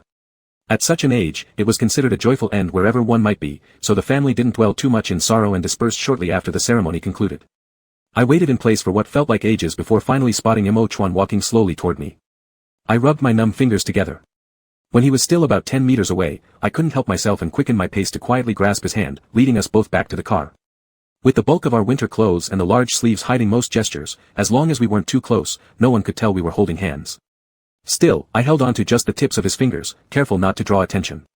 I knew that our love might never gain the world's blessing, and foreseeably, there would be many trials ahead for us. In the past, I feared this kind of unknown. But now, I'm no longer afraid. The mind of the past cannot be attained, the mind of the present cannot be attained, the mind of the future cannot be attained. Past, present, and future form a river of time, and humans are within it. The things of the past have already passed, and those of the future haven't yet come. Every moment of the present turns instantly into the past. If so, rather than worry about things that haven't happened or dwell on the past, it's better to let go of attachments and follow the heart. Cherish each reunion, each embrace, each moment when passion overwhelms. In this world, nothing stays forever except for love, which is eternal. By the way, Kuan-hom too just messaged me, saying Aunt So-Alan made a lot of pastries, with portions for me, for you, and for the kids, asking me to pick them up. Let me send you home first, then I'll head to Zhuchang. Mo Chuan tightened his fingers, gripping my entire hand. I looked at him, and he pointed to the car, then to himself, silently uttering two words, together. I smiled. All right, together. From now on, one becomes two, and two become one again. We will experience passionate love together, walk through the years together, and stay together until forever. End of story.